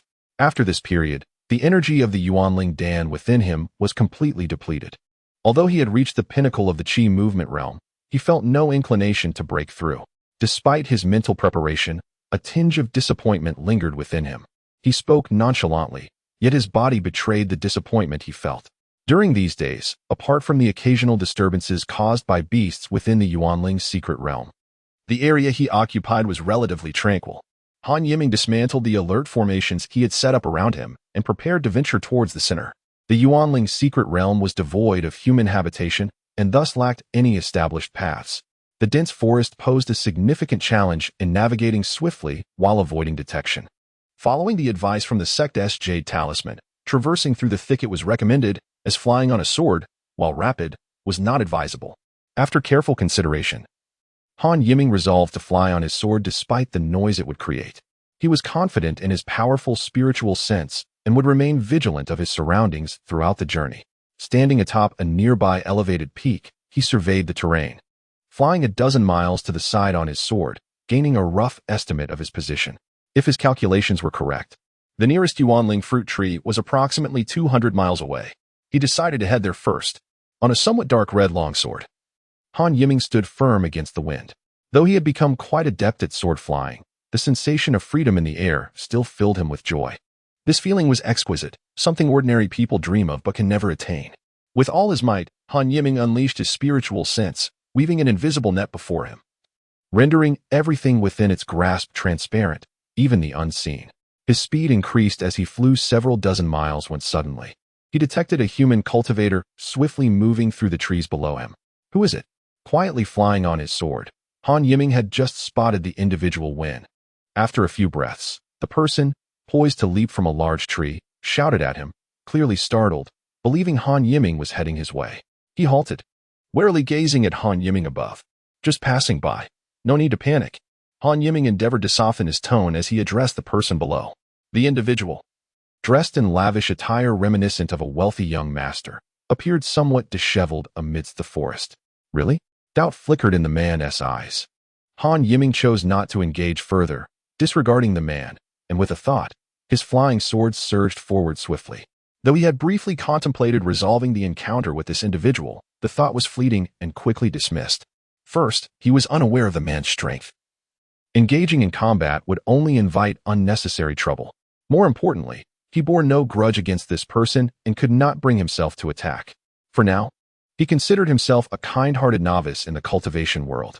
As he continued to soar, Han Yiming noted the presence of numerous beasts within the Yuanling's secret realm. Though he occasionally spotted rare herbs from the outside world in areas devoid of Yuanling fruits, he did not pause to search for them. After encountering another cultivator, he pressed onward, maintaining an impressive speed. Suddenly, trees ahead began to topple en masse.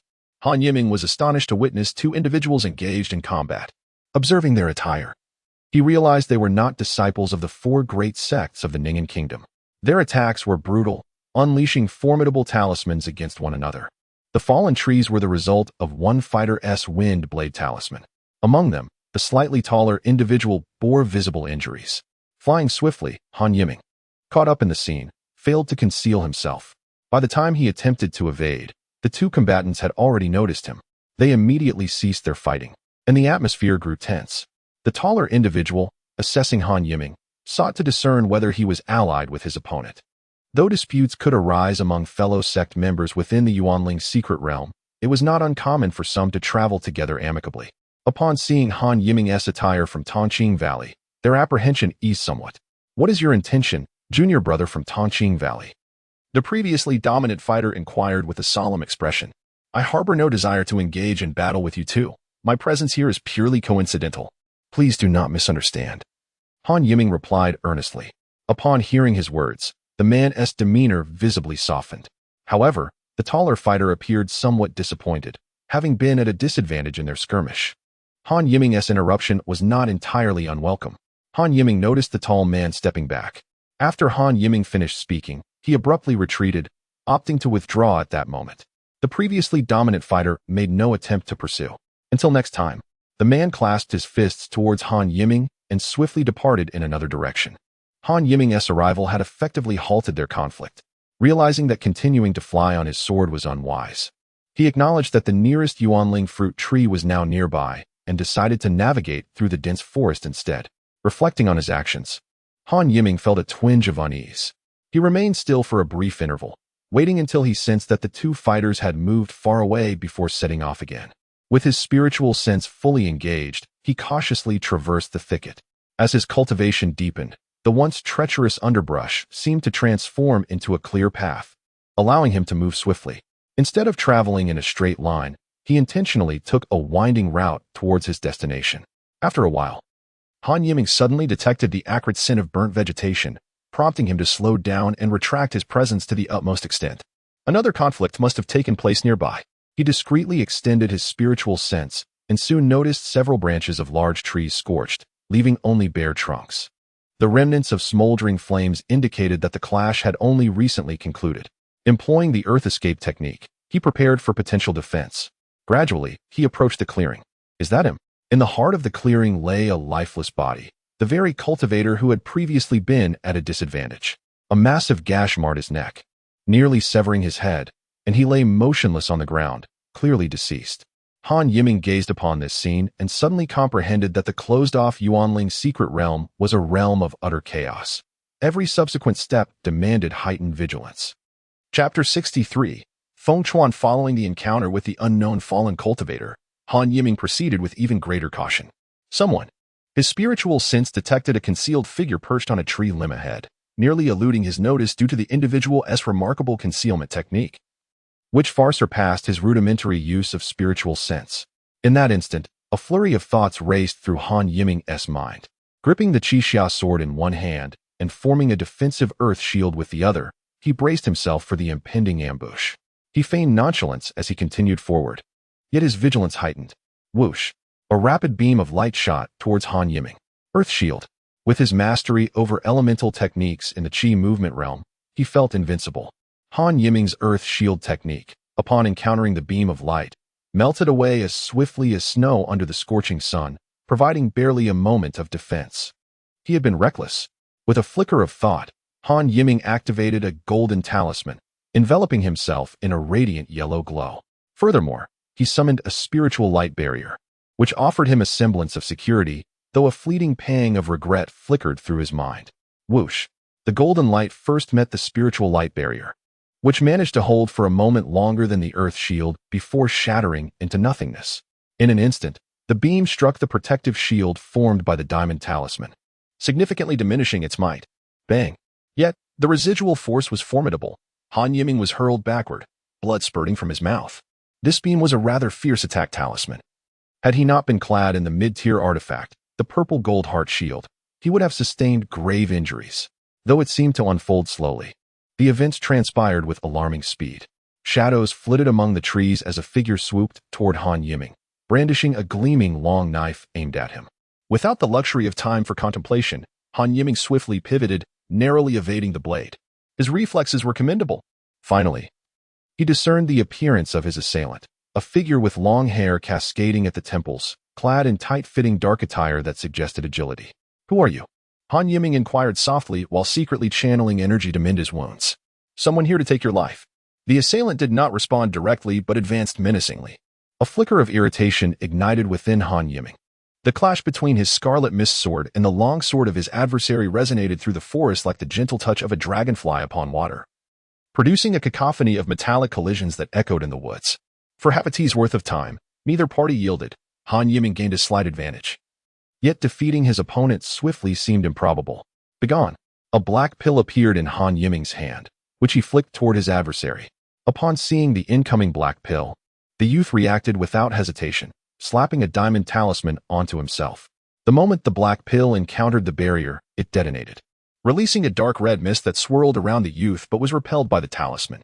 This was the hemolytic pill that Han Yiming had obtained from a disciple of the Dark Blood sect, a potent offensive pill. Having nearly been ambushed, he no longer hesitated. You dare to employ the methods of the Dark Sect? I, Feng Chuan, will remember you. Perhaps sensing that this ambush was his last opportunity, the man named Feng Chuan uttered his parting words before swiftly retreating. With remarkable speed, he vanished into the thicket, leaving Han Yiming secretly regretting not utilizing other tactics. He had essentially allowed a tiger to return to the mountain. It was time to leave. The previous skirmish had not been silent. And Han Yiming quickly gathered himself before plunging into the dense forest. Approximately 5 miles from the site of their encounter, Han Yiming settled into a cross-legged position among the canopy of a large tree, having set up a warning formation in advance. The battle had drained him considerably, and with some injuries to tend to, recovery was paramount. That man possessed formidable strength, his ambush was skillful, and his reactions were swift. As Han Yiming meditated, not far away in a small cave, Feng Chuan wore a frustrated expression. He had squandered a precious low-tier top-grade talisman, incurring a significant loss. Fortunately, his earlier encounters had been fruitful, so he was not at a total deficit. The spirit realm was indeed a splendid place. Reflecting upon his previous gains lightened his mood considerably, especially recalling the foolish young man who had thought the spirit fruits were easily obtainable. His concealment formation was impressive, and the method to obscure the aura within his storage bag appeared to be of advanced quality. Feng Chuan had been among the first to approach the spirit fruit tree, yet he refrained from plucking any, intending to use the fruits as bait. He would return and continue to lie in wait. Surely, those fruits would ultimately belong to him. So why rush? A sinister smile crept upon his lips as he quickly dismissed thoughts of Han Yiming, preparing to hunt once more. If Han Yiming had heard this, he would have been astounded to learn that Feng Chuan had already claimed several lives and, crucially, was in no hurry to harvest the spirit fruits. The spirit realm was rife with sudden conflicts that began abruptly and concluded just as swiftly. Some returned elated, while others perished. Barely a fortnight had passed since the spirit realm's opening, and already over 40 individuals had succumbed to its perils. These were the elite from various sects. And as time progressed, it was clear that this number would only continue to rise. At the heart of the spirit realm lay a forbidden zone, encased in a yellowish barrier spanning several miles. It was said that those who gazed through the barrier could glimpse grand structures within, radiant with brilliance. Once, a greedy individual attempted to breach the golden light, only to find themselves trapped and crushed into oblivion, leading to a cessation of interest in that forbidden area. Despite the spirit realm having opened for merely a short time, most individuals remained active on the periphery. Little did they know that, perhaps due to the passage of time or the increasing death toll, the protective yellow light that had safeguarded this central area for countless years appeared to be fading, suggesting that its complete disappearance was not far off. Chapter 64. Yudi of the Zhongxian sect amidst the canopy of the great tree. Han Yiming sat cross-legged, having consumed healing elixirs, and now channeling his energy to absorb the abundant spiritual essence within the spirit realm. The ample spiritual energy, coupled with an underlying special energy, made cultivation remarkably efficient. After merely half a day, Han Yiming felt he had nearly regained his strength and cautiously rose to ascertain his direction. Approximately 500 individuals had entered this spirit realm, and with time elapsed, many must have flocked to the vicinity of the 64 spirit fruit trees. Han Yiming was uncertain how many had perished, but he was certain that the situation would only grow more perilous. Nevertheless, he was resolute in claiming the first batch of spirit fruits. As Han Yiming prepared to depart, Feng Chuan, having sustained no losses, had already arrived at the location of the spirit fruit trees, perhaps having waited long without seeing anyone approach. He took the initiative to seek out prey, which explained his early encounter with Han Yiming. Navigating through the dense forest, which seemed to be a common landscape within the spirit realm, Han Yiming sensed another presence nearby. Through his spiritual awareness, he spotted a young man in white seated cross-legged beneath a tree, seemingly engaged in cultivation. Another one? Han Yiming contemplated, deciding it prudent not to alarm the individual and instead choose a path around him. Ah, you have arrived. Are you here to ambush me? Just as Han Yiming prepared to turn away, the young man in white slowly opened his eyes, standing and directing his gaze toward Han Yiming's position. To Han Yiming's astonishment, he realized the individual was a disciple of the Zhongxian sect, his striking white robes unmistakable. Surprised by the other's ability to detect him, Han Yiming stepped forth from behind the tree with a respectful bow. Ah, it is a junior from Tongqing Valley. I am Yu Dian of the Zhongxian sect. May I ask your name? Following Han Yiming's words, the man addressed him as junior apprentice, prompting Han Yiming to reflect on the arrogance of the disciples from the Zhongxian sect. I am Han Yiming from Tongqing Valley, and I greet you, senior brother. Junior brother Han need not be so formal. Why not come closer for a chat? Han Yiming took a cautious step forward, his mind alert and curious about how the other had discerned his presence. The perilous nature of the Yuanling's secret realm was evident, with many disciples of the demonic sect seizing the opportunity to harm those of the righteous path. It was essential for the righteous to unite in their struggle. As the senior brother began to boast, Han Yiming gleaned from his words that he had encountered several skirmishes, even clashing with a disciple of the demonic sect, though neither had gained an advantage. Senior brother, how did you discern my presence from such a distance? Was it a warning formation? Ah, indeed, it is a formation. Our Zhongxian sect excels in formations, particularly in simple warning arrays. Do not underestimate such warning formations. They are crucial during our travels. Indeed, while my warning formation merely emits sound alerts, your formation clearly possesses greater sophistication. In truth, it is not difficult to detect such warning formations. Look over there. As he spoke, Yu Jian suddenly pointed behind Han Yiming, his tone filled with astonishment. Upon hearing Yu Dian's words, Han Yiming instinctively turned to investigate, but felt an ominous premonition. Something was amiss. He had already turned his head, surveying the area where he had previously been, finding nothing unusual. This is bad. Star shift. A rush of wind alerted Han Yiming, and he swiftly executed the star shift leg technique. With a swift motion, a long sword swung at Han Yiming from behind, and he felt a sharp pain at the nape of his neck. He was already wounded. How perilous. Had he been a moment slower, he might have met his end. After Yu Dian's attack missed, he appeared surprised but remained composed, stepping forward and lunging at Han Yiming with his sword. Crimson Radiance. With no time to tend to his injury, Han Yiming summoned the Crimson Radiance sword to his hand, one hand wielding the sword in defense while the other conjured his spell. Fireball technique. Vine's technique. The fireball grazed past Yu Jian without inflicting harm. Yet in this lush forest, the effectiveness of the Vine's technique flourished beyond expectations. Clear Wind.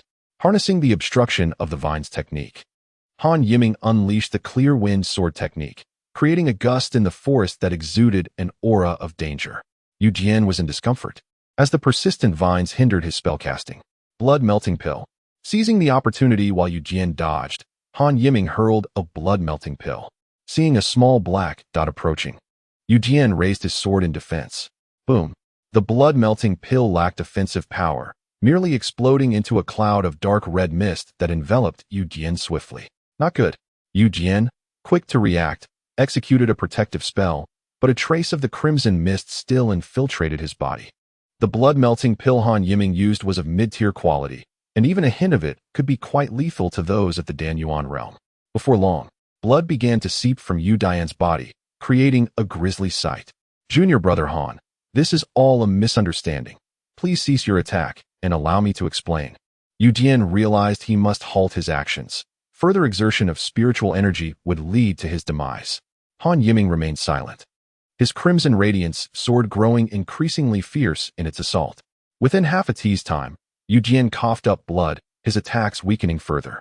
Han Yiming seized the moment and pierced his sword through Yu Dian's heart, bringing an end to the once promising disciple of the Zhongxian sect. Gazing at the bloodied corpse, Han Yiming felt a surge of emotions. The mid-tier blood-melting pill was indeed terrifying. It was a specialized weapon of the Dark Blood sect, crafted through brutal methods. Yet its efficacy was undeniable. The only drawback was the necessity of keeping a safe distance during its use. The blood mist was indiscriminate. Realizing he could not linger, Han Yiming rifled through Yu Dian's belongings, retrieving several items before turning to leave. After taking a few steps, he suddenly remembered something, turning back to unleash a fireball technique upon the corpse. In the vast clearing of the forest, a single body was engulfed in roaring flames, creating a horrifying spectacle. Chapter 65. Spirit Insight. Shortly after Han Yiming's departure, within the span of a single incense stick, another individual passed through the area, a disciple from the Ba Dao Wu, evident from the long knife strapped to his back. Noticing the signs of battle, the Ba Dao Wu disciple paused to examine the surroundings, but found nothing beyond a handful of ashes. Initially, everyone had been evenly distributed to the periphery of the Yuanling's secret realm, yet it was clear that they had begun to gather with a remarkable synergy. Han Yiming did not rush toward the Yuanling fruit tree. Instead, he veered off course, walking several miles to tally his spoils and assess whether he had acquired anything to enhance his combat prowess. Setting up a warning formation exchanged from the sect, Han Yiming began his inspection. Upon Yu Dian's demise, he had acquired a long sword that felt comparable to his Crimson Radiance, likely of initial grade quality. He also retained the Yuanling token, which pleased him immensely. In addition to these, while examining Yu Dian's body, he discovered only a storage pouch. Disabling the pouch's spiritual mark was trivial for Han Yiming, and within a mere T's time, the contents of Yu Dian's storage pouch lay bare before his senses. As Han Yiming scrutinized the items, he found numerous low-tier talismans and some pills, and Yu Dian's prideful warning formation was commendable, yet nothing particularly remarkable remained. Golden Silk Talisman. Han Yiming's excitement surged as he beheld a shimmering golden talisman. This was a mid-tier talisman, a potential trump card. Is there nothing else? His keen interest lay in spells and techniques, but it seemed there were none. 3 more storage pouches? Just as disappointment began to wash over him, he discovered 3 additional storage pouches nestled in the corner of Yu Dian's pouch. Indeed, one could never fully know a person's character. He had unwittingly dispatched 3 individuals. Initially, Han Yiming felt a twinge of remorse over Yu Dian's death, but that sentiment had vanished. Had he not been the more cunning player today, he could have easily been reduced to ashes himself. He opened the 2 pouches in succession, discovering nothing but a weapon of comparable quality to Yu Dian's longsword. Along with more talismans and pills, the 3 individuals Yu Jian had slain were likely disciples of lesser sections.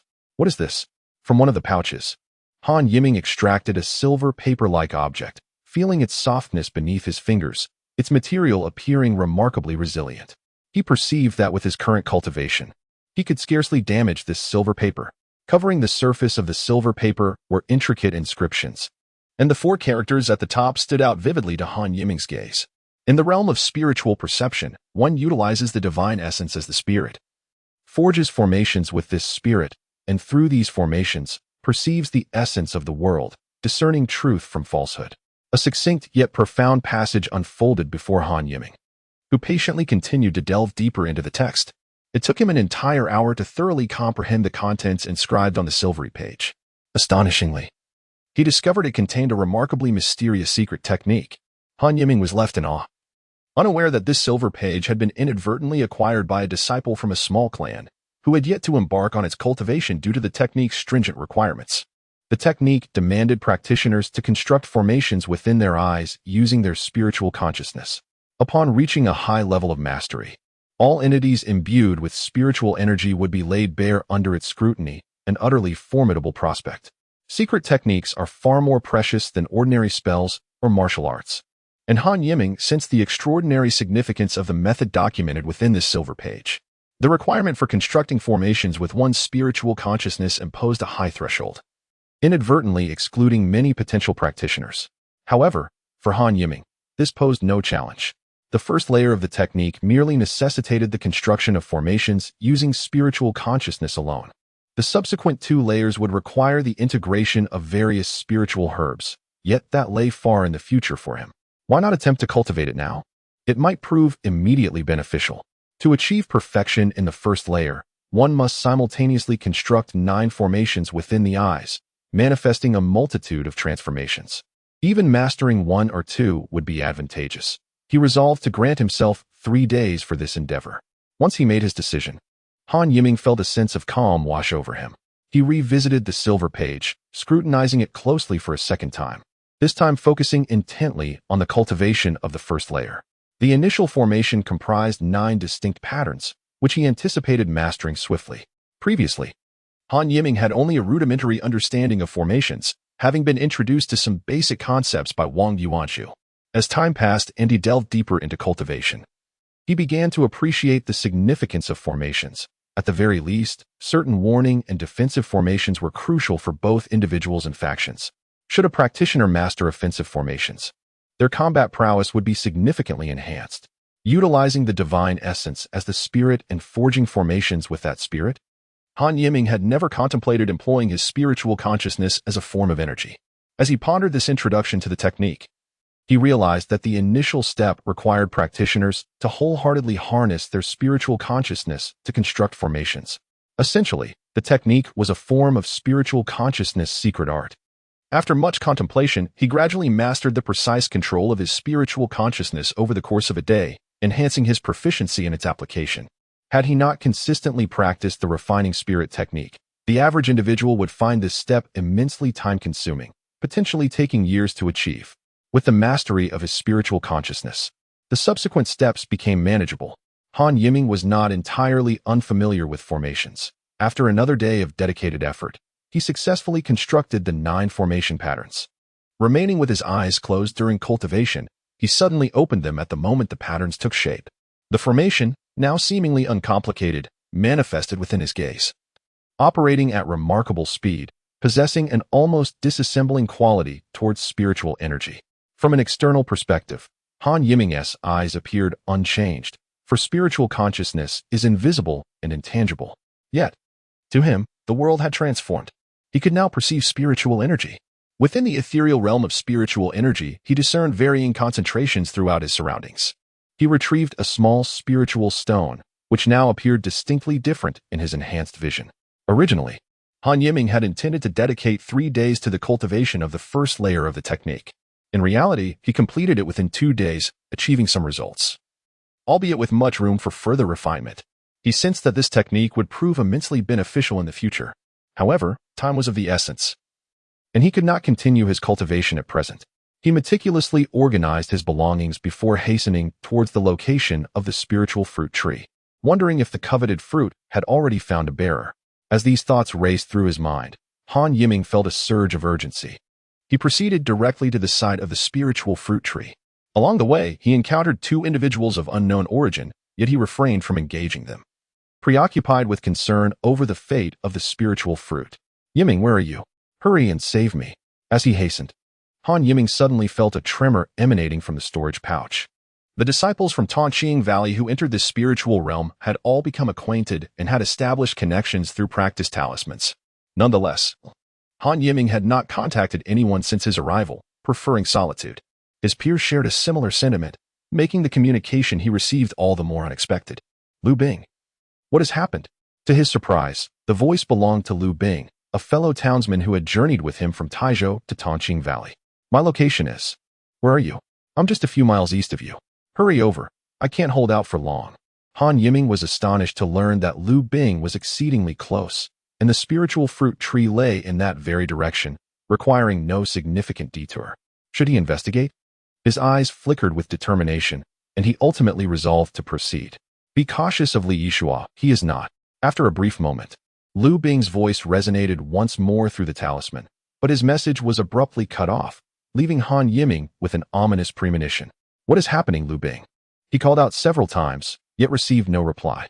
Ahead lay an eerie stillness, with only wisps of dust swirling in the air, seemingly disturbed, yet not fully settled. Through the lens of his newly acquired perception technique, he observed traces of spiritual energy within the forest, indicating that a conflict had indeed transpired here moments ago.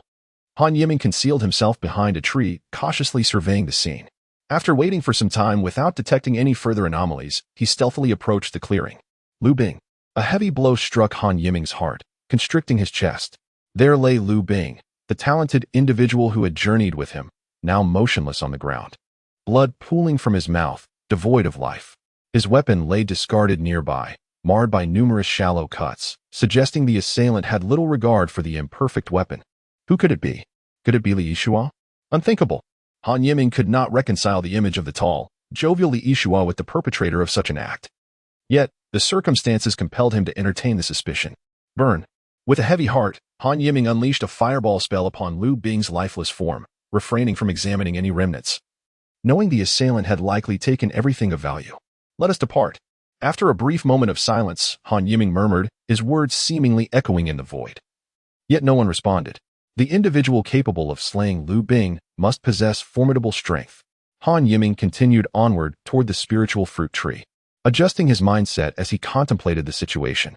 Lu Bing's innate talent far surpassed his own. He was undoubtedly not a weakling. The assailant must still be nearby. Perhaps even just ahead. If Han Yiming had been able to fly on his sword, he would have reached his destination long ago.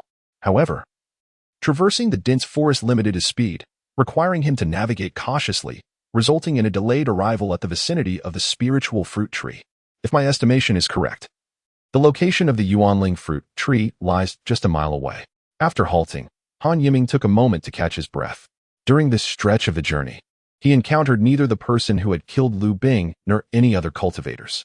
Instead, he noticed several signs of past skirmishes, with remnants of ashes indicating that battles had transpired there and lives had been lost. After a brief adjustment, Han Yiming proceeded with heightened caution. Who are you? Just as Han Yiming laid his eyes upon the Yuanling fruit, the sounds of a struggle captured his attention. He recognized one of the voices. It belonged to Feng Chuan, someone he had fought against before. Feng Chuan spoke with a mix of surprise and fury, and Han Yiming saw a mass of black mist surging towards him. You are not from Tongqing Valley. Who are you? Feng Chuan appeared to be exceedingly wary of the black mist, launching fireball talismans at it with reckless abandon. Upon contact, the mist emitted a bizarre sound, reminiscent of human voices. I shall kill you. This was a phrase Feng Chuan had once directed at Han Yiming, but now it was uttered by Feng Chuan's adversary, sounding eerily familiar to Han Yiming. After exchanging a round of attacks, the figure opposing Feng Chuan finally withdrew their offensive, allowing Han Yiming to see their face. Indeed, it was Li Yishua. Li Yishua's expression was impassive, holding a black gourd from which the black mist had emanated. As Han Yiming gazed at the gourd, a chill ran down his spine. Such a wicked artifact.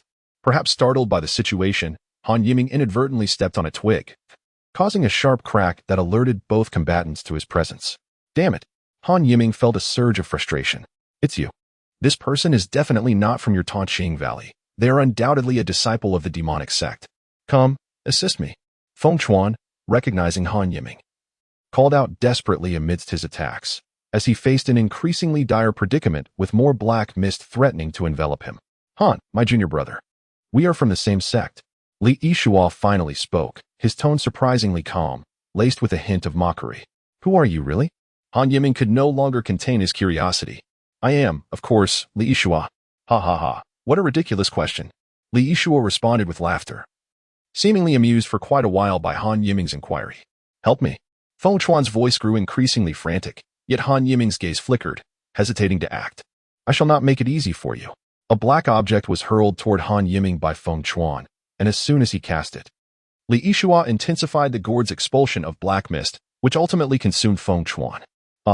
Feng Chuan's cry was filled with excruciating agony, and Han Yiming distinctly observed faces writhing within the swirling black mist. An eerie sight, indeed. Chapter 67. Confrontation. Witnessing the form of the black mist, Han Yiming was abruptly reminded of the notorious and powerful demonic sect, the Evil Soul Sect. He reached out to grasp the object Feng Chuan had thrown to him, which turned out to be a storage bag. Without a second thought, he stowed it away. Now was not the time for contemplation. Feng Chuan's shrieks of torment were short-lived, yet the heart-wrenching pain resonated deeply within Han Yiming, sending chills through him. Soon, a lifeless body collapsed from the black mist, its face contorted in agony, a terrifying sight. Han Yiming was taken aback by Feng Chuan's final choice. He could not fathom why Feng Chuan would entrust the storage bag to him, considering their prior conflict. This was a misjudgment on Han Yiming's part. Although Feng Chuan had killed many, he was not a disciple of the demonic sect, and his disdain for them was perhaps even greater than that of others, stemming from his past experiences. Having successfully slain Feng Chuan, Li Yishua appeared unperturbed. Even as Han Yiming claimed Feng Chuan's storage bag, hand it over, and I shall grant you a swift demise. Were you the one who killed Liu Bing? Indeed. Han Yiming was taken aback by Li Yishua's candid admission. Why did you not incinerate him with fireball techniques? I have my reasons. Who are you, truly? What do you think I am? This time, Li Yishua did not laugh at Han Yiming's question, but instead returned it with a curious inquiry of his own. Are you a disciple of the demonic sect? Dead men need not know so much. Why Li Yishua? Han Yiming shouted hoarsely, nearly overwhelmed by the loss of two former friends, igniting within him a desire to rend Li Yishua to pieces. Li Yishua, having lost interest in further dialogue, executed a spell, causing a stream of black mist to surge from the gourd in his hand. Die. Enraged, Han Yiming hurled a mid-tier blood dissolution pill at Li Yishua, seeking to make him pay for his actions. Seal. To Han Yiming's dismay, as the blood dissolution pill soared towards Li Yishua, he raised his hand and cast a spell, effortlessly absorbing the pill before it could even detonate. You possess demonic sect artifacts. How intriguing. A hint of surprise colored Li Yishua's tone. But do you truly think you can use demonic sect items against me? This was Han Yiming's first encounter with someone handling a blood dissolution pill in such a manner. Perhaps this was the most appropriate way to counter it. Golden Silk Talismans. Han Yiming resolved to annihilate Li Yixua today, rendering his previous questions irrelevant. This was not his first time employing mid-tier talismans. He had previously used the Golden Silk Talismans, which had enabled him to escape from dire straits before. The Golden Silk Talismans unleashed a flurry of golden threads towards Li Yixua, striking swiftly and densely. Han Yiming believed that the sharpness of these golden threads would surely inflict serious injury upon Li Yixua. He fixed his gaze ahead, prepared to deliver a finishing blow at any moment. However, the ensuing scene left Han Yiming utterly dumbfounded. A shimmering spiritual barrier rose around Li Yixua, remarkably solid and far beyond what could be conjured by someone at the Qi movement stage. As the Golden Silk Talismans attacked with their keen edge, the barrier flickered as if on the verge of shattering. Yet, even as the last vestiges of the talisman's power dissipated, the barrier merely dulled significantly. Li Yixua, ensconced within, emerged unscathed. You have stepped into the Dan Yuan realm? Oh, quite perceptive. But the clever often meet untimely ends. Li Yixua's words sent a shiver down Han Yiming's spine. This was bad. Han Yiming's mind raced, desperately contemplating his next move. Go. Han Yiming produced a talisman and unhesitatingly hurled several at Li Yixua. Each talisman bore a different method of attack. Although they were all low tier, Han Yiming believed that their combined might could still yield some degree of lethality. After casting the talismans, Han Yiming immediately activated his stellar movement technique, retreating swiftly into the surrounding woods. Annihilate. As Han Yiming fled, he caught a glimpse of Li Yixua drawing a long sword, wielding it to unleash a beam of sword light that obliterated all of Han Yiming's talismanic assaults. You cannot escape. Do you truly believe that with your Qi movement stage cultivation, you can outrun me? Li Yixua casually extinguished Han Yiming's attacks, pursuing him with an air of leisure. Han Yiming had always prided himself on his mastery of the stellar movement technique, considering himself among the elite within the Qi movement realm. Yet, in this moment, he found his speed rivaling that of Li Yixua, who had yet to exert his full strength. Your speed is indeed commendable, as Li Yixua's voice echoed behind him. Han Yiming pondered for a moment before deciding against rushing towards the inner circle. Instead, he made his way back to the outer perimeter, where the space was more expansive.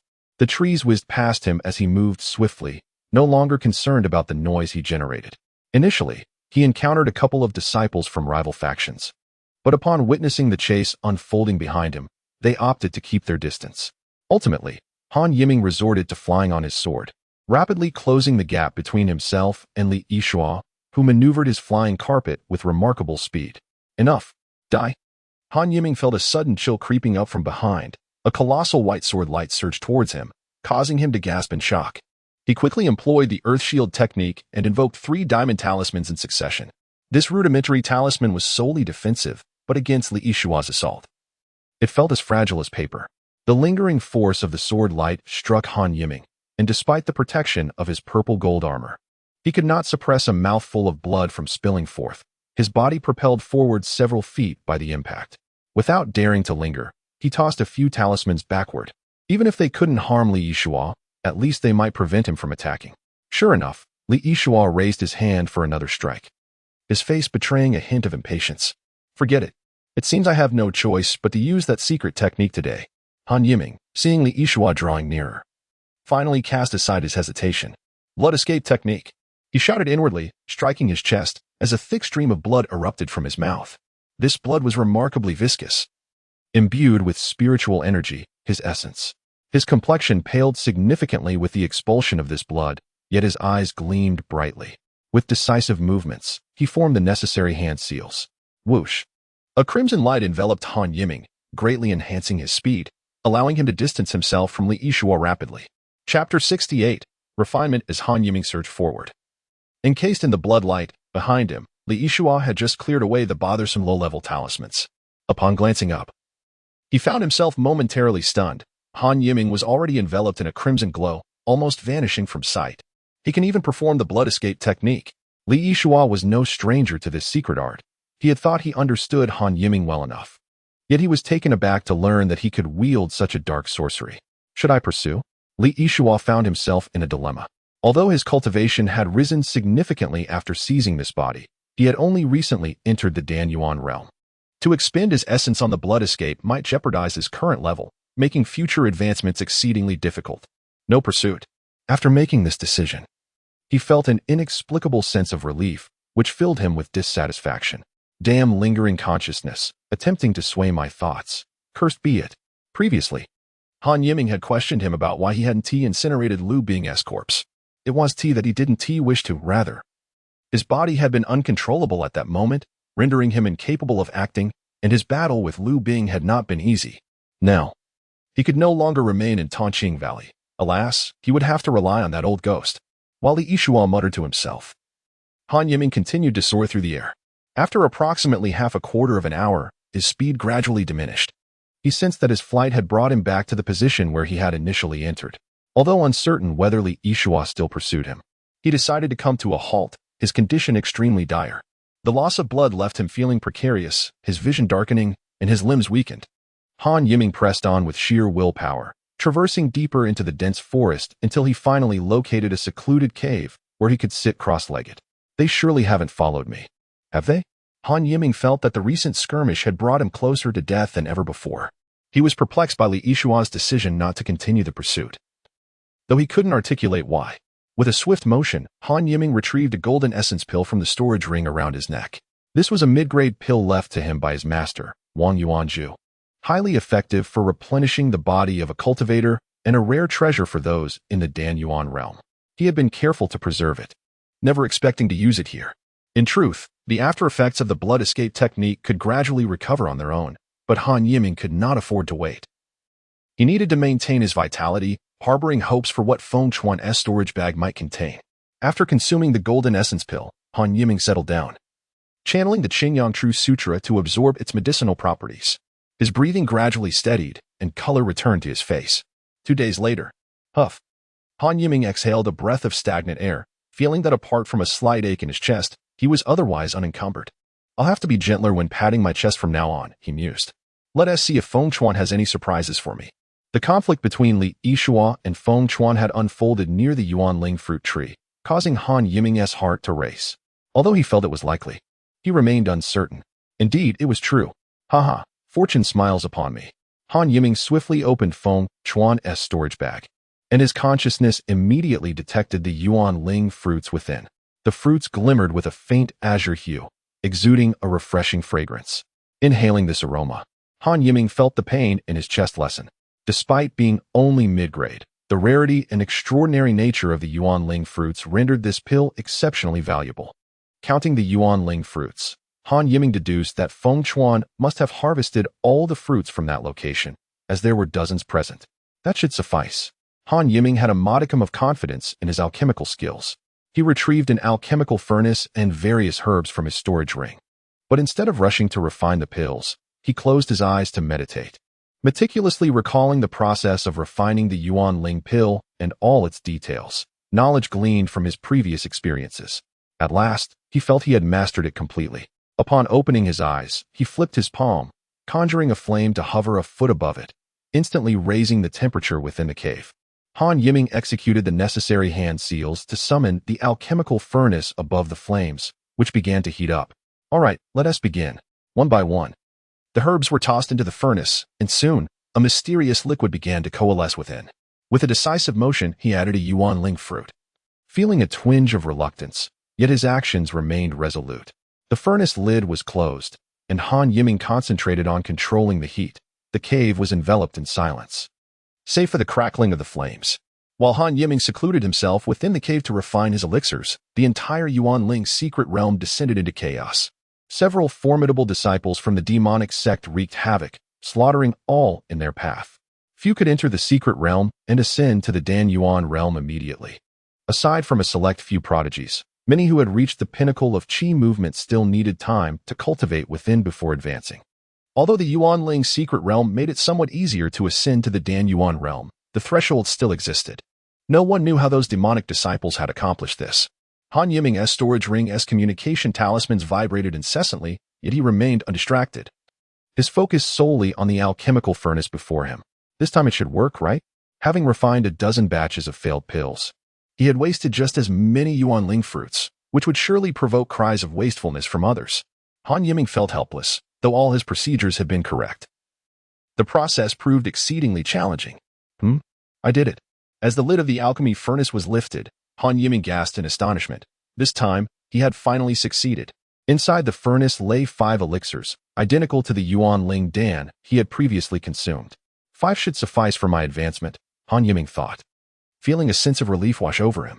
He then took the time to retrieve a communication talisman from his storage ring. There were reports of demonic sect disciples wreaking havoc, their cultivation having reached the Dan Yuan realm. Fellow disciples, exercise caution.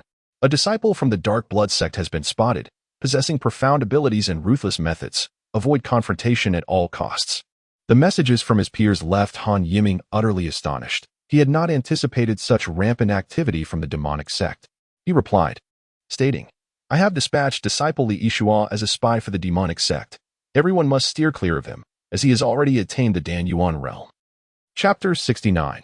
The Dan Yuan realm. The joy of successfully refining the Yuan Ling Dan dissipated upon reading the messages from the communication talisman, replaced by an overwhelming sense of pressure.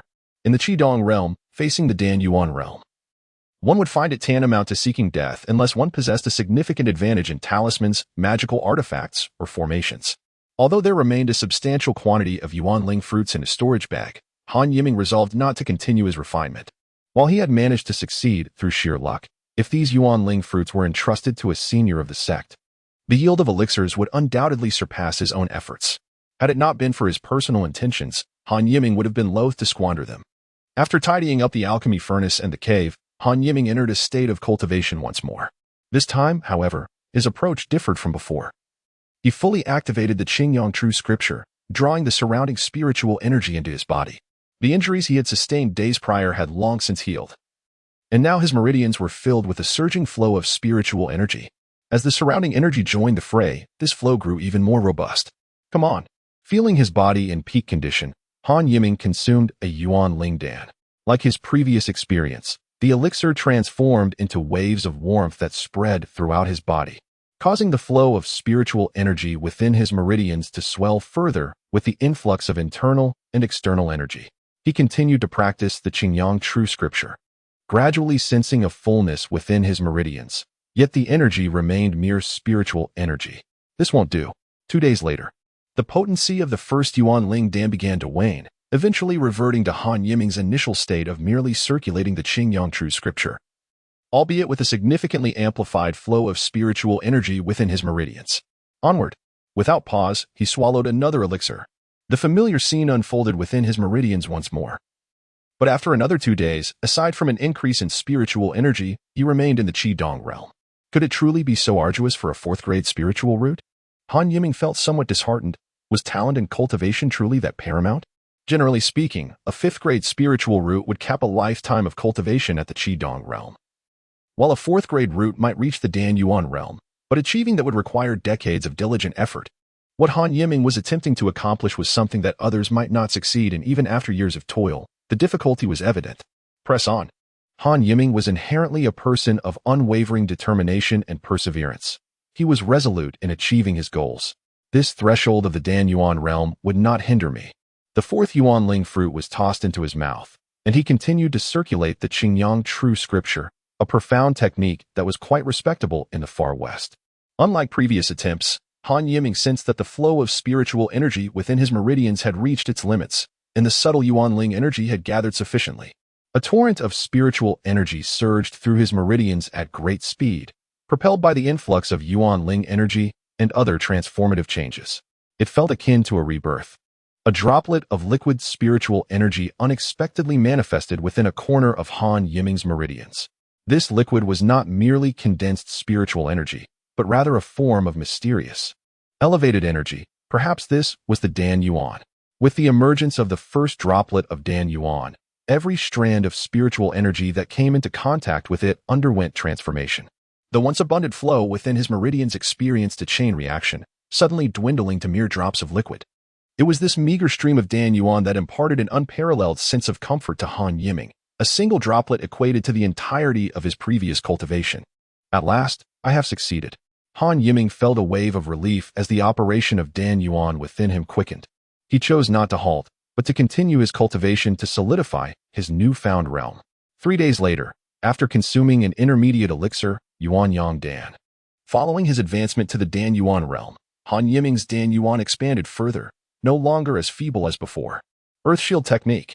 His spiritual consciousness. Initially at the pinnacle of the mid-Dan Yuan realm, surged to the late Dan Yuan realm alongside his enhanced magical prowess. He felt close to the forging of the, which was quite terrifying. At this moment, the Earth Shield technique he casually invoked bestowed upon him a profound sense of solidity and reliability. Crimson Radiance. Han Yiming swung the Crimson Radiance sword, yet it failed to shatter the shield formed by the Earth Shield technique in one strike. This was a result of Han Yiming holding back. Had he unleashed his full power, the Crimson Radiance sword would undoubtedly have crumbled. The low-grade, exquisite Crimson Radiance sword was beginning to feel inadequate. Han Yiming felt immense satisfaction with his current cultivation.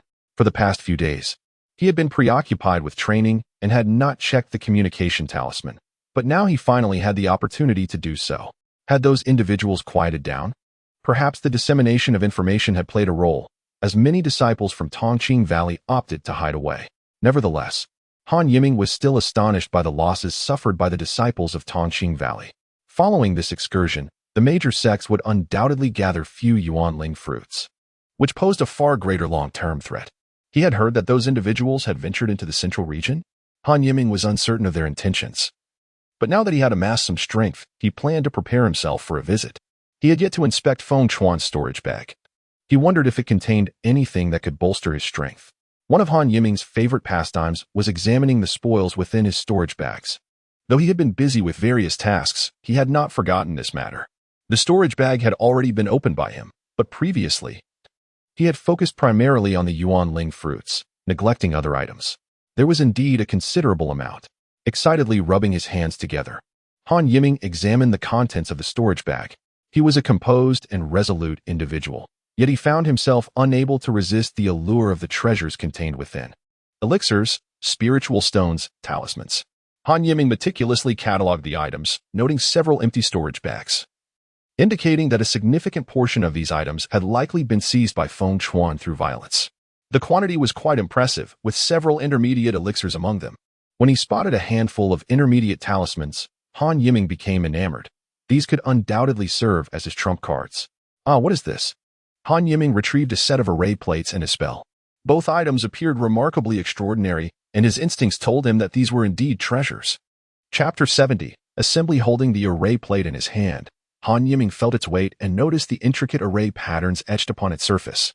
The three sovereigns breaking evil sword array. What a formidable sword array! After studying the array plate for a while, his eyes gleamed with excitement. It was not only a powerful sword array but also an exceptionally potent spell. With this array plate, one could arrange formations to combat foes, and with thorough understanding, one could even wield three swords to form a battle array. After employing the insightful spirit eye to examine the formation array, Han Yiming gained a plethora of insights. The insightful spirit eye appeared notably effective against such formations, and deepening his understanding of these arrays would, in turn, enhance the capabilities of the insightful spirit eye and endeavor yielding dual benefits. The Heavenly Emperor Sword, the Earthly Emperor Sword, the Human Emperor Sword. Han Yiming rummaged through his storage space, having acquired 2 storage bags since entering this realm of primordial spirits. In truth, these bags contained the entirety of several individuals' possessions. Soon, in addition to the 7 absolute sword previously rewarded by his sect, Han Yiming discovered 2 mid-tier magical swords, finally gathering the 3 swords required for the 3 Emperors' evil-breaking sword array. With the insightful spirit eye activated, the intricate array patterns gradually unraveled before his gaze. Han Yiming sensed a rapid escalation in his comprehension, both of the formation and of the 3 Emperors' evil-breaking sword array itself. 2 days later, this shall suffice for now. Whether it be arranging formations or wielding swords against adversaries, he had reached a level of adequacy for this current phase. The insightful spirit eye had also ascended to the 3rd level. The rewards were indeed substantial. Let us examine this tome. Aside from the array plate, the most valuable item in Feng Chuan's storage bag was a meticulously transcribed technique. Previously captivated by the sword array, Han Yiming now had time to inspect it. Dust-dispersing breath control technique. Upon seeing these names, Han Yiming's brow arched. This technique had arrived at a most opportune moment as Han Yiming immersed himself in cultivation. The situation within the realm of primordial spirits shifted once more. Disciples from the same sect gathered, while others chose to conceal themselves. resulting in minimal casualties during this period. The 64 primordial fruit trees at the outermost perimeter were gradually depleted, and the barriers leading to the inner layers began to fade, promising an abundance of primordial fruits ahead. Just as Han Yiming gleaned this information from his communication talisman, he completed his cultivation. It was his habit to review his storage ring before embarking on any journey, ensuring he was aware of his possessions. It was time to seek out his comrades and discern what schemes the disciples of the demonic sect were concocting. The matter concerning Li Yixuo had long been a thorn in his heart. He yearned to uncover what had truly transpired. Magic carpet. Upon arriving at a clearing in the woods, he focused his thoughts, and a colossal flying carpet, approximately 2 zhang in length and width, hovered 3 feet above the ground. With his consciousness directing it and his essence providing propulsion, the carpet structure was not overly complex. It was a treasure he had acquired from the storage bag of Blood Tyrant, and he had not anticipated needing it so soon. Let us depart. Han Yiming lightly leaped onto the carpet, seated cross-legged, and with a flicker of his mind, the carpet ascended swiftly to a height of 10 zhang. Racing toward the horizon in a valley near the western edge of the primordial spirit mountain range, over 20 disciples from Tongqing Valley sat cross-legged. Some bore injuries, while others appeared despondent, utterly lacking the vigor they had previously displayed in the mountains. You all focus on your cultivation and recovery. I am here to support you. Xiao Guanlei's words did not evoke resentment among the Tongqing disciples. They were, in fact, quite grateful to him. As a prodigy with a first-rate spiritual root, Xiao Guanlei had successfully ascended to the essence realm after consuming a primordial spirit pill upon entering the realm. Many had been pursued by disciples of the demonic sect. Yet they had managed to avert greater losses thanks to Xiao Guanlei's formidable intervention. The once flamboyant genius within the sect had truly shouldered the responsibilities befitting his status during this trial. Moreover, in various other locations within the realm of primordial spirits, disciples from Song Yuan Pavilion, Badawu, and Zhangxian sect had also congregated. Compared to their numbers prior to entering the secret realm, the number of disciples from these sects had considerably diminished. Among them, the disciples of Song Yuan Pavilion fared the worst, with only about 10 remaining, each of whom appeared utterly dejected. Sister wants to know, where are you? As fellow disciples of the Dan Hall, Han Yiming felt a kinship with Lin wants to know, having received much news through her previously. At this moment, within the ranks of Tongqing Valley, Lin wants to know sat at the edge, using a communication talisman to contact Han Yiming. Sister wants to know, who are you communicating with? Xiao Guanlei approached Lin wants to know, standing tall with an air of nonchalance, as if casually inquiring. Oh, it is junior brother Han Yiming asking about me. He is on his way here. Lin wants to know had once perceived Xiao Guanlei as somewhat self-absorbed, but her impression of him had shifted significantly. Is junior brother Han well? Let him come. I shall look after him. 15 minutes later, Han Yiming, guiding the flying carpet, spotted the Tongqing Valley disciples from a distance. The sentinels of Tongqing Valley also noticed him around the same time. Someone, a disciple's shout caused a wave of tension among the group. Those who had been meditating rose to their feet, many gripping their magical weapons tightly. Do not panic. It is our junior brother, Han Yiming. Xiao Guanlei, possessing the strongest consciousness, was the first to recognize Han Yiming's identity. Upon seeing Han Yiming maneuvering the flying carpet, a sincere smile graced his face. Greetings to all my seniors. Han Yiming leaped from the carpet and clasped his fists in greeting. The previously disheartened disciples of Tongqing Valley felt the atmosphere brighten considerably at the sight of Han Yiming on the flying carpet. Congratulations, senior brother Han Yiming. Senior brother Han has arrived. Our safety is assured.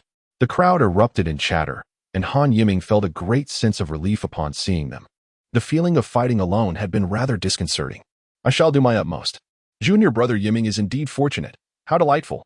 After the atmosphere settled, Xiao Guanlei approached Han Yiming sincerely to offer his congratulations. Merely fortunate. Since entering the realm of primordial spirits, I have been engrossed in meditation and consuming the primordial spirit pill bestowed by the sect. I had not anticipated such a breakthrough. The others, who had previously harbored doubts about Han Yiming's promotion, now genuinely set their minds at ease, praising his fortuitousness and strategic acumen. With Han Yiming's inclusion in the larger group, all factions began to coalesce, and the primordial fruit trees at the outskirts of Tongqing Valley found their rightful claim, with the barriers leading inward already on the verge of total dissolution. Chapter 71. Individual Choices Upon Joining the Ranks of Tongqing Valley. Han Yiming quickly attained a lucid understanding of the current situation. Several major demonic sects, including the Evil Soul sect, Dark Blood Sect, and Magic Hand Society, had seen their disciples ascend to the Essence Realm, with each sect boasting at least 2 disciples, and the Evil Soul Sect even having 3. As the de facto leader, Xiao Guanlei conveyed the situation to Han Yiming. Junior brother, regarding Li Yishua, several of our disciples narrowly escaped his malicious grasp. He is indeed a member of the Evil Soul Sect. It was truly unexpected. Xiao Guanlei seemed to harbor some regret as he mentioned Li Yishua. Now that junior brother Han has also ascended to the Essence Realm, it is a tremendous blessing. Our position in Taoqing Valley will improve significantly. I have heard that the righteous sects are faring poorly. Only Zhengxian's sect, like us, has 2 disciples in the Essence Realm, while San Yuan Pavilion and Badawu each have only 1. Han Yiming nodded slightly upon hearing this. He did not mind extending his assistance to Taoqing Valley, provided it was within his capabilities. According to the current circumstances, the next 32 primordial fruits should be accessible to all Essence Realm disciples, and the remaining fruits would likely be contested by those in the Qi movement realm. How many they could secure would depend on their fortune. Alternatively, we could each lead a group and compete for the fruits sequentially. This might yield a greater harvest of primordial fruits, albeit with certain risks. Xiao Guanlei and Han Yiming were deliberating their forthcoming plans, Xiao's voice resonating loudly enough for all present to hear. Why not consider everyone's individual preferences? Han Yiming pondered for a moment before responding, believing it inappropriate to decide for others. Following his lead might yield some benefits, yet the majority would certainly accrue to the 2 of them, leaving little for the rest. If he were to compete with others instead, the potential gains could be greater, albeit with increased risks. How do you all wish to proceed? Please make your choices swiftly. I estimate we have but a short while before we must begin our contest. Xiao Guanlei addressed the assembly, feeling that such matters should indeed be left to personal discretion. Upon hearing his words, some exchanged glances while others contemplated silently, though the moment of indecision did not linger. Brother Xiao, I choose to accompany you in the quest for the Yuanling fruit. Upon returning to the sect, receiving a Yuanling pill will suffice. A stout male disciple clasped his fists in respect towards Xiao Guanlei.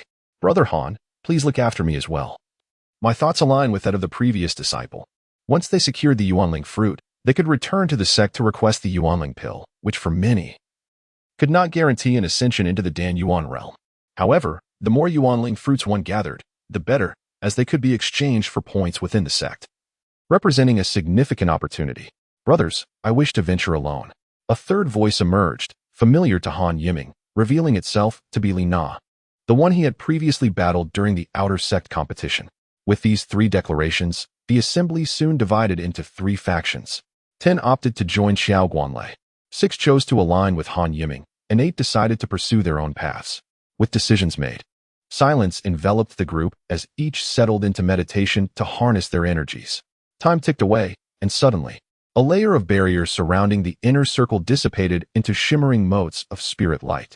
A gust of pure, ethereal energy surged from the inner circle, filling the air with revitalizing essence, leaving everyone feeling invigorated.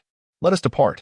Xiao Guanlei waved his hand, guiding his flying carpet towards the left, while Han Yiming chose the right. The remaining individuals headed toward the center, a strategy previously agreed upon, considering their slower pace would shorten their journey. Take good care of Sister Lin Wanchue for me, and remember to compete fairly. Xiao Guanlei communicated telepathically with Han Yiming, who couldn't help but smile at the unexpected alliance with Lin Wanchue, feeling more joy than surprise. You are more handsome than I, is that fair? Han Yiming mused silently. His own appearance was commendable, yet Xiao Guanlei undeniably possessed striking looks. The groups soon parted ways, quickly disappearing from one another's sight. Han Yiming's carpet carried a total of 7 individuals, including himself. I never anticipated I could command a flying carpet to transport others. As they soared swiftly, Han Yiming reflected. Below, the forest rapidly receded, revealing a vast Yuanling orchard much grander than the outer perimeter. Should fortune not favor them, a fierce battle loomed ahead. Do not stray too far from me, or I may be unable to protect you adequately. The others nodded in agreement. In mere moments, the carpet halted beside the Yuanling trees. What luck! We are the first to arrive at this orchard. We need not contend with anyone, exclaimed an exuberant disciple from Taoqing Valley. Though the others remained silent, their expressions radiated agreement and delight. Ah, perhaps you rejoiced too soon. Just as the enthusiastic disciple prepared to pluck a Yuanling fruit, a sinister voice echoed from the distance. Everyone turned towards the source. Spotting a dark red flying carpet approaching rapidly, its wake stirring the trees like waves. The Dark Blood Sect. Han Yiming recognized their garb immediately. Am I cursed to cross paths with these wretched beings repeatedly? The leader of the group advanced towards him. Allow me to handle their leader. Be wary of their hidden weapons in your skirmishes. Should they release black pills, remember to use a Vajra talisman for protection, as those pills are poisonous. Han Yiming advised his companions in hushed tones. Your premature joy will be your undoing. First, we shall deal with you before plucking the Yuanling fruits. Han Yiming's voice resounded coolly. You seek death. The leader of the Dark Blood Sect, a gaunt figure, lunged at Han Yiming with a gleaming blade. The sharp arc of the sword slicing through the air towards him and his companions. The disciples of Tongqing Valley had barely begun to retreat when it became evident that the Dark Blood Sect intended to eliminate several of them immediately. However, Han Yiming would not allow such an outcome. Humph. Do you think I can be disregarded? Scoundrel, perish. Chapter 72. The Struggle for Fruit. Upon entering the Danyuan realm, the potency of his techniques had significantly amplified. Han Yiming, once astonished by a single strike, now faced it with composure. 7 absolute swords. Swiftly, he grasped the mid-tier artifact.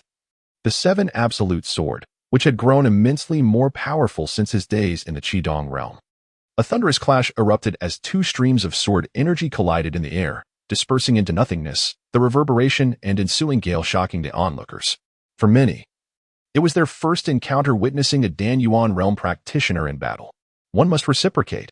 Han Yiming, irked by the earlier slight from the slender foe, seized the opportunity to eliminate a few of their Qidong disciples. Fireball technique. With the quality of his spiritual consciousness and energy having undergone a qualitative transformation, his elemental techniques now posed an existential threat to those in the Qidong realm. Several blue and white fireballs twisted the air, hurtling toward them. Not on my watch. The gaunt figure, realizing Han Yiming's intent, unleashed a flurry of blade energy to split the fireballs, momentarily averting disaster for his comrades. Han Yiming was astonished by the fireball's potency. Initially, he had contemplated annihilating their Qidong disciples, but reconsidered. Knowing such actions would result in casualties among the disciples of Tongqing Valley. His thoughts raced, leading him to a decisive plan. Eliminate the slender figure first. Clear shadow. A flurry of sword energy cascaded like snowflakes towards the gaunt adversary, who retaliated with his own blade energy. The two engaged in a fierce exchange, deftly countering one another's strikes. Spirit Light Shield. Earth Shield Technique. Both employed common defensive maneuvers typical of the Danyuan realm, and as their attacks met these barriers, they dissipated into nothingness. It appeared they could endure for a considerable duration. Han Yiming initially contemplated exploring elsewhere, but seeing the unfolding situation was untenable. Multicolored cloud-stopping banner. Maintaining his Earth Escape technique, he retrieved the multicolored cloud-stopping banner from his storage ring, an artifact he had previously acquired from Bloodhouse belongings.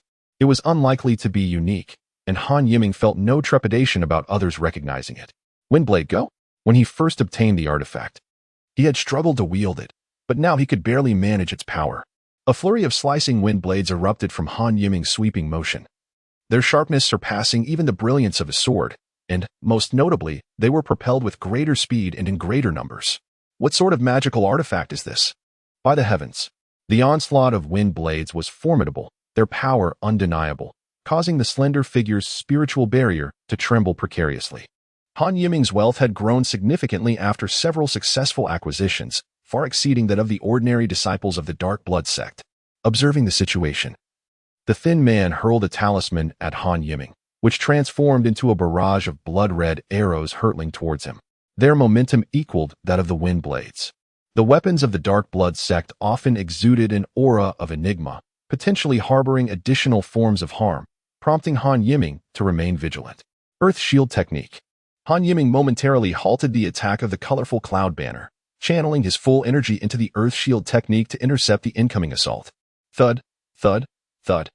To his dismay, the Earth Shield was effortlessly pierced, tightening the knot of anxiety in Han Yiming's heart. Colorful Cloud Banner.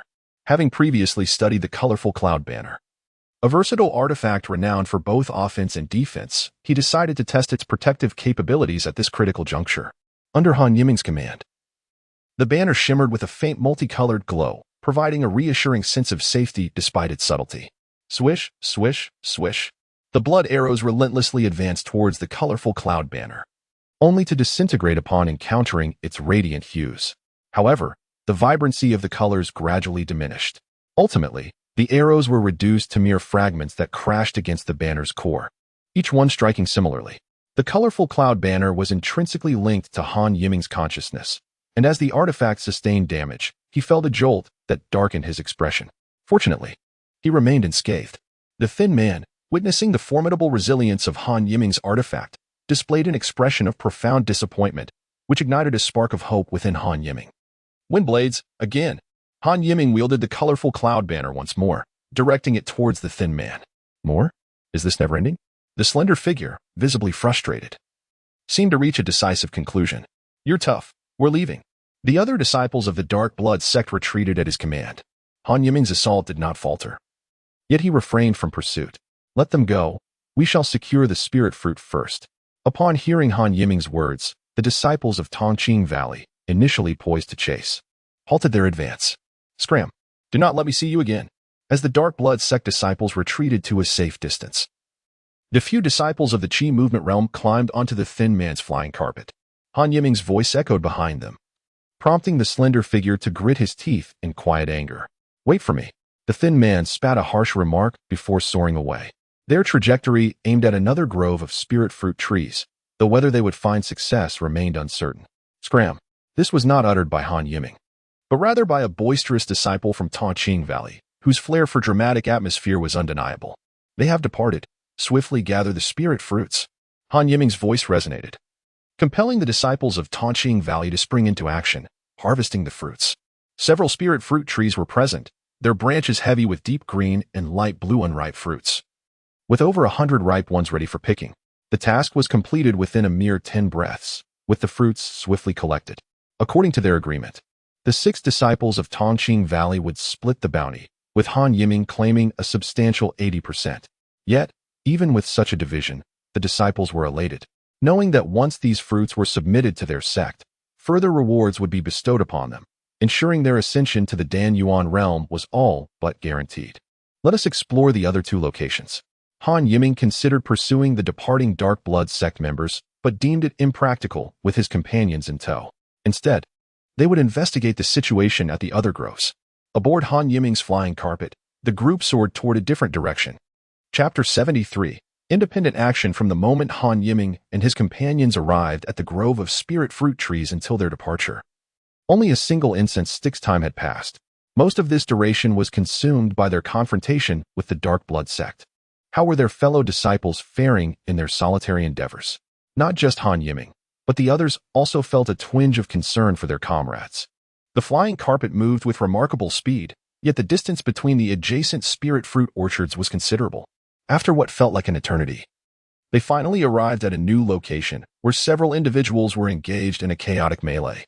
To Han Yiming's astonishment, there were no fewer than 20 participants. Among them were disciples from Tongqing Valley and many others from unknown sects, including those from cultivator families and foreign sections. The spirit fruit tree stood barren, indicating that these individuals had likely made some gains, albeit unevenly distributed. What is happening? We gathered a fair number of spiritual fruits, but we haven't picked all of them, leaving some for others. Perhaps they feel aggrieved, Li Na explained to Han Yiming, who had observed her wielding a spear with great prowess amidst the skirmish, exuding an aura of dominance, though she bore minor injuries. As Han Yiming approached on the flying carpet, the combatants began to retreat, seemingly wishing to withdraw altogether. If you wish to leave, then do so. Treasures belong to those destined to acquire them, but one must also respect the order of precedence, Han Yiming stated. Upon hearing his words, many began to withdraw into the surrounding forest. As a disciple of the righteous path, Han Yiming found it unseemly to resort to violence against them, for that would render him no different than the demonic sect. A few who lingered turned to Han Yiming, clasping their fists in salute, evidently recognizing his status as a disciple of Tongqing Valley. What are your plans moving forward? Han Yiming inquired, noting that none bore severe injuries, which eased his mind. I intend to find a place to cultivate. This spirit realm is exceptionally suited for training, and the spiritual energy here is beneficial for breaking through the Qi movement realm. One disciple declared, I share the same intention. There are few spirit fruit trees remaining, and they will undoubtedly be contested by those in the Dan Yuan realm. I shall refrain from participating. The group exchanged thoughts, all expressing a desire to retreat for cultivation. Sister Wanshui, do you feel the same? Han Yiming asked Lin Wanshui, who had remained silent. I too shall seek a place to cultivate. Lin Wanshui seemed to have made a significant decision, her expression tinged with melancholy. Han Yiming recognized her inherent strength, and it was evident that she felt regret at the prospect of missing out on future contests. Very well. Remember not to congregate in groups. Even if you encounter members of the demonic sect, they will not be able to take you all at once. The elders have said that preserving one's life is paramount, and I find this sentiment entirely reasonable. Everyone nodded in agreement, having contemplated this aspect. Brother Han, I shall take my leave now. Lina clasped her fist toward Han Yiming. They had once battled in the ring, and now she addressed him as brother. Though a sense of frustration lingered in her heart, Han Yiming returned the gesture, and within a mere 10 breaths, the vast clearing of the forest was left with only Han Yiming and Lin Wanshui. Take care, junior brother. You too, sister. As they departed, Han Yiming reminded her to be cautious of Qiao Guanlei, who sometimes lacked vigilance. Han Yiming stood alone in the open space for a while, feeling a sense of indescribable loss as he watched everyone depart. Forget it, let's go see him. After a long pause, he sighed and soared away on his flying carpet towards the direction of Qiao Guanlei. In fact, Han Yiming did not spend much time in this place. After deciding to pursue the path of immortality as his lifelong goal, he suddenly felt a clarity of mind and body, as if even the speed of the flying carpet had increased significantly. Was this arrangement appropriate? From a distance, Han Yiming could hear Qiao Guanlei's voice. He noticed that there seemed to be no conflict in this area. The two parties appeared to be engaged in peaceful negotiations. What was going on? As Han Yiming landed, both parties, who had been haggling, fell silent. To his surprise, the opposing group consisted of disciples from the Zhongxian sect, led by a disciple of the Dan Yuan realm accompanied by several Qidong realm disciples. The Zhongxian sect members were indeed domineering, insisting on a 7-3 split in their favor, claiming their sect was large and had many disciples. Despite Han Yiming's attempts to negotiate a 50-50 split, they refused, stating their bottom line was a 60-40 division in their favor. As Qiao Guanlei expressed his anger, Han Yiming noted that his fury made him rather handsome. You didn't employ your charms? Han Yiming teased. I admit I am handsome, but they don't seem to be swayed by that. Qiao Guanlei recognized Han Yiming's jest and was not offended. He inquired about the whereabouts of the others, and upon hearing Han Yiming's response, he visibly relaxed. It's either 50-50 or we take 6 and you take 4. You'd best decide quickly. My time is precious, Han Yiming asserted, understanding that the world of cultivation often respected strength over weakness. Having grown up in a mountain village, he had a keen insight into human nature. Given that the Zhongxian disciple Yu Dian had previously ambushed him, he held no favorable impression of them. The leader of the Zhongxian sect appeared quite enraged by Han Yiming's words, yet Han Yiming could discern that he had tacitly accepted the outcome. With Han Yiming's arrival, it was evident that a confrontation would not favor them. May I ask how to address you, junior brother? After a brief moment, the man seemed to calm down and directed his inquiry at Han Yiming. I am Han Yiming. Then I to you shall give face to junior brothers Han and Qiao today, and we shall agree on a 50-50 split. Upon hearing he use words, Qiao Guanlei suppressed a smile, feeling a newfound respect for Han Yiming. The distribution of the Yuanling fruits proceeded without further incident. A quarter of an hour later, just as before, the Qidong disciples departed with their share of the Yuanling fruits, and he bid farewell before leaving. Soon, only Han Yiming and Qiao Guanlei remained at the scene. What are your plans next, junior brother Han? Should we not act together? As fellow Dan Yuan realm cultivators, it is not easy to separate life from death. If we are cautious, our lives should be safe. Shall we proceed independently? That is acceptable. Please take care. Chapter 74. After parting ways with Qiao Guanlei, Han Yiming did not venture far. The barrier leading to the inner circle would not dissipate until all 32 Yuanling fruits in this second circle had been harvested. The Yuanling secret realm purportedly contained 128 Yuanling fruits, a piece of information that had circulated in the extreme west for some time, speculated by ancient beings. In reality, since the discovery of the Yuanling secret realm, only a maximum of 112 fruit orchards had been found, as the innermost yellow barrier had never vanished. It was certain that at least 16 more orchards would soon emerge. Though he had made some gains, Han Yiming was determined to secure a share of the forthcoming Yuanling fruits. Other orchards had likely been claimed already, making it unwise to intrude at this moment. Han Yiming chose a spot near the distant barrier to prepare for cultivation. Having previously overlooked it, he now noticed that the barrier appeared a pale yellow. Han Yiming tossed a stone towards it. Initially, the stone flew upward, but upon entering the yellow light, it plummeted at an astonishing speed, creating a crater upon impact and shattering into two halves. What a formidable gravitational force! From the jade talisman he had been given, Han Yiming had gained insight into this barrier. A brief investigation revealed its terrifying nature. Utilizing his spirit viewing insight, he discerned that the light curtain held spiritual energy in a profound manner, which he could not yet comprehend.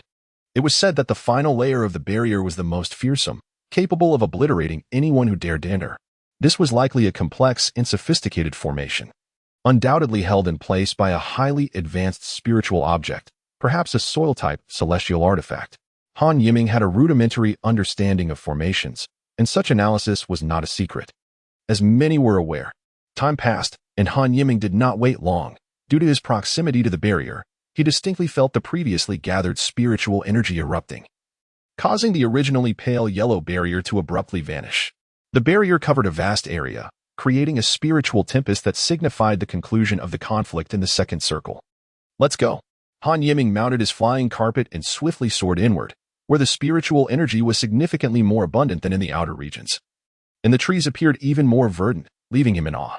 After flying for a short while, Han Yiming sensed something amiss.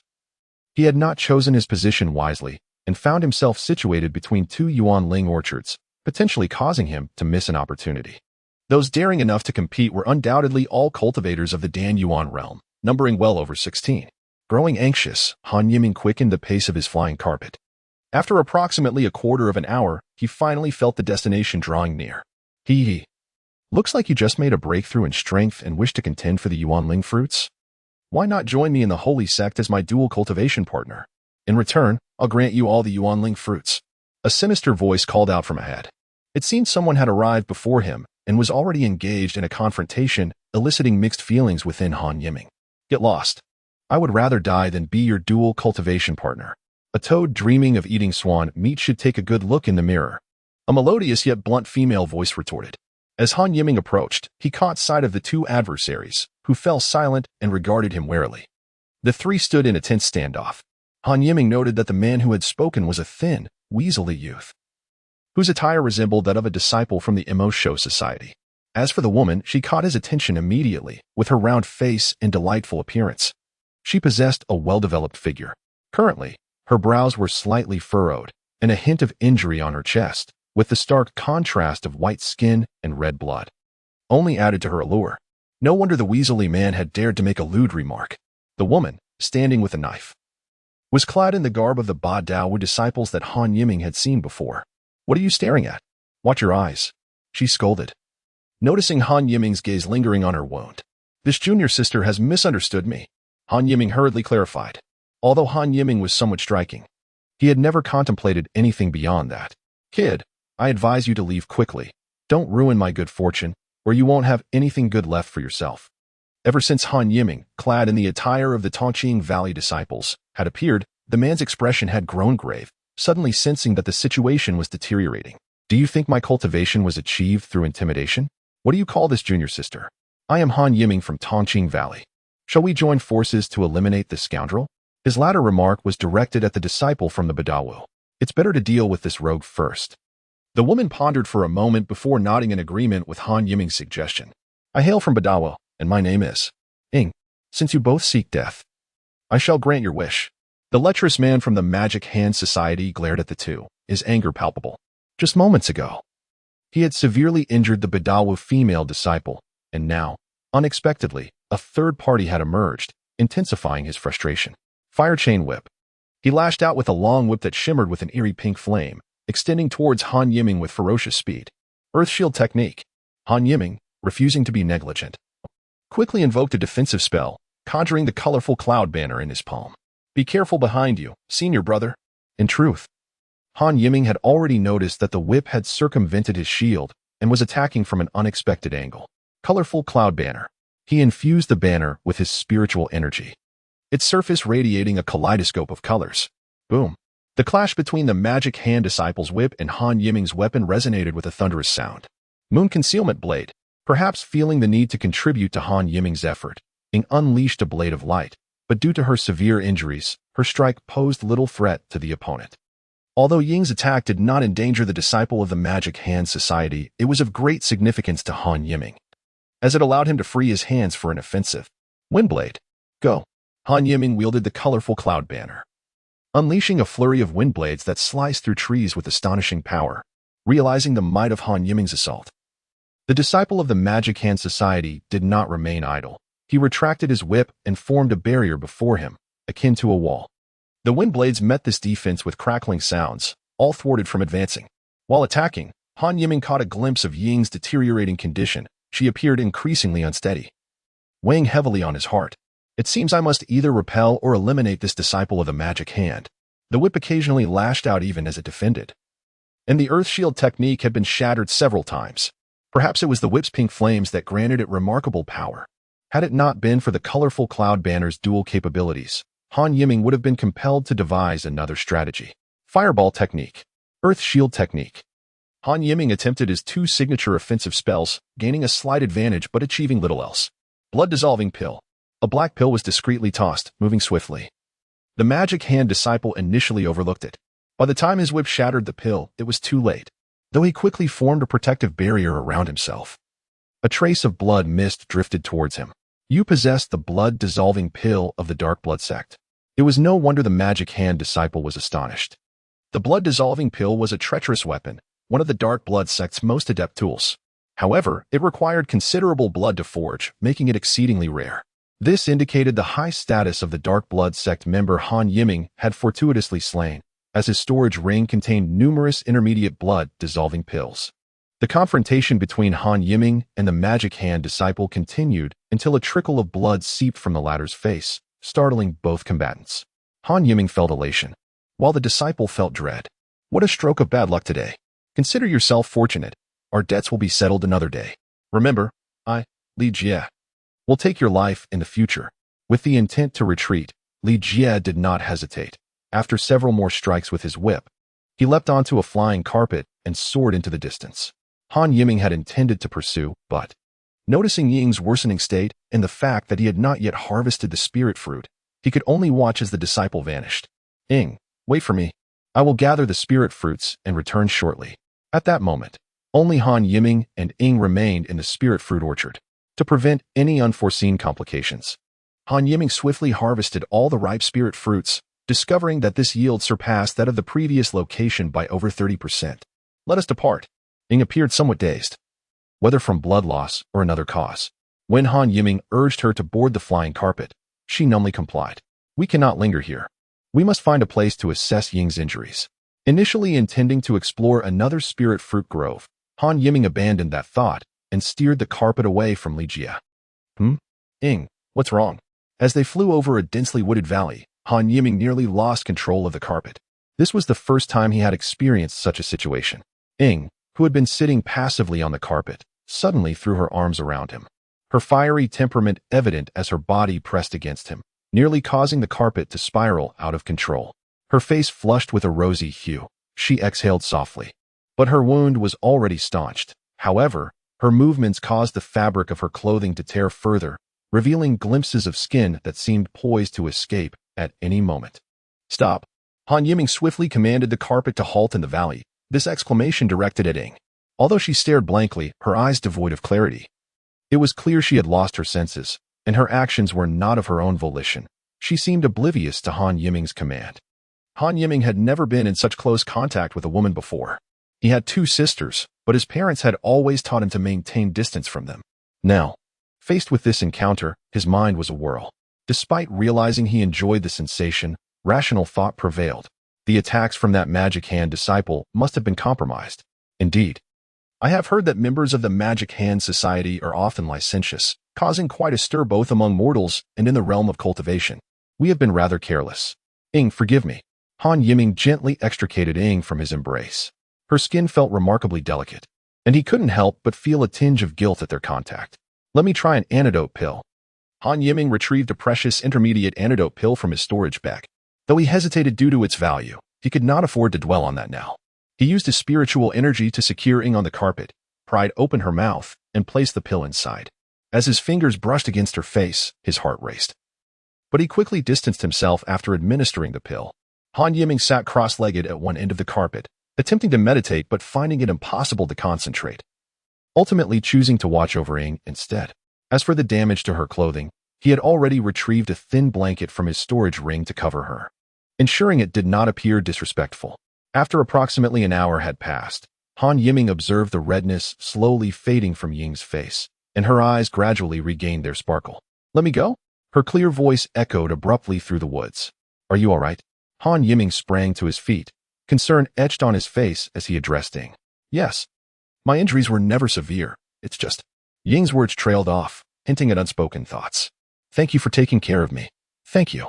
Though Ying possessed a fiery temperament, it did not imply a lack of boundaries. She was aware of everything that had transpired. Even if her body had not been under her control, her inherently candid and carefree nature made her gratitude feel entirely natural, unbeknownst to both. A subtle change had taken root in their hearts, a small seed sown between them. No need for thanks, it was only right. Kiki. The sound of Han Yiming's innocent laughter reverberated through the valley, a stark contrast to his prior experiences in the cultivation world, now infused with a purity that was refreshing. Chapter 76, a strange occurrence based on previous experiences. The trials within the Yuanling's secret realm had concluded, with the Yuanling fruits claimed. Everyone would seek their respective places to cultivate, awaiting the end of the 6-month period to return to the extreme west. Thus, Han Yiming felt no urgency to part ways with Ying, wishing to wait until her injuries were fully healed before taking their leave. His storage ring contained ample advanced healing elixirs, from which he offered some to Ying. Though her wounds were not grave, she accepted his kindness without hesitation, especially since she had previously declined a 50-50 split of the Yuanling fruits, opting instead for a mere 30%. Han Yiming felt joy in giving his elixirs. While Ying accepted them with a sense of rightful ownership, a thread of beauty weaving through the small valley of the Yuanling secret realm. Time flew swiftly. Those at the Dan Yuan stage healed quickly after injuries. Although we are both on the righteous path, our sects differ. Let us part ways here. Perhaps fate will bring us together again in the future, Ying said, awakening from her meditation and addressing Han Yiming. "All right," he replied, though he was unaware of the inexplicable sense of loss swelling within him. "Take care." "You too." After exchanging farewells, Ying departed on her flying carpet. And as she turned to leave, Han Yiming failed to notice the hint of reluctance on her face. With ample time remaining, Han Yiming decided to continue his cultivation in this place. After Ying's departure, he immersed himself in training within the valley, where the rich spiritual energy proved beneficial for his cultivation. Though already a powerful figure at the Dan Yuan stage, his strength grew further over the course of the following half-month, solidifying his foundation in the early stages of Dan Yuan cultivation, much to his delight. He diligently practiced the various secret techniques and methods he had acquired, leading to a fulfilling period, just as Han Yiming contemplated spending the next few months in this manner. One day, he suddenly sensed an intense spiritual energy storm. A fierce wind howled from above the valley, and through his spiritual sight, he observed the energy surging violently, akin to a landslide or tsunami crashing towards him. "What is happening?" Han Yiming's expression shifted to one of alarm. An anomaly in the innermost layer? Not only Han Yiming, but all present were equally astonished. In an instant, every practitioner at the Dan Yuan stage took to the skies, racing toward the source of the disturbance, Han Yiming among them. The place of his earlier confrontation with the demon hand was not far from the inner barrier. But in his haste to leave, he had not ventured closer for a better look. The enormous barrier shimmered like a sandstorm, enveloping a small section at the heart of the Yuanling's secret realm. Han Yiming recognized that this was no mere sand. It was a mystical formation altering the spiritual energy, empowered by some unknown entity. With these thoughts igniting a fervor within him, Han Yiming accelerated, finding himself among the closest to the disturbance. As he had not strayed far with Ying, his carpet swiftly brought him to the site of their earlier encounter, when suddenly an idea struck him, prompting him to dismount. Does concealment technique? Since acquiring this technique, Han Yiming had diligently practiced it. It was a method reliant on spiritual awareness. He executed the technique with a degree of proficiency, his figure becoming an ephemeral shadow as he slipped into the inner layer. It was said that mastering this technique would allow one to conceal their presence like a speck of dust, and while he found its deeper mysteries complex, he was pleased to have achieved a small measure of success. His spiritual awareness was superior to most, and he felt confident that over 90% of those within the Yuanling's secret realm would remain oblivious to his presence. He had silently activated his spiritual sight, and upon crossing the previous boundary, he encountered no resistance, which put him at ease. Thus far, the innermost layer appeared only to be richer in spiritual energy without any other noticeable differences. Continuing onward, Han Yiming sensed that the central area was not vast, prompting him to explore further. Have I arrived? With his cultivation having improved, Han Yiming traversed the woods with remarkable speed. Abruptly, he felt he had reached his destination. Since entering the Yuanling secret realm, he had only encountered wild, wooded landscapes, yet before him now lay an immense plaza. The ground of this vast expanse was a dark yellow, reminiscent of the barrier's hue, spanning roughly 2 miles in circumference. The plaza seemed not to be constructed from bricks, but rather appeared as a single solid entity, akin to a massive stone cleaved from within. Han Yiming was astonished. If this were true, the stone would be extraordinarily large. It was less accurate to describe it as a mere stone and more fitting to consider it a mountain. The plaza was crisscrossed with various array patterns, and Han Yiming found it hard to fathom the power required to carve a mountain into such intricate formations. As he pondered, several individuals began to arrive at the plaza. He recognized some as members of the demon sect and others from righteous sects, as well as practitioners from smaller factions who had also reached the Dan Yuan stage. They all directed their attention toward the center of the plaza, where a small altar awaited, the true focal point of the gathering. Han Yiming stealthily approached the altar, blending in with the crowd. Remarkably, none noticed his presence, and after a short while, more than a dozen additional individuals arrived. Soon, the small plaza was filled with all the Dan Yuan practitioners from the Yuanling secret realm, surrounding the altar, exchanging wary glances as they peered toward the center. Han Yiming concealed himself among them, and aside from a few members of the Evil Soul sect who seemed to sense something unusual, the rest remained oblivious to him. A faint glow emanated from the altar, obscuring everyone's view. Suddenly, an extraordinary event transpired. The glow shattered, revealing everything within to the astonished onlookers. Chapter 77. The Treasure Hunt. Han Yiming followed the gaze of the crowd, drawn toward the unfolding spectacle. In that place, there unexpectedly lay a set of table and chairs upon which several items were quietly arranged, many of which had already decayed beyond recognition. At that moment, the light curtain shattered, and some ordinary objects were inexplicably reduced to powder by the wind. The table and chairs suddenly collapsed, clearly crafted from commonplace wood. Only 2 items remained intact. One was a silver page, resembling one that Han Yiming possessed in his storage ring, from which he had learned his spirit scrying techniques. The other was a remarkably petite sword, its entire body a dazzling gold, emanating a chilling light that stung the eyes. This was undoubtedly beyond the realm of mere magical artifacts. Could it be a true treasure? Everyone's expressions turned uncertain, their gazes gradually igniting with fervor. The atmosphere in the plaza seemed to thicken with tension. Even the usually unruly disciples of the demonic sect dared not make a move. What lay upon the ground? Suddenly, a disciple from a minor sect pointed in astonishment at an object on the ground, which Han Yiming had already noticed. With that exclamation, everyone turned their attention to it. The previous table was not at the very center of the light circle. Observing the patterns on the ground, all lines converged toward the center, where a small indentation cradled an object. A dull orange clay block lay there, seemingly unremarkable. Yet, under Han Yiming's spirit scrying gaze, it radiated an overwhelming aura of spiritual energy. Han Yiming was convinced this was a piece of earth attribute spiritual material. Could this be the legendary thick earth celestial soil? Surely, this was the most valuable item in this place. No one was foolish. Many had previously shifted their gazes between the 2 fallen items, but now, numerous eyes were fixated on the object on the ground, ablaze with anticipation. If it truly was thick earth celestial soil, it was a treasure of the earth, far surpassing the potential artifact, relegating the silver page to insignificance. Once more, silence enveloped the plaza, a palpable tension hanging in the air, as some individuals stealthily reached for their storage bags, ready for combat. Since you all are being so courteous, I shall not hold back. The first to break the tension was Li Jie from the Demonic Hand Society, unable to contain himself after his earlier clash with Han Yiming. He raised his hand and unleashed a long whip, forming a defensive barrier around himself, while simultaneously attempting to draw the spiritual material toward him with his manipulation technique. Dream on. You dare. Voices erupted in the plaza as cultivators from different factions simultaneously launched their attacks. Li Jie's defense was immediately shaken, on the verge of collapse. What? So heavy? Li Jie's voice rang out, realizing that controlling the object was much more taxing than anticipated. His face flushed as the clay block barely lifted off the ground. appearing extremely weighty. It seemed to truly be thick earth celestial soil. Otherwise, such density was inconceivable.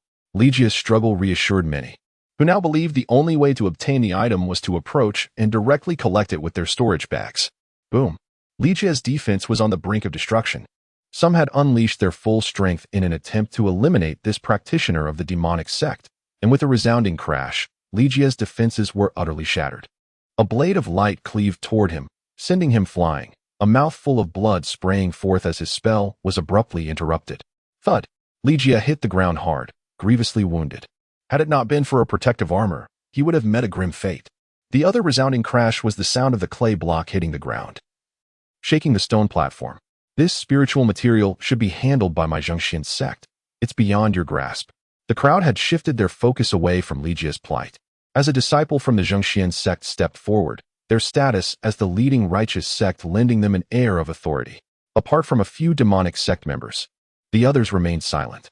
All favors will be richly rewarded by the Zhongxian sect in the future. Seemingly still testing the waters, the leader of the Zhongxian sect continued, striding forward at a measured pace. There were 3 disciples from the Zhongxian sect, the largest number among all factions. Zhongxian sect, how arrogant. Others may fear you, but my evil soul sect does not.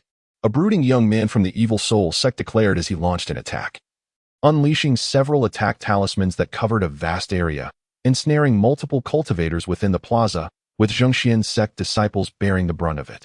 Monstrous spawn, seeking death. Chaos erupted as several individuals were forced to assist the Zhongxian sect in combating the demonic sect, while others hurriedly dodged, lacking the time to contemplate anything else. However, Han Yiming was different. He had remained concealed for quite some time, and the current situation was exceedingly favorable for him. What an opportunity! Seizing the moment, Han Yiming activated his stellar shift technique, advancing toward the center, his target the silver page. He was particularly intrigued by the spells inscribed upon it, and if possible, he would also seize the sword. The thick earth celestial soil was not something he intended to touch. Anyone who did so would become a target for all. Li Yishua? Han Yiming noticed Li Yishua approaching the center with remarkable speed, his agility rivaling Han Yiming's own. The two arrived at the center almost simultaneously, reaching for the 2 items on the ground. Silver page. Sword. Perhaps by coincidence, Li Yishua opted for the sword, and they encountered no conflict. In close proximity, Han Yiming effortlessly collected the silver page into his storage ring, raising his hand to unleash a blade of light toward Li Yishua. It was not his intention to reveal his presence. Li Yishua appeared to have always been aware of him. After securing his prize, a plume of black mist surged toward Han Yiming, compelling him to reveal himself and engage Li Yishua in combat. Hand over the items. Both Han Yiming and Li Yishua's voices resonated simultaneously, their expressions one of righteous indignation, leaving the surrounding crowd bewildered. Were they to understand that they had been shielding these two all along? Upon grasping the situation, the crowd redirected their assaults toward Han Yiming and Li Yishua, with more targeting Li Yishua due to his affiliation with the demonic sect. In an instant, the two became the focal point of the plaza, akin to brothers in adversity. Chapter 78. Escape Spiritual Light Shield. Earth Shield Technique. Diamond Talisman. Colorful Cloud Blocking Banner. Han Yiming summoned his strongest defenses in an instant, as dozens of attacks battered his barriers, causing them to fracture layer by layer, the colorful light of the cloud blocking banner rapidly diminishing. Boom. Han Yiming was struck by a wind blade, sent hurtling through the air. Fortunately, the purple heart golden armor mitigated his injuries, though he could not suppress the blood that spilled from his mouth. Yiming, are you all right? Senior Han, are you unhurt? Xiao Guanglei and Ying rushed to Han Yiming's side, exchanging nods, a blush appearing on Ying's cheeks. I'm fine. The item was seized by Li Yishua from the demonic sect, to mislead those in the plaza. Han Yiming could only convey this to them. Hand over the items. The majority present were righteous cultivators, and with Han Yiming's pretext, they prepared to retaliate against Li Yishua and his companions. Get lost. Li Yishua's strength had always eluded Han Yiming's comprehension. The recent barrage of attacks had merely drained him of color, and now, confronted with even more ferocious onslaughts, he astonishingly still possessed some energy. The square had divided into 3 factions: the disciples of the demonic sect, the righteous sect, and various other families and minor sections.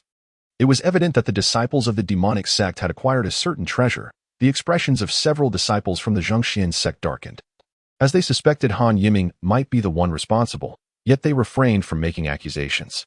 However, the disciples of the demonic sect were a more manageable target. Should they eliminate these few demonic disciples first? Responding to the call of the Zhengxian sect, several disciples unsheathed their weapons, while those from the smaller factions hesitated, clearly intent on avoiding offending anyone. Although the demonic sect was despicable, other forces believed that eradicating it was the responsibility of the major sects, which was one reason for the demonic sect's continued existence. Han Yiming noticed that disciples from the Zhengxian sect, Badu Wu and Kang Yuanj, had already engaged in earnest combat with their opponents, while Qiao Guanlei found himself a match as well. Han Yiming had long since emerged from the state of the microdust concealment technique. The recent turn of events had caught everyone off guard. And apart from a few demonic disciples, others assumed he had only just arrived. He had indeed sustained some injuries, yet his combat prowess remained intact. Considering that the Zhengxian disciples were not to be underestimated, he chose not to intervene at this moment. The precious defensive spirit object atop the small altar remained, seemingly overlooked for the time being. If they seek death, I shall grant it to them. A disciple from the demonic sect produced a harp-like artifact from his storage bag and, with a flick of his hand, emitted a cacophony of sound that echoed across the square. Not only that, many engaged in combat abruptly halted their movements, suffering additional injuries from the dissonant noise. This was an artifact capable of disrupting spiritual awareness, akin to the spirit summoning technique. Buzz, another jarring melody resonated, and even Han Yiming, with his formidable spiritual awareness, felt a wave of disorientation wash over him. This strike was even more potent than the previous one. A disciple from a minor sect, initially feebly attacking a disciple of the Dark Blood sect, found himself momentarily stunned by the dissonant sound, his resolve faltering for a full 2 breaths. His opponent seized the opportunity, launching a lethal blade of light toward him. The protective aura surrounding the minor sect disciple proved ineffective, and the blade pierced through his chest, creating a translucent hole at the heart's location. The agonizing wail that followed marked the first fatality in the square, just as Han Yiming anticipated further casualties. A disciple from the Dark Blood sect darted toward the altar at the precise moment of the other disciple's demise. By the time others became aware, he had swiftly summoned the earth beneath him into his storage bag, vanishing in an instant, leaving the ground barren. He had already reached within the range suitable for his storage bag, swiftly claiming the precious thick earth celestial soil. Outrage rippled through the onlookers, particularly among the 3 from the Zhengxian sect. Enjoy yourselves, I shall take my leave. Several attacks were hurled at the Dark Blood sect disciple, who did not defend himself. Instead, he struck his chest and coughed up a mouthful of blood. He intended to flee. Han Yiming recognized this scene all too well. It was the blood escape technique he had previously employed. Without needing Han Yiming's reminder, others soon noticed that the blood he expelled transformed into a mist, enveloping him in a crimson glow, which swiftly vanished at the edge of the square. His speed surpassed even that of Han Yiming in the Qi movement stage by several folds. Perhaps feeling a bitter sense of unwillingness, several disciples from the righteous sect immediately produced flying carpets to pursue the bloodlight. The square fell silent, and the demonic disciples exchanged glances with Han Yiming, seemingly weighing their options, but ultimately, they too summoned their flying carpets to flee. In the end, only Han Yiming, Qiao Guanlei, Ying, and a few other disciples remained. We should depart as well. The speed of that bloodlight is remarkable, and the Zhengxian disciples may not be able to catch up. They will undoubtedly return. And I prefer not to engage with them, Qiao Guanlei suggested, displaying a lack of fondness for the Zhengxian disciples. The square's ground appeared to be composed of a mineral suitable for refining low-tier earth attribute artifacts. Ying's voice reached the ears of the 2, revealing her considerable knowledge on the subject. That earth must undoubtedly be the thick earth celestial soil, likely the core that has formed over millennia within this mountain range. Han Yiming was astonished by Ying's insight. The thick earth celestial soil was exceedingly valuable, prompting him to question his earlier decisions. Oh well, acquiring even one item is not an easy feat. One mustn't be too greedy. Han Yiming consoled himself. You all go ahead. I shall see if I can collect some stones to take back. At least they might be worth something in spirit stones. Ying seemed eager to study the ground further, revealing a side of her that Han Yiming had not previously recognized. The demonic sect may return. Don't linger too long. Rest assured, I will depart shortly. Perhaps sensing the concern in Han Yiming's tone, Ying's voice softened. Brother Qiao, shall we split up?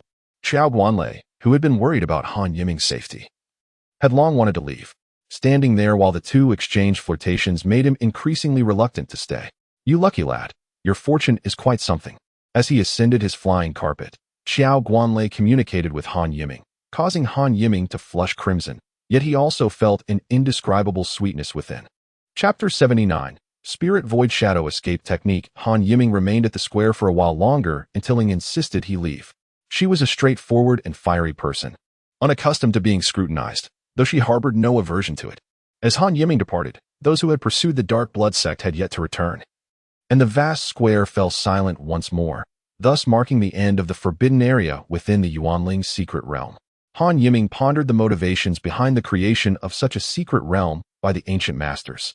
Perhaps the modifications to the secret realm were still incomplete? He mused idly as he soared toward the periphery for quite a distance, ultimately selecting a nondescript location. Scanning the area with his spiritual awareness, he detected no signs of others. Han Yiming expertly set up a warning formation, eagerly retrieving the uniquely crafted silver page. Spirit Void Shadow Escape Technique. The characters inscribed on this silver page resembled those on the previous one, yet the content recorded astonished Han Yiming. It was a profoundly intricate escape technique, allowing one to utilize spiritual energy to transform their form into a shadow, enabling rapid flight across vast distances in the blink of an eye. Han Yiming dedicated an entire day to quietly studying this Spirit Void Shadow Escape technique. The secret method comprised 3 levels, and with his current strength, he could barely comprehend the first level. However, even mastering this initial stage caused his brow to furrow. According to his understanding, forming a shadow was not particularly challenging. It merely required thorough comprehension and gradual practice, and it displayed some similarities to his other technique, the microdust concealment technique, allowing for mutual validation between them. The issue was that practicing this corresponding escape technique required the assistance of spatial spirit stones, which he lacked. Spatial spirit stones were exceptionally rare, containing mysterious spatial energy. A single complete spatial spirit stone could craft multiple storage bags or even be fashioned into storage rings. Most critically, he estimated that even 1 or 2 spatial spirit stones might be inadequate for his training needs. Had I known, I would have chosen that sword. This silver page is indeed remarkable, but if I cannot cultivate it, it is of no use. Although Han Yiming cherished this secret method, the inability to cultivate it left him somewhat disheartened. However, Han Yiming soon dismissed these thoughts, merely committing the spatial spirit stones to memory. His techniques for spirit insight and dust concealment still required refinement, and he needed to further familiarize himself with the 3 sovereigns' evil-breaking sword formation. There were numerous avenues for enhancing his strength, and he need not solely rely on the illusory shadow escape technique. After several days of cultivation, Han Yiming suddenly recalled an important matter. The disciple of the Dark Blood sect had ultimately fled alone, and after employing the blood escape technique, his strength would undoubtedly diminish in a short period. If no one had found him, he must be hiding somewhere. Should I seek him out? Han Yiming contemplated this because he remembered another secret technique he had acquired, the blood guide technique. This was a secret art he discovered alongside the treasures in Shui House storage bag, and he believed that few possessed this technique, perhaps granting him a genuine opportunity. With this thought, Han Yiming lost interest in continuing his cultivation and began pacing back and forth. Within a quarter of an hour, he reached a decision. He would investigate and act accordingly when the moment arose. In the very heart of the spirit realm, Han Yiming swiftly navigated his flying carpet to the central plaza. The small altar still stood in the midst, but the array enveloping the entire plaza and even the spirit realm itself had likely dissipated due to energy depletion. Through his spirit insight, he observed that the plaza, including the altar, exhibited no abnormalities.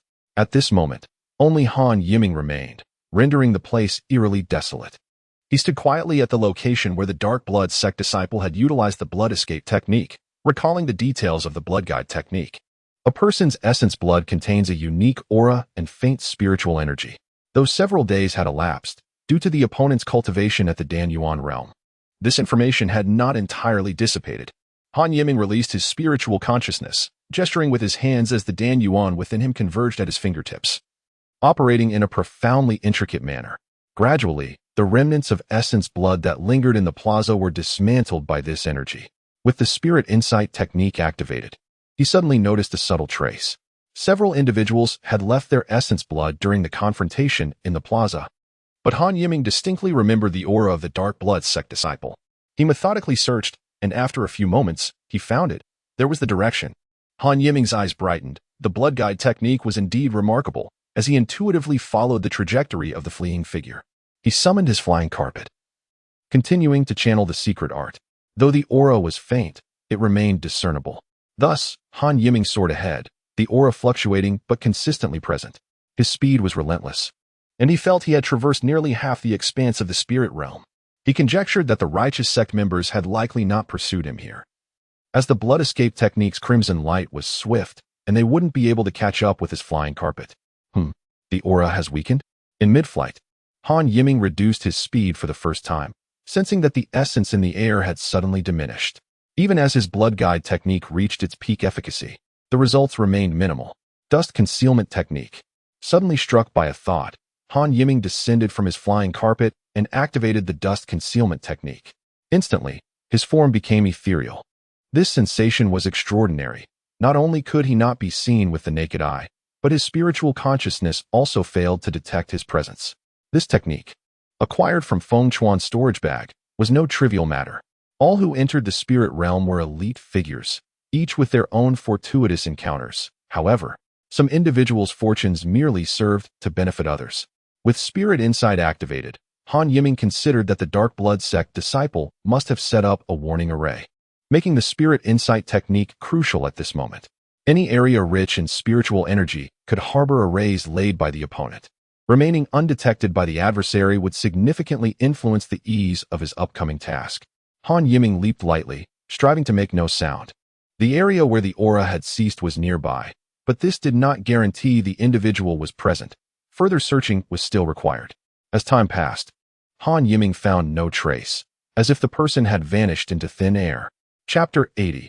Murder and treasure seizing. Since embarking on his path of cultivation, every battle Han Yiming had endured seemed to stem from unavoidable circumstances, whether rising to combat in self-defense or facing the dilemma of being the one to kill or be killed. Yet, this time was different. The dark blood sect disciple may be deeply culpable, but he bore no enmity towards Han Yiming, who sought him out without hesitation. This was solely due to the individual possessing a treasured artifact. After all, is not the pursuit of cultivation about defying the heavens? Such treasures are the stepping stones along this arduous journey. Suddenly, Han Yiming felt that one should actively strive for their rightful gains in cultivation. His actions were not misguided. Moreover, he should feel no guilt in eliminating disciples of the demonic sect. While his body swiftly traversed the terrain, a multitude of thoughts flashed through Han Yiming's mind, solidifying his resolve. The previously faint aura cessation was now 3 miles away, and Han Yiming gradually expanded his search radius, with only a small remaining sector left to investigate. As time wore on, his confidence waned. Perhaps this impulsive idea of his would yield no results? What is that? Just as Han Yiming's thoughts began to wander, he discerned an anomaly beneath his spirit insight, invigorating his spirit and lightening his movements.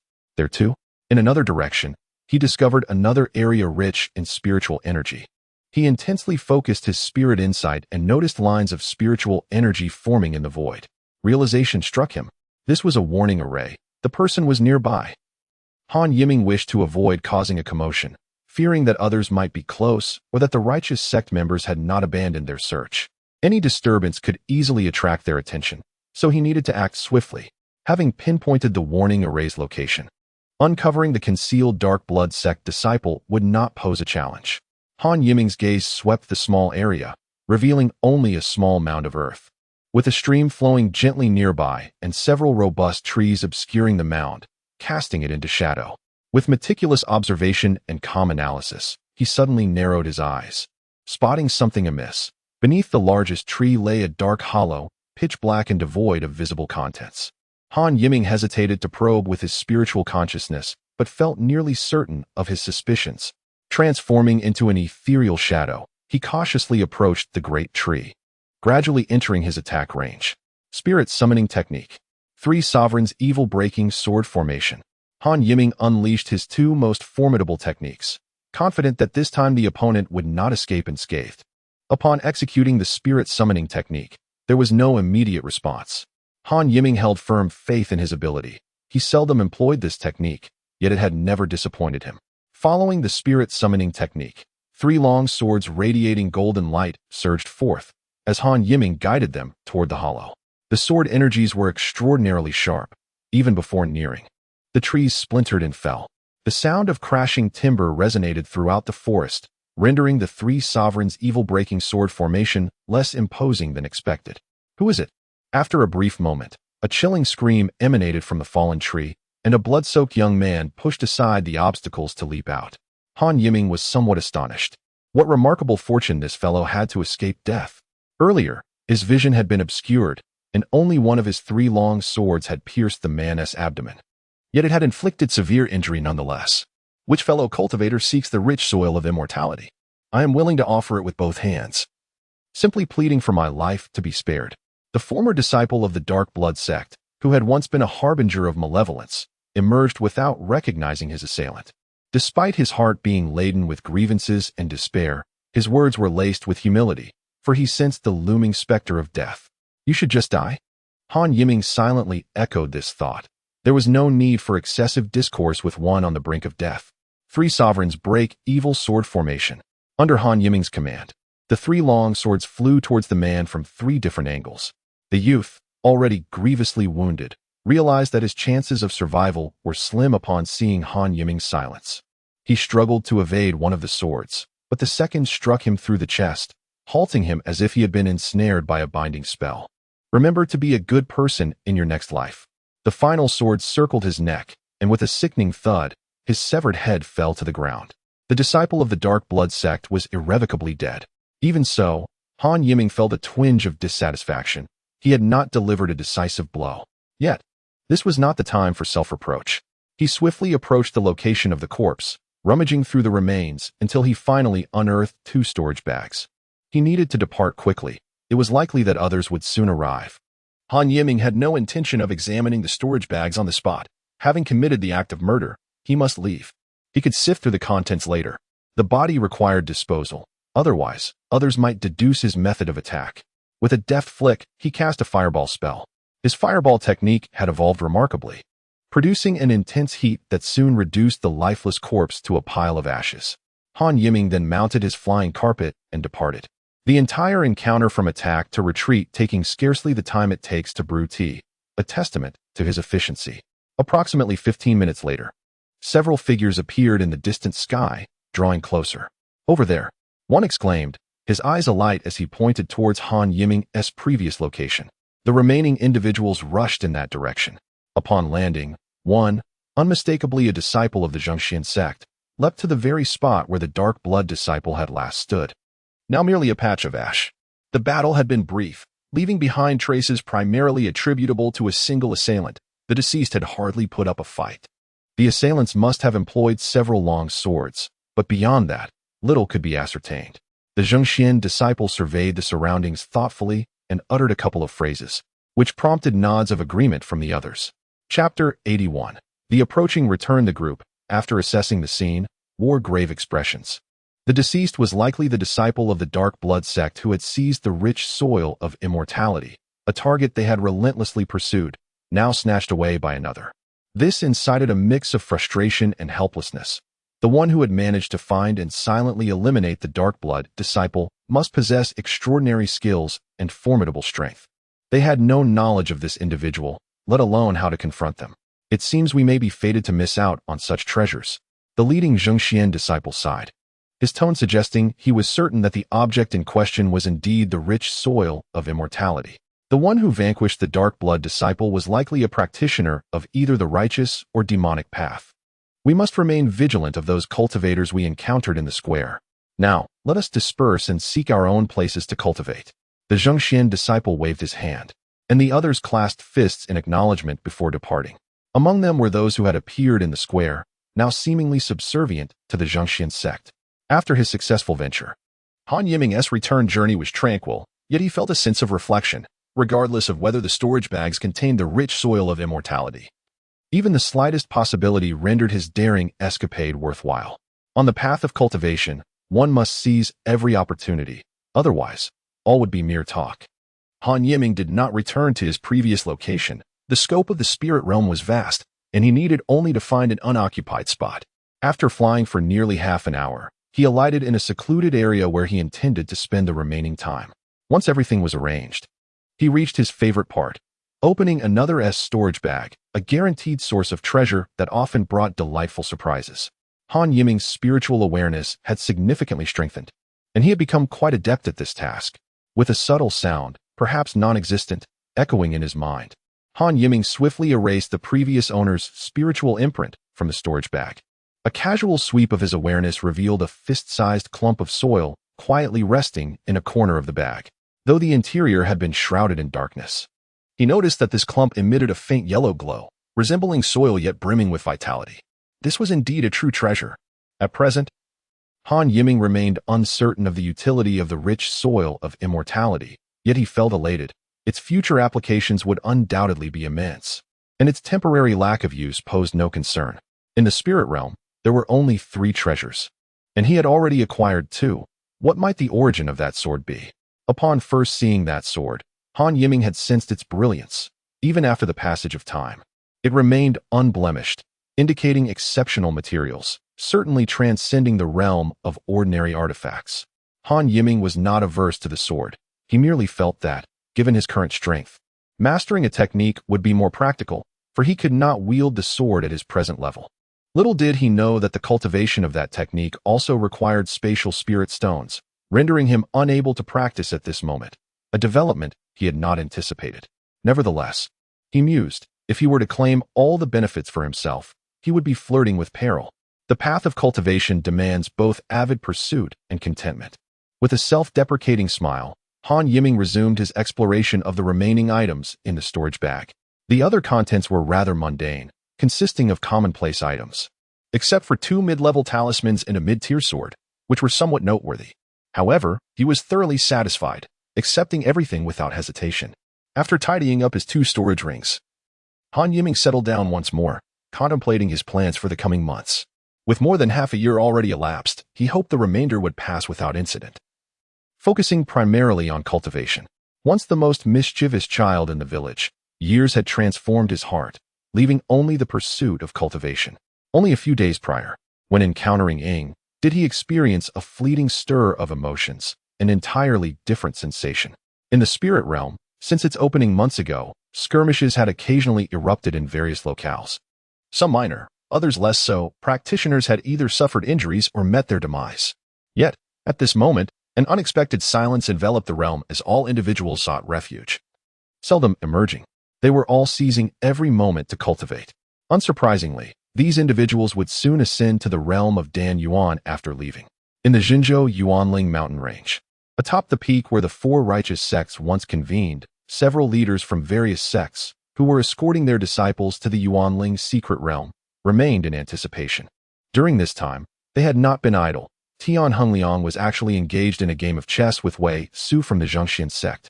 The chessboard was densely populated with black and white pieces, and they took their time with each move, deliberating thoughtfully. Standing nearby, a man named Yuan Qing from the Botawood appeared engrossed in the match, while the others from various sects were meditating in their own spaces. As time passed, Wei Su's voice broke the silence. By now, the Yuanling fruits in the secret realm must have found their owners, right? Indeed, Yuan Qing replied. Those little ones will likely find a place to cultivate diligently. If all goes well, our sects will have more inner disciples soon. The other 2 nodded in agreement, clearly endorsing Yuan Qing's assessment. I heard from the sect's message that the Demon Wind Cave has been rather unsettled lately, with spatial disturbances and some demonic sect activities there, making it a prime hiding spot, Wei Su continued. Our sect will probably send some Dan Yuan disciples to clear it out soon. What about you all? Uncertain. We shall see how the sect arranges it. If needed, Tanqing Valley will certainly not shy away. Tian Hongliang responded to Wei Su. The Demon Wind Cave, renowned for its abundant spatial spirit stones, had become treacherous due to its unstable spatial conditions, making it an ideal location for demonic sects, truly a source of concern. Wei Su's voice echoed as if he were speaking to himself, and soon silence enveloped the mountaintop once again. Chapter 82. The return. In the final 2 months of the Yuanling secret realm's opening, the atmosphere remained tranquil. Han Yiming had not been idle during this time. He firmly established his cultivation at the early stages of Dan Yuan and diligently practiced the refining spirit art. The pain accompanying his training was excruciating. Yet the benefits were evident as his spiritual awareness steadily improved. Moreover, he had completely mastered the magical artifacts he acquired, and he was adept at several techniques. The micro-dust concealment technique was his most successful practice thus far, relying on spiritual awareness to obscure his presence, a task that posed no challenge for him. Through recent studies of this technique, he discovered that at advanced levels, it might relate to spatial manipulation, which astonished him. He frequently studied the Three Sovereigns Exorcism sword array, which required constructing 9 intricate formations to achieve perfection. By correlating these two techniques, he gained significant insights, and he could now establish 6 formations with his spiritual perception. Everything infused with spiritual energy seemed devoid of secrets to him. Regrettably, he faced challenges with the Lingshu shadow escape technique. Although he had mastered transforming into a shadow, he made no progress with the accompanying evasion techniques, leaving him frustrated, as he could not escape swiftly, which was its greatest advantage. A skilled woman cannot cook without rice. Han Yiming sighed, realizing that relying solely on hard work was insufficient when the cultivation depended on specific spiritual items. Not only Han Yiming, but others cultivating in the Yuanling secret realm also made diverse gains during the final stages. Xiao Guanlei practiced a set of whip techniques in his secluded area, the long whip creating a tremendous force that shattered surrounding plants into dust, satisfaction evident on his face. Li Na, who once competed with Han Yiming in the outer sect competition, had absorbed enough Yuanling energy through relentless training and broke into the Dan Yuan realm in the final month, achieving this feat with just 1 Yuanling pill, demonstrating his remarkable potential. Lin Wanxue, a former genius of the Dan Hall, also made significant progress, her state indicating a breakthrough was imminent. Since obtaining a long sword, Li Yishua had been in seclusion. Suddenly, a brilliant light erupted from his hand, swiftly cutting down a swath of trees around him, a sight that would astonish Han Yiming, who believed such a weapon was beyond his grasp. As the days dwindled towards the closure of the Yuanling secret realm, the day of departure approached. 3 days remained until everyone would return to the extreme west. Despite the secret realm's wonders, cultivators could not linger indefinitely. There was a cautionary tale of a cultivator who chose to remain beyond the appointed time, never to be seen again when the realm reopened. Han Yiming had long prepared the items to submit to his sect. He had gathered over 300 Yuanling fruits, which, after being refined by the sect elders, could yield far more than that. The Yuanling fruit orchards were not 128 in number, but rather 112. And Han Yiming had astonishingly collected fruits from 2 orchards. Additionally, after several battles, he had acquired 12 Yuanling tokens, which would reward his sect handsomely. Not to mention the various pills, talismans, and magical artifacts he had obtained, Han Yiming was immensely satisfied with his harvest. As the day of departure drew near, his spirits lifted. Unlike the thunderous arrival at Yuanling Mountain, this day unfolded as usual, with only the faint glow of the Yuanling token in Han Yiming's hand. It's time, Han Yiming thought, already familiar with the departure process. He unhesitatingly channeled Dan Yuan's spiritual power into the token, perhaps due to the enhanced quality of his energy. He did not perceive the consumption as alarming. After a brief moment, the token emitted a dazzling white light, blinding to behold. Departing, Han Yiming took one last glance around, succumbing to the pull of the radiant light, and vanished from the Yuanling secret realm. In the Jinzhou Yuanling mountain range, the leaders of several sects had already stored away their chessboard, standing apart and gazing solemnly as disciples from various sects gradually appeared atop the mountain. Whoosh! Han Yiming's voice unexpectedly resonated in the air above the mountaintop.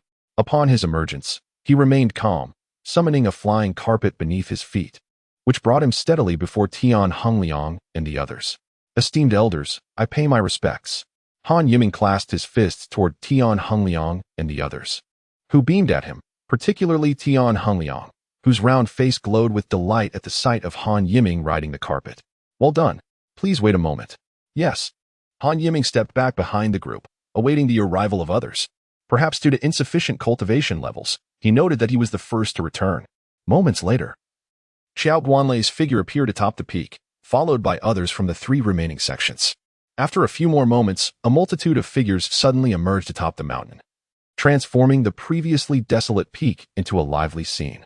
Not only did this mountaintop come alive, but also in the hidden corners of the Yuanling mountain range. Those locations that had previously glowed with light now shimmered again, as disciples from smaller sects and factions returned. However, Some significant disciples of certain factions can never return. They remain forever within the mystical realm of Yuanling. In the span of merely a tea's time, the previously vibrant white light abruptly extinguished, leaving no figures to be seen. The leaders of several sects began to tally the number of disciples who had returned to their respective factions, aware that this must comprise the entirety of their numbers. The expressions on everyone's faces were far from pleasant. Some bore a look of distress, while others appeared even more troubled. Tian Hengliang noted with a pang of sorrow that about 10 disciples were missing from Tongqing Valley, while only a meager 10 or so from Song Yuan Pavilion had returned, casting a shadow over Yuan Qing's countenance. Chapter 83. Narration of the Yuanling mountain range. Han Yiming had a rough estimate of the number of disciples from various factions who had ventured into the mystical realm of Yuanling. And upon comparison, he felt a wave of astonishment. Collectively, nearly half of all disciples had permanently remained in the Yuanling mountain range. Such a loss would surely evoke profound sorrow even among the 4 great sects, while the losses for other smaller factions could be even more devastating. Thus, even those sects with relatively minor losses bore heavy expressions. A quarter of an hour passed, and no further light emerged from the mountain peak, signifying the complete closure of the mystical realm of Yuanling.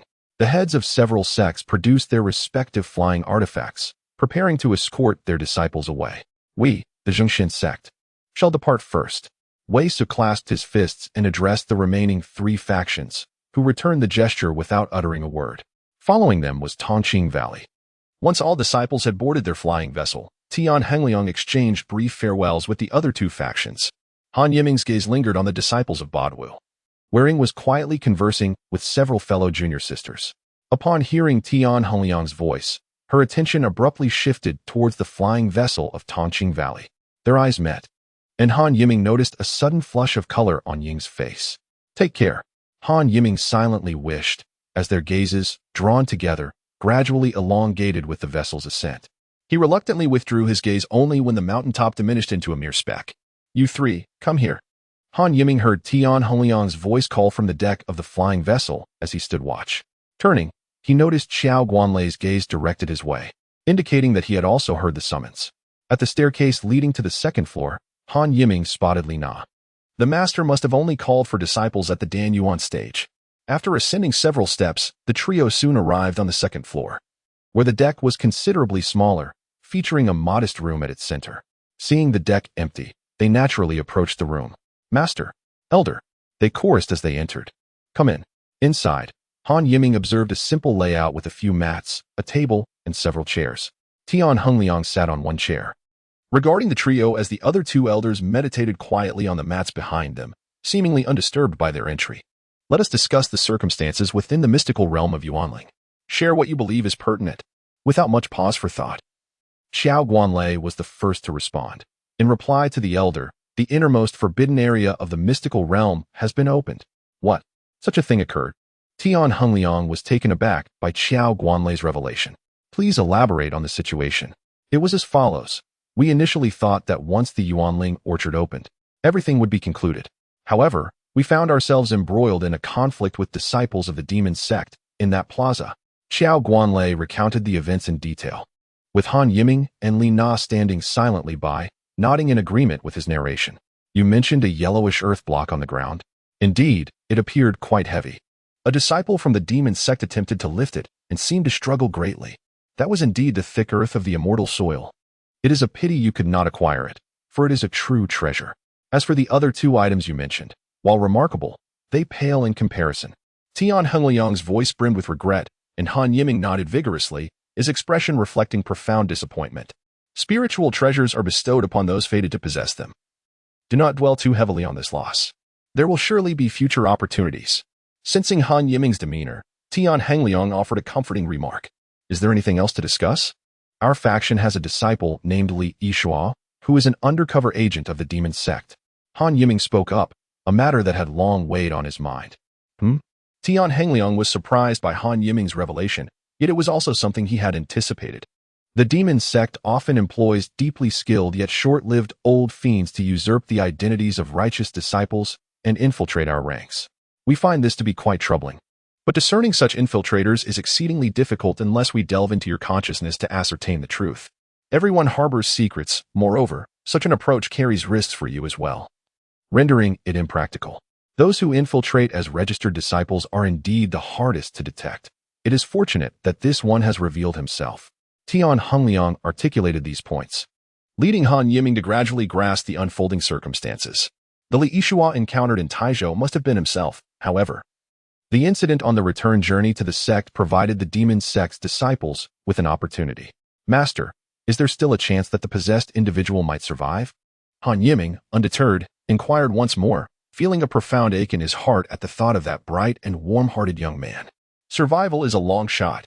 Unless the one who has been possessed possesses an extraordinarily strong will, the individual who initiated the possession is typically a being of formidable consciousness. However, the one possessed holds the advantage. If their will is resilient enough, they might retain a fragment of their consciousness. Yet, the duration of this consciousness is undoubtedly limited. If the invading consciousness cannot be dispelled within a certain time frame, the awareness of the possessed will gradually fade until it ultimately vanishes.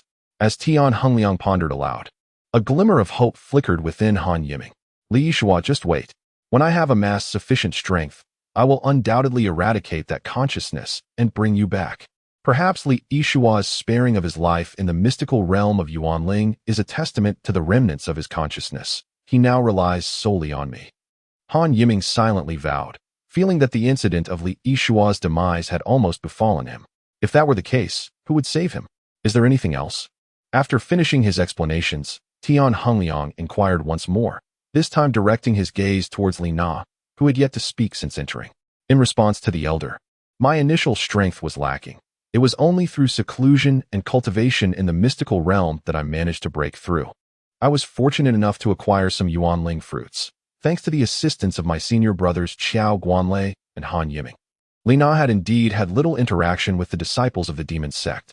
His recounting of experiences garnered Tian Hongliang's increasing admiration towards Qiao Guanlei and Han Yiming. Chapter 84. Rewards. You three may retire to rest. Upon our return to the sect master will undoubtedly commend your contributions. Yes, we take our leave.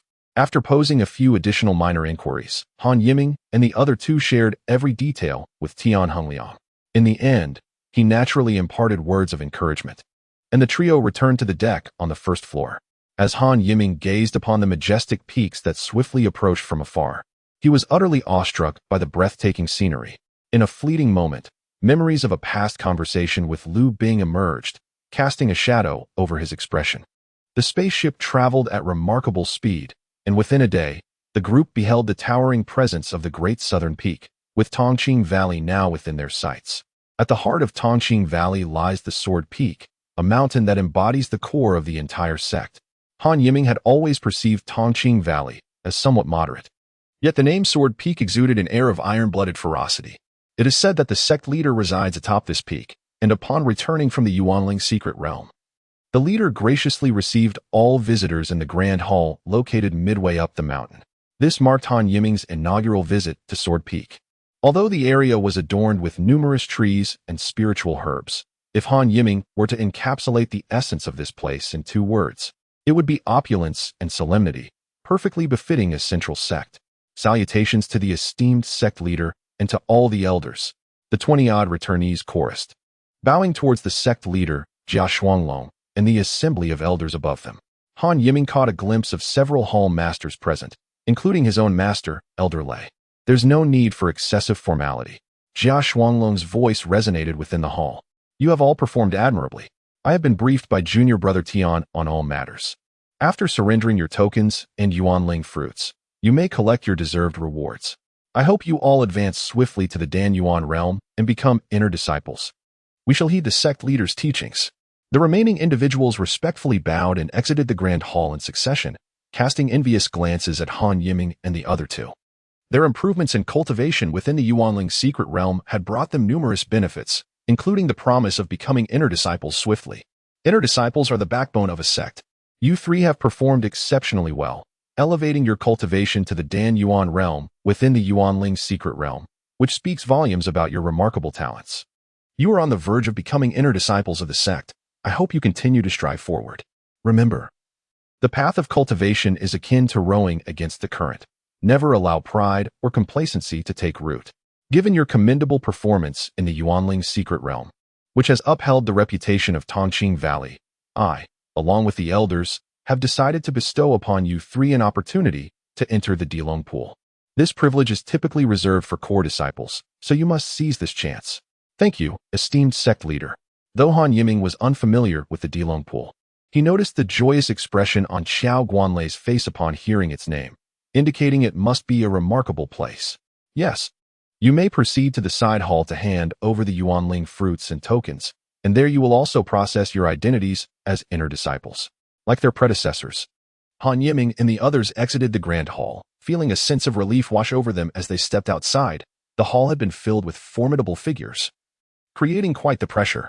Senior brother Qiao, what kind of place is the Dilong Pool? Before Han Yiming could voice his curiosity, Li Na interjected, eager to understand. Huh? You don't even know about the Dilong Pool? Xiao Guanlei chuckled. It makes sense, as you have only recently joined. The Dilong Pool is a reward exclusively for core disciples.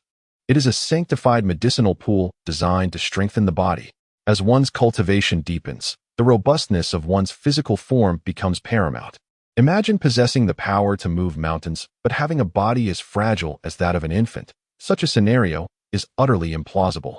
It is an undeniable truth that cultivators with higher cultivation levels possess stronger bodies. At our current stage, few expend effort on physical refinement, primarily due to our relatively low cultivation. As we advance, it becomes crucial to fortify our physical bodies before entering the embryonic stage, lest our bodies become a significant bottleneck in our breakthroughs. It is said that the corporeal forms of Yuan-Ing level experts are exceedingly resilient, impervious to blades and swords, and possess immense strength. Even if they stood still for us to strike, we would find ourselves utterly powerless. Xiao Guanlei continued to expound upon these insights, revealing his extensive knowledge of cultivation, much to the benefit of Han Yiming and Li Na. However, Li Na couldn't contain his curiosity any longer.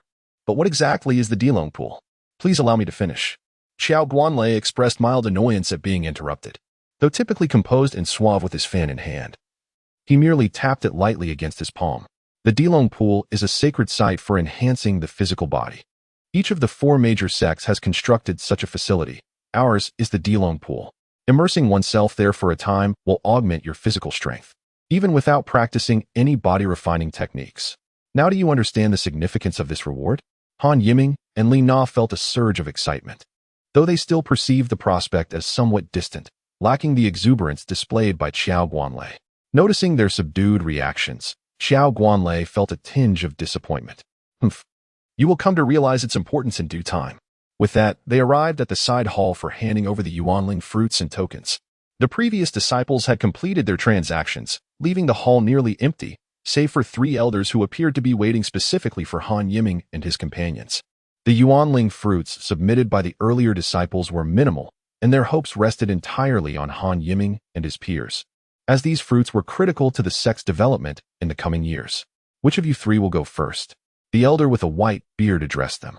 You should be aware of the rules. The sect requires the Yuanling fruits and tokens as your obligation, and of course, the sect will provide corresponding rewards in return. The elder's explanation was well understood by the trio. Now that they had entered the Dan Yuan realm, the Yuanling fruits held little value for them. Exchanging them for resources was indeed a wise course of action. I'll go first. Li Na, knowing his circumstances, realized he likely had the fewest Yuanling fruits among them. To avoid embarrassment later, he deemed it prudent to be the first to present them. Very well. The leading elder nodded gently, his encouraging gaze fixed upon Li Na. Li Na reached into his storage bag, and an array of items materialized upon the platform. This disciple has obtained 30 Yuanling fruits and 2 tokens. Without needing Li Na's elaboration, the gathered individuals quickly comprehended the situation. The white-bearded elder's expression remained stoic, indicating that he found these offerings rather ordinary. While Yuanling fruits are indeed precious, the sect has always maintained a conversion ratio.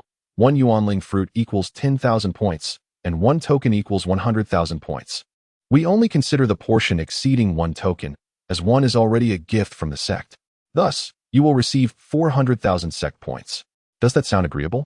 The elder's calculations were accurate. Thank you, elder. Please hand over your sect token. Since you have reached the Dan Yuan realm, you will officially become an inner disciple starting today. I will also provide you with a new identity token.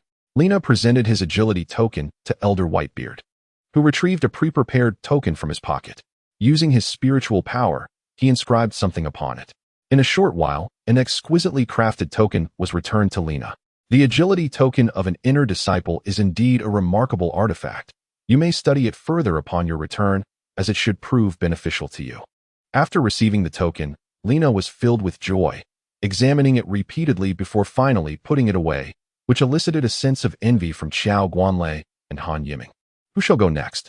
I shall. Xiao Guanlei, unable to contain his anticipation, quickly raised his hand. The elder and Han Yiming had no objections. All my gains are here, a total of 150 spirit fruits and 3 spirit tokens. Xiao Guanlei placed his items on the platform, and the sheer multitude of spirit fruits was truly astounding. Han Yiming noticed the other 2 elders already wearing expressions of delight, with a slight smile appearing at the corner of Elder Whitebeard's mouth. Very good indeed. You shall receive a total of 1,700,000 points. Thank you, Elder. Han Yiming recalled that the initial grade artifacts he had previously purchased only cost a few thousand points, making this sum of over 1,000,000 points an extraordinary fortune. Even Xiao Guanlei, seasoned by numerous trials, couldn't help but feel elated upon hearing the elder's words. It's your turn now, Xiao Guanlei said, switching to a different identity token. Once this was done, Elder Whitebeard turned his gaze towards Han Yiming. The earlier surprise had left him quite satisfied. He believed that even if Han Yiming produced something equivalent to Lena's offerings, it mattered little. Aside from Han Yiming, only Xiao Guanlei had a vague suspicion about Han Yiming's harvest, which was why he had rushed to claim his turn first. All my gains are here, Han Yiming declared, waving his hand as a dense array of spirit fruits appeared on the table, alongside a considerable number of spirit tokens that were strikingly prominent. Hiss. Both Lena and Xiao Guanlei gasped in astonishment, while Elder Whitebeard was momentarily taken aback, with the other 2 elders already displaying faces of shock. To have amassed this many is truly a stroke of fortune for Tongqing Valley. After the initial shock wore off, Elder Whitebeard's face was beaming with joy as he exclaimed, "Let me count. A total of 330 spirit fruits and 13 spirit tokens. Am I correct?" "Indeed, that is accurate, Elder. This amounts to 4,500,000 points. Please present your token." Elder Whitebeard's words left everyone present astounded. Such a quantity of points could be exchanged for a plethora of items. Although Han Yiming had calculated the number beforehand, he couldn't help but feel a surge of excitement upon hearing Elder Whitebeard's declaration. The other 2 elders swiftly gathered the items from the table, and Elder Whitebeard eventually handed over some additional items for the inner disciples before departing. After regaining their composure, Han Yiming and the others parted ways, preparing to return to their respective residences. They had come straight here upon returning to the sect, having yet to visit their own homes. Shortly after Han Yiming and his companions left, the hall of the main temple was still occupied by Master Jia Shuanglong and various hall masters and elders, who had not yet departed. The atmosphere in the hall was charged, as a heated discussion appeared to be underway regarding a pressing matter. "Master Brother, the demonic path has been particularly rampant in recent years. It is said that numerous disciples of the demon sect have been spotted near Demon Wind Cave, which may serve as a branch for certain demonic sections. In my opinion, we of Tongqing Valley should dispatch elite disciples to eradicate these demon sect disciples." If Han Yiming had been present, he would have recognized the speaker as the hall master of the battle hall, a robust man whose reputation, Haokong, was well known in the far west. This matter is absolutely unacceptable. The spatial turbulence and complex terrain of Demon Wind Valley pose significant risks. If we send too many elite disciples, we may suffer losses. The hall master of the affairs hall seemed to hold a differing opinion. "I say, old Wei, why are you always so timid and afraid? Cultivators' lives are fated. One must be tempered like jade." "I am not timid.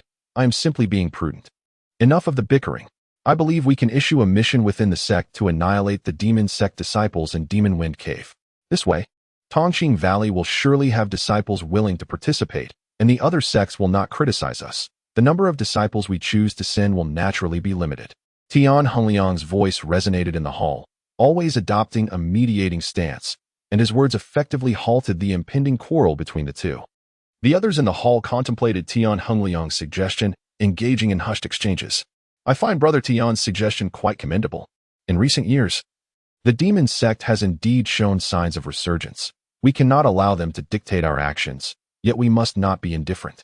Only inner disciples may enter demon-wined cave. We shall not compel the others. Once they enter, they must be responsible for their own lives. Jia Xuanglong's words were resolute, effectively concluding the discussion. Master brother, your wisdom is unparalleled. Chapter 86. Seeking guidance from Elder Lei. As the discussions in the hall reached a natural conclusion, Elder Whitebeard and the others, who had previously gone to collect all the disciples' spirit fruits and tokens, arrived in the grand hall. Reporting to Master Brother, the collection of spirit fruits and tokens has concluded. Oh, how was the harvest? We gathered over 800 spirit fruits and 40 spirit tokens. Indeed, this result is quite favorable. I heard that the demon sect disciples have been wreaking havoc in the spirit fruit secret realm, causing significant losses to other sects. Yet our spirit tokens have increased, and the quantity of spirit fruits is remarkably substantial. Yes, primarily due to the outstanding contributions of those 3 disciples in the Dan Yuan realm, we have not only maintained but advanced our position. A new round of discussions commenced in the grand hall, yet Han Yiming remained oblivious, likely disinterested in the proceedings. He had just returned to his residence, where everything remained unchanged.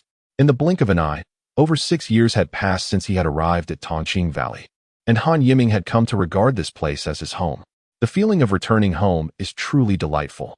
I wonder how my parents and little sister are faring? As he ventured further down the path of cultivation, the distance between him and his family seemed to stretch ever more.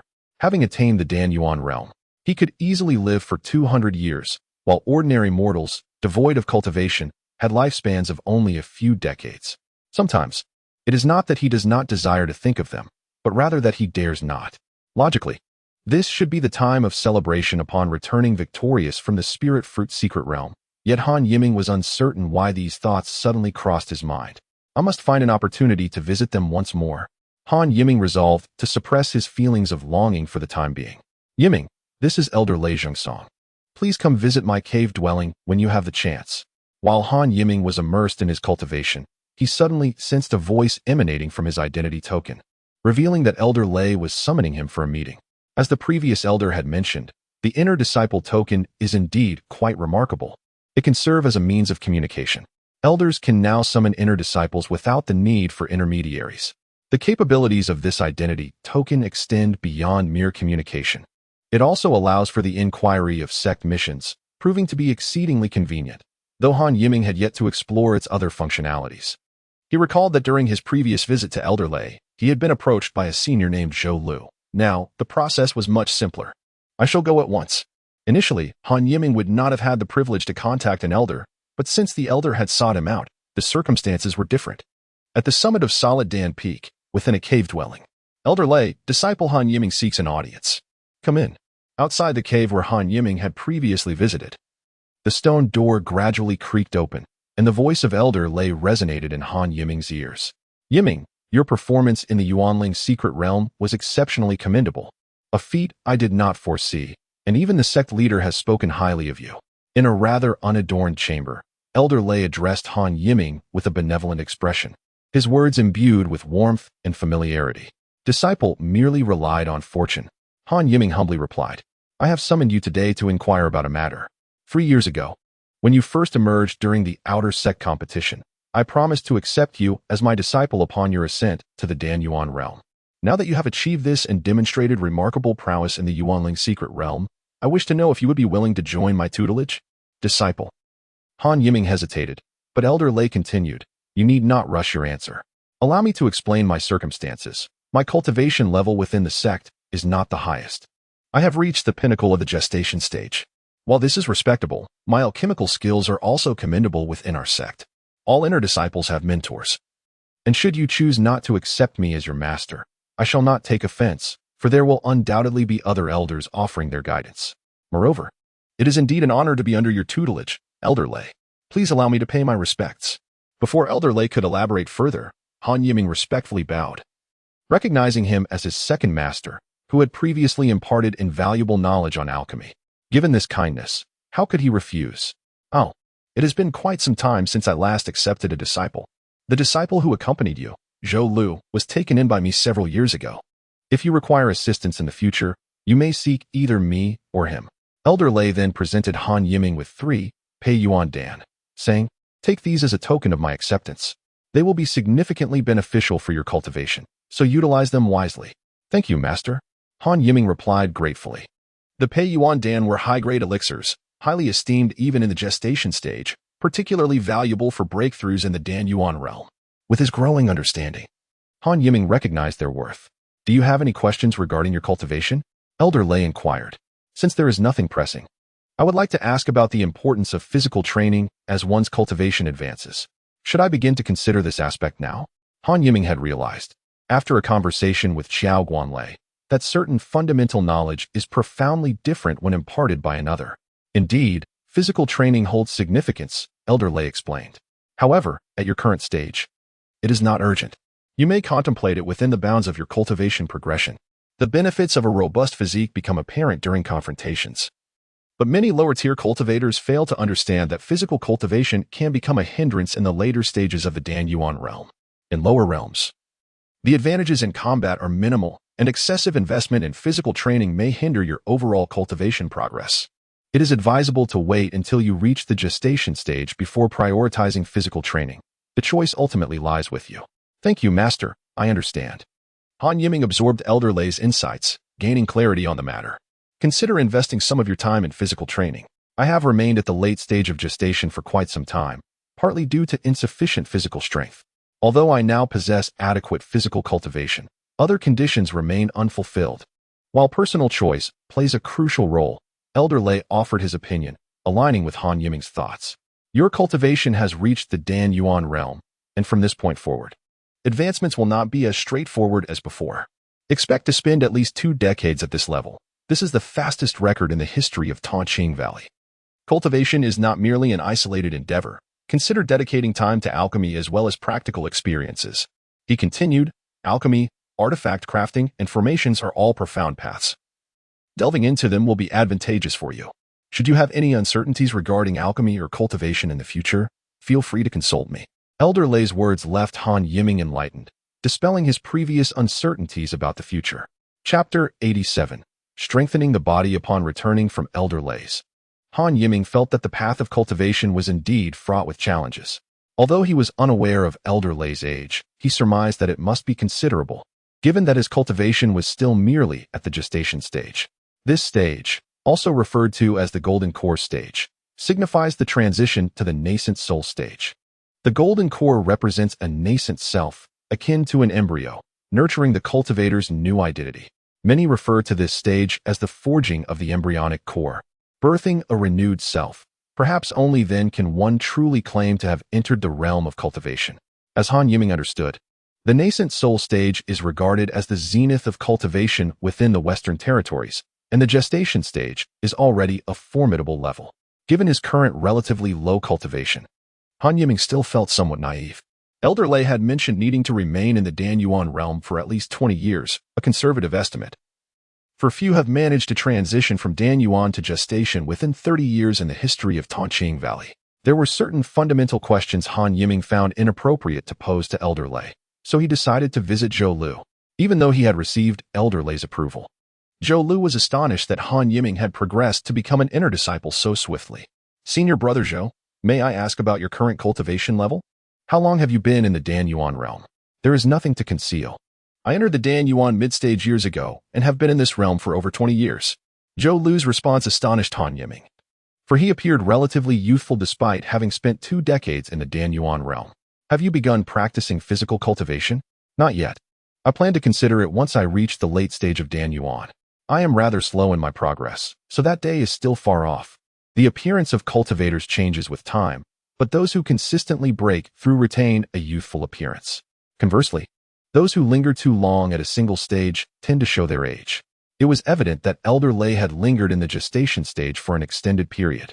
As the lifespan of cultivators at this stage is limited, failing to advance could lead to dire consequences. The discussion with Zhou Lu provided Han Yiming with valuable insight, reminding him to approach his journey as an ordinary person. Given that Zhou Lu had taken so long, it was likely that his own journey would require even more time. I have sufficient points now. Perhaps I should exchange for a physical cultivation technique from the sect. This technique is bound to be useful eventually, and if it doesn't significantly impede my progress, I shall begin training with it. Having contemplated this, Han Yiming resolved to explore the sect for suitable physical cultivation techniques. At the Sword Peaks Martial Arts Pavilion, the collections here far surpassed those of any individual hall, housing some of the sect's most vital texts. Access to these tomes is strictly reserved for inner disciples and above, necessitating considerable contributions. At the entrance of the Martial Arts Pavilion, an elder sat in quiet contemplation. While it was referred to as the entrance, it was essentially a small chamber, seldom frequented, thus maintaining an atmosphere of tranquility. As Han Yiming approached, he presented his identity token while respectfully stating, "Greetings, elder. I wish to select a cultivation technique." The man opened his eyes, and Han Yiming felt an oppressive force comparable to that of Elder Lei emanating from him. His consciousness scanned the images within Han Yiming's token, making comparisons. "Proceed. You have selected certain cultivation methods to bring here, but some methods are beyond your current eligibility for exchange. Thank you, elder." After communicating with the elder, Han Yiming stepped into the pavilion of techniques. The pavilion stood 3 stories tall, and since the man had not specified any areas off limits, Han Yiming prepared to explore each floor. The first floor was brimming with various techniques, spells, elixirs, artifacts, formations, and even some beast-taming methods. All contained within were of considerable quality, and although each method only had a brief introduction, Han Yiming found them thoroughly engaging. It was on the second floor that he discovered the body refinement techniques he sought, with an impressive collection of over a dozen titles: Immaculate Dominance, Heavenly Flame Body Refinement, Titanic Strength Body, Heavenly Swift True Method, Indestructible Vajra Technique, and more. After carefully reviewing all the techniques, Han Yiming categorized them in his mind. Although they were all body refinement methods, each had its own focus.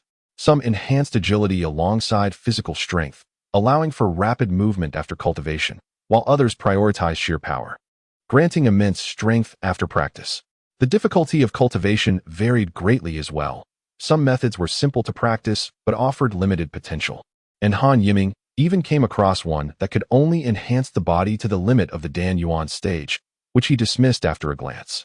After pondering for a quarter of an hour, Han Yiming finally settled on his choice, the Indestructible Vajra Technique. This method aligned perfectly with his requirements. Unlike speed or power-focused techniques, the Indestructible Vajra Technique solely aimed to enhance defense.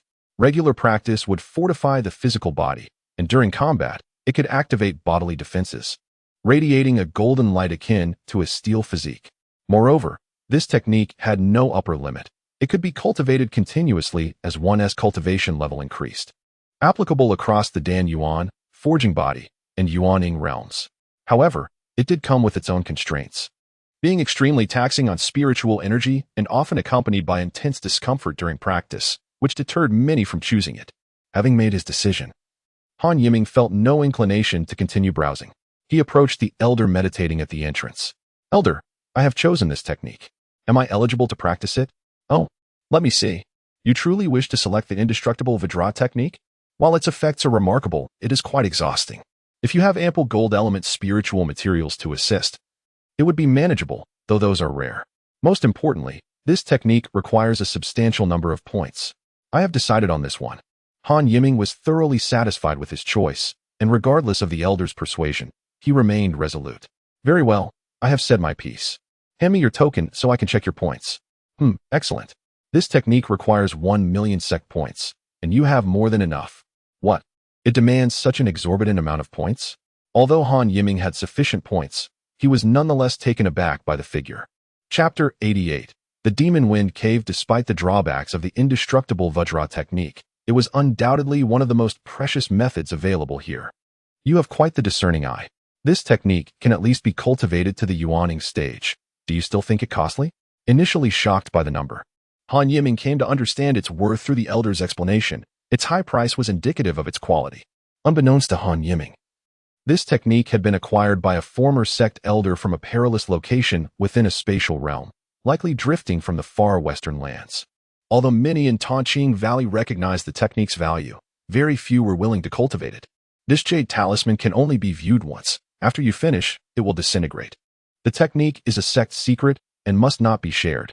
The elder reminded Han Yiming as he handed over the talisman. Han Yiming listened attentively, taking the talisman with great care, fearing to damage the priceless artifact. With the talisman in hand, Han Yiming did not linger at the sword peak and promptly returned to his dwelling. Gold is sharp and unyielding, indestructible. The strong are supreme and unbreakable, embodying the indestructible. The brief introduction within the talisman invigorated Han Yiming, revealing that the indestructible Vajra technique comprised over 10,000 words. Immersed in the talisman's contents, he diligently committed the information to memory before finally withdrawing. With a resounding crash, the talisman shattered into a cloud of useless fragments as Han Yiming withdrew his consciousness. The indestructible Vajra technique indeed lived up to its name, yet the difficulty of cultivation was undeniably high. This body refinement method necessitated practitioners to endure extreme environments for training, supplemented by gold element spiritual materials for optimal results. The investment of time alone was not enough. Specific cultivation conditions were also required, such as the nature of powerful techniques. Even the shadow escape technique demands similar prerequisites. Han Yiming mused, feeling somewhat helpless. In the following 2 years, Han Yiming remained within the sect, diligently practicing. Perhaps due to his newfound body refinement technique, he dedicated considerable time to it, and after the previous exchange, his sect points still exceeded 3 million. He spent over 1 million points acquiring numerous gold element spiritual materials, including various gold ores and herbs. Although the sect lacked extreme training environments, his initial progress was quite commendable. Practicing the indestructible Vajra technique, Han Yiming's skin shimmered with a faint golden glow. When struck with a tool, it surprisingly produced a subtle metallic, clanging sound. At present, under the effects of the technique, he was impervious to harm from mere mortals. Even those at the Qi movement stage with average attack power could scarcely break his skin. Despite expending nearly 2 million points, the results were gratifying. The cultivation of the indestructible Vajra technique was not merely superficial, it transformed him from within. Although his skin exhibited a pale yellow hue, the flesh and blood beneath had already undergone significant changes. Approximately a quarter of an hour later, the faint yellow glow began to fade from his body. The technique's active defense had a limited duration, which was a drawback. Han Yiming felt a slight weakness in his physique, though it was not severe. It seemed this technique could not be used indiscriminately. However, continuing to practice within the sect yielded diminishing returns, as it lacked extreme environments. The so-called extreme environments referred to natural perilous locations, where one could temper their body using the forces of nature, which were absent within the sect. In addition, Han Yiming had also inquired about the availability of spatial spirit stones for exchange. With over 200,000 points remaining, he hoped to procure some, allowing him to prioritize the cultivation of the shadow escape technique. To his dismay, he discovered that spatial spirit stones were also a rarity within the sect. Though some existed, they were not available for disciples to exchange. The method of acquisition was equally straightforward. A low-tier spatial spirit stone commanded a staggering price of several tens of thousands of points, leaving Han Yiming astonished. Throughout these 2 years, his spiritual energy cultivation had steadily progressed, albeit gradually, primarily due to the constant supply of elixirs. Otherwise, given his significant investment of time in the body refinement technique, his progress would have been agonizingly slow. The Dan Yuan realm is characterized by the absorption and transformation of spiritual energy into Dan Yuan, thus necessitating a significantly greater intake of spiritual energy compared to the Qi movement realm. Han Yiming is still far from achieving the mid-stage of his cultivation. Indeed, he seems to be idly consuming his resources. After a period of carefree living, a sense of urgency gripped Han Yiming as his identity token's points dwindled to around 2 million. Perhaps it was time to heed his master's advice and venture out for some practical experience. While the vast majority of registered disciples and outer disciples cultivate within the sect, few inner disciples remain. Many embark on journeys to hone their skills. This was knowledge that Han Yiming only acquired after becoming an inner disciple. He decided to peruse the available sect missions.